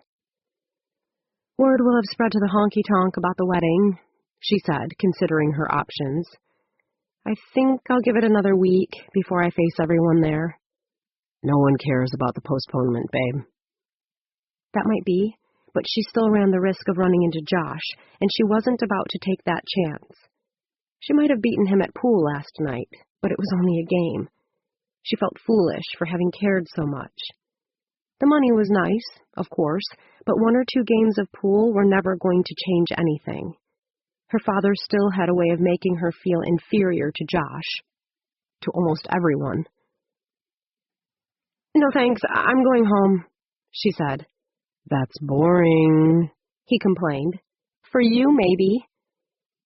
He gave her an endearing smile. "Does anyone else matter?" She shook her head and started around the building to the small gravel lot where she'd parked her car. "Okay, I've got it," he called after her. "Let's stop by the diner and grab a bite to eat." "I'm not hungry," she replied. "Let's go for a ride on my bike." "No thanks." "So you're not in the mood to go out? Let's rent a movie." There was no getting rid of him, Rebecca decided, chuckling. "Okay," she said. "Follow me to the store." Chapter 13. As soon as they reached Granny Hatfield's, Rebecca told Booker to get the popcorn ready and headed upstairs to change into something more comfortable. Tossing her coat on the bed, she set her purse on her desk next to a slip of paper that turned out to be a telephone message. Buddy needs to talk to you, Hattie had written. It's sort of an emergency. What now? I'll be down in a minute, she called to Booker. Then she quickly pulled her shirt over her head, slipped into some sweats, and picked up the phone. Buddy answered on the second ring. I got your message, she said. What's the emergency? What's wrong? A significant moment of silence followed this question. I don't know for sure, he finally responded. You leave me a message that there's an emergency and you don't know what it is? It's not that kind of emergency. I just wanted to catch you before you told your family the new date for our wedding. He said the last part of the sentence fast, as though he wanted to fit it all in one breath. A sickening feeling invaded Rebecca's stomach and started radiating outward. Why? What do you mean? I've been doing a lot of thinking and, well, I'm not sure we know each other well enough for marriage. You're not? No. Why is that? I talked to a friend of yours today, and he got me thinking. Rebecca grew still. He? What friend? I'd rather not say. Why? He told me some things that have me pretty concerned. Like what? Like some of the stuff you've done. To be honest, I was more than a little surprised. What kind of girl nearly sets the high school on fire? I can explain that, she said. I was only trying to burn the mascot into the field for homecoming, and it got a little out of Or dyes someone's hair blue, he said, cutting her off. Some people want their hair blue, she replied. Did Mrs. Reese? He had her there. No, but I can explain that too. See, she told her son that his father would fire him from his job at the bank if he kept dating me. Byron and I were both 25 at the time, way too old for her to be interfering, and... But why wouldn't she want her son to date you in the first place? Rebecca could hear Booker calling her from the bottom of the stairs, but she was too panicked to answer. Who had paraded her sins in front of Buddy? Her father? That's all in the past, she said, grappling for something to say that might minimize the damage. Everyone makes mistakes once in a while. Haven't you ever done anything you regret? I've never set a football field on fire. The creaking of the stairs told her Booker was coming up, but she didn't even look at him when he knocked briefly and opened the door. She had to convince Buddy that she wasn't as bad as he now believed, or it would be over for good. Who is it? Booker asked. She ignored him, focusing on her racing thoughts. Like, I don't know, like shaving someone's head while he was sleeping, or putting bugs in someone's locker. Is it Buddy? Booker asked. Rebecca nodded, her cheeks feeling warm, her heart pounding. I've never shaved anyone's head, Buddy said. I've never even wanted to. Oh, so you've always been a saint, right? I'm the only one with a temper here? Most women don't have a temper bad enough to make them break a man's nose. Are you talking about Gilbert? I wouldn't have hit him if he'd owned up to damaging Delaney's car. Still, those stories frighten me. Maybe it would be different if there were just one or two instances, but I've never met a woman who's done anything remotely like a whole bunch of the things you've done. Anger began to replace Rebecca's panic. She'd tried so hard to please Buddy. She'd patiently allowed him to make her look like a fool when he kept shifting their wedding date. She'd let him off the hook when he disappointed her and didn't show up for her parents' anniversary party. She'd held her temper in check for him like she hadn't for anyone else, and he was still backing away. Maybe we should just forget the whole thing, she said, glancing up in time to see Booker's eyebrows shoot up. I'm not saying that, Buddy said. I'm just saying maybe we shouldn't rush into marriage, that's all. Why don't we let things roll along for a while and not worry so much about setting a date? She'd just told her parents that they were for sure getting married on January 25th. She'd already bought her dress and given her notice at work. Greta had 500 cookies waiting in half the freezers of Dundee, and now he was telling her he didn't even want to set a date? How did she go back to her family for a fourth time? How did she tell them the money they'd spent might be wasted? "Who told you all these things?" she asked. "Why? What difference does it make?" "I want to know. I have a right to know. Were you checking up on me?" "I'd never do that," he said. "You had to get the dirt from somewhere." "I told you I received a phone call." "It was my father, wasn't it?" "No, but he called me once before, and that's what has me worried, babe. It isn't only one person telling me to handle you with kid gloves. There are several people who are concerned about us." "They're not concerned. They just don't like me," Rebecca said.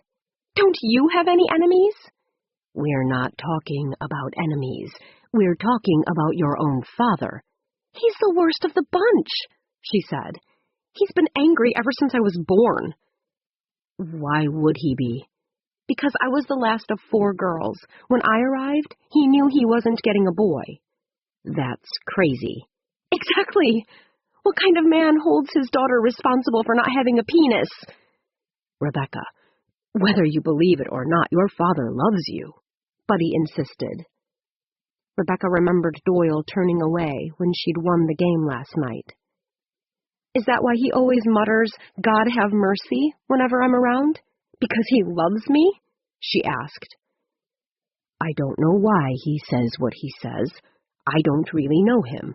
He told me he loves you, though." "So it was my father?"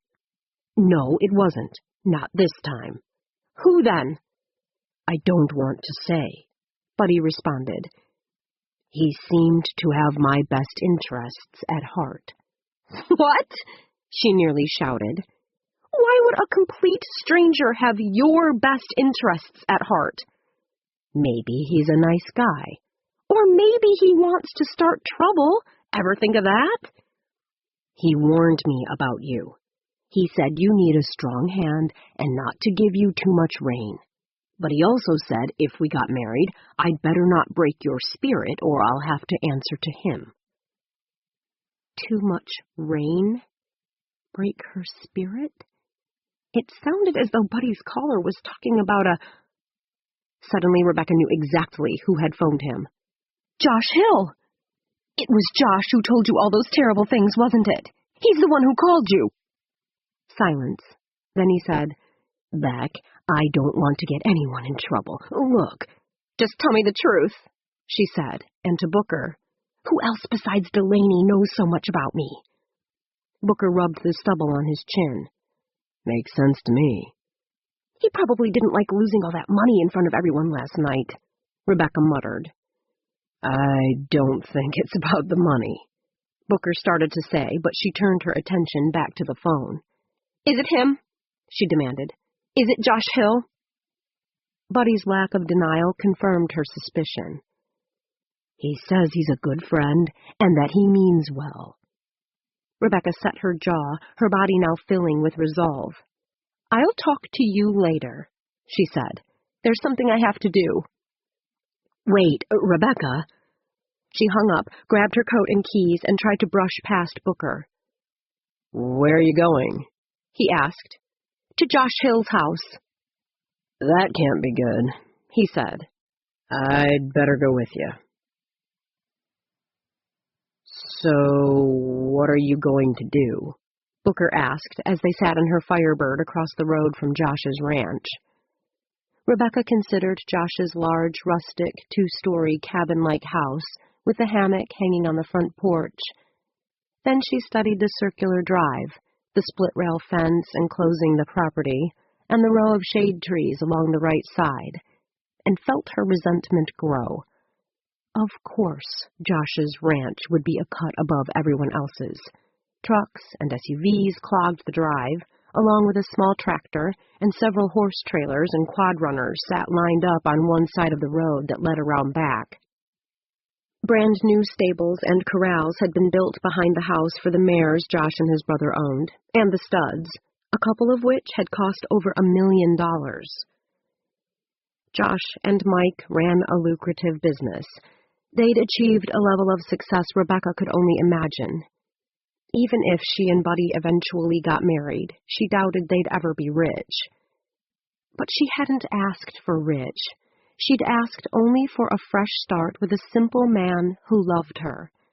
And Josh wouldn't leave her even that much. "Are we going to the door?" Booker asked when she didn't respond to his earlier question. A light glimmered toward the back of the house, but Rebecca's rage had already burned itself out. She no longer felt the fierce need to hit something. Now doing anything at all seemed rather pointless. The damage was done. Climbing out of the car, she strode up to Josh's excursion. She was driving a car older than most people's houses, while he drove one of the nicest SUVs on the market. Why did he have to have it all?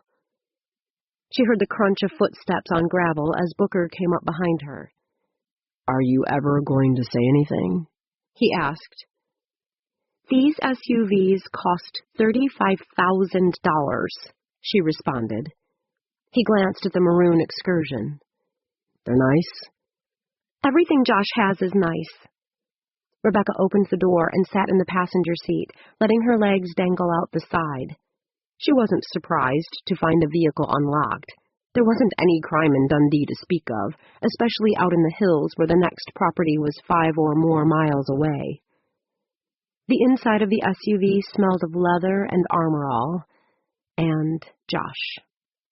Rebecca noticed the scent of his cologne right away and wondered why, after everything they'd been through, she still liked it. More irony, she supposed. Josh had blighted her whole existence, and she still couldn't help admiring him. "How would it be to drive something like this?" she asked, running a hand over the simulated wood grain on the door panel. Booker lit up a cigarette, his face momentarily glowing in the little blue flame of his lighter. A cold breeze fanned the smoke toward her, and she breathed deeply, craving the taste and savoring the smell. She hadn't had a cigarette for almost 2 weeks, but she suddenly saw little point in denying herself. She couldn't change. She wasn't going anywhere. Reaching out, she caught Booker before he could shove the pack into the pocket of his coat. "You quit, remember?" he said. "That was yesterday." He hesitated briefly before relinquishing the cigarettes. "What the hell? If smoking's the worst thing you do, go for it." Rebecca lit up and enjoyed her first drag. Booker leaned against the car and tilted his face toward the sky. "So, what are we doing here?" he asked after a few moments of silence. What were they doing? Rebecca longed for some type of revenge. She owed Josh for more than sabotaging her engagement. What about all the love and attention he'd cost her over the years? "I've told you and told you that you need to keep your hands steady. You're never going to win a game of pool if you play like that," her father had said. "Your sisters were easy to raise. Josh and his brother have turned out to be responsible, dependable adults. I don't know where we went wrong with you. Wrong with you. Wrong with you." But she was too old for the kind of high school pranks she and Josh used to pull on each other. And regardless of what the community thought of her temper, she'd never done anything seriously wrong. The bottom line, there wasn't anything she could do that would counteract Josh's incredible appeal. She couldn't make him be anything less than he was. Part of her didn't even want to. That was what made her the craziest. Deep down, she appreciated his good looks and abilities as much as everyone else, even while she resented how easily he'd stolen her father's heart. Flicking away the butt of her cigarette, she got out of the excursion and shut the door. "Nothing," she said. "We're not going to do anything." "Cool." Booker gave her a rare smile. "Let's go get a cup of coffee at the diner." Josh had been lying in bed wearing nothing but a pair of boxers, watching television for more than an hour, but he wasn't paying much attention to any of the programs that flashed past the screen as he clicked his remote. He couldn't stop thinking about his conversation with Buddy earlier in the day, and how quickly what he'd been trying to do had turned around on him. He'd meant his call to help Rebecca. She wanted to get married, and he wanted to forget about her. Their goals seemed compatible enough, but once he'd gotten Buddy on the phone, he'd purposely told him every unappealing thing he could think of to scare the poor guy away from Rebecca. He shifted in bed, trying to conjure up the humiliation he'd suffered when Rebecca had bought a child-sized jock and bandied it around school, claiming she'd stolen it from his locker. If there was going to be some kind of negative fallout from his call, it was no more than she deserved after that stunt, and all the others like it, he tried to tell himself. But somehow, the satisfaction he'd felt earlier had withered away, and now he was afflicted with a variety of other emotions. Guilt for meddling in something that was clearly none of his business, mingled with the stubborn hope that Buddy would break off the relationship and disappear from Rebecca's life. Flipping through a few more channels, he settled on CNN because the news seemed to fit his mood more than the canned laughter of the sitcoms. Rebecca might have pulled a few pranks on him in the past, but he'd done similar things to her, and interfering with personal relationships wasn't quite the same as hoisting her panties up the flagpole. He shouldn't have involved himself in something that had the potential to be so hurtful. So, what did he do about it? For a moment, he considered calling Buddy to apologize, to see if he could fix any damage he might have caused, but he doubted he could explain the complex emotions that had motivated his first call. There were some realities he'd rather not face. Besides, he was still convinced Rebecca would be better off, in the long run anyway, if Buddy terminated the engagement. The man was still sleeping when Josh had called, at slightly past noon, for crying out loud, which spelled lazy, even if it was a Sunday. And Buddy obviously wasn't the brightest bulb in the pack. He'd never questioned Josh's motivations, never doubted his veracity. Instead, he'd gone on and on about the quiet, peaceful life he wanted to live. If Buddy wanted peace and quiet, what the hell was he doing even thinking about marrying Rebecca? Only if a man was serious about increasing his daily angst to never a dull moment, frustrated to the point of wanting to break something intensity, should he consider Rebecca Wells. Maybe it was only obvious to Josh, but Rebecca needed a man with more backbone than Buddy. She needed someone who understood her tempestuous nature, someone capable of riding out the emotional storms, someone who could soothe the ache Josh sensed inside her, the ache that made him think of her at odd hours during the night and unexpected moments during the day, ever since they were kids. She needed... "Josh, I think you better get out here, fast." At the urgency in his brother's voice, Josh jumped out of bed. The remote clattered to the hardwood floor, but he ignored it as he hurried into the kitchen to find his brother standing in a pair of pajama bottoms and a sweatshirt, looking stunned. Through the wide front window, Josh could tell that something in the drive was on fire. "What the hell is that?" he cried. "Your excursion," his brother answered, his voice full of awe. "That ball of fire is my ride?" Running for the door, Josh charged into the cold night air to find his brand-new Ford Excursion engulfed in flames. Torn between dashing forward to save what was left and turning away because he couldn't bear the sight, he finally sank onto the porch steps, too shocked to do anything. "Not my Excursion," he said. "Not my new SUV." "I'm calling the fire department," Mike said, a cordless phone pressed to his ear. "Start hosing it down." Josh resisted the little shove his brother gave him. For all he knew, the Excursion was about to explode, and it was too late anyway. Even if it didn't explode, by the time they extinguished the flames, the vehicle would be nothing more than a charred wreck. "I searched for that truck for months," he complained aloud, even though Mike was now talking to the fire department and wasn't able to respond. It was in cherry condition. Custom rims, tan leather interior, every upgrade in the book. Mike hung up and went for the garden hose, but he didn't dare get close enough to do any good. When he realized he was wasting his time, he turned off the water, stomped back to the house, and sat next to Josh.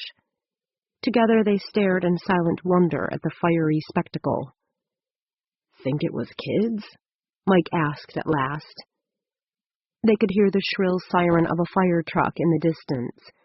Josh wrinkled his nose at the acrid smell of the smoke billowing into the black sky above them, and rubbed his bare arms against the cold, which he was just beginning to feel. "We've never had any trouble with kids, not way the heck out here. And what reason would they have to destroy my SUV and not your truck? You're parked even closer to the road." "But if it wasn't kids," Mike said, "who did it?" Josh couldn't imagine. Who would purposely single out his vehicle and burn it to the ground? Who would... Realization dawned suddenly, and once it did, he knew there could be no mistake. Who would single him out? The same girl who'd tormented him since he was 8 years old. Rebecca Wells. He'd called Buddy, and this was her revenge. He shook his head, unable to believe she'd go so far. So what if he'd told her fiancé a few of the juicier details from her past? Did she think she could hide her true nature from him forever? He might have slanted his stories a bit, but she didn't have to torch his excursion. Briefly, he thought of calling Ned Parks at the sheriff's office to file a complaint. Destruction of private property. That would cause Rebecca some serious problems. Some well-deserved problems. But even as he watched his excursion burn, in his heart Josh knew he'd never make that call. The war that raged between him and Rebecca had gone on a long time. They'd both done some pretty stupid things, but they'd never ratted on each other to anyone in authority. In the first place, he had no proof that she was the one who set the fire. He couldn't call and tell Ned to arrest the mayor's daughter simply because she was the only person who'd ever had it in for him. Besides, if he brought Ned into the mess, she'd tell everyone that he'd tried to sabotage her marriage. Buddy might back her up, and then Mary would want to know why he cared enough to involve himself at all. He'd have to deny that he cared about Rebecca, pretend that ache he sensed inside her didn't bother him, and... Damn it! Why'd his family ever have to move into the house across the street from Rebecca Wells? Chapter 14. Rebecca studied Booker over her coffee cup. It was well past midnight, but she still wasn't ready to head home. "So, what are your plans?" she asked, so she wouldn't have to think about her own. At this point, she wasn't sure whether she and Buddy would ever get married, and envisioning herself living with Hattie for an indefinite period of time wasn't cheering her. He shrugged. "Finish painting the garage? And after that? I'm sure Granny will have something else for me to do." "You can't work for her forever. You're going to have to get a job eventually, aren't you?" "Eventually." He leaned back as Judy came around to fill his cup. "What kind of job would you like?" she asked. "I'd like my own repair shop someday. I'm pretty good with engines. I was about to buy out the place where I worked in Milwaukee, but..." He shrugged. "What?" Rebecca pressed. "Granny said she wasn't feeling well, and..." He grinned. "I fell for it." "Somehow I get the impression you don't mind." "She's getting old. Someone needs to look after her." "What about your parents?" "They're too busy with their own lives." So Booker had postponed his dreams and come to Dundee to do the job. Rebecca had no doubt that would surprise a few people, like her father. "That's why you're so patient with her. You want to be doing what you're doing." He didn't say anything. "And when she dies, will you go back to Milwaukee?" Rebecca asked. "I don't know. Maybe I'll open a shop right here. There's only Lionel and his son doing auto repair, and they don't know shit." "Where'd you learn so much?" He set his cup in its saucer and leaned back, leveling his gaze at her. "In prison." Rebecca toyed with the handle of her cup. "I've wondered about that," she said. "What did you do?" The bell went off over the door, and Rebecca looked up to see Greta's husband, Randy, step into the diner, along with Jeffrey Stevens, the second of Dundee's 2 firefighters. Their faces were streaked with sweat, and they were both wearing a good bit of their firefighting regalia, but she didn't want to hear about the latest brush fire. She averted her face, hoping Randy wouldn't notice her, as Booker said, "Federal drug charges. I got busted for selling crack when I was 20. I was pretty messed up in those days." "But you've changed." "I don't do drugs. I don't hang out with other people who do them. I'm not angry anymore." Rebecca stirred another packet of sugar into her coffee because it gave her a way to occupy her hands. "What was it like in prison?" "Bad enough that I don't want to go back." Rarely did Booker embellish his statements with any detail. Rebecca would have questioned him further, however, if she hadn't heard Jeff say something to Judy and Rick, the late-night cook, that caught her attention. Something about a car fire.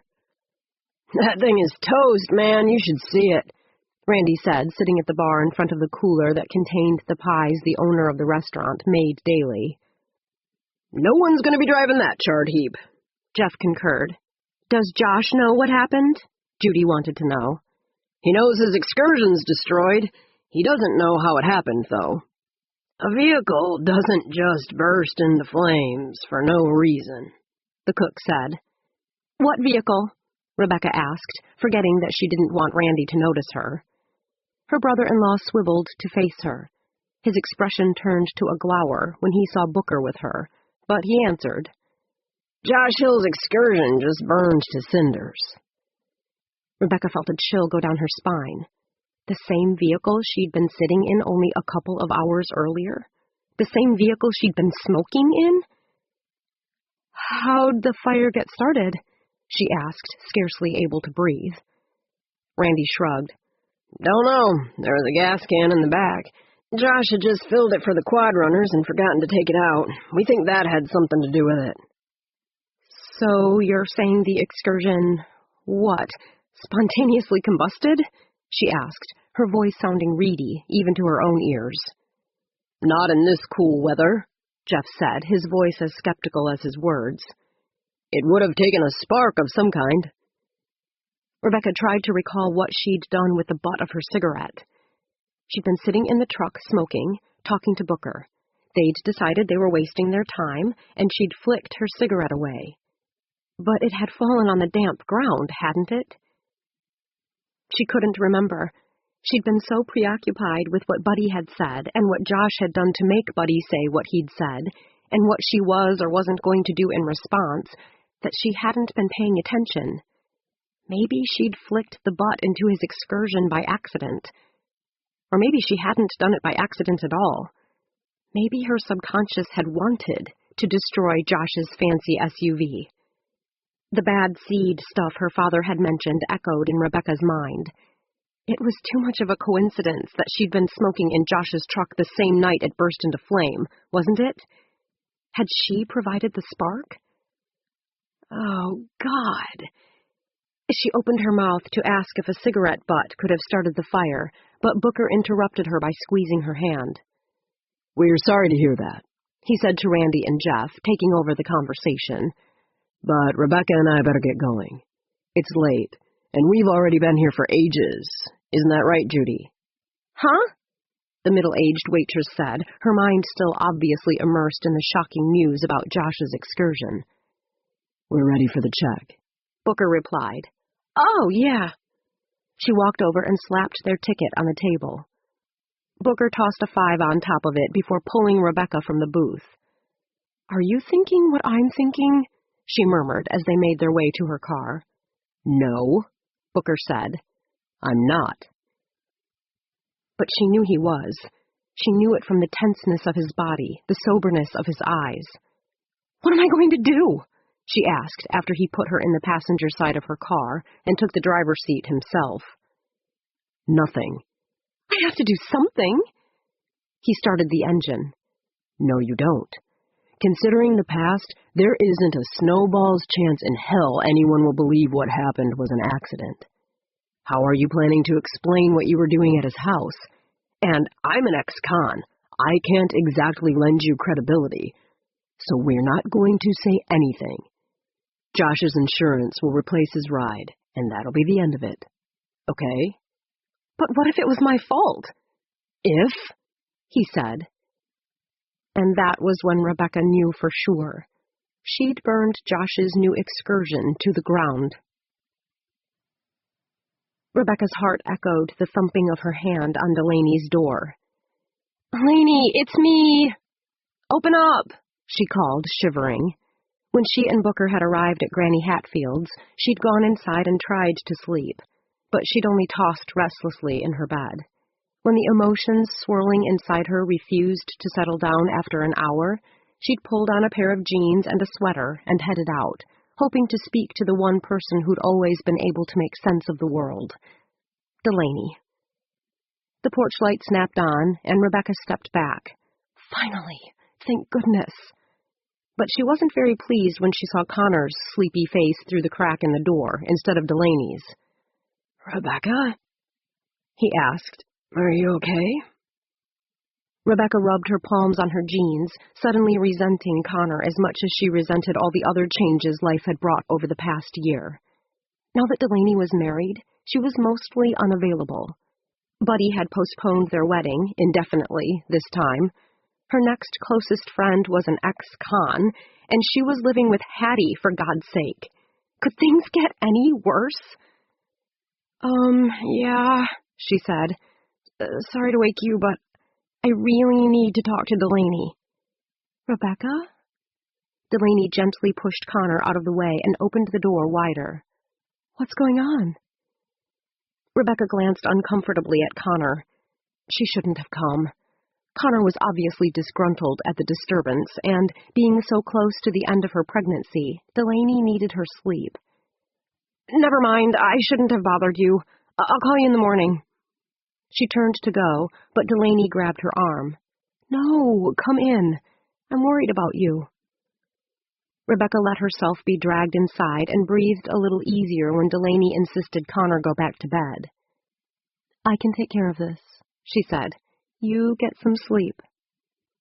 He shoved a hand through his rumpled hair, gazed with bleary eyes at his wife, then shuffled down the hall. Sorry, Rebecca said when he was gone. Don't worry about it, Delaney replied. Come on into the kitchen. I'll make us a cup of herbal tea. Rebecca followed her and slumped into a chair while Delaney put some water on to boil. So, what's wrong? She asked, sitting across from her. Rebecca poured salt on the kitchen table and began moving it around with one fingertip. When that didn't ease the tension humming through her body, she sighed and said, I'm in trouble, Lainey. Her best friend stiffened, as though bracing for the worst. This doesn't have anything to do with Booker, does it? Actually, it does, but not in the way you think. Then what? She said, her voice tentative. Meeting her gaze, Rebecca said, I burned down Josh's truck tonight. Delaney stood, as quickly as she could in her condition, and pressed a hand to her chest. You what? It was an accident. He called Buddy today and told him every terrible thing I've ever done. And Buddy said he wasn't sure whether he even wanted to set a date for the wedding anymore. And I just felt so hopeless and frustrated and angry. I shouldn't have gone out to Josh's place, I know that. But I really didn't mean to burn his excursion. You want to explain how it happened? Rebecca told her about how she'd dashed off to Josh's, planning to confront him, and how pointless that had seemed by the time she'd reached his house. When she finished by describing the careless toss of her cigarette butt, Delaney didn't respond. Say something, she finally prodded. I'm trying to think, Delaney replied. I mean, Josh had no right to do what he did. I can't believe he'd involve himself in your personal life. But I doubt the police will give you much sympathy. Josh might not have done anything illegal. But when he called Buddy, I'm sure he left out all the stuff he did to provoke me while we were growing up. Delaney dropped her head in one palm. You mean like breathing? She muttered. Rebecca stared down at the salt granules on the table, feeling almost as minuscule. Like, I don't know, she said. Why did he have to call Buddy anyway? Delaney wiped the salt Rebecca had poured onto the table into her hand and went to toss it down the sink. That's what has me stumped, she said, turning on the water. You guys rarely see each other anymore. You were letting the past go. You were calling a truce. So why the sudden involvement? Rebecca got up and began to pace. I don't know. I haven't done anything bad to him for years.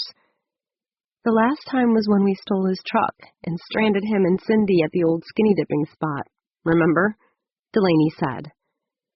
Rebecca easily recalled the warm, dark night they'd seen Josh at the movies with Cindy Westover. They'd chanced upon his pickup a few hours later, parked not far from Culver Creek, with the keys dangling inside, and knew he and Cindy were probably taking a swim, or doing more than swimming. Either way, it had been too good an opportunity to pass up. That was 9 years ago. Maybe he's still holding a grudge. He was the one who left his keys inside. Hormone-induced frenzies don't lend themselves to cautious thinking, Delaney pointed out. Then it would have been a bigger mistake if they'd left their clothes in the truck, too. Rebecca folded her arms as she paced. She felt so fidgety, she didn't know what to do with her hands. In any case, he and Cindy had to walk a few miles in the dark.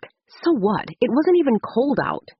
They had to walk 10 miles, at least, Delaney corrected. But forget I brought it up. This is different. You could be in big trouble here. You didn't just borrow his truck this time. You destroyed it. 10 miles is no big deal, Rebecca insisted, because she didn't want to think about the repercussions of the here and now. Josh and Cindy walked home and found Josh's truck parked in his driveway. Keys inside. No harm done. Surely he didn't call Buddy to get me back for that. Who knows? He has a long list of grievances to choose from, Delaney said. Most of which he'd enumerated quite nicely for Buddy, Rebecca thought, pivoting at the end of the kitchen and coming back. That wasn't exactly the last contact you had with him, Delaney went on. Rebecca gave up crossing her arms because she was too nervous to hold her arms so still, and began fiddling with the bottom of her sweater. But I didn't do anything unkind last summer. I was out of my mind for a little while and nearly tore off his clothes and begged him to take me. What would make a man angry about that? I can't say, Delaney said, leaning against the counter. I only know you've been different since that night. How? Less volatile, more reflective, certainly far less vocal about your dislike for Josh Hill. Why'd you ever leave the honky-tonk with him? You already know. I was drunk. You seem to remember a lot about that night for being drunk. Rebecca would have had to be deaf to miss the skepticism in Delaney's voice. Last summer has nothing to do with now, she said, changing the subject as quickly as possible. Who knows, Delaney said. I know. So? So what? What are you going to do now? I don't have a clue. Delaney pulled her chair away from the table to make more room for her belly and sank down again. You couldn't simply have asked him why he called Buddy? She said, tucking her long hair behind her ears. You couldn't have gone to the door and said, keep your nose out of my business? Instead, you had to toss a cigarette butt inside his SUV? Thanks for trying to cheer me up, Rebecca said. Sorry. Rebecca gave up pacing to stand and stare out the kitchen window at the black night beyond. I need another cigarette. Hang on. The desire will pass. Maybe her craving for a cigarette would pass, but what she'd done to Josh's truck had to be reckoned with. It's just a vehicle, right? She said suddenly. I'll pay for it. You'll what? Delaney responded. I'll pay for it. Uh-huh. You'll write him a check on your big fat bank account. Or do you think Buddy should help pay for it once you two finally get married? If they ever married, Rebecca thought Buddy probably should help pay for it. Buddy has some responsibility in all this, she said. Delaney turned to gape at her. Why is that? He believed what Josh told him. It was the truth. So what if it was? He could have defended me. He could have had a little faith. Instead, he's seriously doubting I'll make him a good wife. Rebecca hated the way her voice cracked on that last statement, especially when Delaney's sudden softening told her she'd heard it. Beck, she said. Buddy will come around. Why'd Josh have to do it? Despite herself, Rebecca couldn't mask the pain behind her words. Why shouldn't I burn his excursion, Lainey? What difference does it make? I can't have a fresh start. I'm damaged goods, even with Buddy. I've always been damaged goods. Don't say that. You have too much to offer the world to let anyone's opinion hem you in, even Buddy's. I can't imagine why Josh did what he did, but you can be anything you want to be, regardless of the past. Rebecca curled her fingers into her palms as the reality of what she'd done sank even deeper. No, I can't. Because I just proved everybody right, didn't I? These kinds of things don't happen to good people, only to bad seeds. I'm not marriage material. I'm not even friend material. I dragged Booker over there with me, which means I could have gotten him in trouble too. I deserve to do hair in Nowhere, Idaho, until I die of old age, she said. And then, because she resented Delaney's sympathy as much as she craved it, she left. The smell of smoke hung thick in the air as Rebecca stood facing Josh's house. The lights were out, and the place looked peaceful and sleepy. The fire was out, too, leaving the Ford Excursion looking like a soulless heap. She'd done that. She'd killed it in her anger, and now she had to pay the price. Resolute, Rebecca threw back her shoulders and made her feet carry her to the front door. She hated knowing she'd wake Josh at 3 o'clock in the morning, hated standing out in the cold, humiliated, and alone. But she was afraid that if she waited, she'd lose her nerve and never say what had to be said. Swallowing hard, she fought a sudden mutinous onslaught of tears and raised her hand to knock. The light came on. Rebecca quickly stepped into the shadows as the door swung open. "Back to torch the house?" Josh asked, wearing nothing but a pair of jeans. Rebecca hunched into her wool coat, wishing she were small enough to disappear. But she refused to let herself move any farther back. She had to own up to her mistakes, accept responsibility, apologize. And she had to say those things to Josh. There were insurance issues, which could easily become criminal issues, and there were moral issues, too. She knew no one would ever believe her, but it was the moral issues that had brought her traipsing across town in the middle of the night. "So," she cleared her throat because it felt like someone was squeezing it, and she wanted to ensure that her voice remained steady and true. If she was going to do this, she was going to do it with dignity. "So, I guess you already know it was me." He crossed his arms and leaned against the door jamb. Rebecca knew he had to be freezing, standing there barefoot and without a shirt. But he didn't invite her in or ask her to wait while he grabbed a jacket. "I know it was you, and it doesn't surprise me a bit." Of course it wouldn't surprise him. She was the only one who'd ever done anything bad to him. All the other residents of Dundee turned themselves inside out to give Josh Hill whatever he wanted. "Right," she said. "Well, I came to—" Suddenly it felt as though she couldn't catch her breath.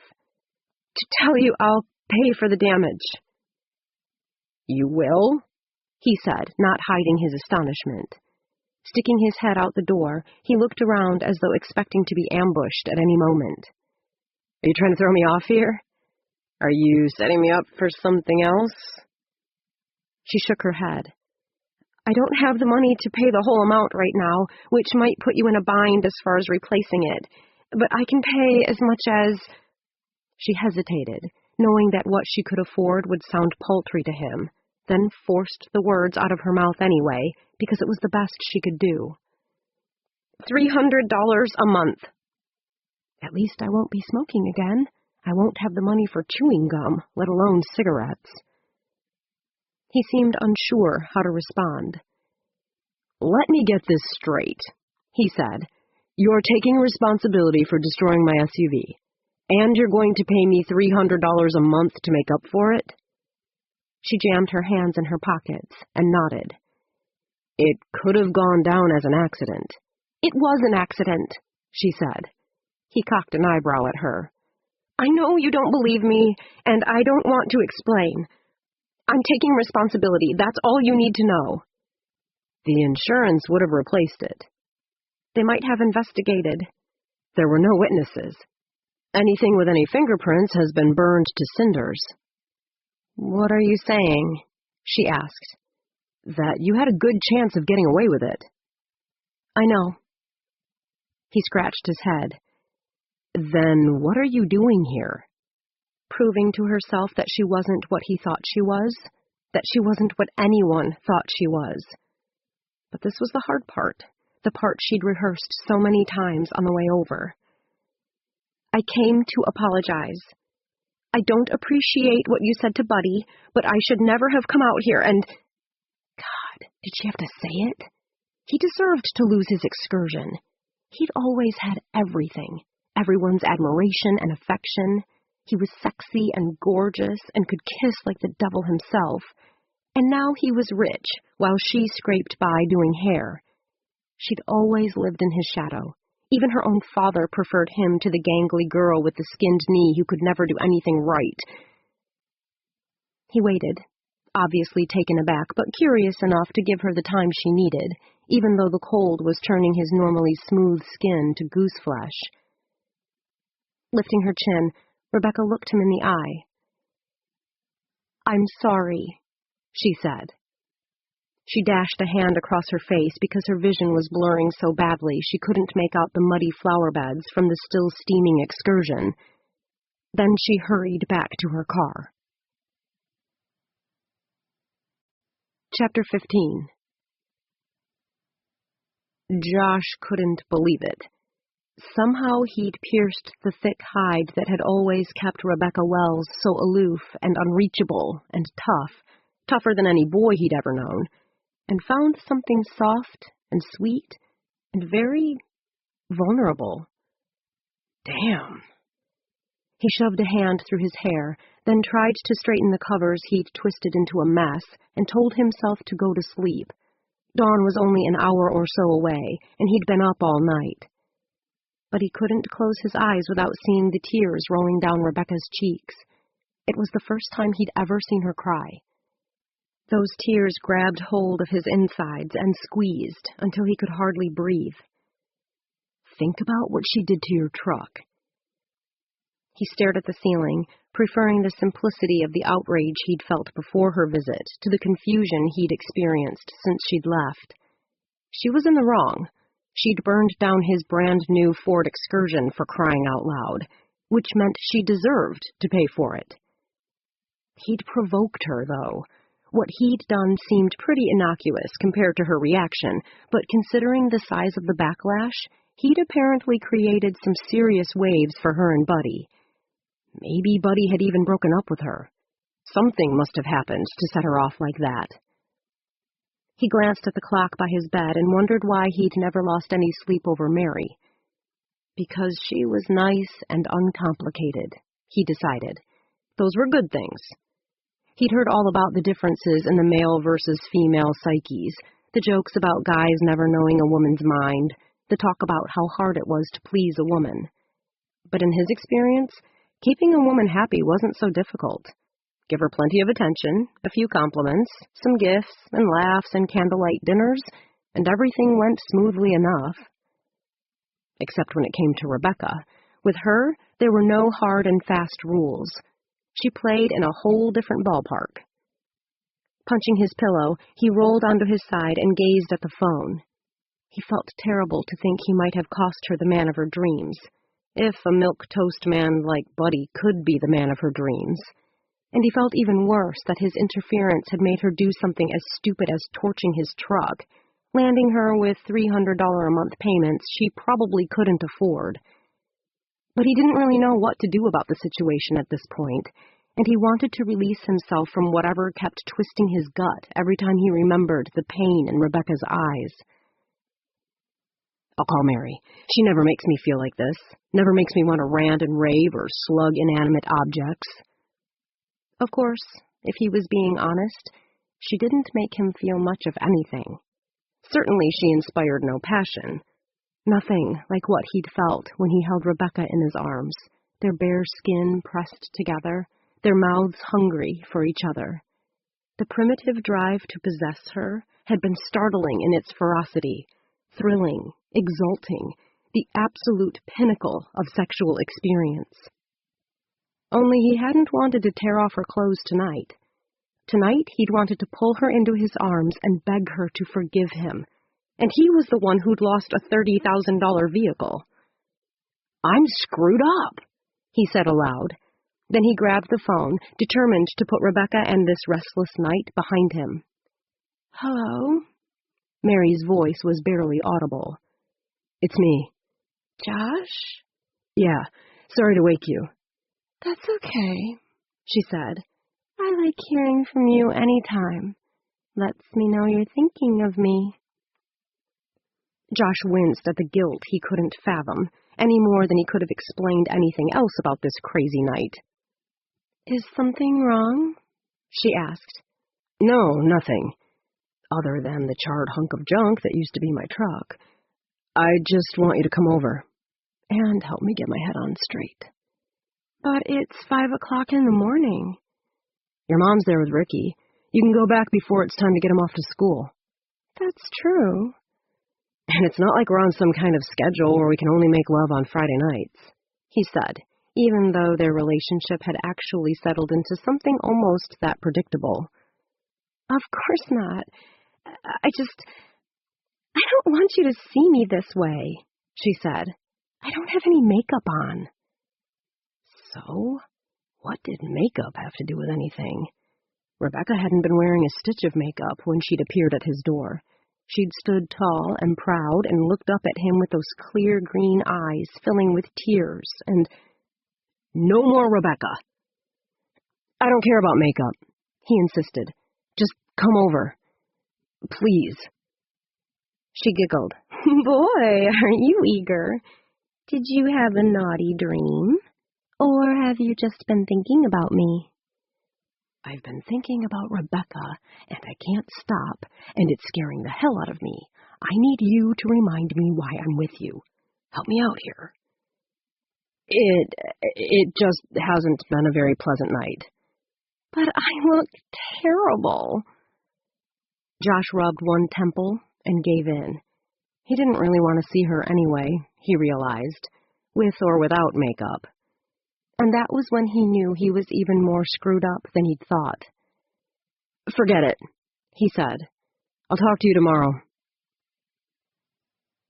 Josh leaned his elbows on his desk on Monday and stared blankly at the stack of papers and checks awaiting his attention. After the terrible weekend he'd spent, he hadn't been able to concentrate on a damn thing all morning, hadn't been able to muddle through half of what he needed to get done.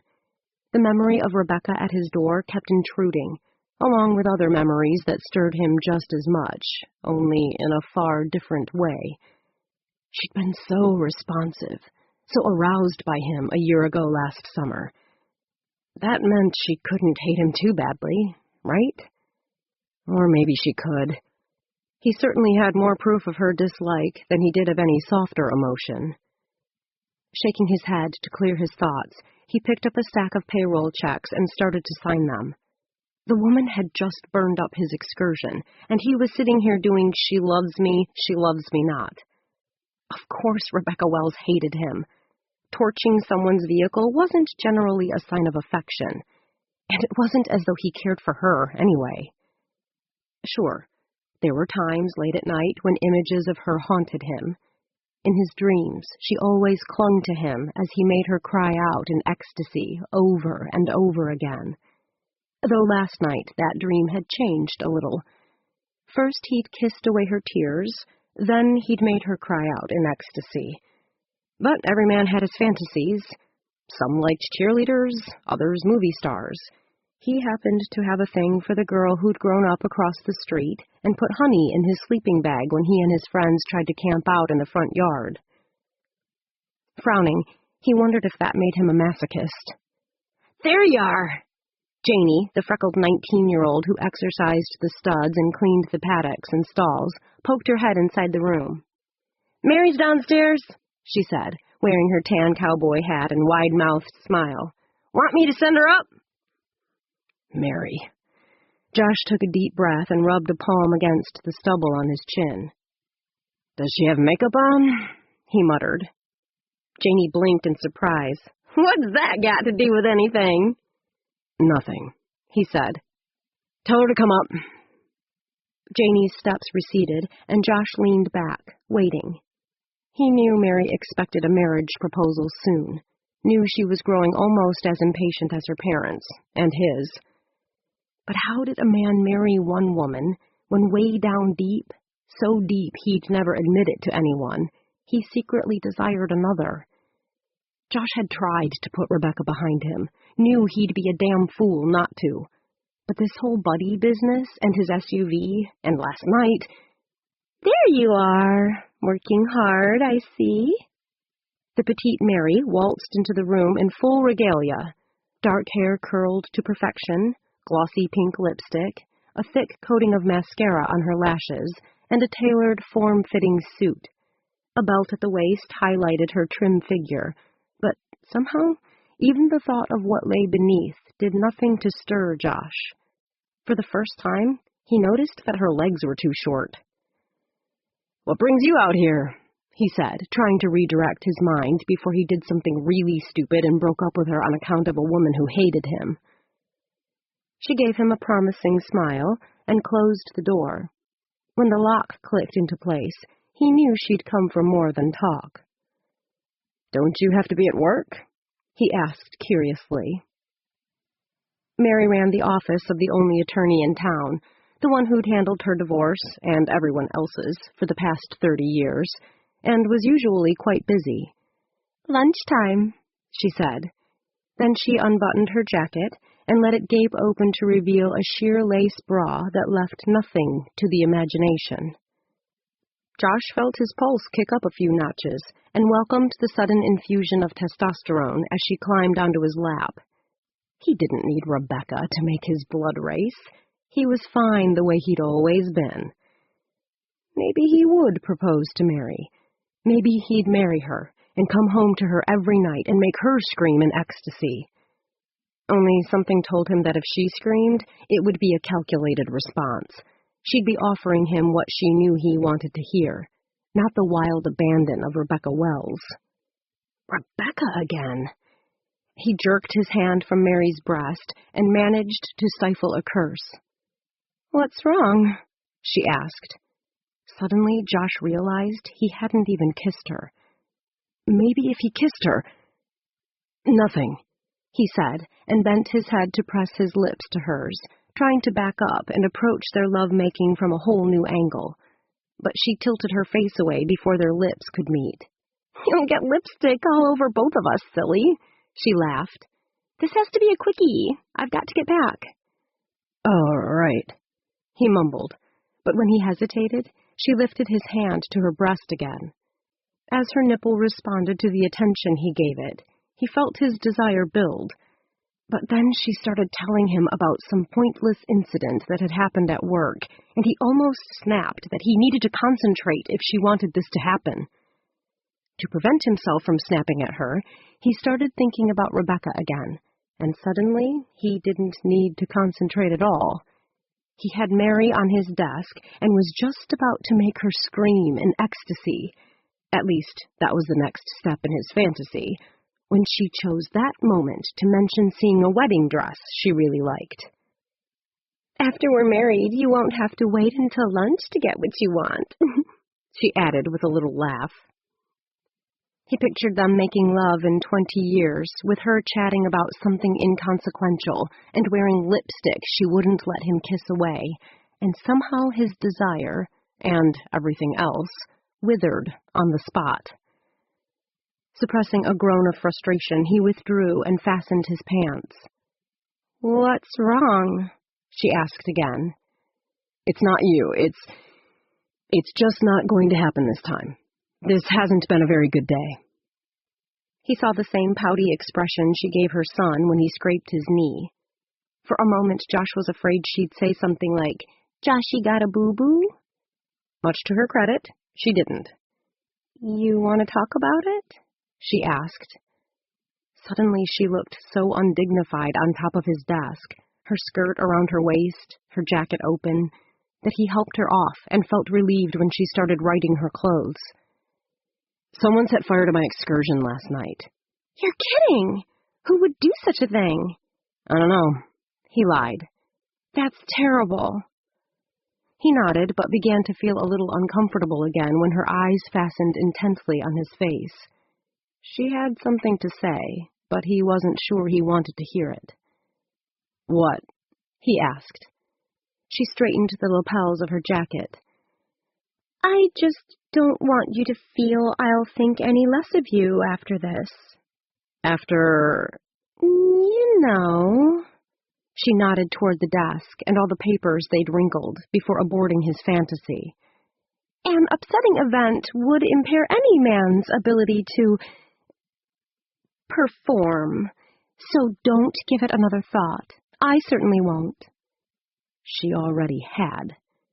Josh winced at the insult to his masculinity and nearly told her that he would have been able to perform just fine had her mind been anywhere in the room.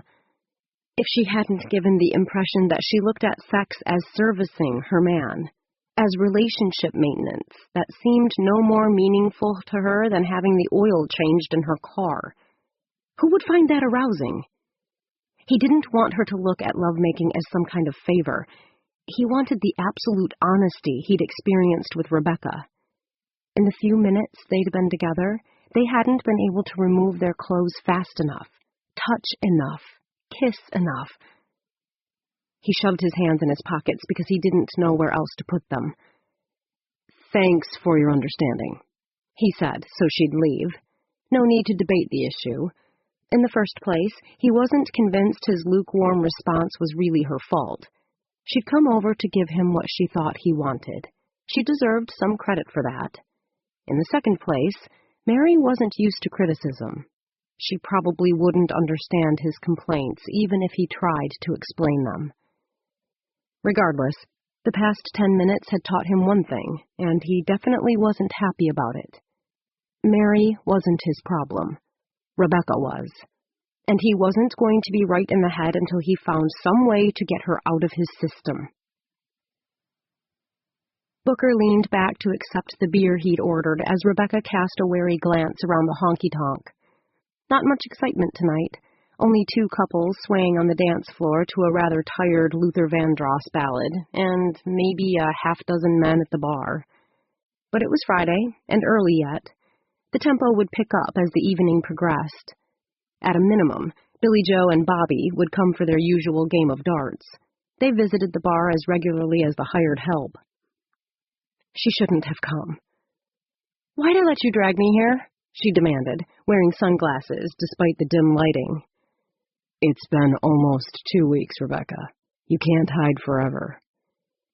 Rebecca would have argued that she wasn't hiding from anything, except she knew she'd never convince Booker. Buddy had broken off their engagement for good just 2 days after Josh had called him, nearly 2 weeks ago. On impulse, she'd taken some time off work and scarcely gotten out of bed since then, except to go outside and smoke. Her attempt to quit had failed at precisely the moment her hope of marriage to Buddy disappeared. "I'm fine," she insisted, reaching for the pack of cigarettes she'd dropped onto the table when they first arrived. She knew Booker thought she should quit, because she really wanted to quit, but he made no attempt to stop her. So, how's this going to be good for me? She asked as she lit up. Are you going to psychoanalyze me or something? He lit his own cigarette. I thought it couldn't hurt to listen to a little music. Play some pool. She took a sip of the margarita the waitress had delivered with Booker's beer. I don't feel like playing pool. What do you feel like doing? Nothing. That would explain why you haven't been working.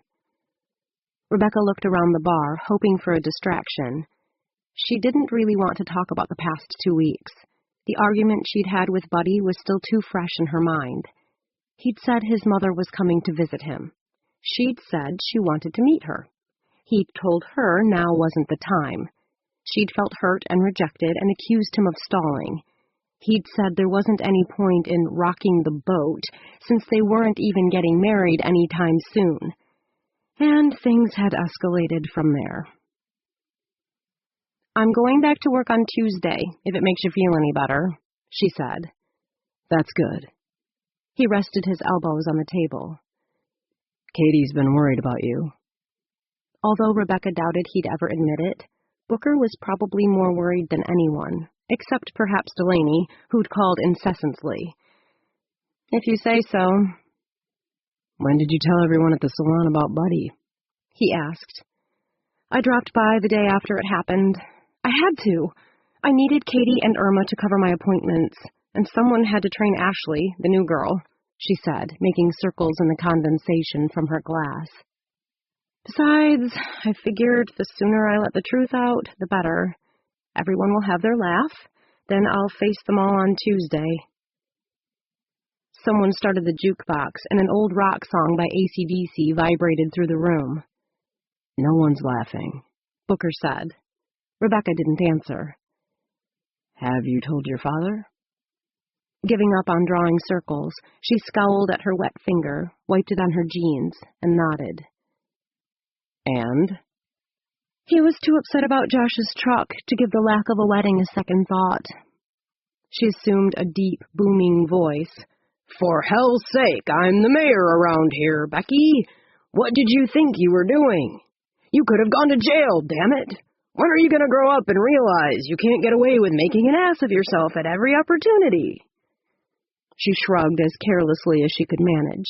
You know the litany. Litany? She laughed. Never mind. Doyle lives in a world of absolutes, Booker said, surprising her by commenting further on the subject. He doesn't understand you. He doesn't want to understand me, she replied. In any case, he's right, I guess. What I did to Josh's truck was pretty bad. It was an accident. We shouldn't have gone out there in the first place. Booker squinted at her through the smoke of his cigarette. If Buddy means so much to you, why don't you call him back? You could ask him for a second chance. Rebecca shook her head adamantly. No. Why not? He doesn't want to talk to me. How do you know? She stubbed out her cigarette. Because of what I did to Josh's truck?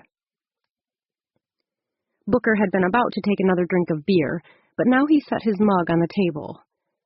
How does he know about Josh's truck? Rebecca sipped her own drink. Word spreads fast in this town. Buddy doesn't live in this town. She discovered a sudden interest in those dancing. Who told him, Beck? She ignored him. He nudged her. Beck? Who told him? I did, she admitted at last. And why did you do that? She slung one arm over the back of her chair, feeling belligerent. I just don't see any point in pretending to be something I'm not. Buddy's mother said he could never be too cautious.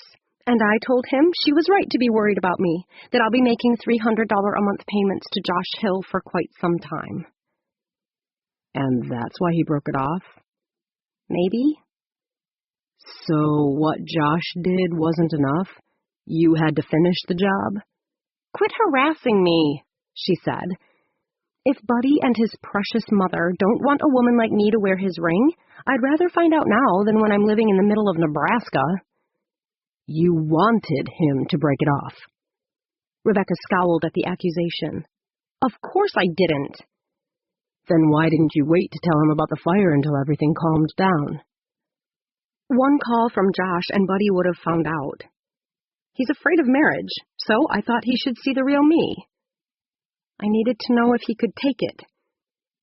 Rebecca heard her voice wobble and used the excuse of pushing her sunglasses up on her nose to give herself a moment. Obviously, he couldn't. Right. What? I didn't end it on purpose, Rebecca said at his knowing expression. Booker sipped at his beer, then licked the foam off his top lip. We both know better than that. I can't believe you think I purposely blew up my engagement. He winked at her, gave a little salute, and took another drink of beer. I did no such thing. She drew some more circles in the moisture on the table, then added, Buddy wouldn't have been happy with me anyway. The door opened, and a brisk wind whipped into the room. Rebecca looked up to see Mary Thornton, accompanied by her usual entourage. She knew Booker had seen her, too, when he muttered one of his favorite expletives. Let's go, he said. Rebecca took another drink of her margarita and made a dismissive motion with her hand. I'm not going to leave just because Mary's here. I have no problem with Mary. I have no problem with Josh, either. Booker cocked a doubtful eyebrow at her as Mary made a beeline for their table, her clique trooping after her. I ran into Dilma Green at the gas station a couple of days ago, she said as soon as she was close enough to speak. She said it was you who set fire to Josh's truck. Is that true? Those at nearby tables turned to gawk, probably shocked to witness the perfect Mary Thornton exhibiting such negative emotion in public. Rebecca clamped her jaw shut so she wouldn't vent the frustration that had been boiling just beneath the surface since Buddy first mentioned his great-aunt, and her father set up that silly truce between her and Josh. Her knuckles went white, but she made sure the words that came out of her mouth were admirably civil. I've apologized about the truck, and I'm going to pay for it. Why would you set fire to anyone's truck, let alone Josh's? Mary demanded. Rebecca shrugged. Ask Josh. I have. He says he doesn't know. Then neither do I. Mary's eyes narrowed. You think you can get away with anything, she said, her voice dripping with disgust. When the rest of us were in school, you'd go joyriding in your father's Lincoln. When the rest of us were learning survival skills on the 8th grade campout, you were tossing Josh's wallet down the toilet of the outhouse to see if he'd go after it. When we were decorating the floats for homecoming, you were... It wasn't your truck, Booker cut in. So why don't you let Josh and Rebecca deal with the problem? Josh's stuff is as good as hers, someone behind Mary piped up. Mary's expression faltered for a moment when she glanced at Booker, but then she folded her arms and drew herself up to her fullest height. You stay out of this, she said primly. Or what? He chuckled. Mary didn't seem to have an answer, so she turned back to Rebecca. What you did really upset Josh. He called me in the middle of the night, acting strange. I couldn't figure out what was going on. Then the next day, he couldn't even... Another of her friends snickered from behind, which seemed to make Mary rethink what she was about to say. Well, he wasn't himself. He hasn't been himself ever since. If it makes you feel any better, he's already gotten his revenge, Rebecca said. I heard Buddy broke up with you, Mary replied, and I can understand why he would. Lord knows we were all surprised he wanted to marry you in the first place. But what happened between you and Buddy doesn't have anything to do with Josh. Doesn't it? Rebecca said. Then she got up and shoved past Mary and her friends, suddenly eager for the open space and cool air of the outdoors. Chapter 16. Josh was just getting out of the old Suburban he was driving now, which was normally one of the ranch vehicles, when he spotted Mary's brown Camry across the honky-tonk's parking lot. He hadn't planned on seeing her this weekend, After the incident in his office 2 weeks ago, he'd told her he wanted to take some time off, maybe go skiing with his brother for a few days. But his brother hadn't been interested in leaving town, at least not with him. Mike was seeing a woman from McCall he'd met at a horse show. He'd probably spend the night with her, if not the entire weekend, just like he had last week, which left Josh pretty much on his own. He'd considered calling his old buddies Randy and Dexter, but they were both married now, and he wasn't sure he could take any more talk about kids and wives and positive discipline and whether or not perpetuating the myth of Santa Claus damaged a 6-year-old's psyche. Lately, when he was with them, he felt like an apple that had been left on the tree through the winter. He could change that, he thought, eyeing Mary's car again. Mary was a nice person. She claimed to love him, and she had a great son. If he became Ricky's stepdad, he could go right into coaching Little League and soccer with Randy and Dexter, instead of starting at the very beginning, with a squalling bundle that did little more than eat and sleep. Raising Ricky appealed to him more than anything else about living with Mary. He certainly didn't care for her parents. They still doted on their only daughter, treated her as though she was barely 16. But, hey, lots of people didn't like their in-laws. He could tolerate having Jean and Barb over for various holidays. If only he could see himself feeling anxious to tell Mary about his day. If only he could see himself wanting to make love to her over and over again, the way he wanted to make love to Rebecca. Besides, if he didn't want to hold Mary now, didn't even really want to see her, how was marriage going to change that? It's just too soon. I'm trying to force it when I need to give myself time. We'll fall in love eventually, and then we'll marry and everyone will be happy. They were perfect for each other. Everyone said so, even his own parents. Golden boy marries golden girl.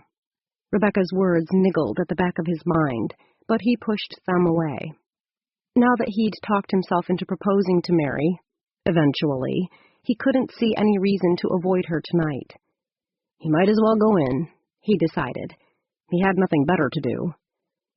The snap of a twig drew his attention to the back of the building.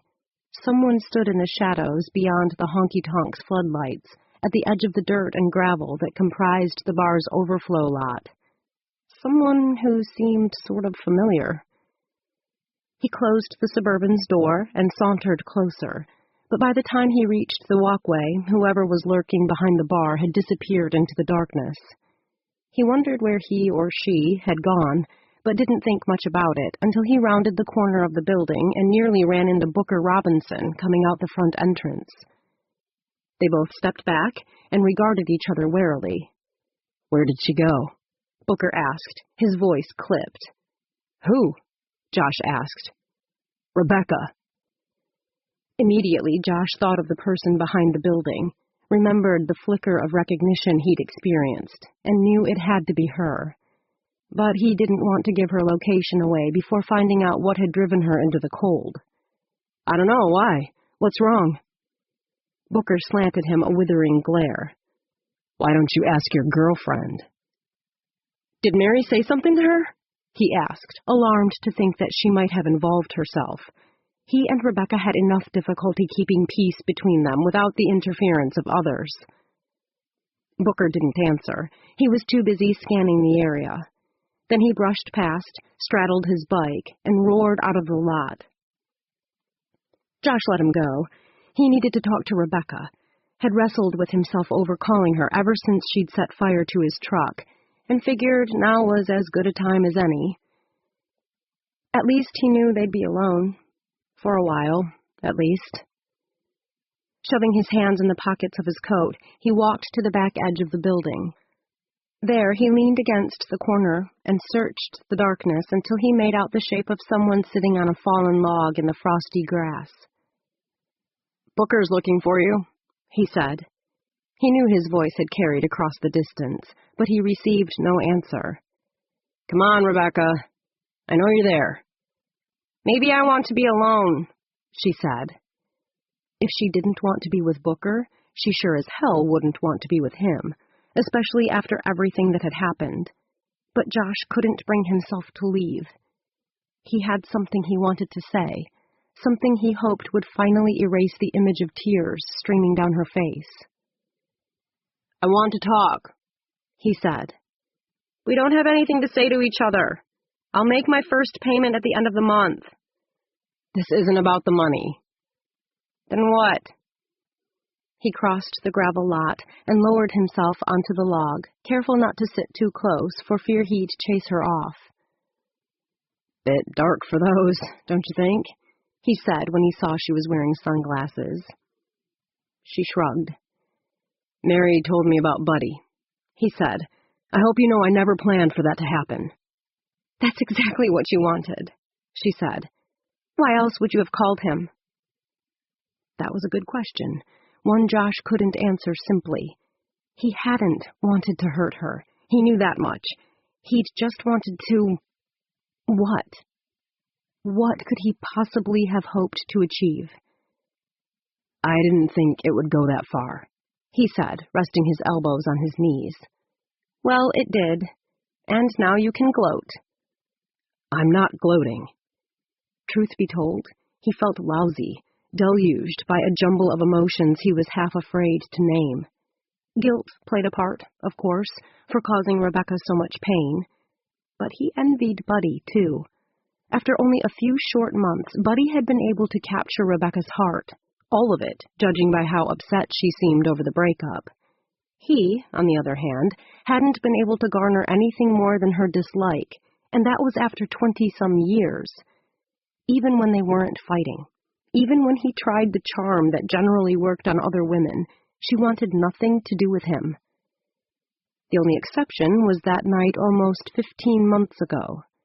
If not for those few minutes in her arms, he probably wouldn't care so much. He wouldn't know what he was missing, would never have dared hope he could breach her defenses. But now Rebecca was all he thought about, and it angered him that he cared, that he had to talk himself into seeing Mary, that he had to rely on the expectation of coaching Ricky to make marrying her palatable. Picking up a smooth, round rock, he tossed it into the trees. "I want to call another truce," he said. "There's no need. I'm not going to do anything to you. You can go ahead and move on with your life and never think of me again." How he wished it could be that easy. He'd tried putting her out of his mind, but no amount of effort seemed to make that possible. Thoughts of her came to him at the damnedest moments, like when he was trying to make love to Mary. "Then what about being friends?" "That didn't work out so well the last time." He tossed another rock and listened to it bounce along the ground until it came to a skittering halt. "Well, whether you agree to be friends or not, I don't want any money for the truck. I started the fight. I'll accept the loss." Rebecca remained still and silent for so long, Josh turned to see if she'd somehow slipped away into the trees. The rustling of his coat as he moved was the only noise, besides the music drifting toward them from the honky-tonk. But she was still there, hugging herself for warmth and staring out across the parking lot. "Are you sure?" she finally said, without turning to look at him. "I'm sure." "That should make my father happy," she said, but the sarcasm in her voice told Josh the statement wasn't as straightforward as it sounded. "We wouldn't want to disappoint Doyle." "You couldn't disappoint Doyle. He's always thought you walked on water." Josh considered this, weighed it against other comments Rebecca and her father had made in the past, and had to ask, "Is that what you hold against me, Beck?" She stiffened. "Of course not. My father likes a lot of people I don't, and he doesn't like a lot of people I do. Take me, for instance," she said with an unconvincing laugh. "Anyway, you can't help how others feel about you any more than I can." "You don't really believe that, do you?" "That you can't help how others feel about you?" "That your father doesn't like you." "I can't throw a football," she said with a shrug, as though that should explain everything. "What's football got to do with anything?" "You'd be surprised." Josh found another rock and threw it after the first two. Rebecca had never been easy to figure out, and she wasn't proving any easier now. Are you going to explain it to me? No. Then tell me why you hate me so much. How am I any worse than Booker? You're not any... She started, then stopped. What does it matter? She said instead. Everyone else has always adored you. You've never needed me.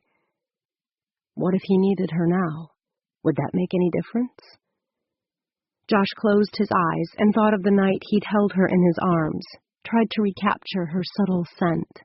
But she was too far away and too bundled up. He could only smell the cold air and damp earth. What about last summer when I took you home from here? He asked, despite the warnings in his head telling him not to bring up that subject again.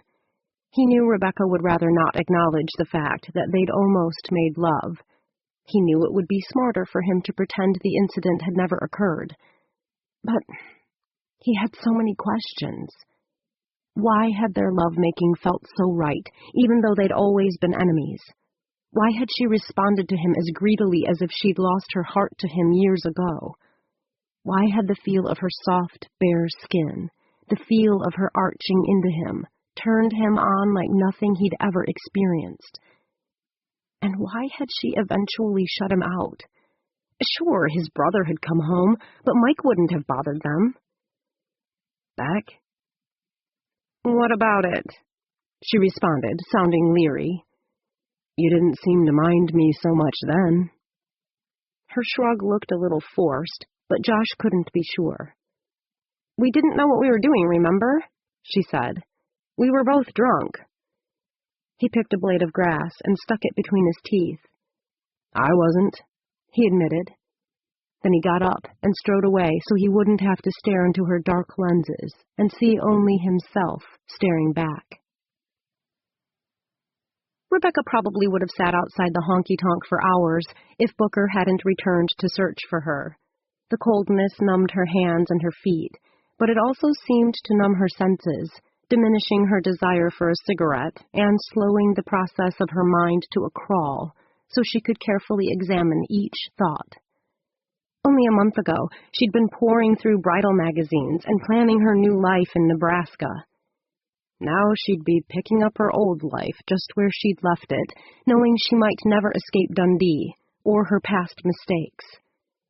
She would watch Josh, her father's standard of the perfect son, continue to be successful. He'd probably marry and have children while she remained single and cut hair until her back ached each day, just to bring home enough to cover her living expenses. But life didn't always go as planned. She, of all people, understood that. She wasn't going to grovel, wouldn't even try to convince Buddy she was worthy of his love. She hadn't done anything to him, and she'd already made her peace with Josh. So why did peace between them still feel like war? She couldn't figure it out. The loud rumble of a motorcycle drowned out the strains of a Travis Tritt song coming from the honky-tonk, announcing Booker's return long before his headlight arced into the lot. There were a few good things about staying in Dundee. One, she knew the others at the salon well enough to ensure that Mary Thornton never received a decent haircut in the future. And two, she still had her friends, Booker and Delaney. Booker would need some help taking care of Hattie. She was too high maintenance for one person. And Delaney would need some help taking care of the baby, due in only a couple of weeks. Standing, she dusted off her pants and started for the motorcycle before Booker could park and head back into the honky-tonk. You looking for me? He cut the engine. What do you think? Sorry. I've been having a little heart-to-heart with Josh Hill. I don't see any blood, he said, removing his helmet long enough to study her. That's a good sign. We called another truce. You're smiling, he pointed out. Must have been some truce. I'm smiling because he forgave my $30,000 debt. His eyebrows shot up. What does that tell you? That I don't have to pay for the excursion? This statement met with a few seconds of silence before Booker went on. Actually, it says a lot more than that. He zipped his leather coat. But it doesn't matter, right? You don't like him. He's still the bad guy. Right. Booker smiled and handed her a helmet. Feels good to let someone else be the bad guy for a change. But I've never seen two people fight something as hard as you're both fighting this. I don't know what you're talking about. Sure you do. No, I don't, she said, hoping he'd let the subject drop. He didn't.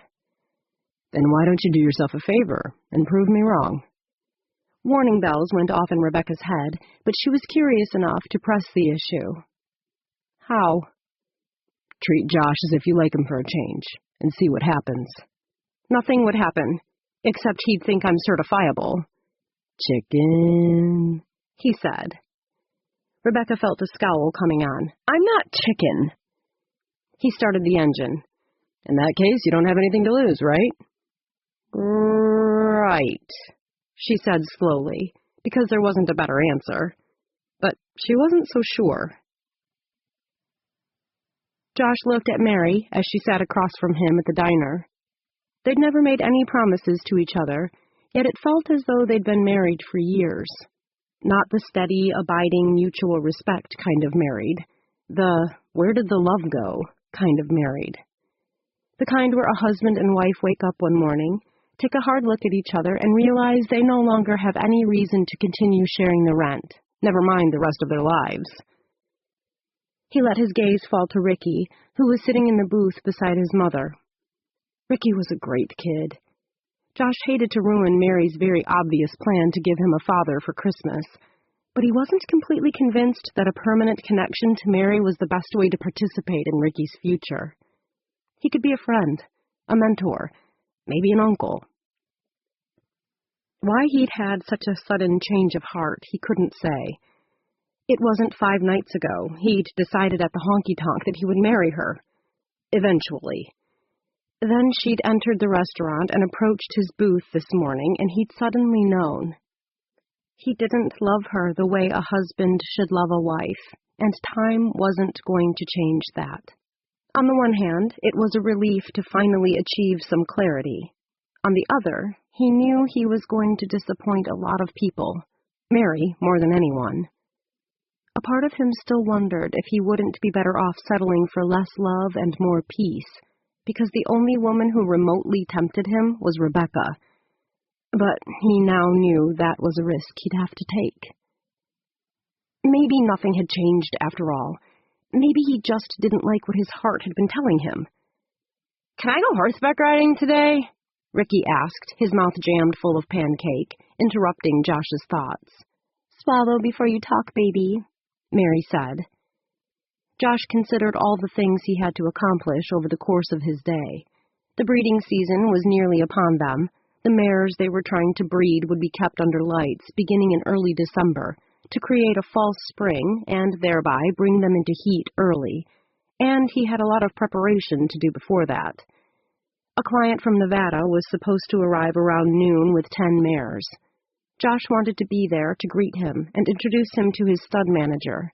After that, Connor Armstrong had scheduled a meeting to discuss the progress of the Running Y Resort, in which Josh and Mike were large investors. Paperwork was piling up at the office. The registration papers for various foals from last season, a limited partnership he was trying to put together to buy yet another stallion.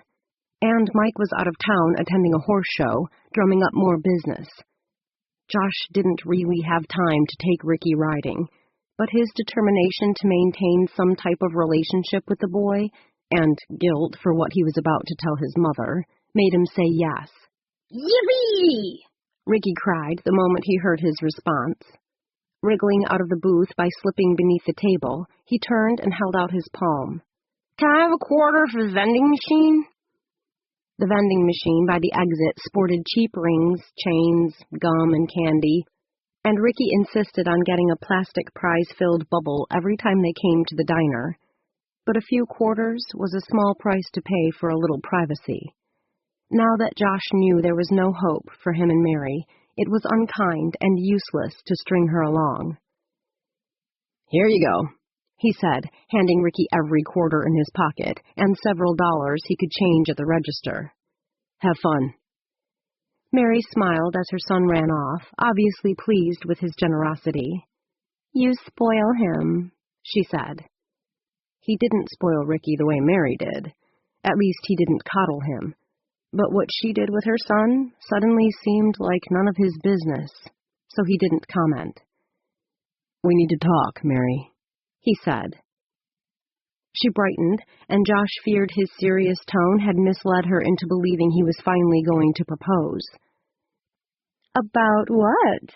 she asked, folding her hands neatly on the table. "About us." She sat up taller, her smile widening. "I think it's about time we did."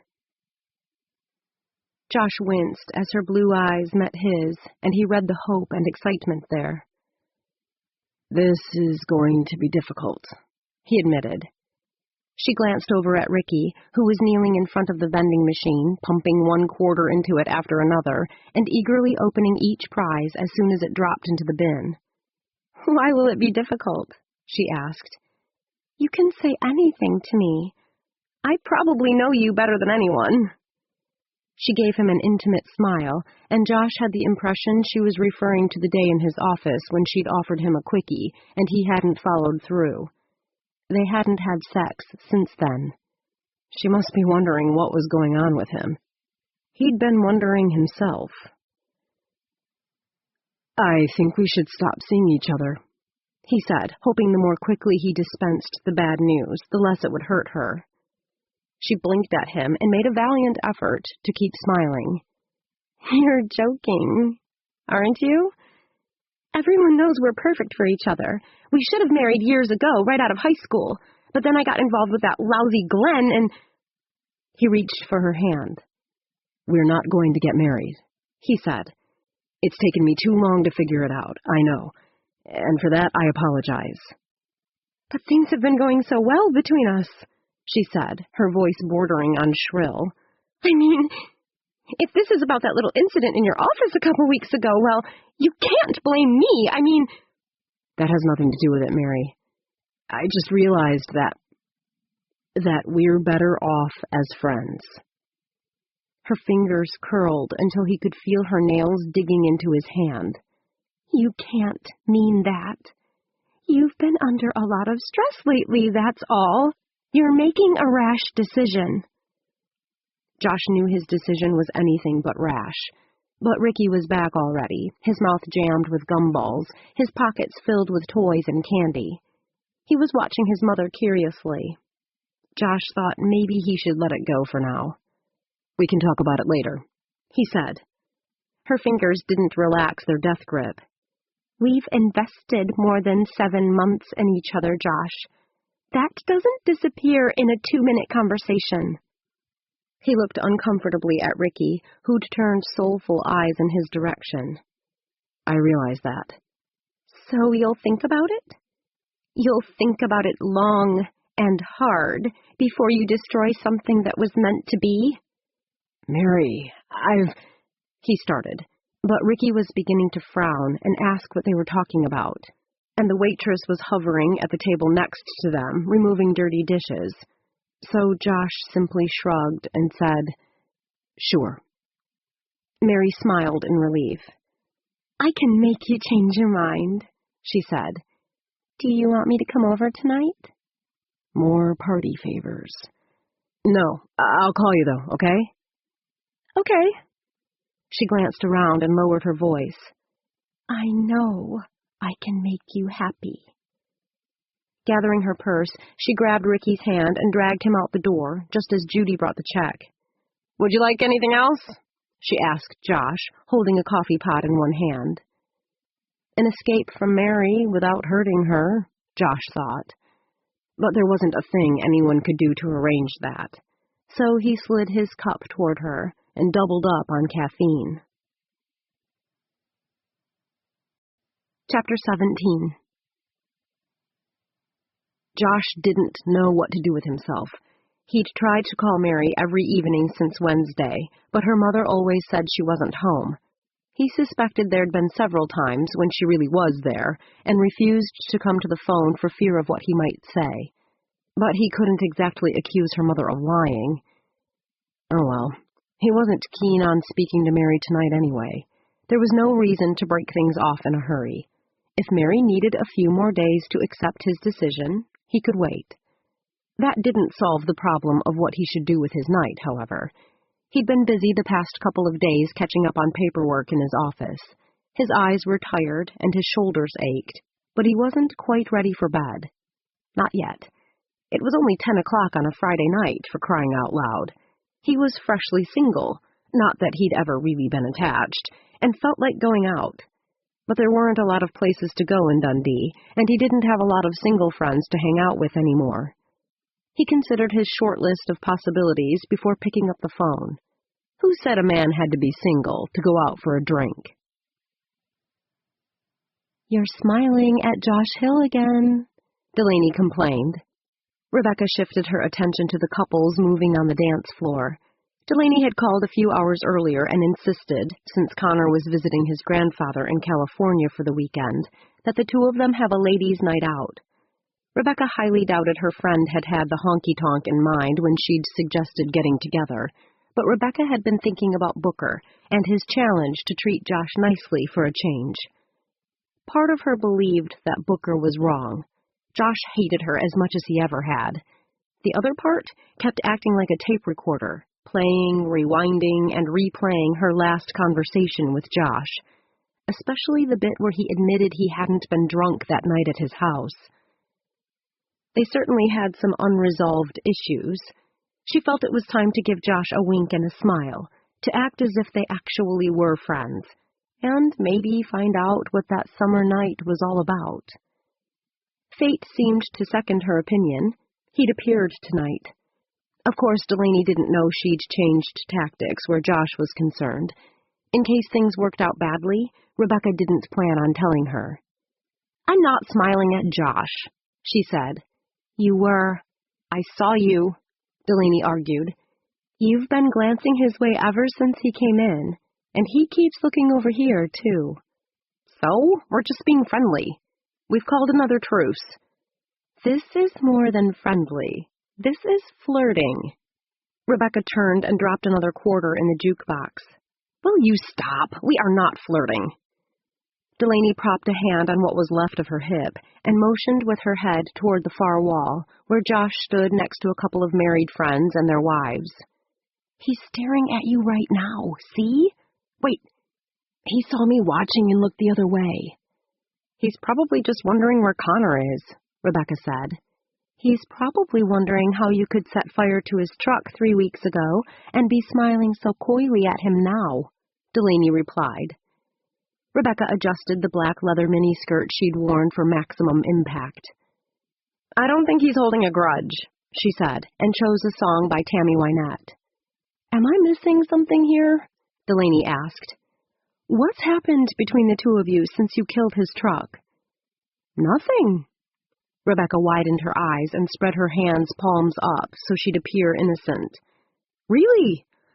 I apologized for the accident, and he forgave me. That's it." "So where's Mary? She's usually here when Josh is, but I haven't seen her tonight." "How should I know?" Rebecca said. "Mary and I aren't exactly friends." Delaney opened her mouth to say something else, but just then Billy Joe and Bobby squeezed through the crowd. "Hey, Laney," Bobby said. "How's that bun in the oven?" "Doctor says the baby's doing great," Delaney said. "Glad to hear it. How much longer?" "Just another week or so." Bobby shook his head. "Geez, that went quick." Billy Joe didn't even acknowledge Delaney. He was too busy whistling at Rebecca's outfit to pay any attention to a woman nearly 9 months pregnant. "That's some skirt, honey," he said, his ruddy face creasing in an appreciative grin. "What do you say we give it a whirl?" "Fine by me," Rebecca said, and let him lead her onto the dance floor. Soon Bobby and Delaney were dancing next to them, and, for a moment, it felt like old times. Good times. Rebecca started to relax. Buddy might have dumped her, but she wasn't without options, and right now, her options weren't looking bad. Booker had driven Granny Hatfield to Boise for the day and probably hadn't returned yet, so he wouldn't even have to know she'd taken him up on his little challenge. Apparently Mary had other plans for the evening as well. And here was Josh, all by his lonesome. She smiled at him yet again. She knew he had to be surprised that she'd suddenly turned on the charm. He'd been watching her with a mixture of distrust and curiosity all evening. But if she kept this up, his curiosity would soon overtake his distrust, and that might be enough to get her what she wanted. One night. Just enough time to satisfy the craving he'd created more than a year ago. The mysterious smile Rebecca gave him whenever their eyes met proved too much for Josh. He broke down and asked her to dance, despite all his resolutions. But he was trying to hold her at a respectable distance. She was the one who kept moving closer, all soft and cuddly, her hair smelling like rain, and her skin glowing in the dim light. She felt so damn good that before long his hand slid down to curl over her behind and keep her right where she was. Somehow it seemed as though she belonged this close. "Now, this is the kind of truce I like," he murmured, feeling desire lick through his veins. He automatically recalled the taste of Rebecca's kiss and became obsessed with her mouth. His gaze lingered on her lips, then took in the green eyes that slanted up at him so mischievously, and all the blood in his head began to head south at a record rate. Maybe it was this phenomenon that was costing him the ability to reason, but he couldn't figure out what exactly had changed between them. Why were they in each other's arms? Alcohol certainly had nothing to do with it this time. They hadn't been at the honky-tonk long enough to get drunk. Yet, here they were, clinging to each other as if they couldn't get close enough. It took all of Josh's self-restraint not to bend Rebecca over his arm and kiss her as if there was no one else in the world, regardless of the fact that they were in a public place. "I never thought we could stick to a truce," she said, pressing her cheek to his shoulder. "But I think this is going to work out just fine." "Beats the hell out of finding pincher bugs in my locker," he responded. Then, just because she was molded so perfectly to his body and he couldn't resist, he traced the curve of her ear with the tip of his tongue very subtly, so no one could see.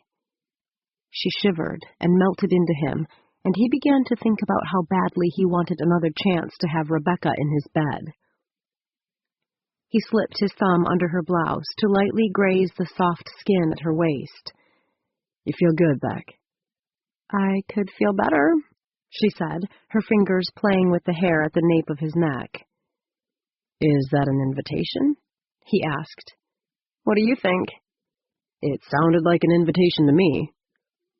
She nearly leveled him with a temptress's smile. "Didn't we start something a year ago that we never finished?" Josh blinked at her. "You didn't want to finish." "Can't a girl change her mind?" His first impulse was to take Rebecca by the arm and steer her out of the honky-tonk and straight to the old Suburban he was driving until the insurance check arrived and his new Escalade SUV was ready. She might have torched his excursion, but now she was setting other things on fire. Things he liked hot. Only he hadn't decided whether it was wise to take whatever was going on between them to the next level. He was supposed to be getting her out of his system, not allowing her to inflame his deepest desires. And there was Mary. He might have tried to break off their relationship, but she hadn't really accepted it. "I don't know. The night's young," he said, stalling. "If I have half a brain, I'll run out of here as fast as my legs can carry me." She tilted her head back to look up at him, and he caught a faint whiff of spearmint and alcohol on her breath. Liking the scent, he bent closer, giving her a brief kiss. The tavern was dark and smoky, the music loud, creating the illusion of privacy. Still, nothing in Dundee went unnoticed. He just couldn't make himself pull away. Every dream, every fantasy he'd ever had centered on Rebecca. That's no answer, she said. He tightened his embrace. What exactly do you have in mind? Your sudden departure last time wasn't particularly enjoyable. I'd like to know a little earlier if you're going to bail out on me. That depends, she said. On what? On how things go. Nothing about Rebecca was ever easy. Even when she propositioned him, he couldn't tie her down. But he had to admit that her unpredictable nature was part of her allure. Of course, that same trait could bring even a strong man to his knees. What about Delaney? He asked, although his conscience was screaming, What about Mary? Rebecca arched her brows, her expression world-wise and slightly cynical, yet feminine in the extreme. God, there was something about this woman he craved. She can't come with us, she said. You're going to leave her here? She's 9 months pregnant and due in a week.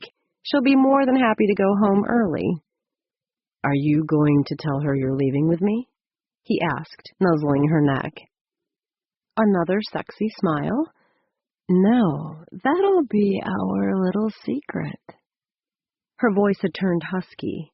Josh felt his groin tighten as he tried to read what was going on behind her eyes. Was she setting him up? It wasn't like Rebecca to be this nice, this open, at least to him. If he took her home, would she make love with him tonight, then spit in his face tomorrow? Chances were she would, but tomorrow suddenly seemed very far away. So, she asked, what do you say? What did he say? Getting together with Rebecca after someone as steady as Mary would be like trading the safety of the bunny hill for the steep depths of the hardest ski run on the mountain. With Rebecca, he'd go careening down the slopes, gathering speed until he was flying through uncharted territory with only a vague idea of the obstacles and pitfalls he might encounter. Life would be anything but safe or secure. But it would be exciting. And somehow he knew, for better or for worse, that this was the woman he could love for the rest of his life. He'd never been a big fan of the bunny hill anyway. Taking a deep, decisive breath, he brushed a quick kiss across her forehead.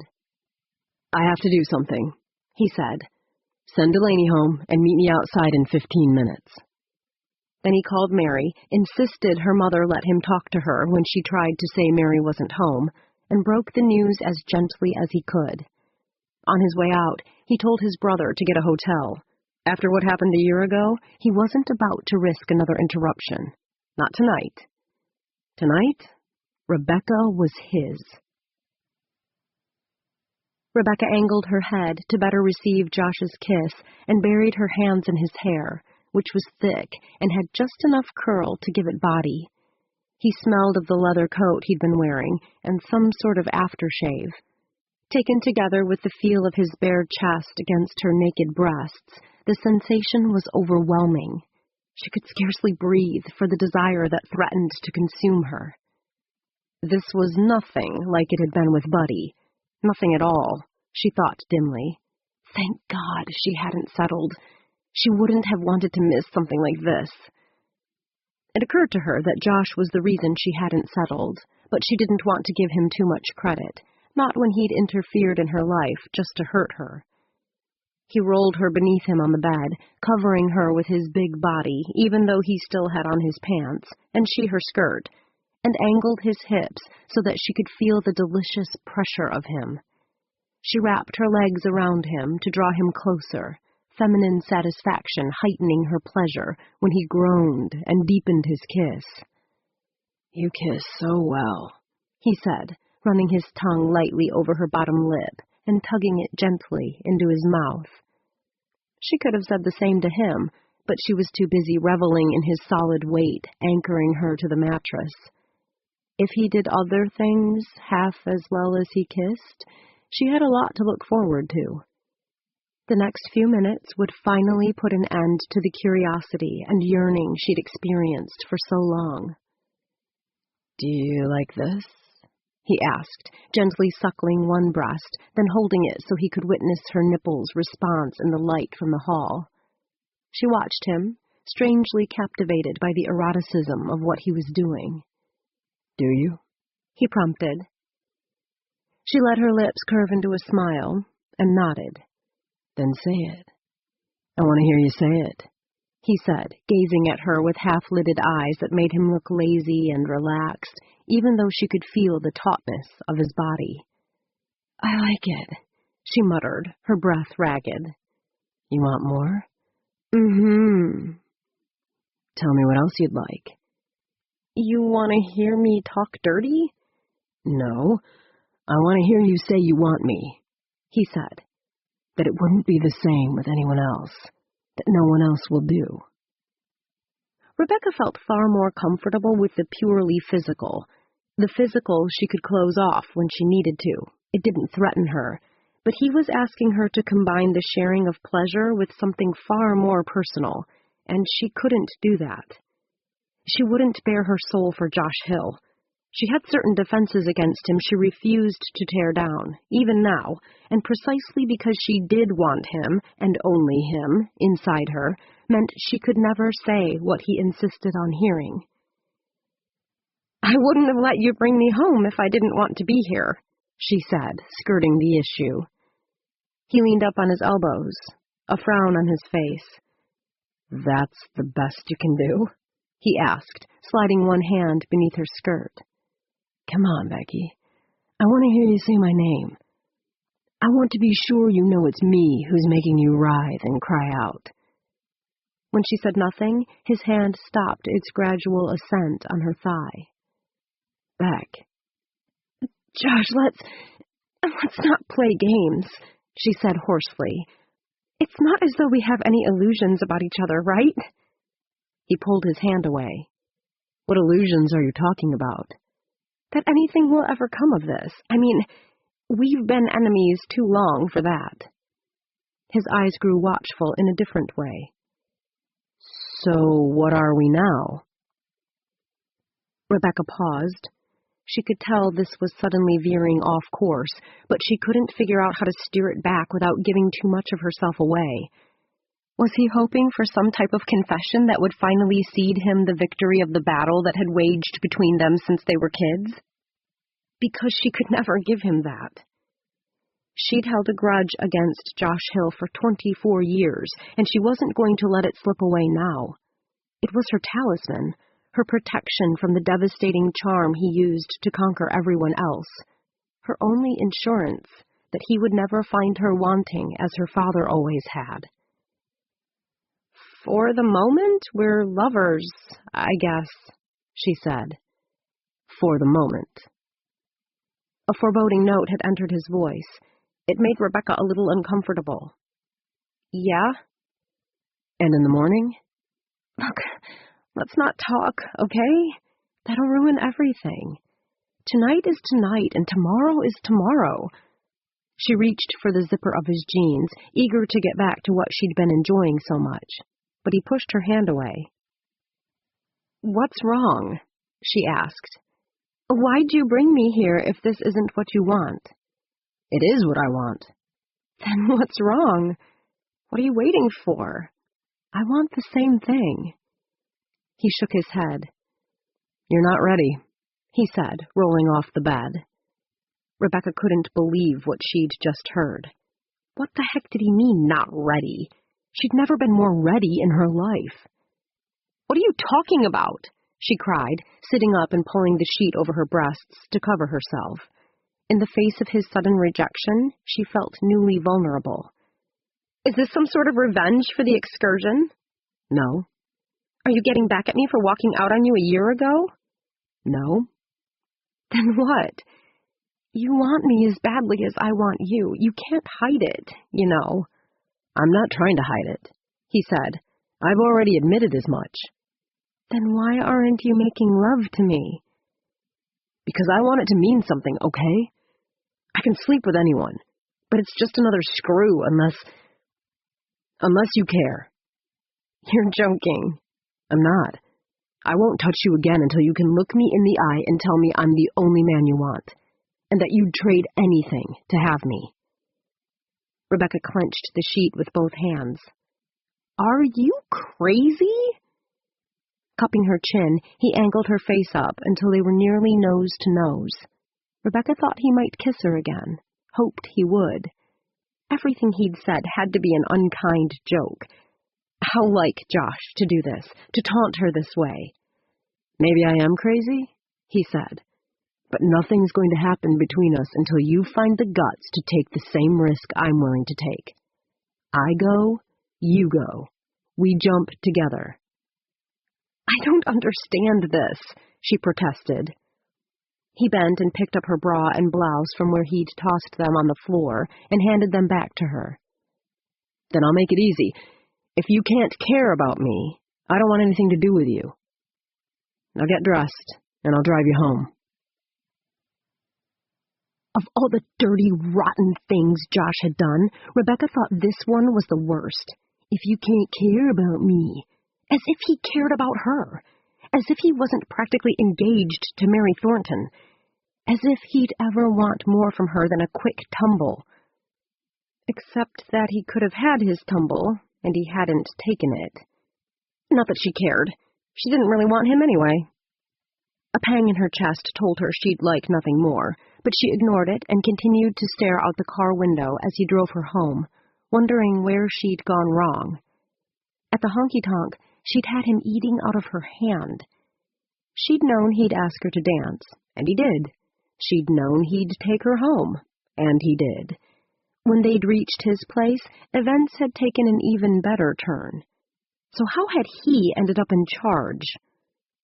She couldn't say exactly. It was somewhere between the time he removed her blouse and the time he started asking her to tell him things she couldn't say. Which meant she'd denied him first, right? But somehow that didn't matter. Any way she looked at it, he'd won this little skirmish, no doubt about it. Damn him. She'd never been able to best him. Not really. He pulled to the side of the road in front of Granny Hatfield's and let her out without saying a word. After she slammed his door, he drove off, and a minute later she was watching his taillights disappear around the corner. "Jerk," she muttered, cutting across the wide front lawn to let herself in. Booker was sleeping under a quilt on the couch, the television on, as she tried to slip through the living room. Before she could escape to her room, however, he stirred and called her name. "Beck? That you?" She hesitated at the foot of the stairs, afraid he might guess where she'd been. He seemed to have a sixth sense where she and Josh were concerned. "Beck?"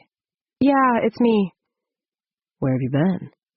"The honky-tonk," she said, having to invest some real effort in making her voice sound happy enough. "After I brought Granny home, I went by the honky-tonk."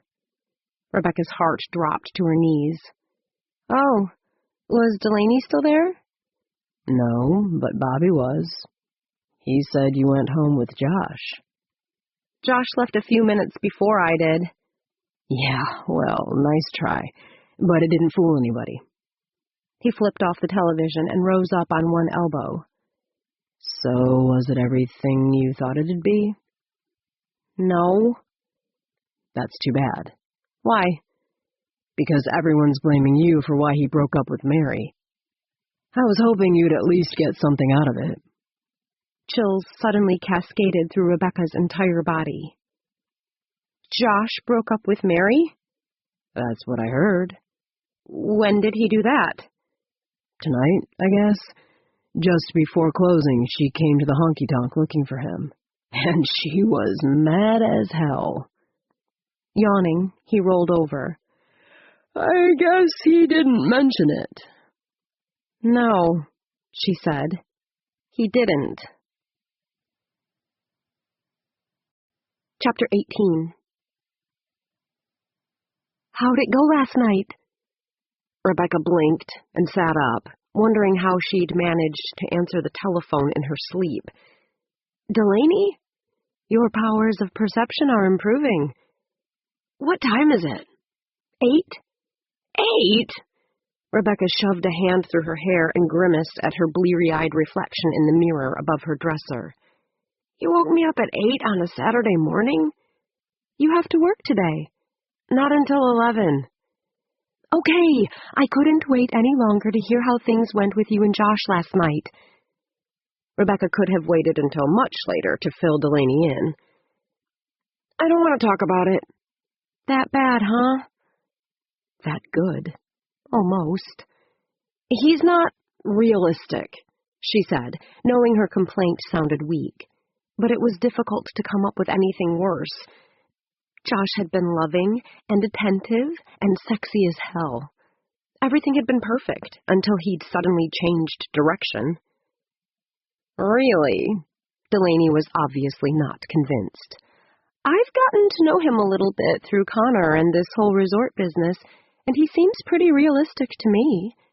He seems nice, too. I was actually hoping you two could find some common ground for once. He's not what he seems. It's an act, Rebecca said, even though she knew it wasn't true. Right, Delaney chuckled. So, did you two... Rebecca cut her off before she could get any more specific. No.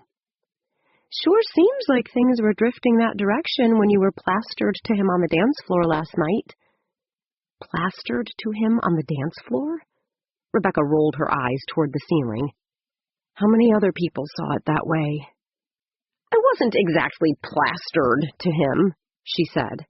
Any closer and you would have been inside his clothes. Cursing her own stupidity, Rebecca flopped back onto her pillows. That's probably what Mary heard when she arrived, then. How do you know Mary arrived? Booker told me she came to the honky-tonk around midnight, looking for Josh. Uh-oh. Did she ever find him? Not while I was with him. Thank God for small favors. I don't know exactly what their situation is, but I know she feels pretty possessive. How long were you at his place? Not long enough. Rebecca pulled her covers over her head to shut out the light, wishing she could close off the memory of Josh and what had happened just as easily. About half an hour. That's it? What went wrong? You're really making me curious, you know that? Letting her breath go in a long sigh, Rebecca turned onto her side. We realized we're not compatible. After what you two have been through, that came as a surprise? There is one interesting thing, she said, ignoring the sarcasm. What's that? Apparently he broke up with Mary last night. He did? When? According to a very reliable source, he must have done it before we went to his place. Oh. Delaney seemed to think this over. Good. That was decent of him. I don't think Mary would agree with you. I don't care about Mary. I care about you. Well, don't get too excited. It doesn't mean anything. How do you know?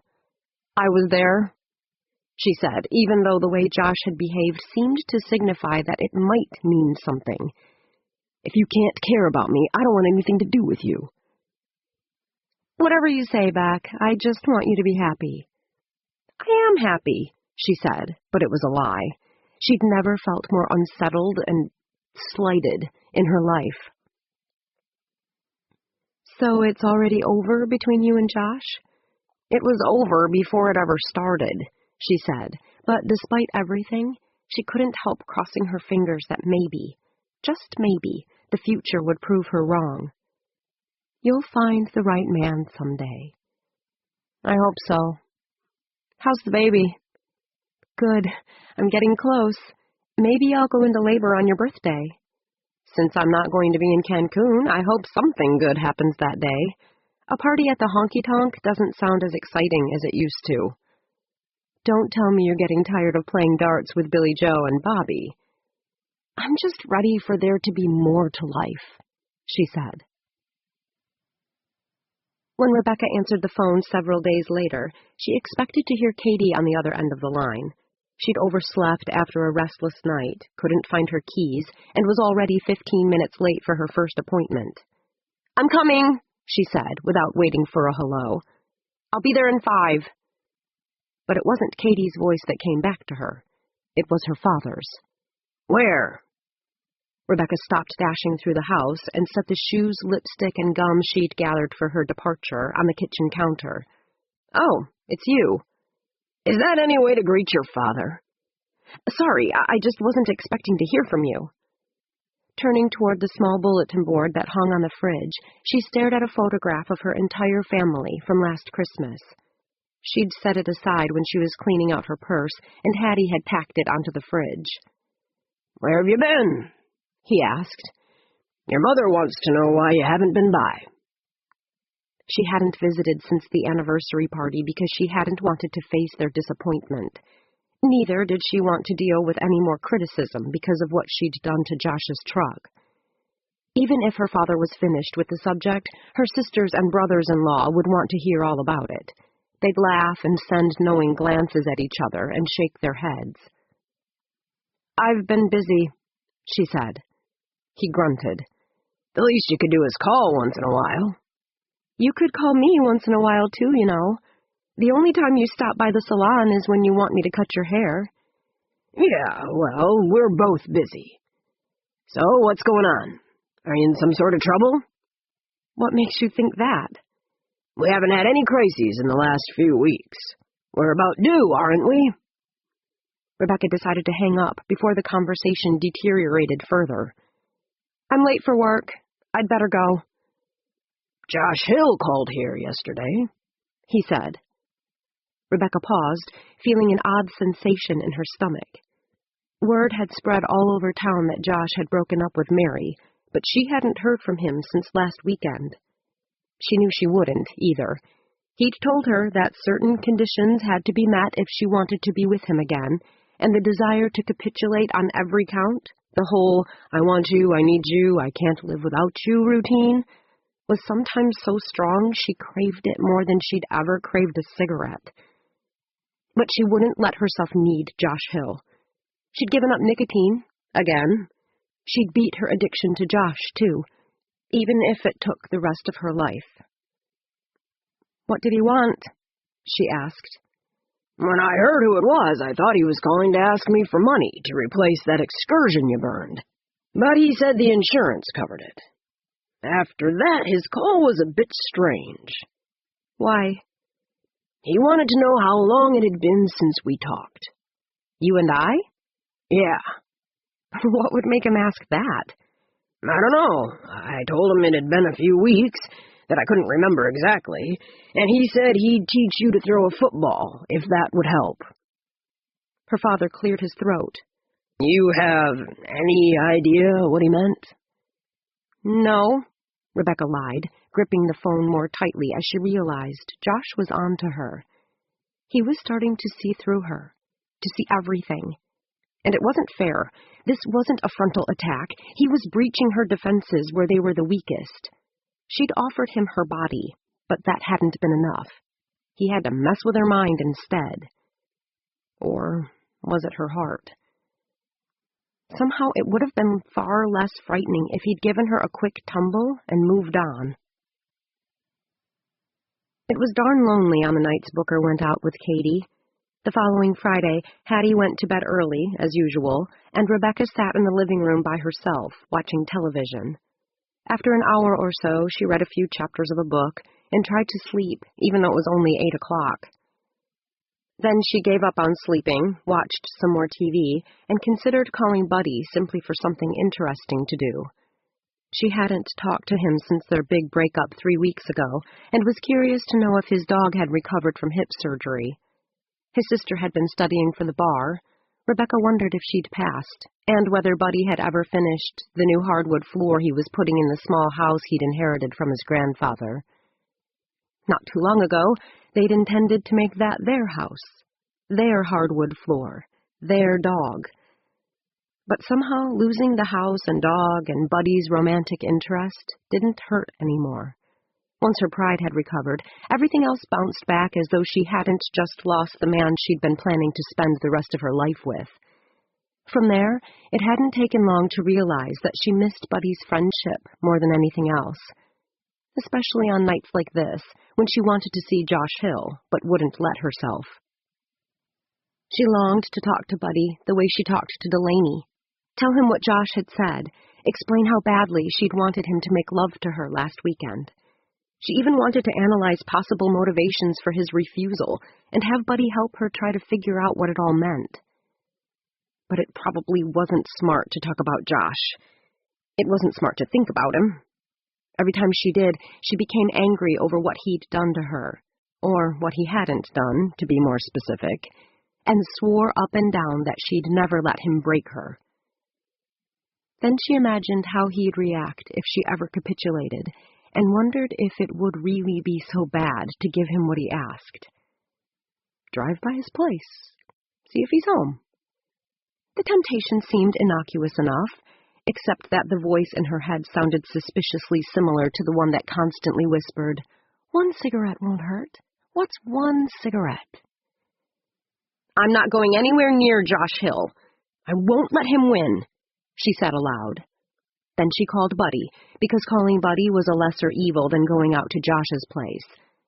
But even after she'd talked to Buddy for almost 30 minutes, during which they fell into a quick and ready friendship, she still couldn't stop thinking of Josh. Just drive by. Once. What's it gonna hurt? You know you want to see him. Rebecca glanced at the clock. It was nearly 11. Finally.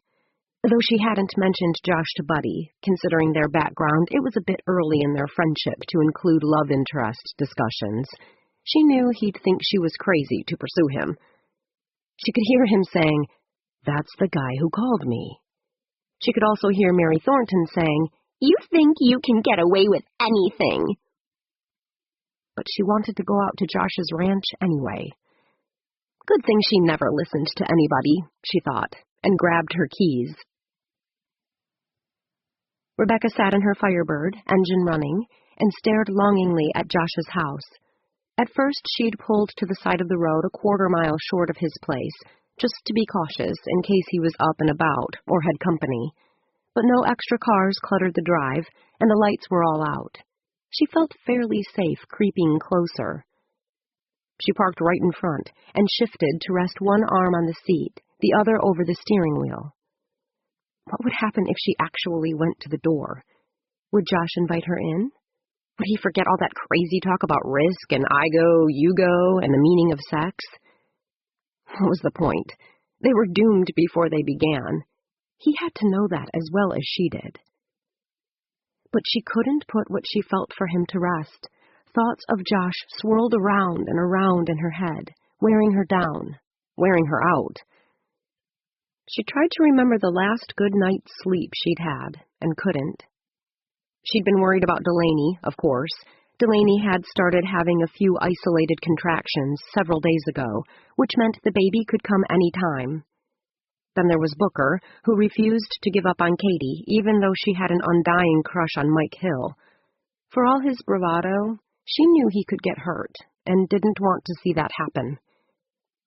But underlying everything else was the constant magnetic pull of Josh Hill, which responded to no reason. For the tiniest moment, Rebecca imagined telling him what was banging around in her heart. Maybe if she set the truth free, she wouldn't feel as if she was about to explode. But she couldn't tell Josh she loved him. She could never really hope he might love her back. And what about how foolish she'd feel when things fell apart and the entire town had a good laugh because she'd thought herself capable of winning Josh's heart? Even if he started seeing her, her family's smug patronizing would veil a calm assurance that he'd wise up at some point.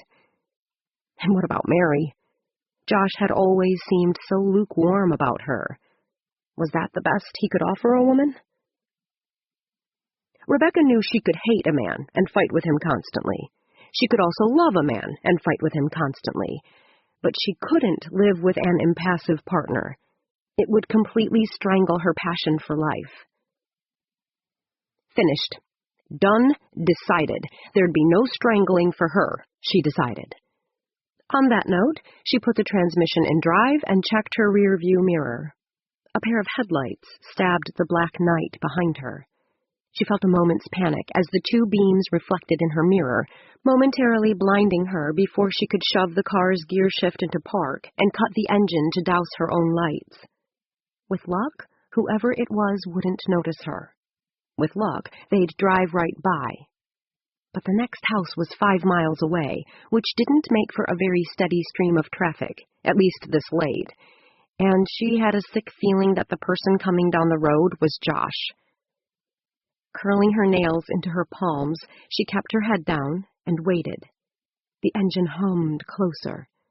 The truck, she could definitely tell it was a truck now, as she could see the top of it despite her position, slowed, seemed to hesitate in the middle of the road, then turned into the drive. Damn, she muttered. Had he seen her? Would he surprise her by coming to the window? Realize she'd been spying on his house like a lovesick fool? Her face burning hot with embarrassment, she raised her head to peer over the door panel. Then she breathed a giant sigh of relief when Mike got out, slammed the door of his truck, and headed to the house. Ah, a reprieve. Rebecca knew when she'd tempted fate far enough. As soon as Mike disappeared inside, she started her car again and drove off as fast as she could without squealing tires and spewing gravel. Mary came in to get her nails done the next day. Rebecca tried to focus on little Jessica Ball, whose bangs she was trying to trim, but it was pretty difficult to ignore the fact that Mary was staring daggers at her from across the room. "Sit still," she muttered, shoving a toy in the child's lap. When Rebecca had Jessica's bangs straight, her mommy paid for the haircut, and the two of them walked happily down the street. Rebecca thought it a perfect time to escape, to grab some lunch. But she'd barely reached the door when Mary said, "Rebecca, can I talk to you for a minute?" Rebecca hesitated, tempted to give Mary a firm no. Then she reminded herself that she wasn't moving to Nebraska, that she wasn't moving anywhere, at least in the near future, and decided it was probably best not to let the hostility between them linger. Josh hadn't broken up with Mary because of her. Rebecca hadn't even heard from him since the night he'd said all those crazy things she was sure he didn't mean in the first place. That he'd happened to break up with Mary the same night was just a coincidence. Maybe if Mary understood that, they could return to being more discreet enemies. "Sure," she said. "Do you want to go in the back?" Mary glanced at Mona, who was watching them both curiously, and shook her head. "No, you'll probably tell everyone here what I said the moment I leave anyway, right?" Rebecca didn't bother denying it. She knew she'd cave in to the pressure of having Katie, Mona, and Ashley, the new girl, nag her for details of their conversation before Mary could so much as pass through Dundee's main intersection in her Camry. "Probably," she admitted.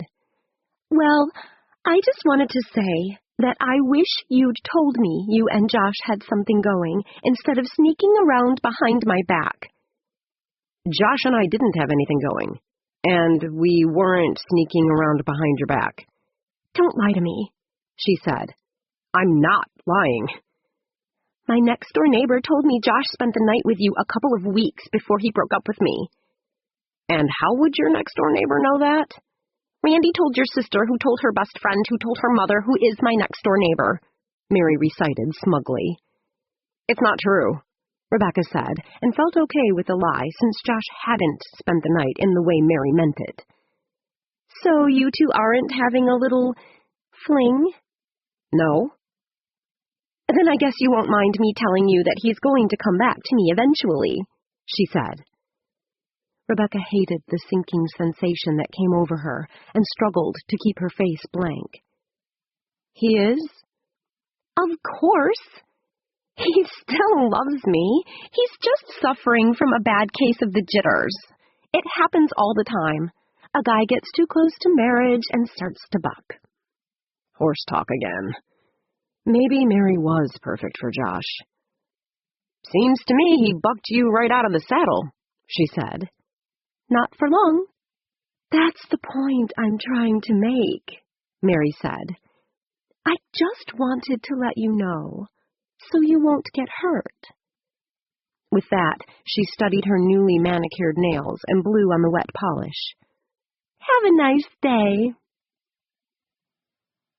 That night, after Granny Hatfield went to bed, Rebecca tried to entertain herself by playing 21 with Booker. But her heart wasn't in the game.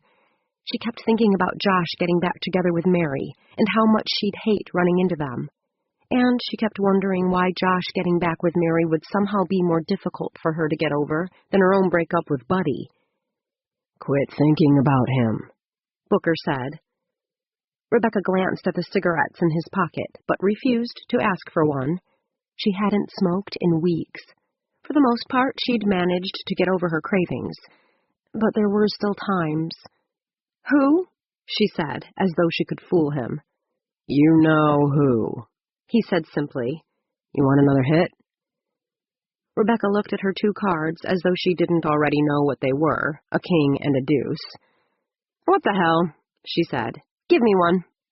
She'd probably take his bust card, but standing on a 12 was far too conservative for her. He slid her another card. When she saw it was an 8, she smiled broadly. Sometimes it paid to be aggressive.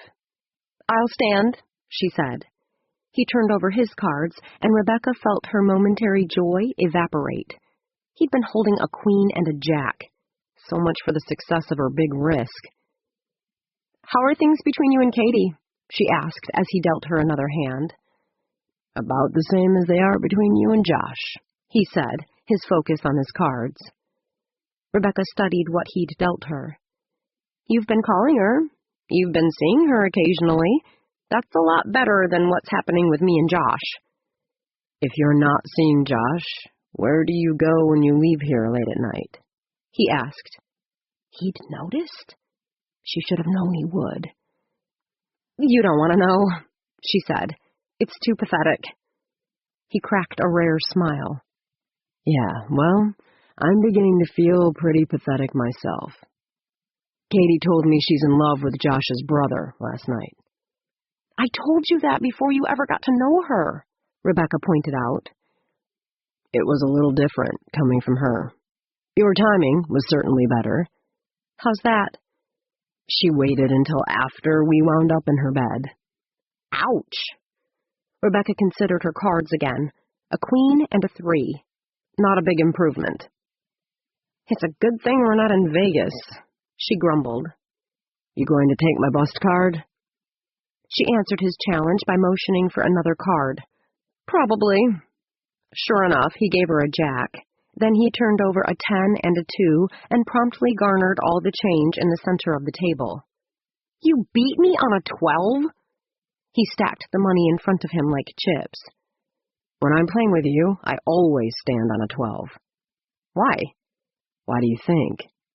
"Because I always bust?" He grinned. "I don't always bust."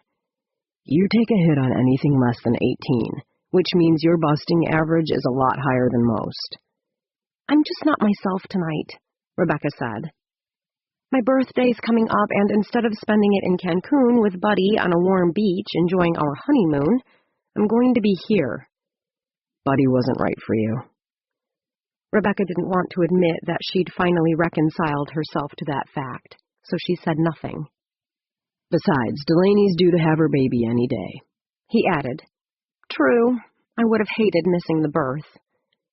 He dealt them each another 2 cards, and she felt vindicated when she won $3. "Take that," she said, tossing her cards on the table. "You were holding a 19, he said. "So, I still won." "I was holding a 14. Short of receiving a 6 or a 7, there wasn't any way I could beat you." "A minor detail," she said, motioning for more cards. "You going to forget about Katie?" He cocked an eyebrow at her. "Sure. At about the same time you forget about Josh." "I'm not holding out any hope where he's concerned." He grinned. "Is that lie meant for me or just for you?" "You think you know everything," she accused. "I know Josh could do a lot worse."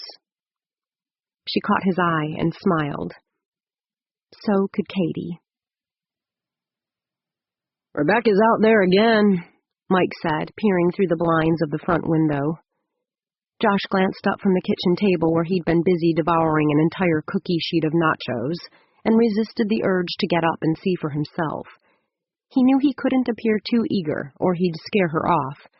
He also knew if he wanted a relationship with Rebecca Wells, he had to make her meet his terms. But he could offer her a small concession. Turn on the porch light. His brother sent him a quizzical look. Why? You want her to come in? Josh felt excitement stir low in his belly and knew there could be no doubt about how badly he wanted just that. Sending her away the night he'd brought her home was the hardest thing he'd ever done. But if he'd given in to his baser yearnings, they'd be enemies again by now. He had to make her open her heart before anything else could happen. I do. Mike scratched his head. You didn't get enough of her that night you made me pay for her hotel? Not by a long shot. Josh was beginning to wonder if he'd ever get enough of Rebecca. Regardless of everything she'd done to him in the past, somehow she belonged to him. He couldn't understand why or how exactly, but the fiercely proud girl he'd hated most of his life had worked her way so deeply into his heart, he doubted he'd ever get her out. Still, she had to come to him, had to admit she felt something too, or there was no hope for a future. I didn't sleep with Rebecca that night, he added. I've never slept with her. In my mind, that's a good thing, Mike said. Why ruin a perfect record? Josh considered his brother's words as he ate another cheese and sour cream-topped chip, but Mike continued before he could formulate a response. You're not going to listen to me, are you? You want her to come in? Yup. And you want to sleep with her tonight? Is that where you're going with this? Josh washed down his food with the last of the soda he'd bought at the Quick Mart on his way home from his folks' house, sat back, and folded his arms. Right again. But would tonight be his night? Rebecca had been driving out to his place about every other night for the past 10 days, which meant she was tempted. Something had to be bringing her here. But Lord knew she was a stubborn woman. Getting her to open herself to him emotionally was proving even more difficult than he'd anticipated. If not for her midnight appearances, he might have believed he'd never reach her. But she wanted to give in, or she wouldn't keep coming out here. He smiled at her stubbornness. If she ever gave in, he was going to have his hands full. But he didn't care, as long as she came to the door with the understanding that she'd belong to him in the morning as much as she belonged to him in the night. Josh, are you even listening to me? Josh blinked and realized his brother had been waiting for an answer. What did you say? I asked if you wanted to sleep with her tonight. I want to sleep with her every night, he admitted, and grinned as he watched his brother's jaw hit the floor. Chapter 19. Rebecca sat up straight when she saw the porch light come on. It pierced the dark, misty night like the beacon of a lighthouse, beckoning her closer. But she wasn't sure she could trust it to lead her to a safe harbor. Josh was inside. She'd followed him home when she'd spotted him in town just half an hour ago, being careful to stay at a distance. She'd told herself she just wanted to catch a glimpse of him. But even after he'd gone inside, she'd sat across the street on the shoulder of the road, wanting to go to the door, yet refusing to let herself do it. After 30 minutes, she'd been about to head home when that blasted porch light had come on, making her hesitate. Safe harbor. There were things about Josh that seemed safe.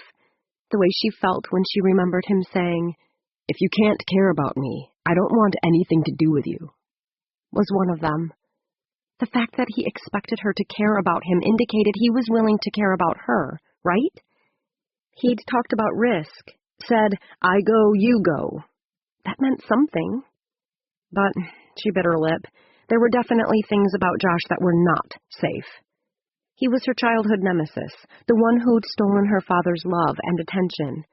She'd have to let go of the grudge she'd held against him all these years, forgive him at last, if they were ever to have a chance. But if she did, the softer feelings she had for him would completely consume her. She already knew that. And then what? There were no guarantees.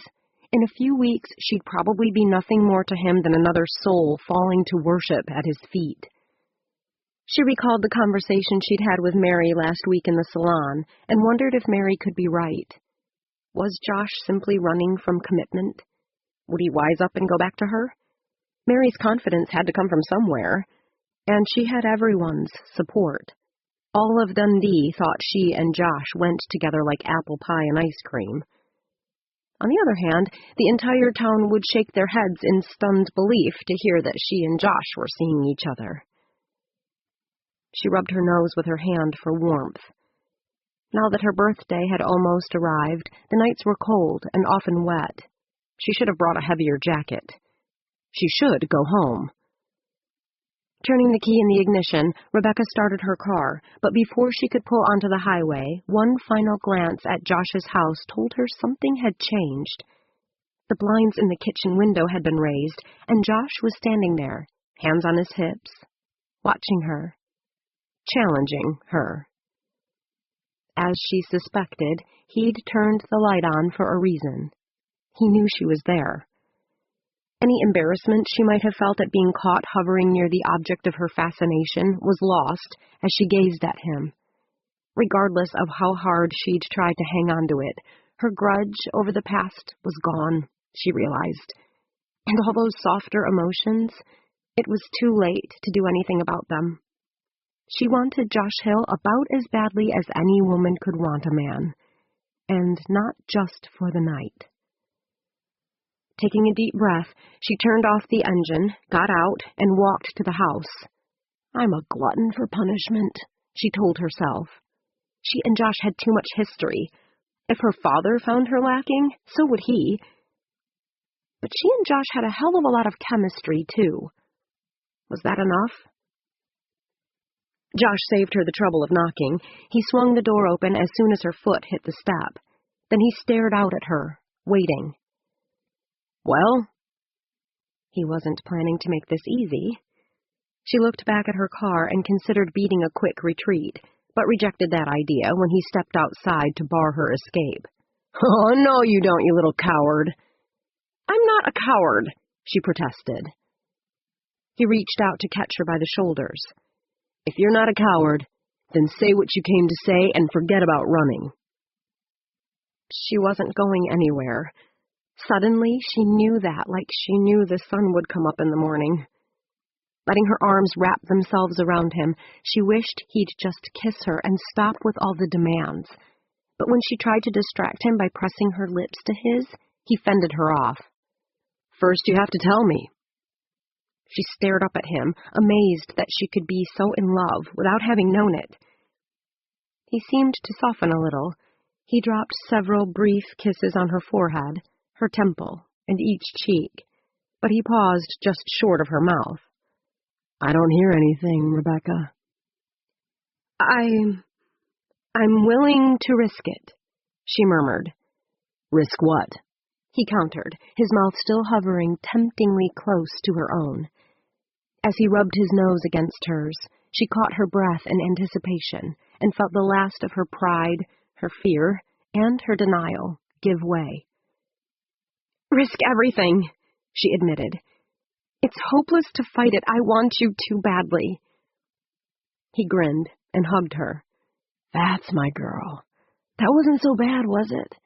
And it'll get easier as time goes by. You expect me to say things like that a lot? She asked doubtfully, slipping a hand inside his shirt to feel the ridges and contours of his muscles. He finally kissed her, hard and hungry and demanding. I do. I predict you'll tell me you love me someday. He whispered, his hands now buried in her hair, his lips next to her ear. I'll hear it over and over again when I make love to you, right before I make you cry out in ecstasy. He grinned. But knowing you, that'll take a while. I hope you're not talking about the ecstasy part. I'm talking about the I love you part. Oh, good. That can wait until you say it first, she said, finding his lips for another breathtaking kiss. Finally, he pulled back to look down at her and chuckled as he ran his thumb over the curve of her jaw in a touch that was so possessive, so tender, Rebecca thought she must be dreaming. This was Josh touching her, the man she'd been absolutely certain she hated. Suddenly, she couldn't blame her father for admiring him. How could she, when she saw everything her father saw and more? That day might come sooner than you think. I'm halfway in love with you already, he said. Maybe I always have been.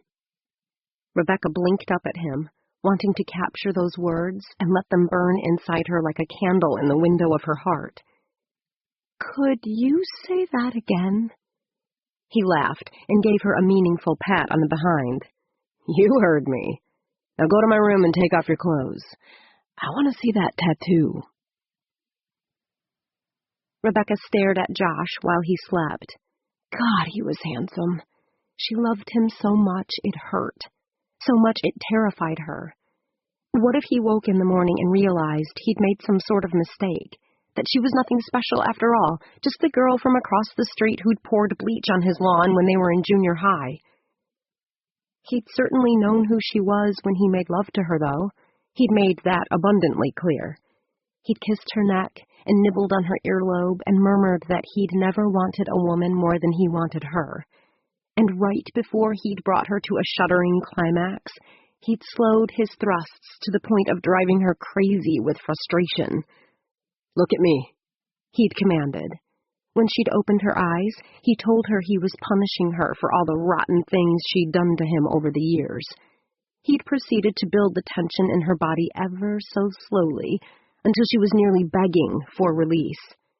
And then the exquisite wave of pleasure finally broke over her, and it was far too powerful to hold anything against him.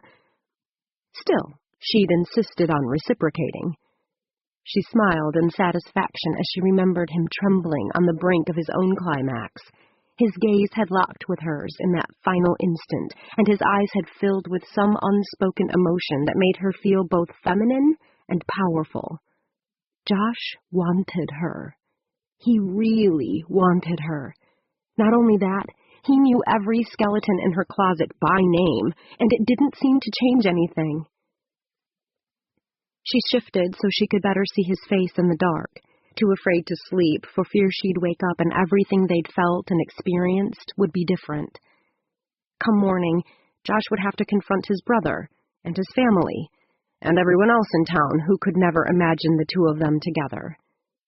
Come morning, they'd have to make some sort of decision as to whether there'd be another night like this. Suddenly her father's voice closed in on her, sounding loud and unmerciful in her ear, making her doubt. We haven't had any crises for the past few weeks. We're about due, aren't we? You're not invited to the anniversary celebration unless you can behave yourself. And then there was Mary. I heard Buddy broke up with you. I can certainly understand why. He's coming back to me, you know. It's just a matter of time. What are you thinking about? Josh murmured. Nothing, she lied. He reached out and ran his thumb down the side of her face. What I'm thinking is that you're beautiful, he said. She tried not to smile, not to relinquish any more of her heart. But it was too late. She had no defenses left. She was hopelessly and irrevocably in love, and she had no idea whether it would turn out to be a good thing. She was gambling on the one man who had no reason to even like her. Don't you think this is kind of funny? She asked. What?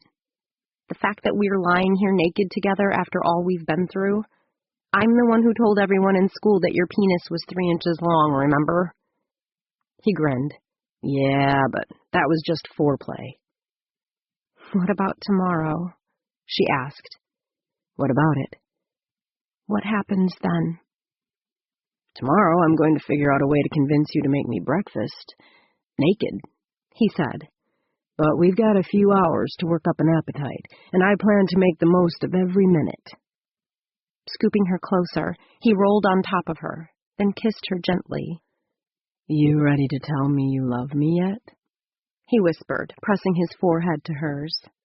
Hell no, she said, even though her heart and her mind were screaming just the opposite. He chuckled. That's too bad, I guess. It's going to take a little more convincing. I won't crack, she insisted. He licked one taut nipple. We'll see what you have to say in 5 minutes.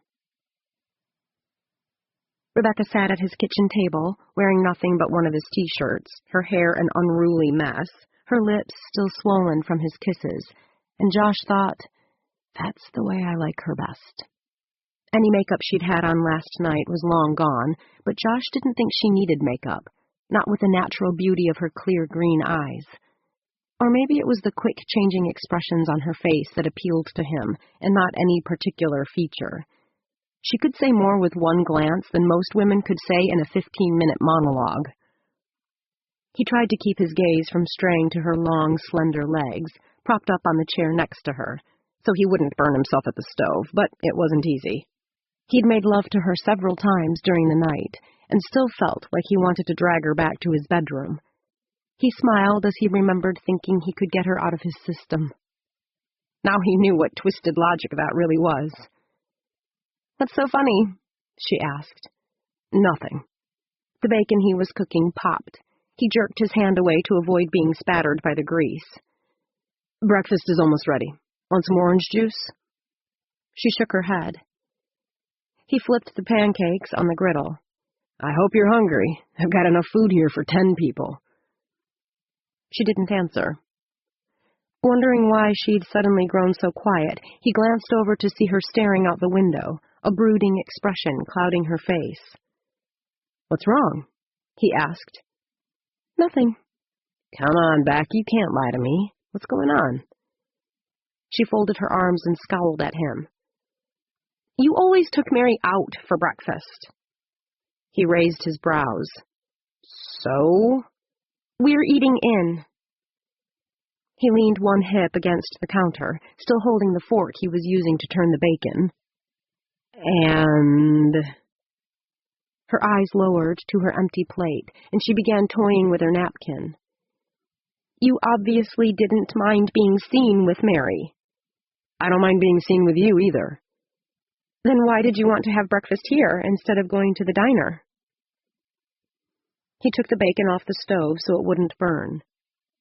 "First of all, you're drawing some pretty major conclusions from one day. That's hardly a fair sample. Second, I thought it'd be more fun to make you breakfast. Granted, I'm not a very good cook, but breakfast is one meal I can manage. Then you wouldn't have to get dressed," he added, hoping to tease her out of her sullen mood. It didn't work. "You didn't mind it when Mary got dressed?" "No." "Because you wanted to take her out to the diner where there'd be other people?"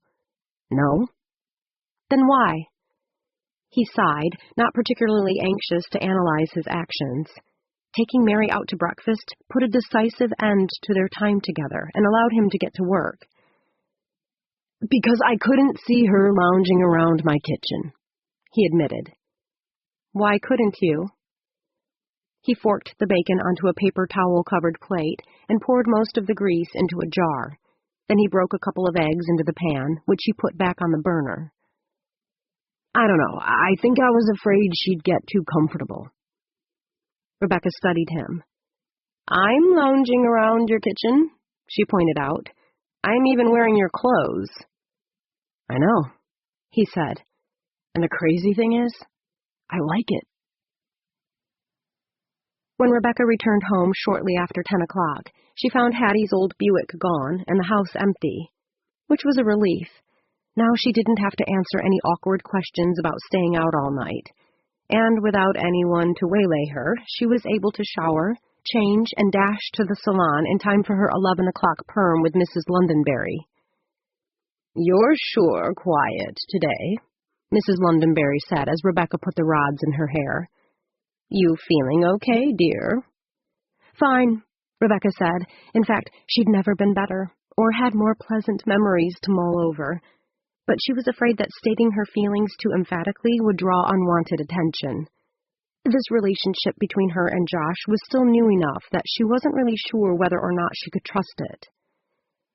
"You look really happy," Ashley said, kneeling in front of the shelves while restocking the hair care products. With Rebecca still working at the salon, it was taking Ashley longer to establish a clientele than it would have otherwise, but she seemed content to clean, organize, and answer the phone, and Irma had come to depend on the extra help. Mona paused while sterilizing her nail instruments at the utility sink. Come to think of it, I haven't seen you smile this much since... Hey, don't tell me you and Buddy are back together. No, Rebecca said quickly, keeping her attention on Mrs. Londonderry's iron-gray hair. Then, what's going on? Katie asked. She was sitting in her own seat, flipping through a magazine while awaiting her next client. You seem different today. I'm not different, Rebecca said, wondering how everyone could tell that the world she was living in today wasn't the one she'd been living in yesterday. The buzzer squawked over the door, and Booker and his grandmother entered the salon. I'm here for my appointment, Hattie announced, as though she expected Rebecca to boot Mrs. Londonderry out of her seat. Booker shot a not-so-covert glance at Katie, who whirled her chair around and immediately began rummaging through drawers. Rebecca could feel the tension between them, but she was too preoccupied to focus on it. She'd forgotten that she was supposed to cut and perm Hattie's hair today. Hattie normally had Irma do it, but Irma had been taking more and more time off. I'll be with you in a minute, she said. Go ahead and have a seat. As Hattie settled herself, Booker unzipped his jacket and sauntered over to Rebecca's station. How'd it go last night? Rebecca cleared her throat, looking around to see who might be listening. Fine, she muttered. That's it? He asked, grinning wickedly. Mrs. Londonderry put down the magazine she'd been perusing and stared up at them. What happened last night? Did I miss something? Nothing happened, Rebecca said, but Hattie must have had her hearing aid turned all the way up, because she didn't miss a beat when she shouted across the room, Something must have happened. You never came home. Ashley rocked back on her knees. Aha! Is Rebecca seeing someone new already? Rebecca didn't want to admit to anything. She wanted to wait and see what happened with Josh before everyone started talking about them. She could only imagine what her father and sisters, and Randy, would have to say. Sure she's seen someone, Granny belted out. It's that cute boy, Josh Hill. Booker told me he has a thing for her. He wants her bad. Isn't that what you said, Booker? Silence engulfed the salon. Thanks a lot, Rebecca muttered to Booker. Josh Hill? Mona repeated, sounding as surprised as though Granny had just said she was seeing Brad Pitt. Booker shrugged, obviously trying to play off Granny's blunder. Sure, why not? Why not? Mrs. Londonderry cried. Because he's supposed to marry Barb and Jean's daughter, Mary. Didn't you hear? Ashley stood and began to gather up her boxes. They broke up. They broke up on account of Josh having a thing for Rebecca, Granny said. But you and Josh have never gotten along, Katie said, her eyes sliding toward Booker. Is it true, Rebecca? Mona asked. Rebecca shrugged. Not really, no. I mean, Josh and I are friends. I don't spend the night with my male friends, Ashley said. Closing her eyes, Rebecca felt a doomed sensation come over her. She'd never be able to stop the rumors that were going to fly all over town, never be able to reel in what had just gotten out. No one would believe Josh could want her. They'd laugh, and she'd look like a fool, especially since she was no longer sure that what had happened last night had the meaning she'd thought it did. Her time with Josh seemed almost too perfect. No one said I spent the night with him. Then where were you last night? Mona arched her brows at Rebecca while carrying her instruments to her station. She certainly wasn't at my place, Granny said with a cackle. But that's okay. If I were her, I would have stayed with Josh, too. He's a looker. I'll admit he's cute, Ashley said. But is he everything he's cracked up to be? He told me Buddy was in the market to breed a horse, Katie said, seemingly to herself. I don't think Barb's going to be very happy about this, Mrs. Londonderry chipped in. She just told me yesterday that she expects Mary and Josh to get married this Christmas. Rebecca dropped her scissors in her rolling tray and sighed. She supposed there was little point in asking everyone to keep this quiet. Insisting on secrecy would only ensure that the news traveled faster. Is that why Josh came in here to get his haircut? Katie wanted to know. No, Rebecca said. You guys are making a big deal out of nothing. Mary told me he's going back to her, so it's not what you think. Then what is it? Mona asked. Rebecca wished she'd had a good answer to that question. Josh had said he wanted their lovemaking to mean something. He'd treated her as though he cared about her and said some very flattering things. She just didn't know how serious he was when he'd said them. And putting the whole town in an uproar couldn't possibly help. She grappled for some statement that might calm everyone down. But then the phone rang, and she hurried across the salon to answer it, grateful for the unexpected reprieve. Here and now, she said. Rebecca? Hi, Lainey. It's time. For what? She said, still preoccupied with the catastrophe at hand. For the baby. Oh! She stood straighter. Right now? Right now. Are you going to join us at the hospital? Rebecca glanced over at Mrs. Londonderry and Granny Hatfield and considered the long list of appointments she had on the books. Of course I'm coming, she said. Are you sure you'll be able to make it all the way to Boise? The contractions are still mild. I don't think we'll have any trouble. Great, I'll see you there. Rebecca hung up.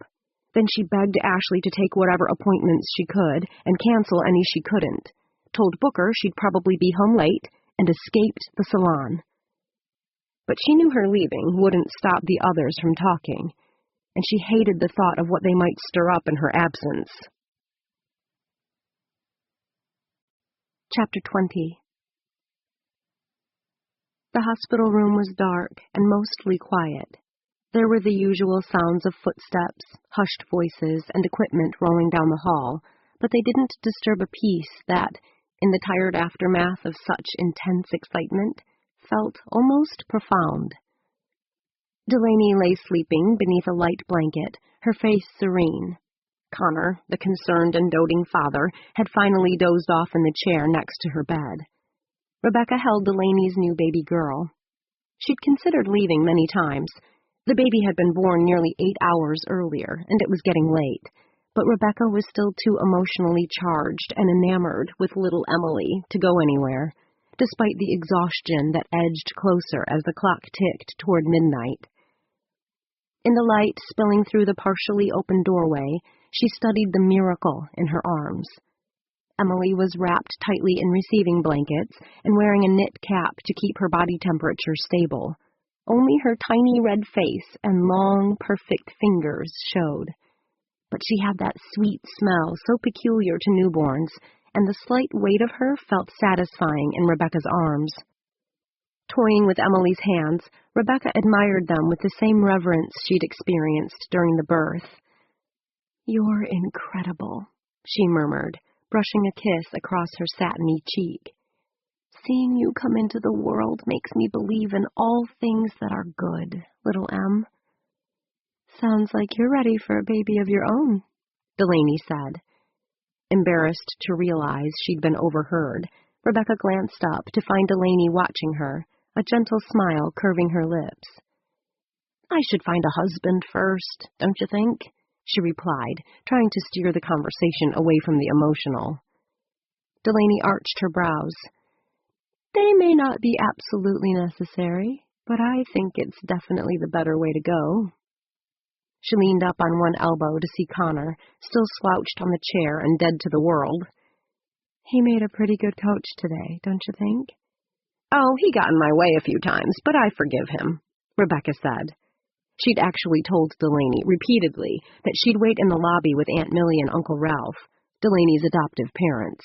She hadn't wanted to intrude, and she hadn't particularly wanted anyone to see the tears streaming down her face as she watched Delaney's baby take her first breath. But Connor's mother hadn't arrived from California yet, and the doctor allowed 2 visitors in the room. Delaney and Connor had both insisted she share the experience with them. "He gets in my way sometimes, too," Delaney said, but the tone of her voice suggested she liked having Connor in the way. "I'm glad you 2 are happy," Rebecca said. Delaney smiled proudly at her sleeping husband before turning back to face Rebecca and her baby. "I know you are. I just wish things had worked out for you and Buddy. Were you thinking about him a few moments ago?" "No, why?" "When I first woke up, you seemed to be in your own little world." Rebecca had been in her own little world, but she'd been thinking of Josh, not Buddy. But for some reason, it was difficult to talk about Josh, even to Delaney. Ever since their phone conversation, in which Rebecca had claimed she felt nothing for Josh, she'd purposely not mentioned him to Delaney again. It had been easier to let her best friend, and everyone else, believe she was pining for Buddy. Pining for Josh felt too much like crying for the moon. But the added closeness inspired by having so recently shared Emily's birth seemed to demand less caution and more honesty. "I'm over, Buddy," she said. Delaney blinked in surprise. "That was quick." Little Emily began to squirm, rooting for her mother's breast, and Rebecca reluctantly passed her to Delaney. "I don't think we were right for each other to begin with," she said, and making the admission that was on the tip of her tongue was still difficult. Fear threatened to choke her. But considering Hattie's announcement at the salon today, Rebecca knew there was little point in withholding the truth. "And I think there might be something between me and Josh after all." Delaney had been looking down, trying to settle her baby to nurse, but now her head snapped up. "Seriously? You're finally admitting it?" Rebecca nodded. "To him or just to me?" "Last night he made me admit that I wanted to be with him." "And what did he say when you did?" "That I'd tell him I love him someday." Delaney's eyes rounded. "What do you think?" Suddenly Rebecca felt fidgety and thought of having a cigarette for the first time in well over a week. Resolutely shoving the temptation away, she clenched her fists. She'd come too far to slip up now. "I think I could tell him I love him today, and it would be a terrible understatement." Worry instantly shrouded Delaney's face. "Oh, no." "That's all you've got to say?" Rebecca asked. "What else is there? You and Josh don't have a very good track record.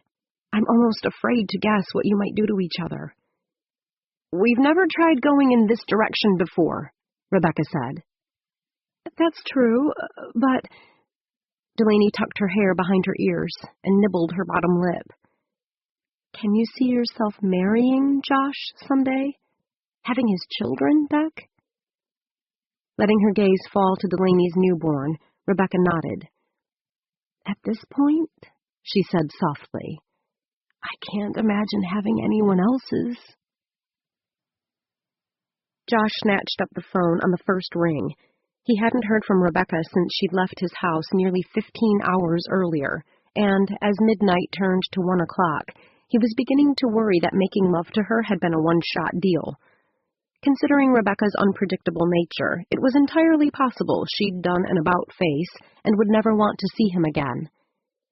Maybe he hadn't made it clear enough that what had happened this morning was actually positive. For the first time in his life, he hadn't felt compelled to take the woman he'd spent the night with somewhere impersonal, like the diner, for breakfast. When he'd stopped by the salon earlier, he'd learned that Delaney was in Boise having her baby, and Rebecca was involved in the big event.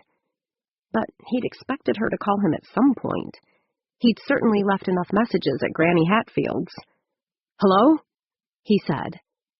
It was Rebecca's birthday today, now that it was past midnight, and he wanted to be the first to acknowledge that.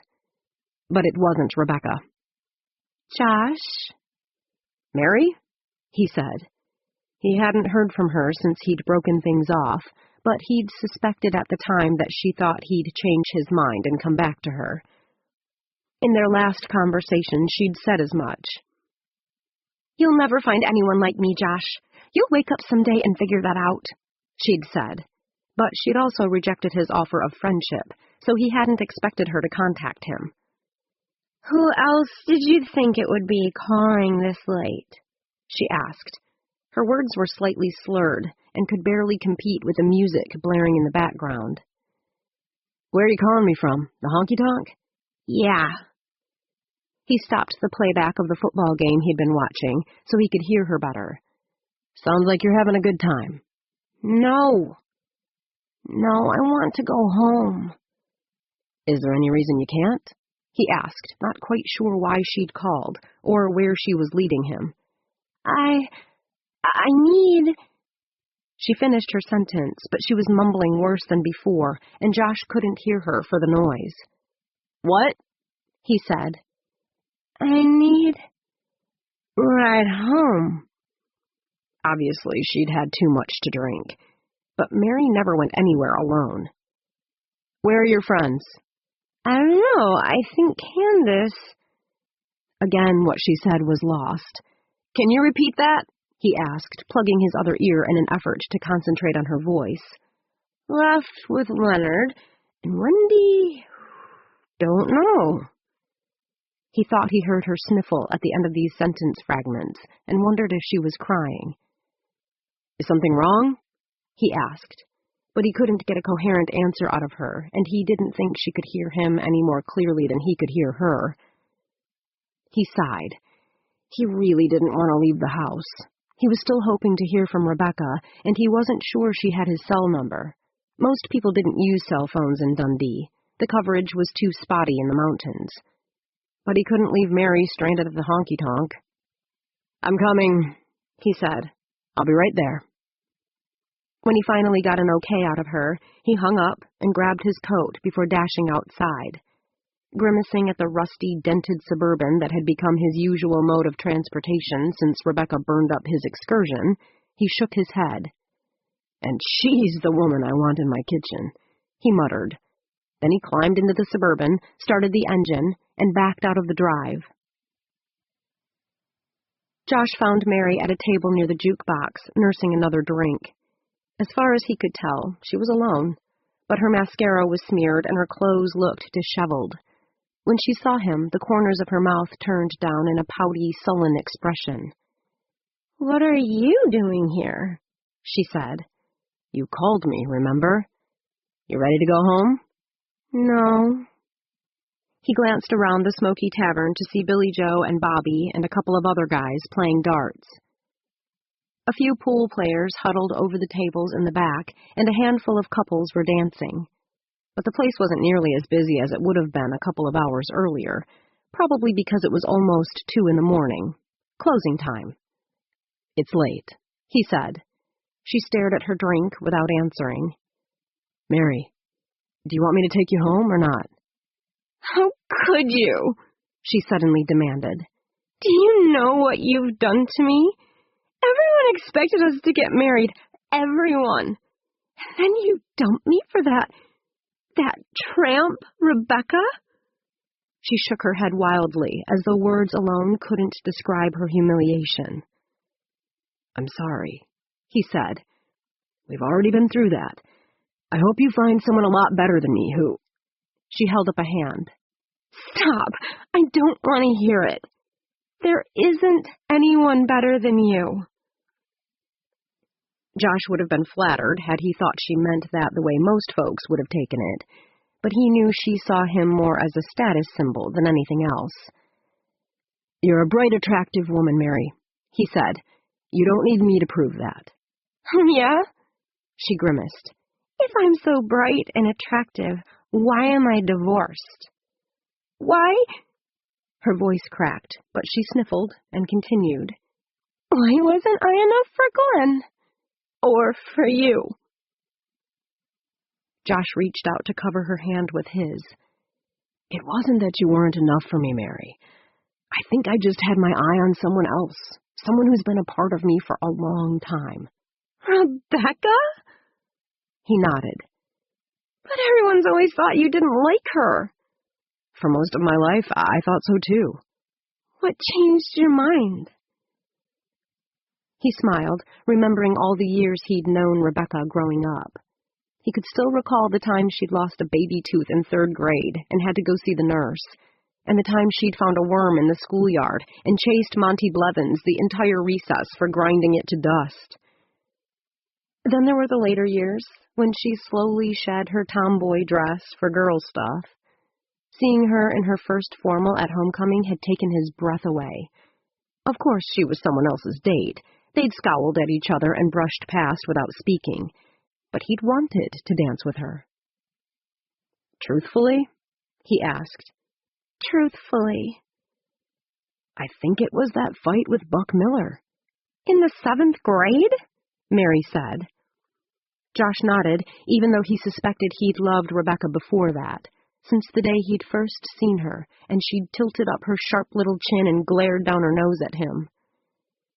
It's pretty hard to compete with giving Buck a bloody nose, Mary admitted. I'm not the rough-and-tumble type. Rebecca is a hard act to follow, Josh agreed. But don't get me wrong, there are those who are grateful for that. He chuckled. Sometimes I'm one of them. You think you two can make it work? I have no clue, he said. Rebecca always seems to make things more difficult than they have to be. But if I have my say, we're going to try. Well, she dried her eyes and glanced at the dance floor. Can I have a last dance? Dundee at last. Thank God. Rebecca was so tired she could hardly keep her car on the road. She knew she should probably have gotten a hotel in Boise, but she hadn't wanted to stay. It was her birthday. She'd arranged to have the day off work, and not so she could sleep in some hotel room by herself. She was hoping Booker might take her out for a late breakfast. And when she'd called to tell her mother about Delaney's baby, Fiona had insisted she come for the traditional family dinner party to take place in the late afternoon. But Josh was the real draw. After everything that had happened, she was anxious to see him again. Being tortured by him, using the same techniques as last night, sounded like a pretty good birthday activity. Receiving some sort of birthday gift from him wouldn't be bad, either. Should she call him as soon as she got home? Or, better yet, simply go over and crawl into bed with him? Besides, the sight of Josh's Suburban sitting in the parking lot of the honky-tonk jerked Rebecca out of her daydreams and sent prickles down her spine. What was Josh doing at the honky-tonk at 2 o'clock in the morning, she wondered, throwing on her brakes. It was closing time. He'd been up late last night, and from the looks of the parking lot, he was nearly alone. Nearly alone? Nearly alone took on a whole new meaning when Rebecca spotted Mary Thornton's car parked only a stone's throw away. Wheeling around, she gave her Thunderbird more than enough gas and pulled into the lot, spewing gravel as she slid to a sudden stop next to the Suburban. It was Josh's vehicle, all right. She'd spent too many years being hyper-aware of anything to do with him to mistake the distinctive dents and dings. She got out, tossing a baleful glance at Mary's brown Camry, and marched into the honky-tonk. She could scarcely breathe for the fear squeezing her chest, but anger pulsed through her like a tidal wave, overcoming everything else. She wasn't about to walk away and pretend she hadn't seen what she'd seen. Only a coward would refuse to face the truth, and she would never be that kind of coward. I go, you go, huh? She muttered as her blood pressure soared. The inside of the honky-tonk looked almost like a different place without all of the familiar faces crowding the bar. Bear, the weekend bartender, was busy drying glasses. He jerked his head up when she came in because she'd flung the door so hard it banged against the outside wall, drawing everyone's attention. Josh and Mary were on the dance floor, moving slowly to Faith Hill's There I'll Be. Judging from their delayed response, her presence took a moment to register. When it did, Josh released Mary. "There you are," he said with a smile as he moved toward her. "Don't come near me," she said, putting out both hands to ward him off. Her voice was higher and louder than she would have liked. If there had been any chance that their audience might have gone back to whatever they were doing, that was no longer the case. But it was difficult to think about being discreet when she was so furious. I believed you. I trusted you. I almost told you I love you, she shouted. Over in the dart area, Billy Joe and Bobby whooped. Watch out, Josh! She's not happy, and she's going to make sure you know it. She'll be fine once I get her home, he said calmly, then gave her that cocky grin of his. You almost told me you love me? No, and I won't either. I'm not going home with you. I'm never going home with you again, she shot back. I don't even want you to forgive my debt. I'll pay you for this stupid excursion, every cent, because I don't want to owe you anything. I don't even want... Ooh. The sudden jolt of being tossed over Josh's shoulder rendered Rebecca incapable of speech, effectively cutting off her recital of what she didn't want. She'd expected him to argue with her, or apologize and offer some flimsy excuse. He did neither. He simply carried her toward the exit as though this sort of thing happened every day. Careful, Beck. Don't cut off your nose to spite your face, he said. I don't know what you're talking about, she cried. Put me down! She started banging on his back and kicking, so he'd have to let her go, but he merely secured her feet so she couldn't hit anything he cared about. Rebecca knew she wasn't putting much effort into the fight anyway. She wanted to be in Josh's arms. She wanted him to convince her that what she'd seen wasn't what she'd thought. Would you look at that?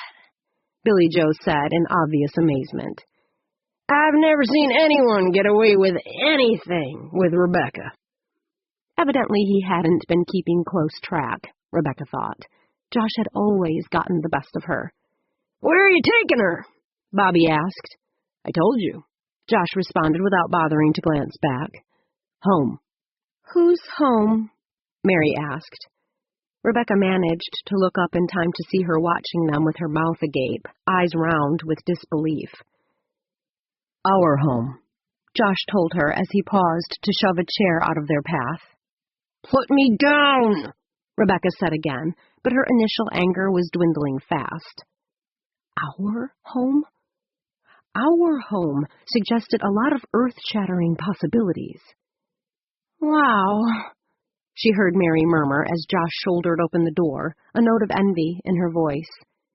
He never treated me like that. Like what? Billy Joe asked. Like he loved me, she replied, and the door banged shut. Chapter 21. You hungry? Josh asked. Rebecca's automatic response was no, but when she took a moment to consider, she realized she was actually famished. She'd been so caught up in the birth of Delaney's little girl that she'd scarcely eaten all day. A little, she admitted. What would you like? Pocketing his keys, he led her through the front door and into his kitchen, where he paused to open the refrigerator. Anything. An omelet? Sure. She sat at the kitchen table while he pulled out the eggs, cheese, onions, and mushrooms and carried them to the counter. Are we going to talk about what happened tonight? She asked. After depositing her in the passenger seat of his Suburban, he'd gone around and climbed into the driver's side, started the engine, and headed out of the lot. As an afterthought, she'd asked him to stop and let her out so she could get her car. She didn't exactly want the entire town to see it sitting at the honky-tonk in the morning. Past experience had taught her that wasn't such a good thing. There's nothing to say, he told her. You thought something was going on with me and Mary, but it wasn't what it looked like. That's all. That's not all. There's more? Rebecca considered all the questions she'd like to ask. There was that little our home comment he'd made, and the way he'd carried her out as though he had a right to do so. But probing for his reasons could possibly lead to a very serious discussion that might not end the way she wanted it to. And it was her birthday. Better to save the serious stuff for another time. I guess not, she said. He grinned and started chopping onions. You look smug, she said. I'm just thinking. About what? You. Could you elaborate on that? Everyone's so afraid of setting you off. They don't know the real you. But you do. I'm beginning to understand a few things. Like? That spiny front you present to the world protects a very soft heart. Rebecca wasn't pleased that his comment made her feel so vulnerable. And this assumption is based on the fact that I let you get away with what you did tonight? She asked, folding her arms and leaning away from the table. I was just too tired to fight. I could have made you let me go if I'd really wanted to. He chuckled as he cracked the eggs into a bowl, his fork making scraping sounds as he added some salt and started whisking everything together. More bluster, he muttered, shaking his head. What? He threw her a swift glance. Nothing. Don't bait me right now, she said with a scowl. I just want to relax. Okay, so tell me about Delaney and Connor's baby. The sizzle of the eggs in the pan, along with the smell of the food, was comforting. It felt good to be sitting in Josh's kitchen, letting him take care of her. Rebecca covered a yawn, thought about snuggling up with him and drifting into a contented sleep, and some of the tension in her body eased. It was wonderful. I've never seen anything like it, Josh. At times I laughed, and I cried, and then there were moments when I was so worried about Delaney I thought I'd die. For the first time in weeks, I wanted a cigarette, but I stuck it out. And then, after the baby was born, and I held her in my arms, so much longing swept through me I could hardly... At the stunned look on Josh's face, Rebecca fell silent. What? She said hesitantly. You said longing. Rebecca's cheeks started to burn. She had said longing. In her excitement, she'd forgotten to downplay certain aspects of what she'd experienced. You said when you held the baby, so much longing swept through you that... What? He prodded. She tried to think of a way to make what she'd said sound plausible in the context of witnessing Connor and Delaney's baby being born. But longing wasn't typically an emotion she'd feel at the birth of someone else's child, unless she wanted a baby of her own. That I couldn't breathe, she finished. She'd wanted to take things slow with Josh, learn to trust him before exposing any more of her softer side. But her feelings were too strong and too close to the surface to pretend, and she wasn't good at it anyway. He set the pan on the opposite burner, left his spatula on the counter, and came over to squat before her. So you want a baby back? He asked, resting his elbows on his knees and looking up into her face. She nodded. Her heartbeat was thudding through her entire body as she anticipated his response, and, for some crazy reason, she felt a rush of tears. Swallowing hard, she blinked them back, but the lump in her throat threatened to choke her. She wanted a baby, all right. She wanted Josh's baby.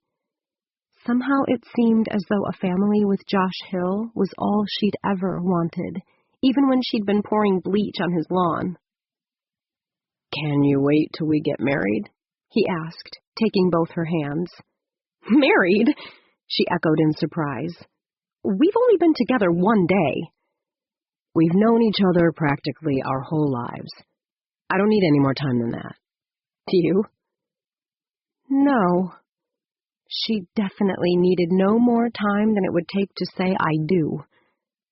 He pulled her slightly forward and kissed the end of her nose. So you'll be my wife? Because she didn't trust her voice, Rebecca nodded, wondering if she was going to wake up in the morning and realize this whole conversation had been a dream. But it felt very real when Josh reached up to wipe away a tear that had gotten stuck in her eyelashes, blurring her vision. When do you want to have the wedding? He asked. She sniffed. What was wrong with her? She cried probably 1/10 as often as most women. She was Rebecca Wells, proud and tough, with a badass reputation. Granted, her reputation protected her on some occasions and plagued her at others. But with Josh, her reputation no longer mattered. He didn't see her the way other people did. Not anymore. Maybe that was the reason she was crying. She knew he was looking at the real her, and that he actually liked what he saw. "I guess there isn't any reason to let all those cookies go to waste," she said. "Cookies?" Too busy figuring out a date, she didn't explain. "Is 3 weeks too soon?" "Not for me. If you want, we can elope tonight." "No way," she said. "My father's got to see this." When the telephone rang, Rebecca thought it was the buzzer on Hattie's oven. In her dreams, she kept trying to turn it off, but no matter how many times she twisted the knob, the noise wouldn't stop. Then, suddenly, silence was restored. She settled herself more comfortably on Josh's shoulder and was about to sink back into oblivion when a solid knock sounded on the door. "Josh, is Rebecca with you?" It was Mike. Rebecca sat up and shoved a hand through her disheveled hair, then remembered to pull the blankets up to cover herself in case he decided to enter. "Yeah, I'm here," she said. Their voices finally roused Josh. He stretched and rose to his elbows to squint at Rebecca before scooping her toward him and burying his face in her neck. "What is it?" he mumbled against her skin. "It's your brother." "Do I have a brother?" "He doesn't belong to me," she said. "Oh, yeah." Rolling away, he scrubbed his face with one hand. "What is it?" he called. "Booker's on the phone," Mike said. Reaching over to the nightstand, Josh grabbed the receiver and handed it to her. "It's your roommate," he grumbled. "Do I detect a little jealousy?" she asked. "Damn right."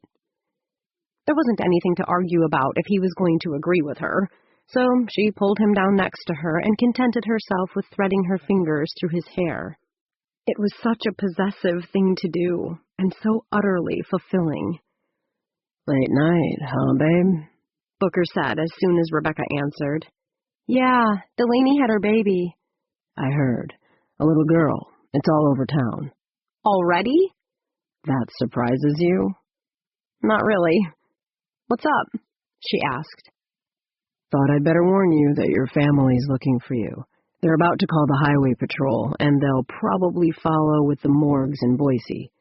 They've talked to Delaney and know you left the hospital last night. They're afraid you might have ended up in a ditch. And I wasn't going to be the one to tell them you're sleeping with Josh." "Gotcha."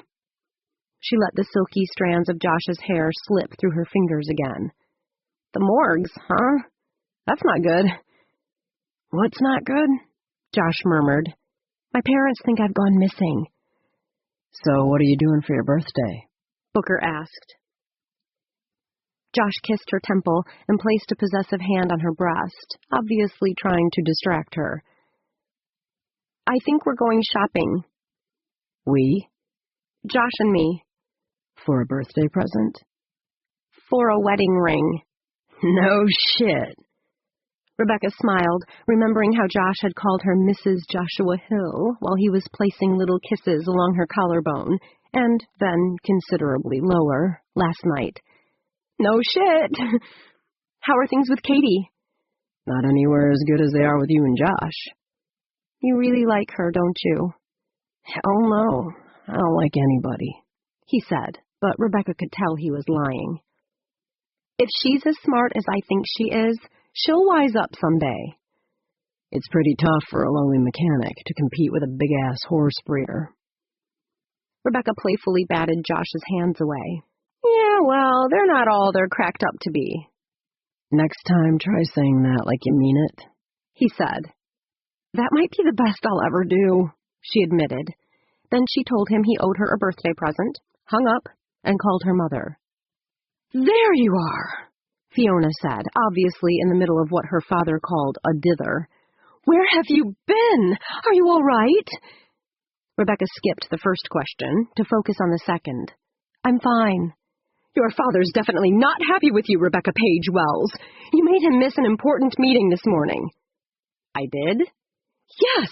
When you didn't come home last night, he was sure that hunk of junk you call a car had finally given out on you, and you were stranded on the side of the road somewhere. Or worse, he's driven all the way to Boise looking for you." "And now he's going to be upset that I'm okay?" she teased. You know what I mean. Rebecca smiled to herself. Yeah, I do. But there's nothing to worry about. And you can tell him... When she hesitated, Josh lifted his head and looked up at her expectantly, and the magnitude of what she was about to do suddenly hit her. She was going to marry her childhood nemesis. She was going to bear his children. Her mother-in-law would probably hate her forever, but Rebecca had never been happier in her life. Tell him I'm getting married after all. That should make everything better. You're what? I'm getting married, and Greta can do the wedding in ivory and green if she wants. It doesn't matter to me. Are you drunk? Her mother demanded. No! You don't sound right, and I don't know if marriage is such a good idea after all. Your father and I have talked about it, and we really don't think Buddy will make you a good husband. I mean, maybe if he'd agree to move here. We don't think you should leave your friends and family. We'd never get to see our grandkids, and... Don't worry, Mom, she interrupted. I'm not moving to Nebraska. A moment of silence met this statement. Well, that's a relief, at least. And you did make all those little poem scrolls. We should probably use them, don't you think? They were an awful lot of work. Exactly. What time is dinner? 5. We're having your favorite. Homemade pot pie and German chocolate cake. Can I bring a guest? Booker? She asked, obviously not pleased. No, my fiancé. Oh! The tone of her mother's voice instantly changed. Of course, it'll be good to see Buddy again. Doyle has a few things he wants to say to him. We'll see about that, she said, and hung up. We're making the big announcement today? Josh asked, putting the phone back in its cradle. I thought it might be a good time. The whole family's gathering for my birthday.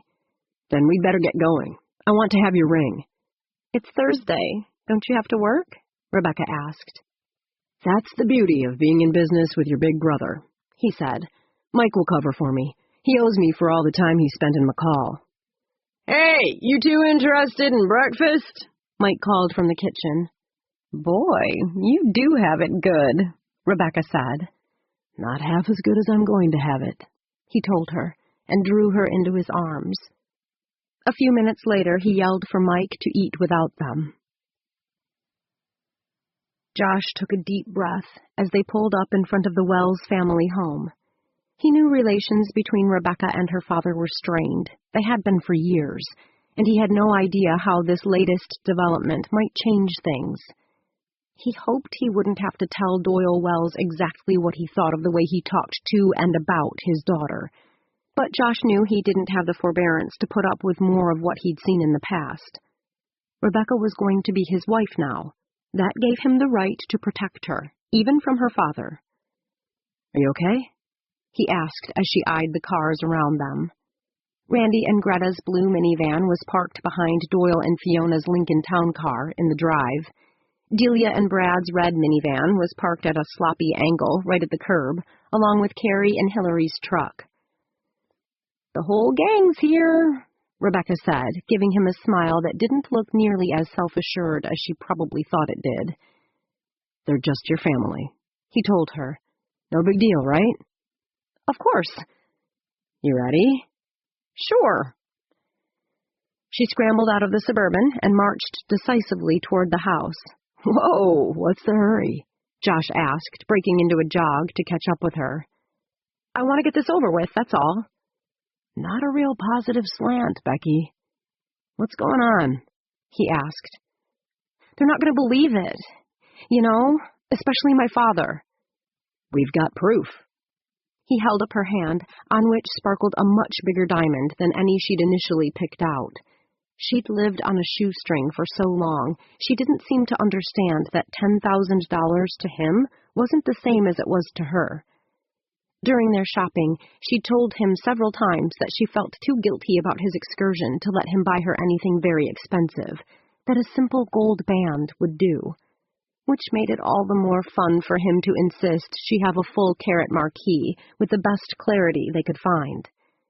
He'd never forget the look on her face when the salesperson slid the ring he wanted her to have on her finger. Her eyes went wide. She stared at it. Then she turned to him. "This is obscene," she whispered, but she laughed as though obscene wasn't a bad thing at all. And he'd known then that it was perfect, just as flamboyant and beautiful as she was. Any woman who occasionally dyed her hair some wild color, sported a butterfly tattoo on her belly, and mentioned having his name tattooed on her hip. Okay, maybe he'd suggested that in the throes of passion last night, but she hadn't disagreed. Had to have something flashier than a simple band.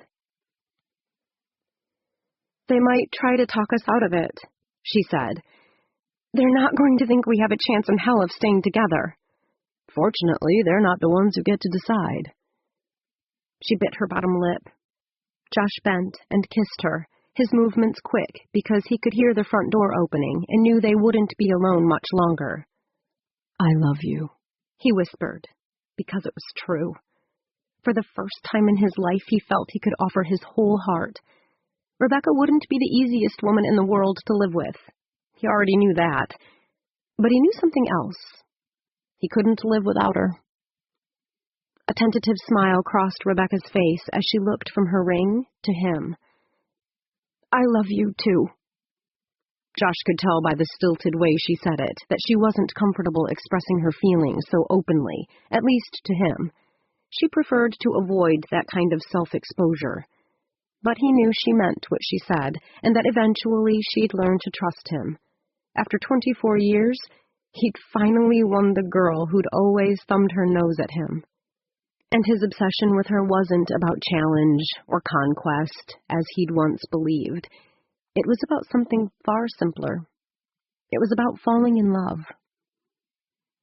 "I thought you said you'd never tell me that," he taunted. Her smile turned into a devilish grin. "It's okay. You said it first." "Rebecca!" her father called, stepping out onto the front stoop. "Is that Josh Hill you've got with you? Unless Buddy's grown a foot since we've seen him last, that's not the guy from Nebraska," Randy said as he and the rest of the family gathered behind Doyle. "It is Josh," someone else marveled. "God, now I've seen everything," Randy said. Rebecca slipped her hand inside Josh's and pulled him forward.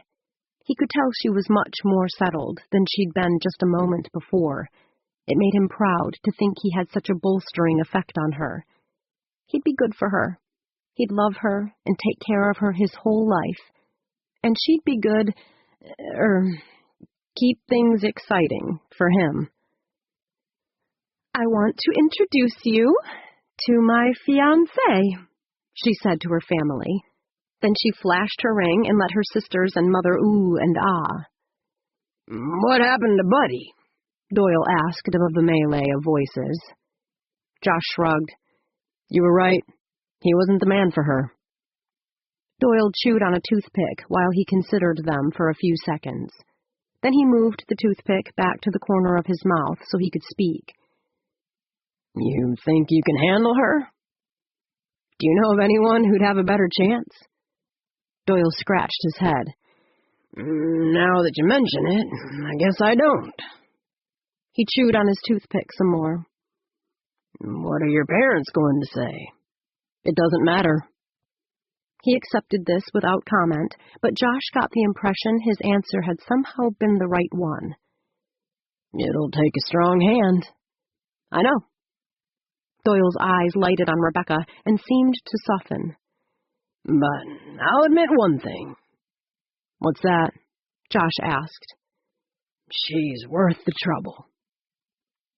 Rebecca must have been listening because she looked up at her father and something passed between them, the depth of which Josh could only guess at. Stepping through the cluster of women surrounding her, Doyle embraced his youngest daughter. It was about the roughest hug Josh had ever witnessed, but it was a start, and it made Rebecca smile. Fortunately, she didn't hear what Doyle muttered next. "But one's enough. Pray you don't have a daughter just like her." This is Amy McFadden. We hope you have enjoyed this unabridged production of A Husband of Her Own by Brenda Novak. This program was produced by B Audio. Executive producer, Suzanne Mitchell. Text copyright 2003 by Brenda Novak. Production copyright 2015 by Harlequin Enterprises Limited. Used under license with Harlequin Books, S.A. All rights reserved. Thank you for listening. Audible hopes you have enjoyed this program.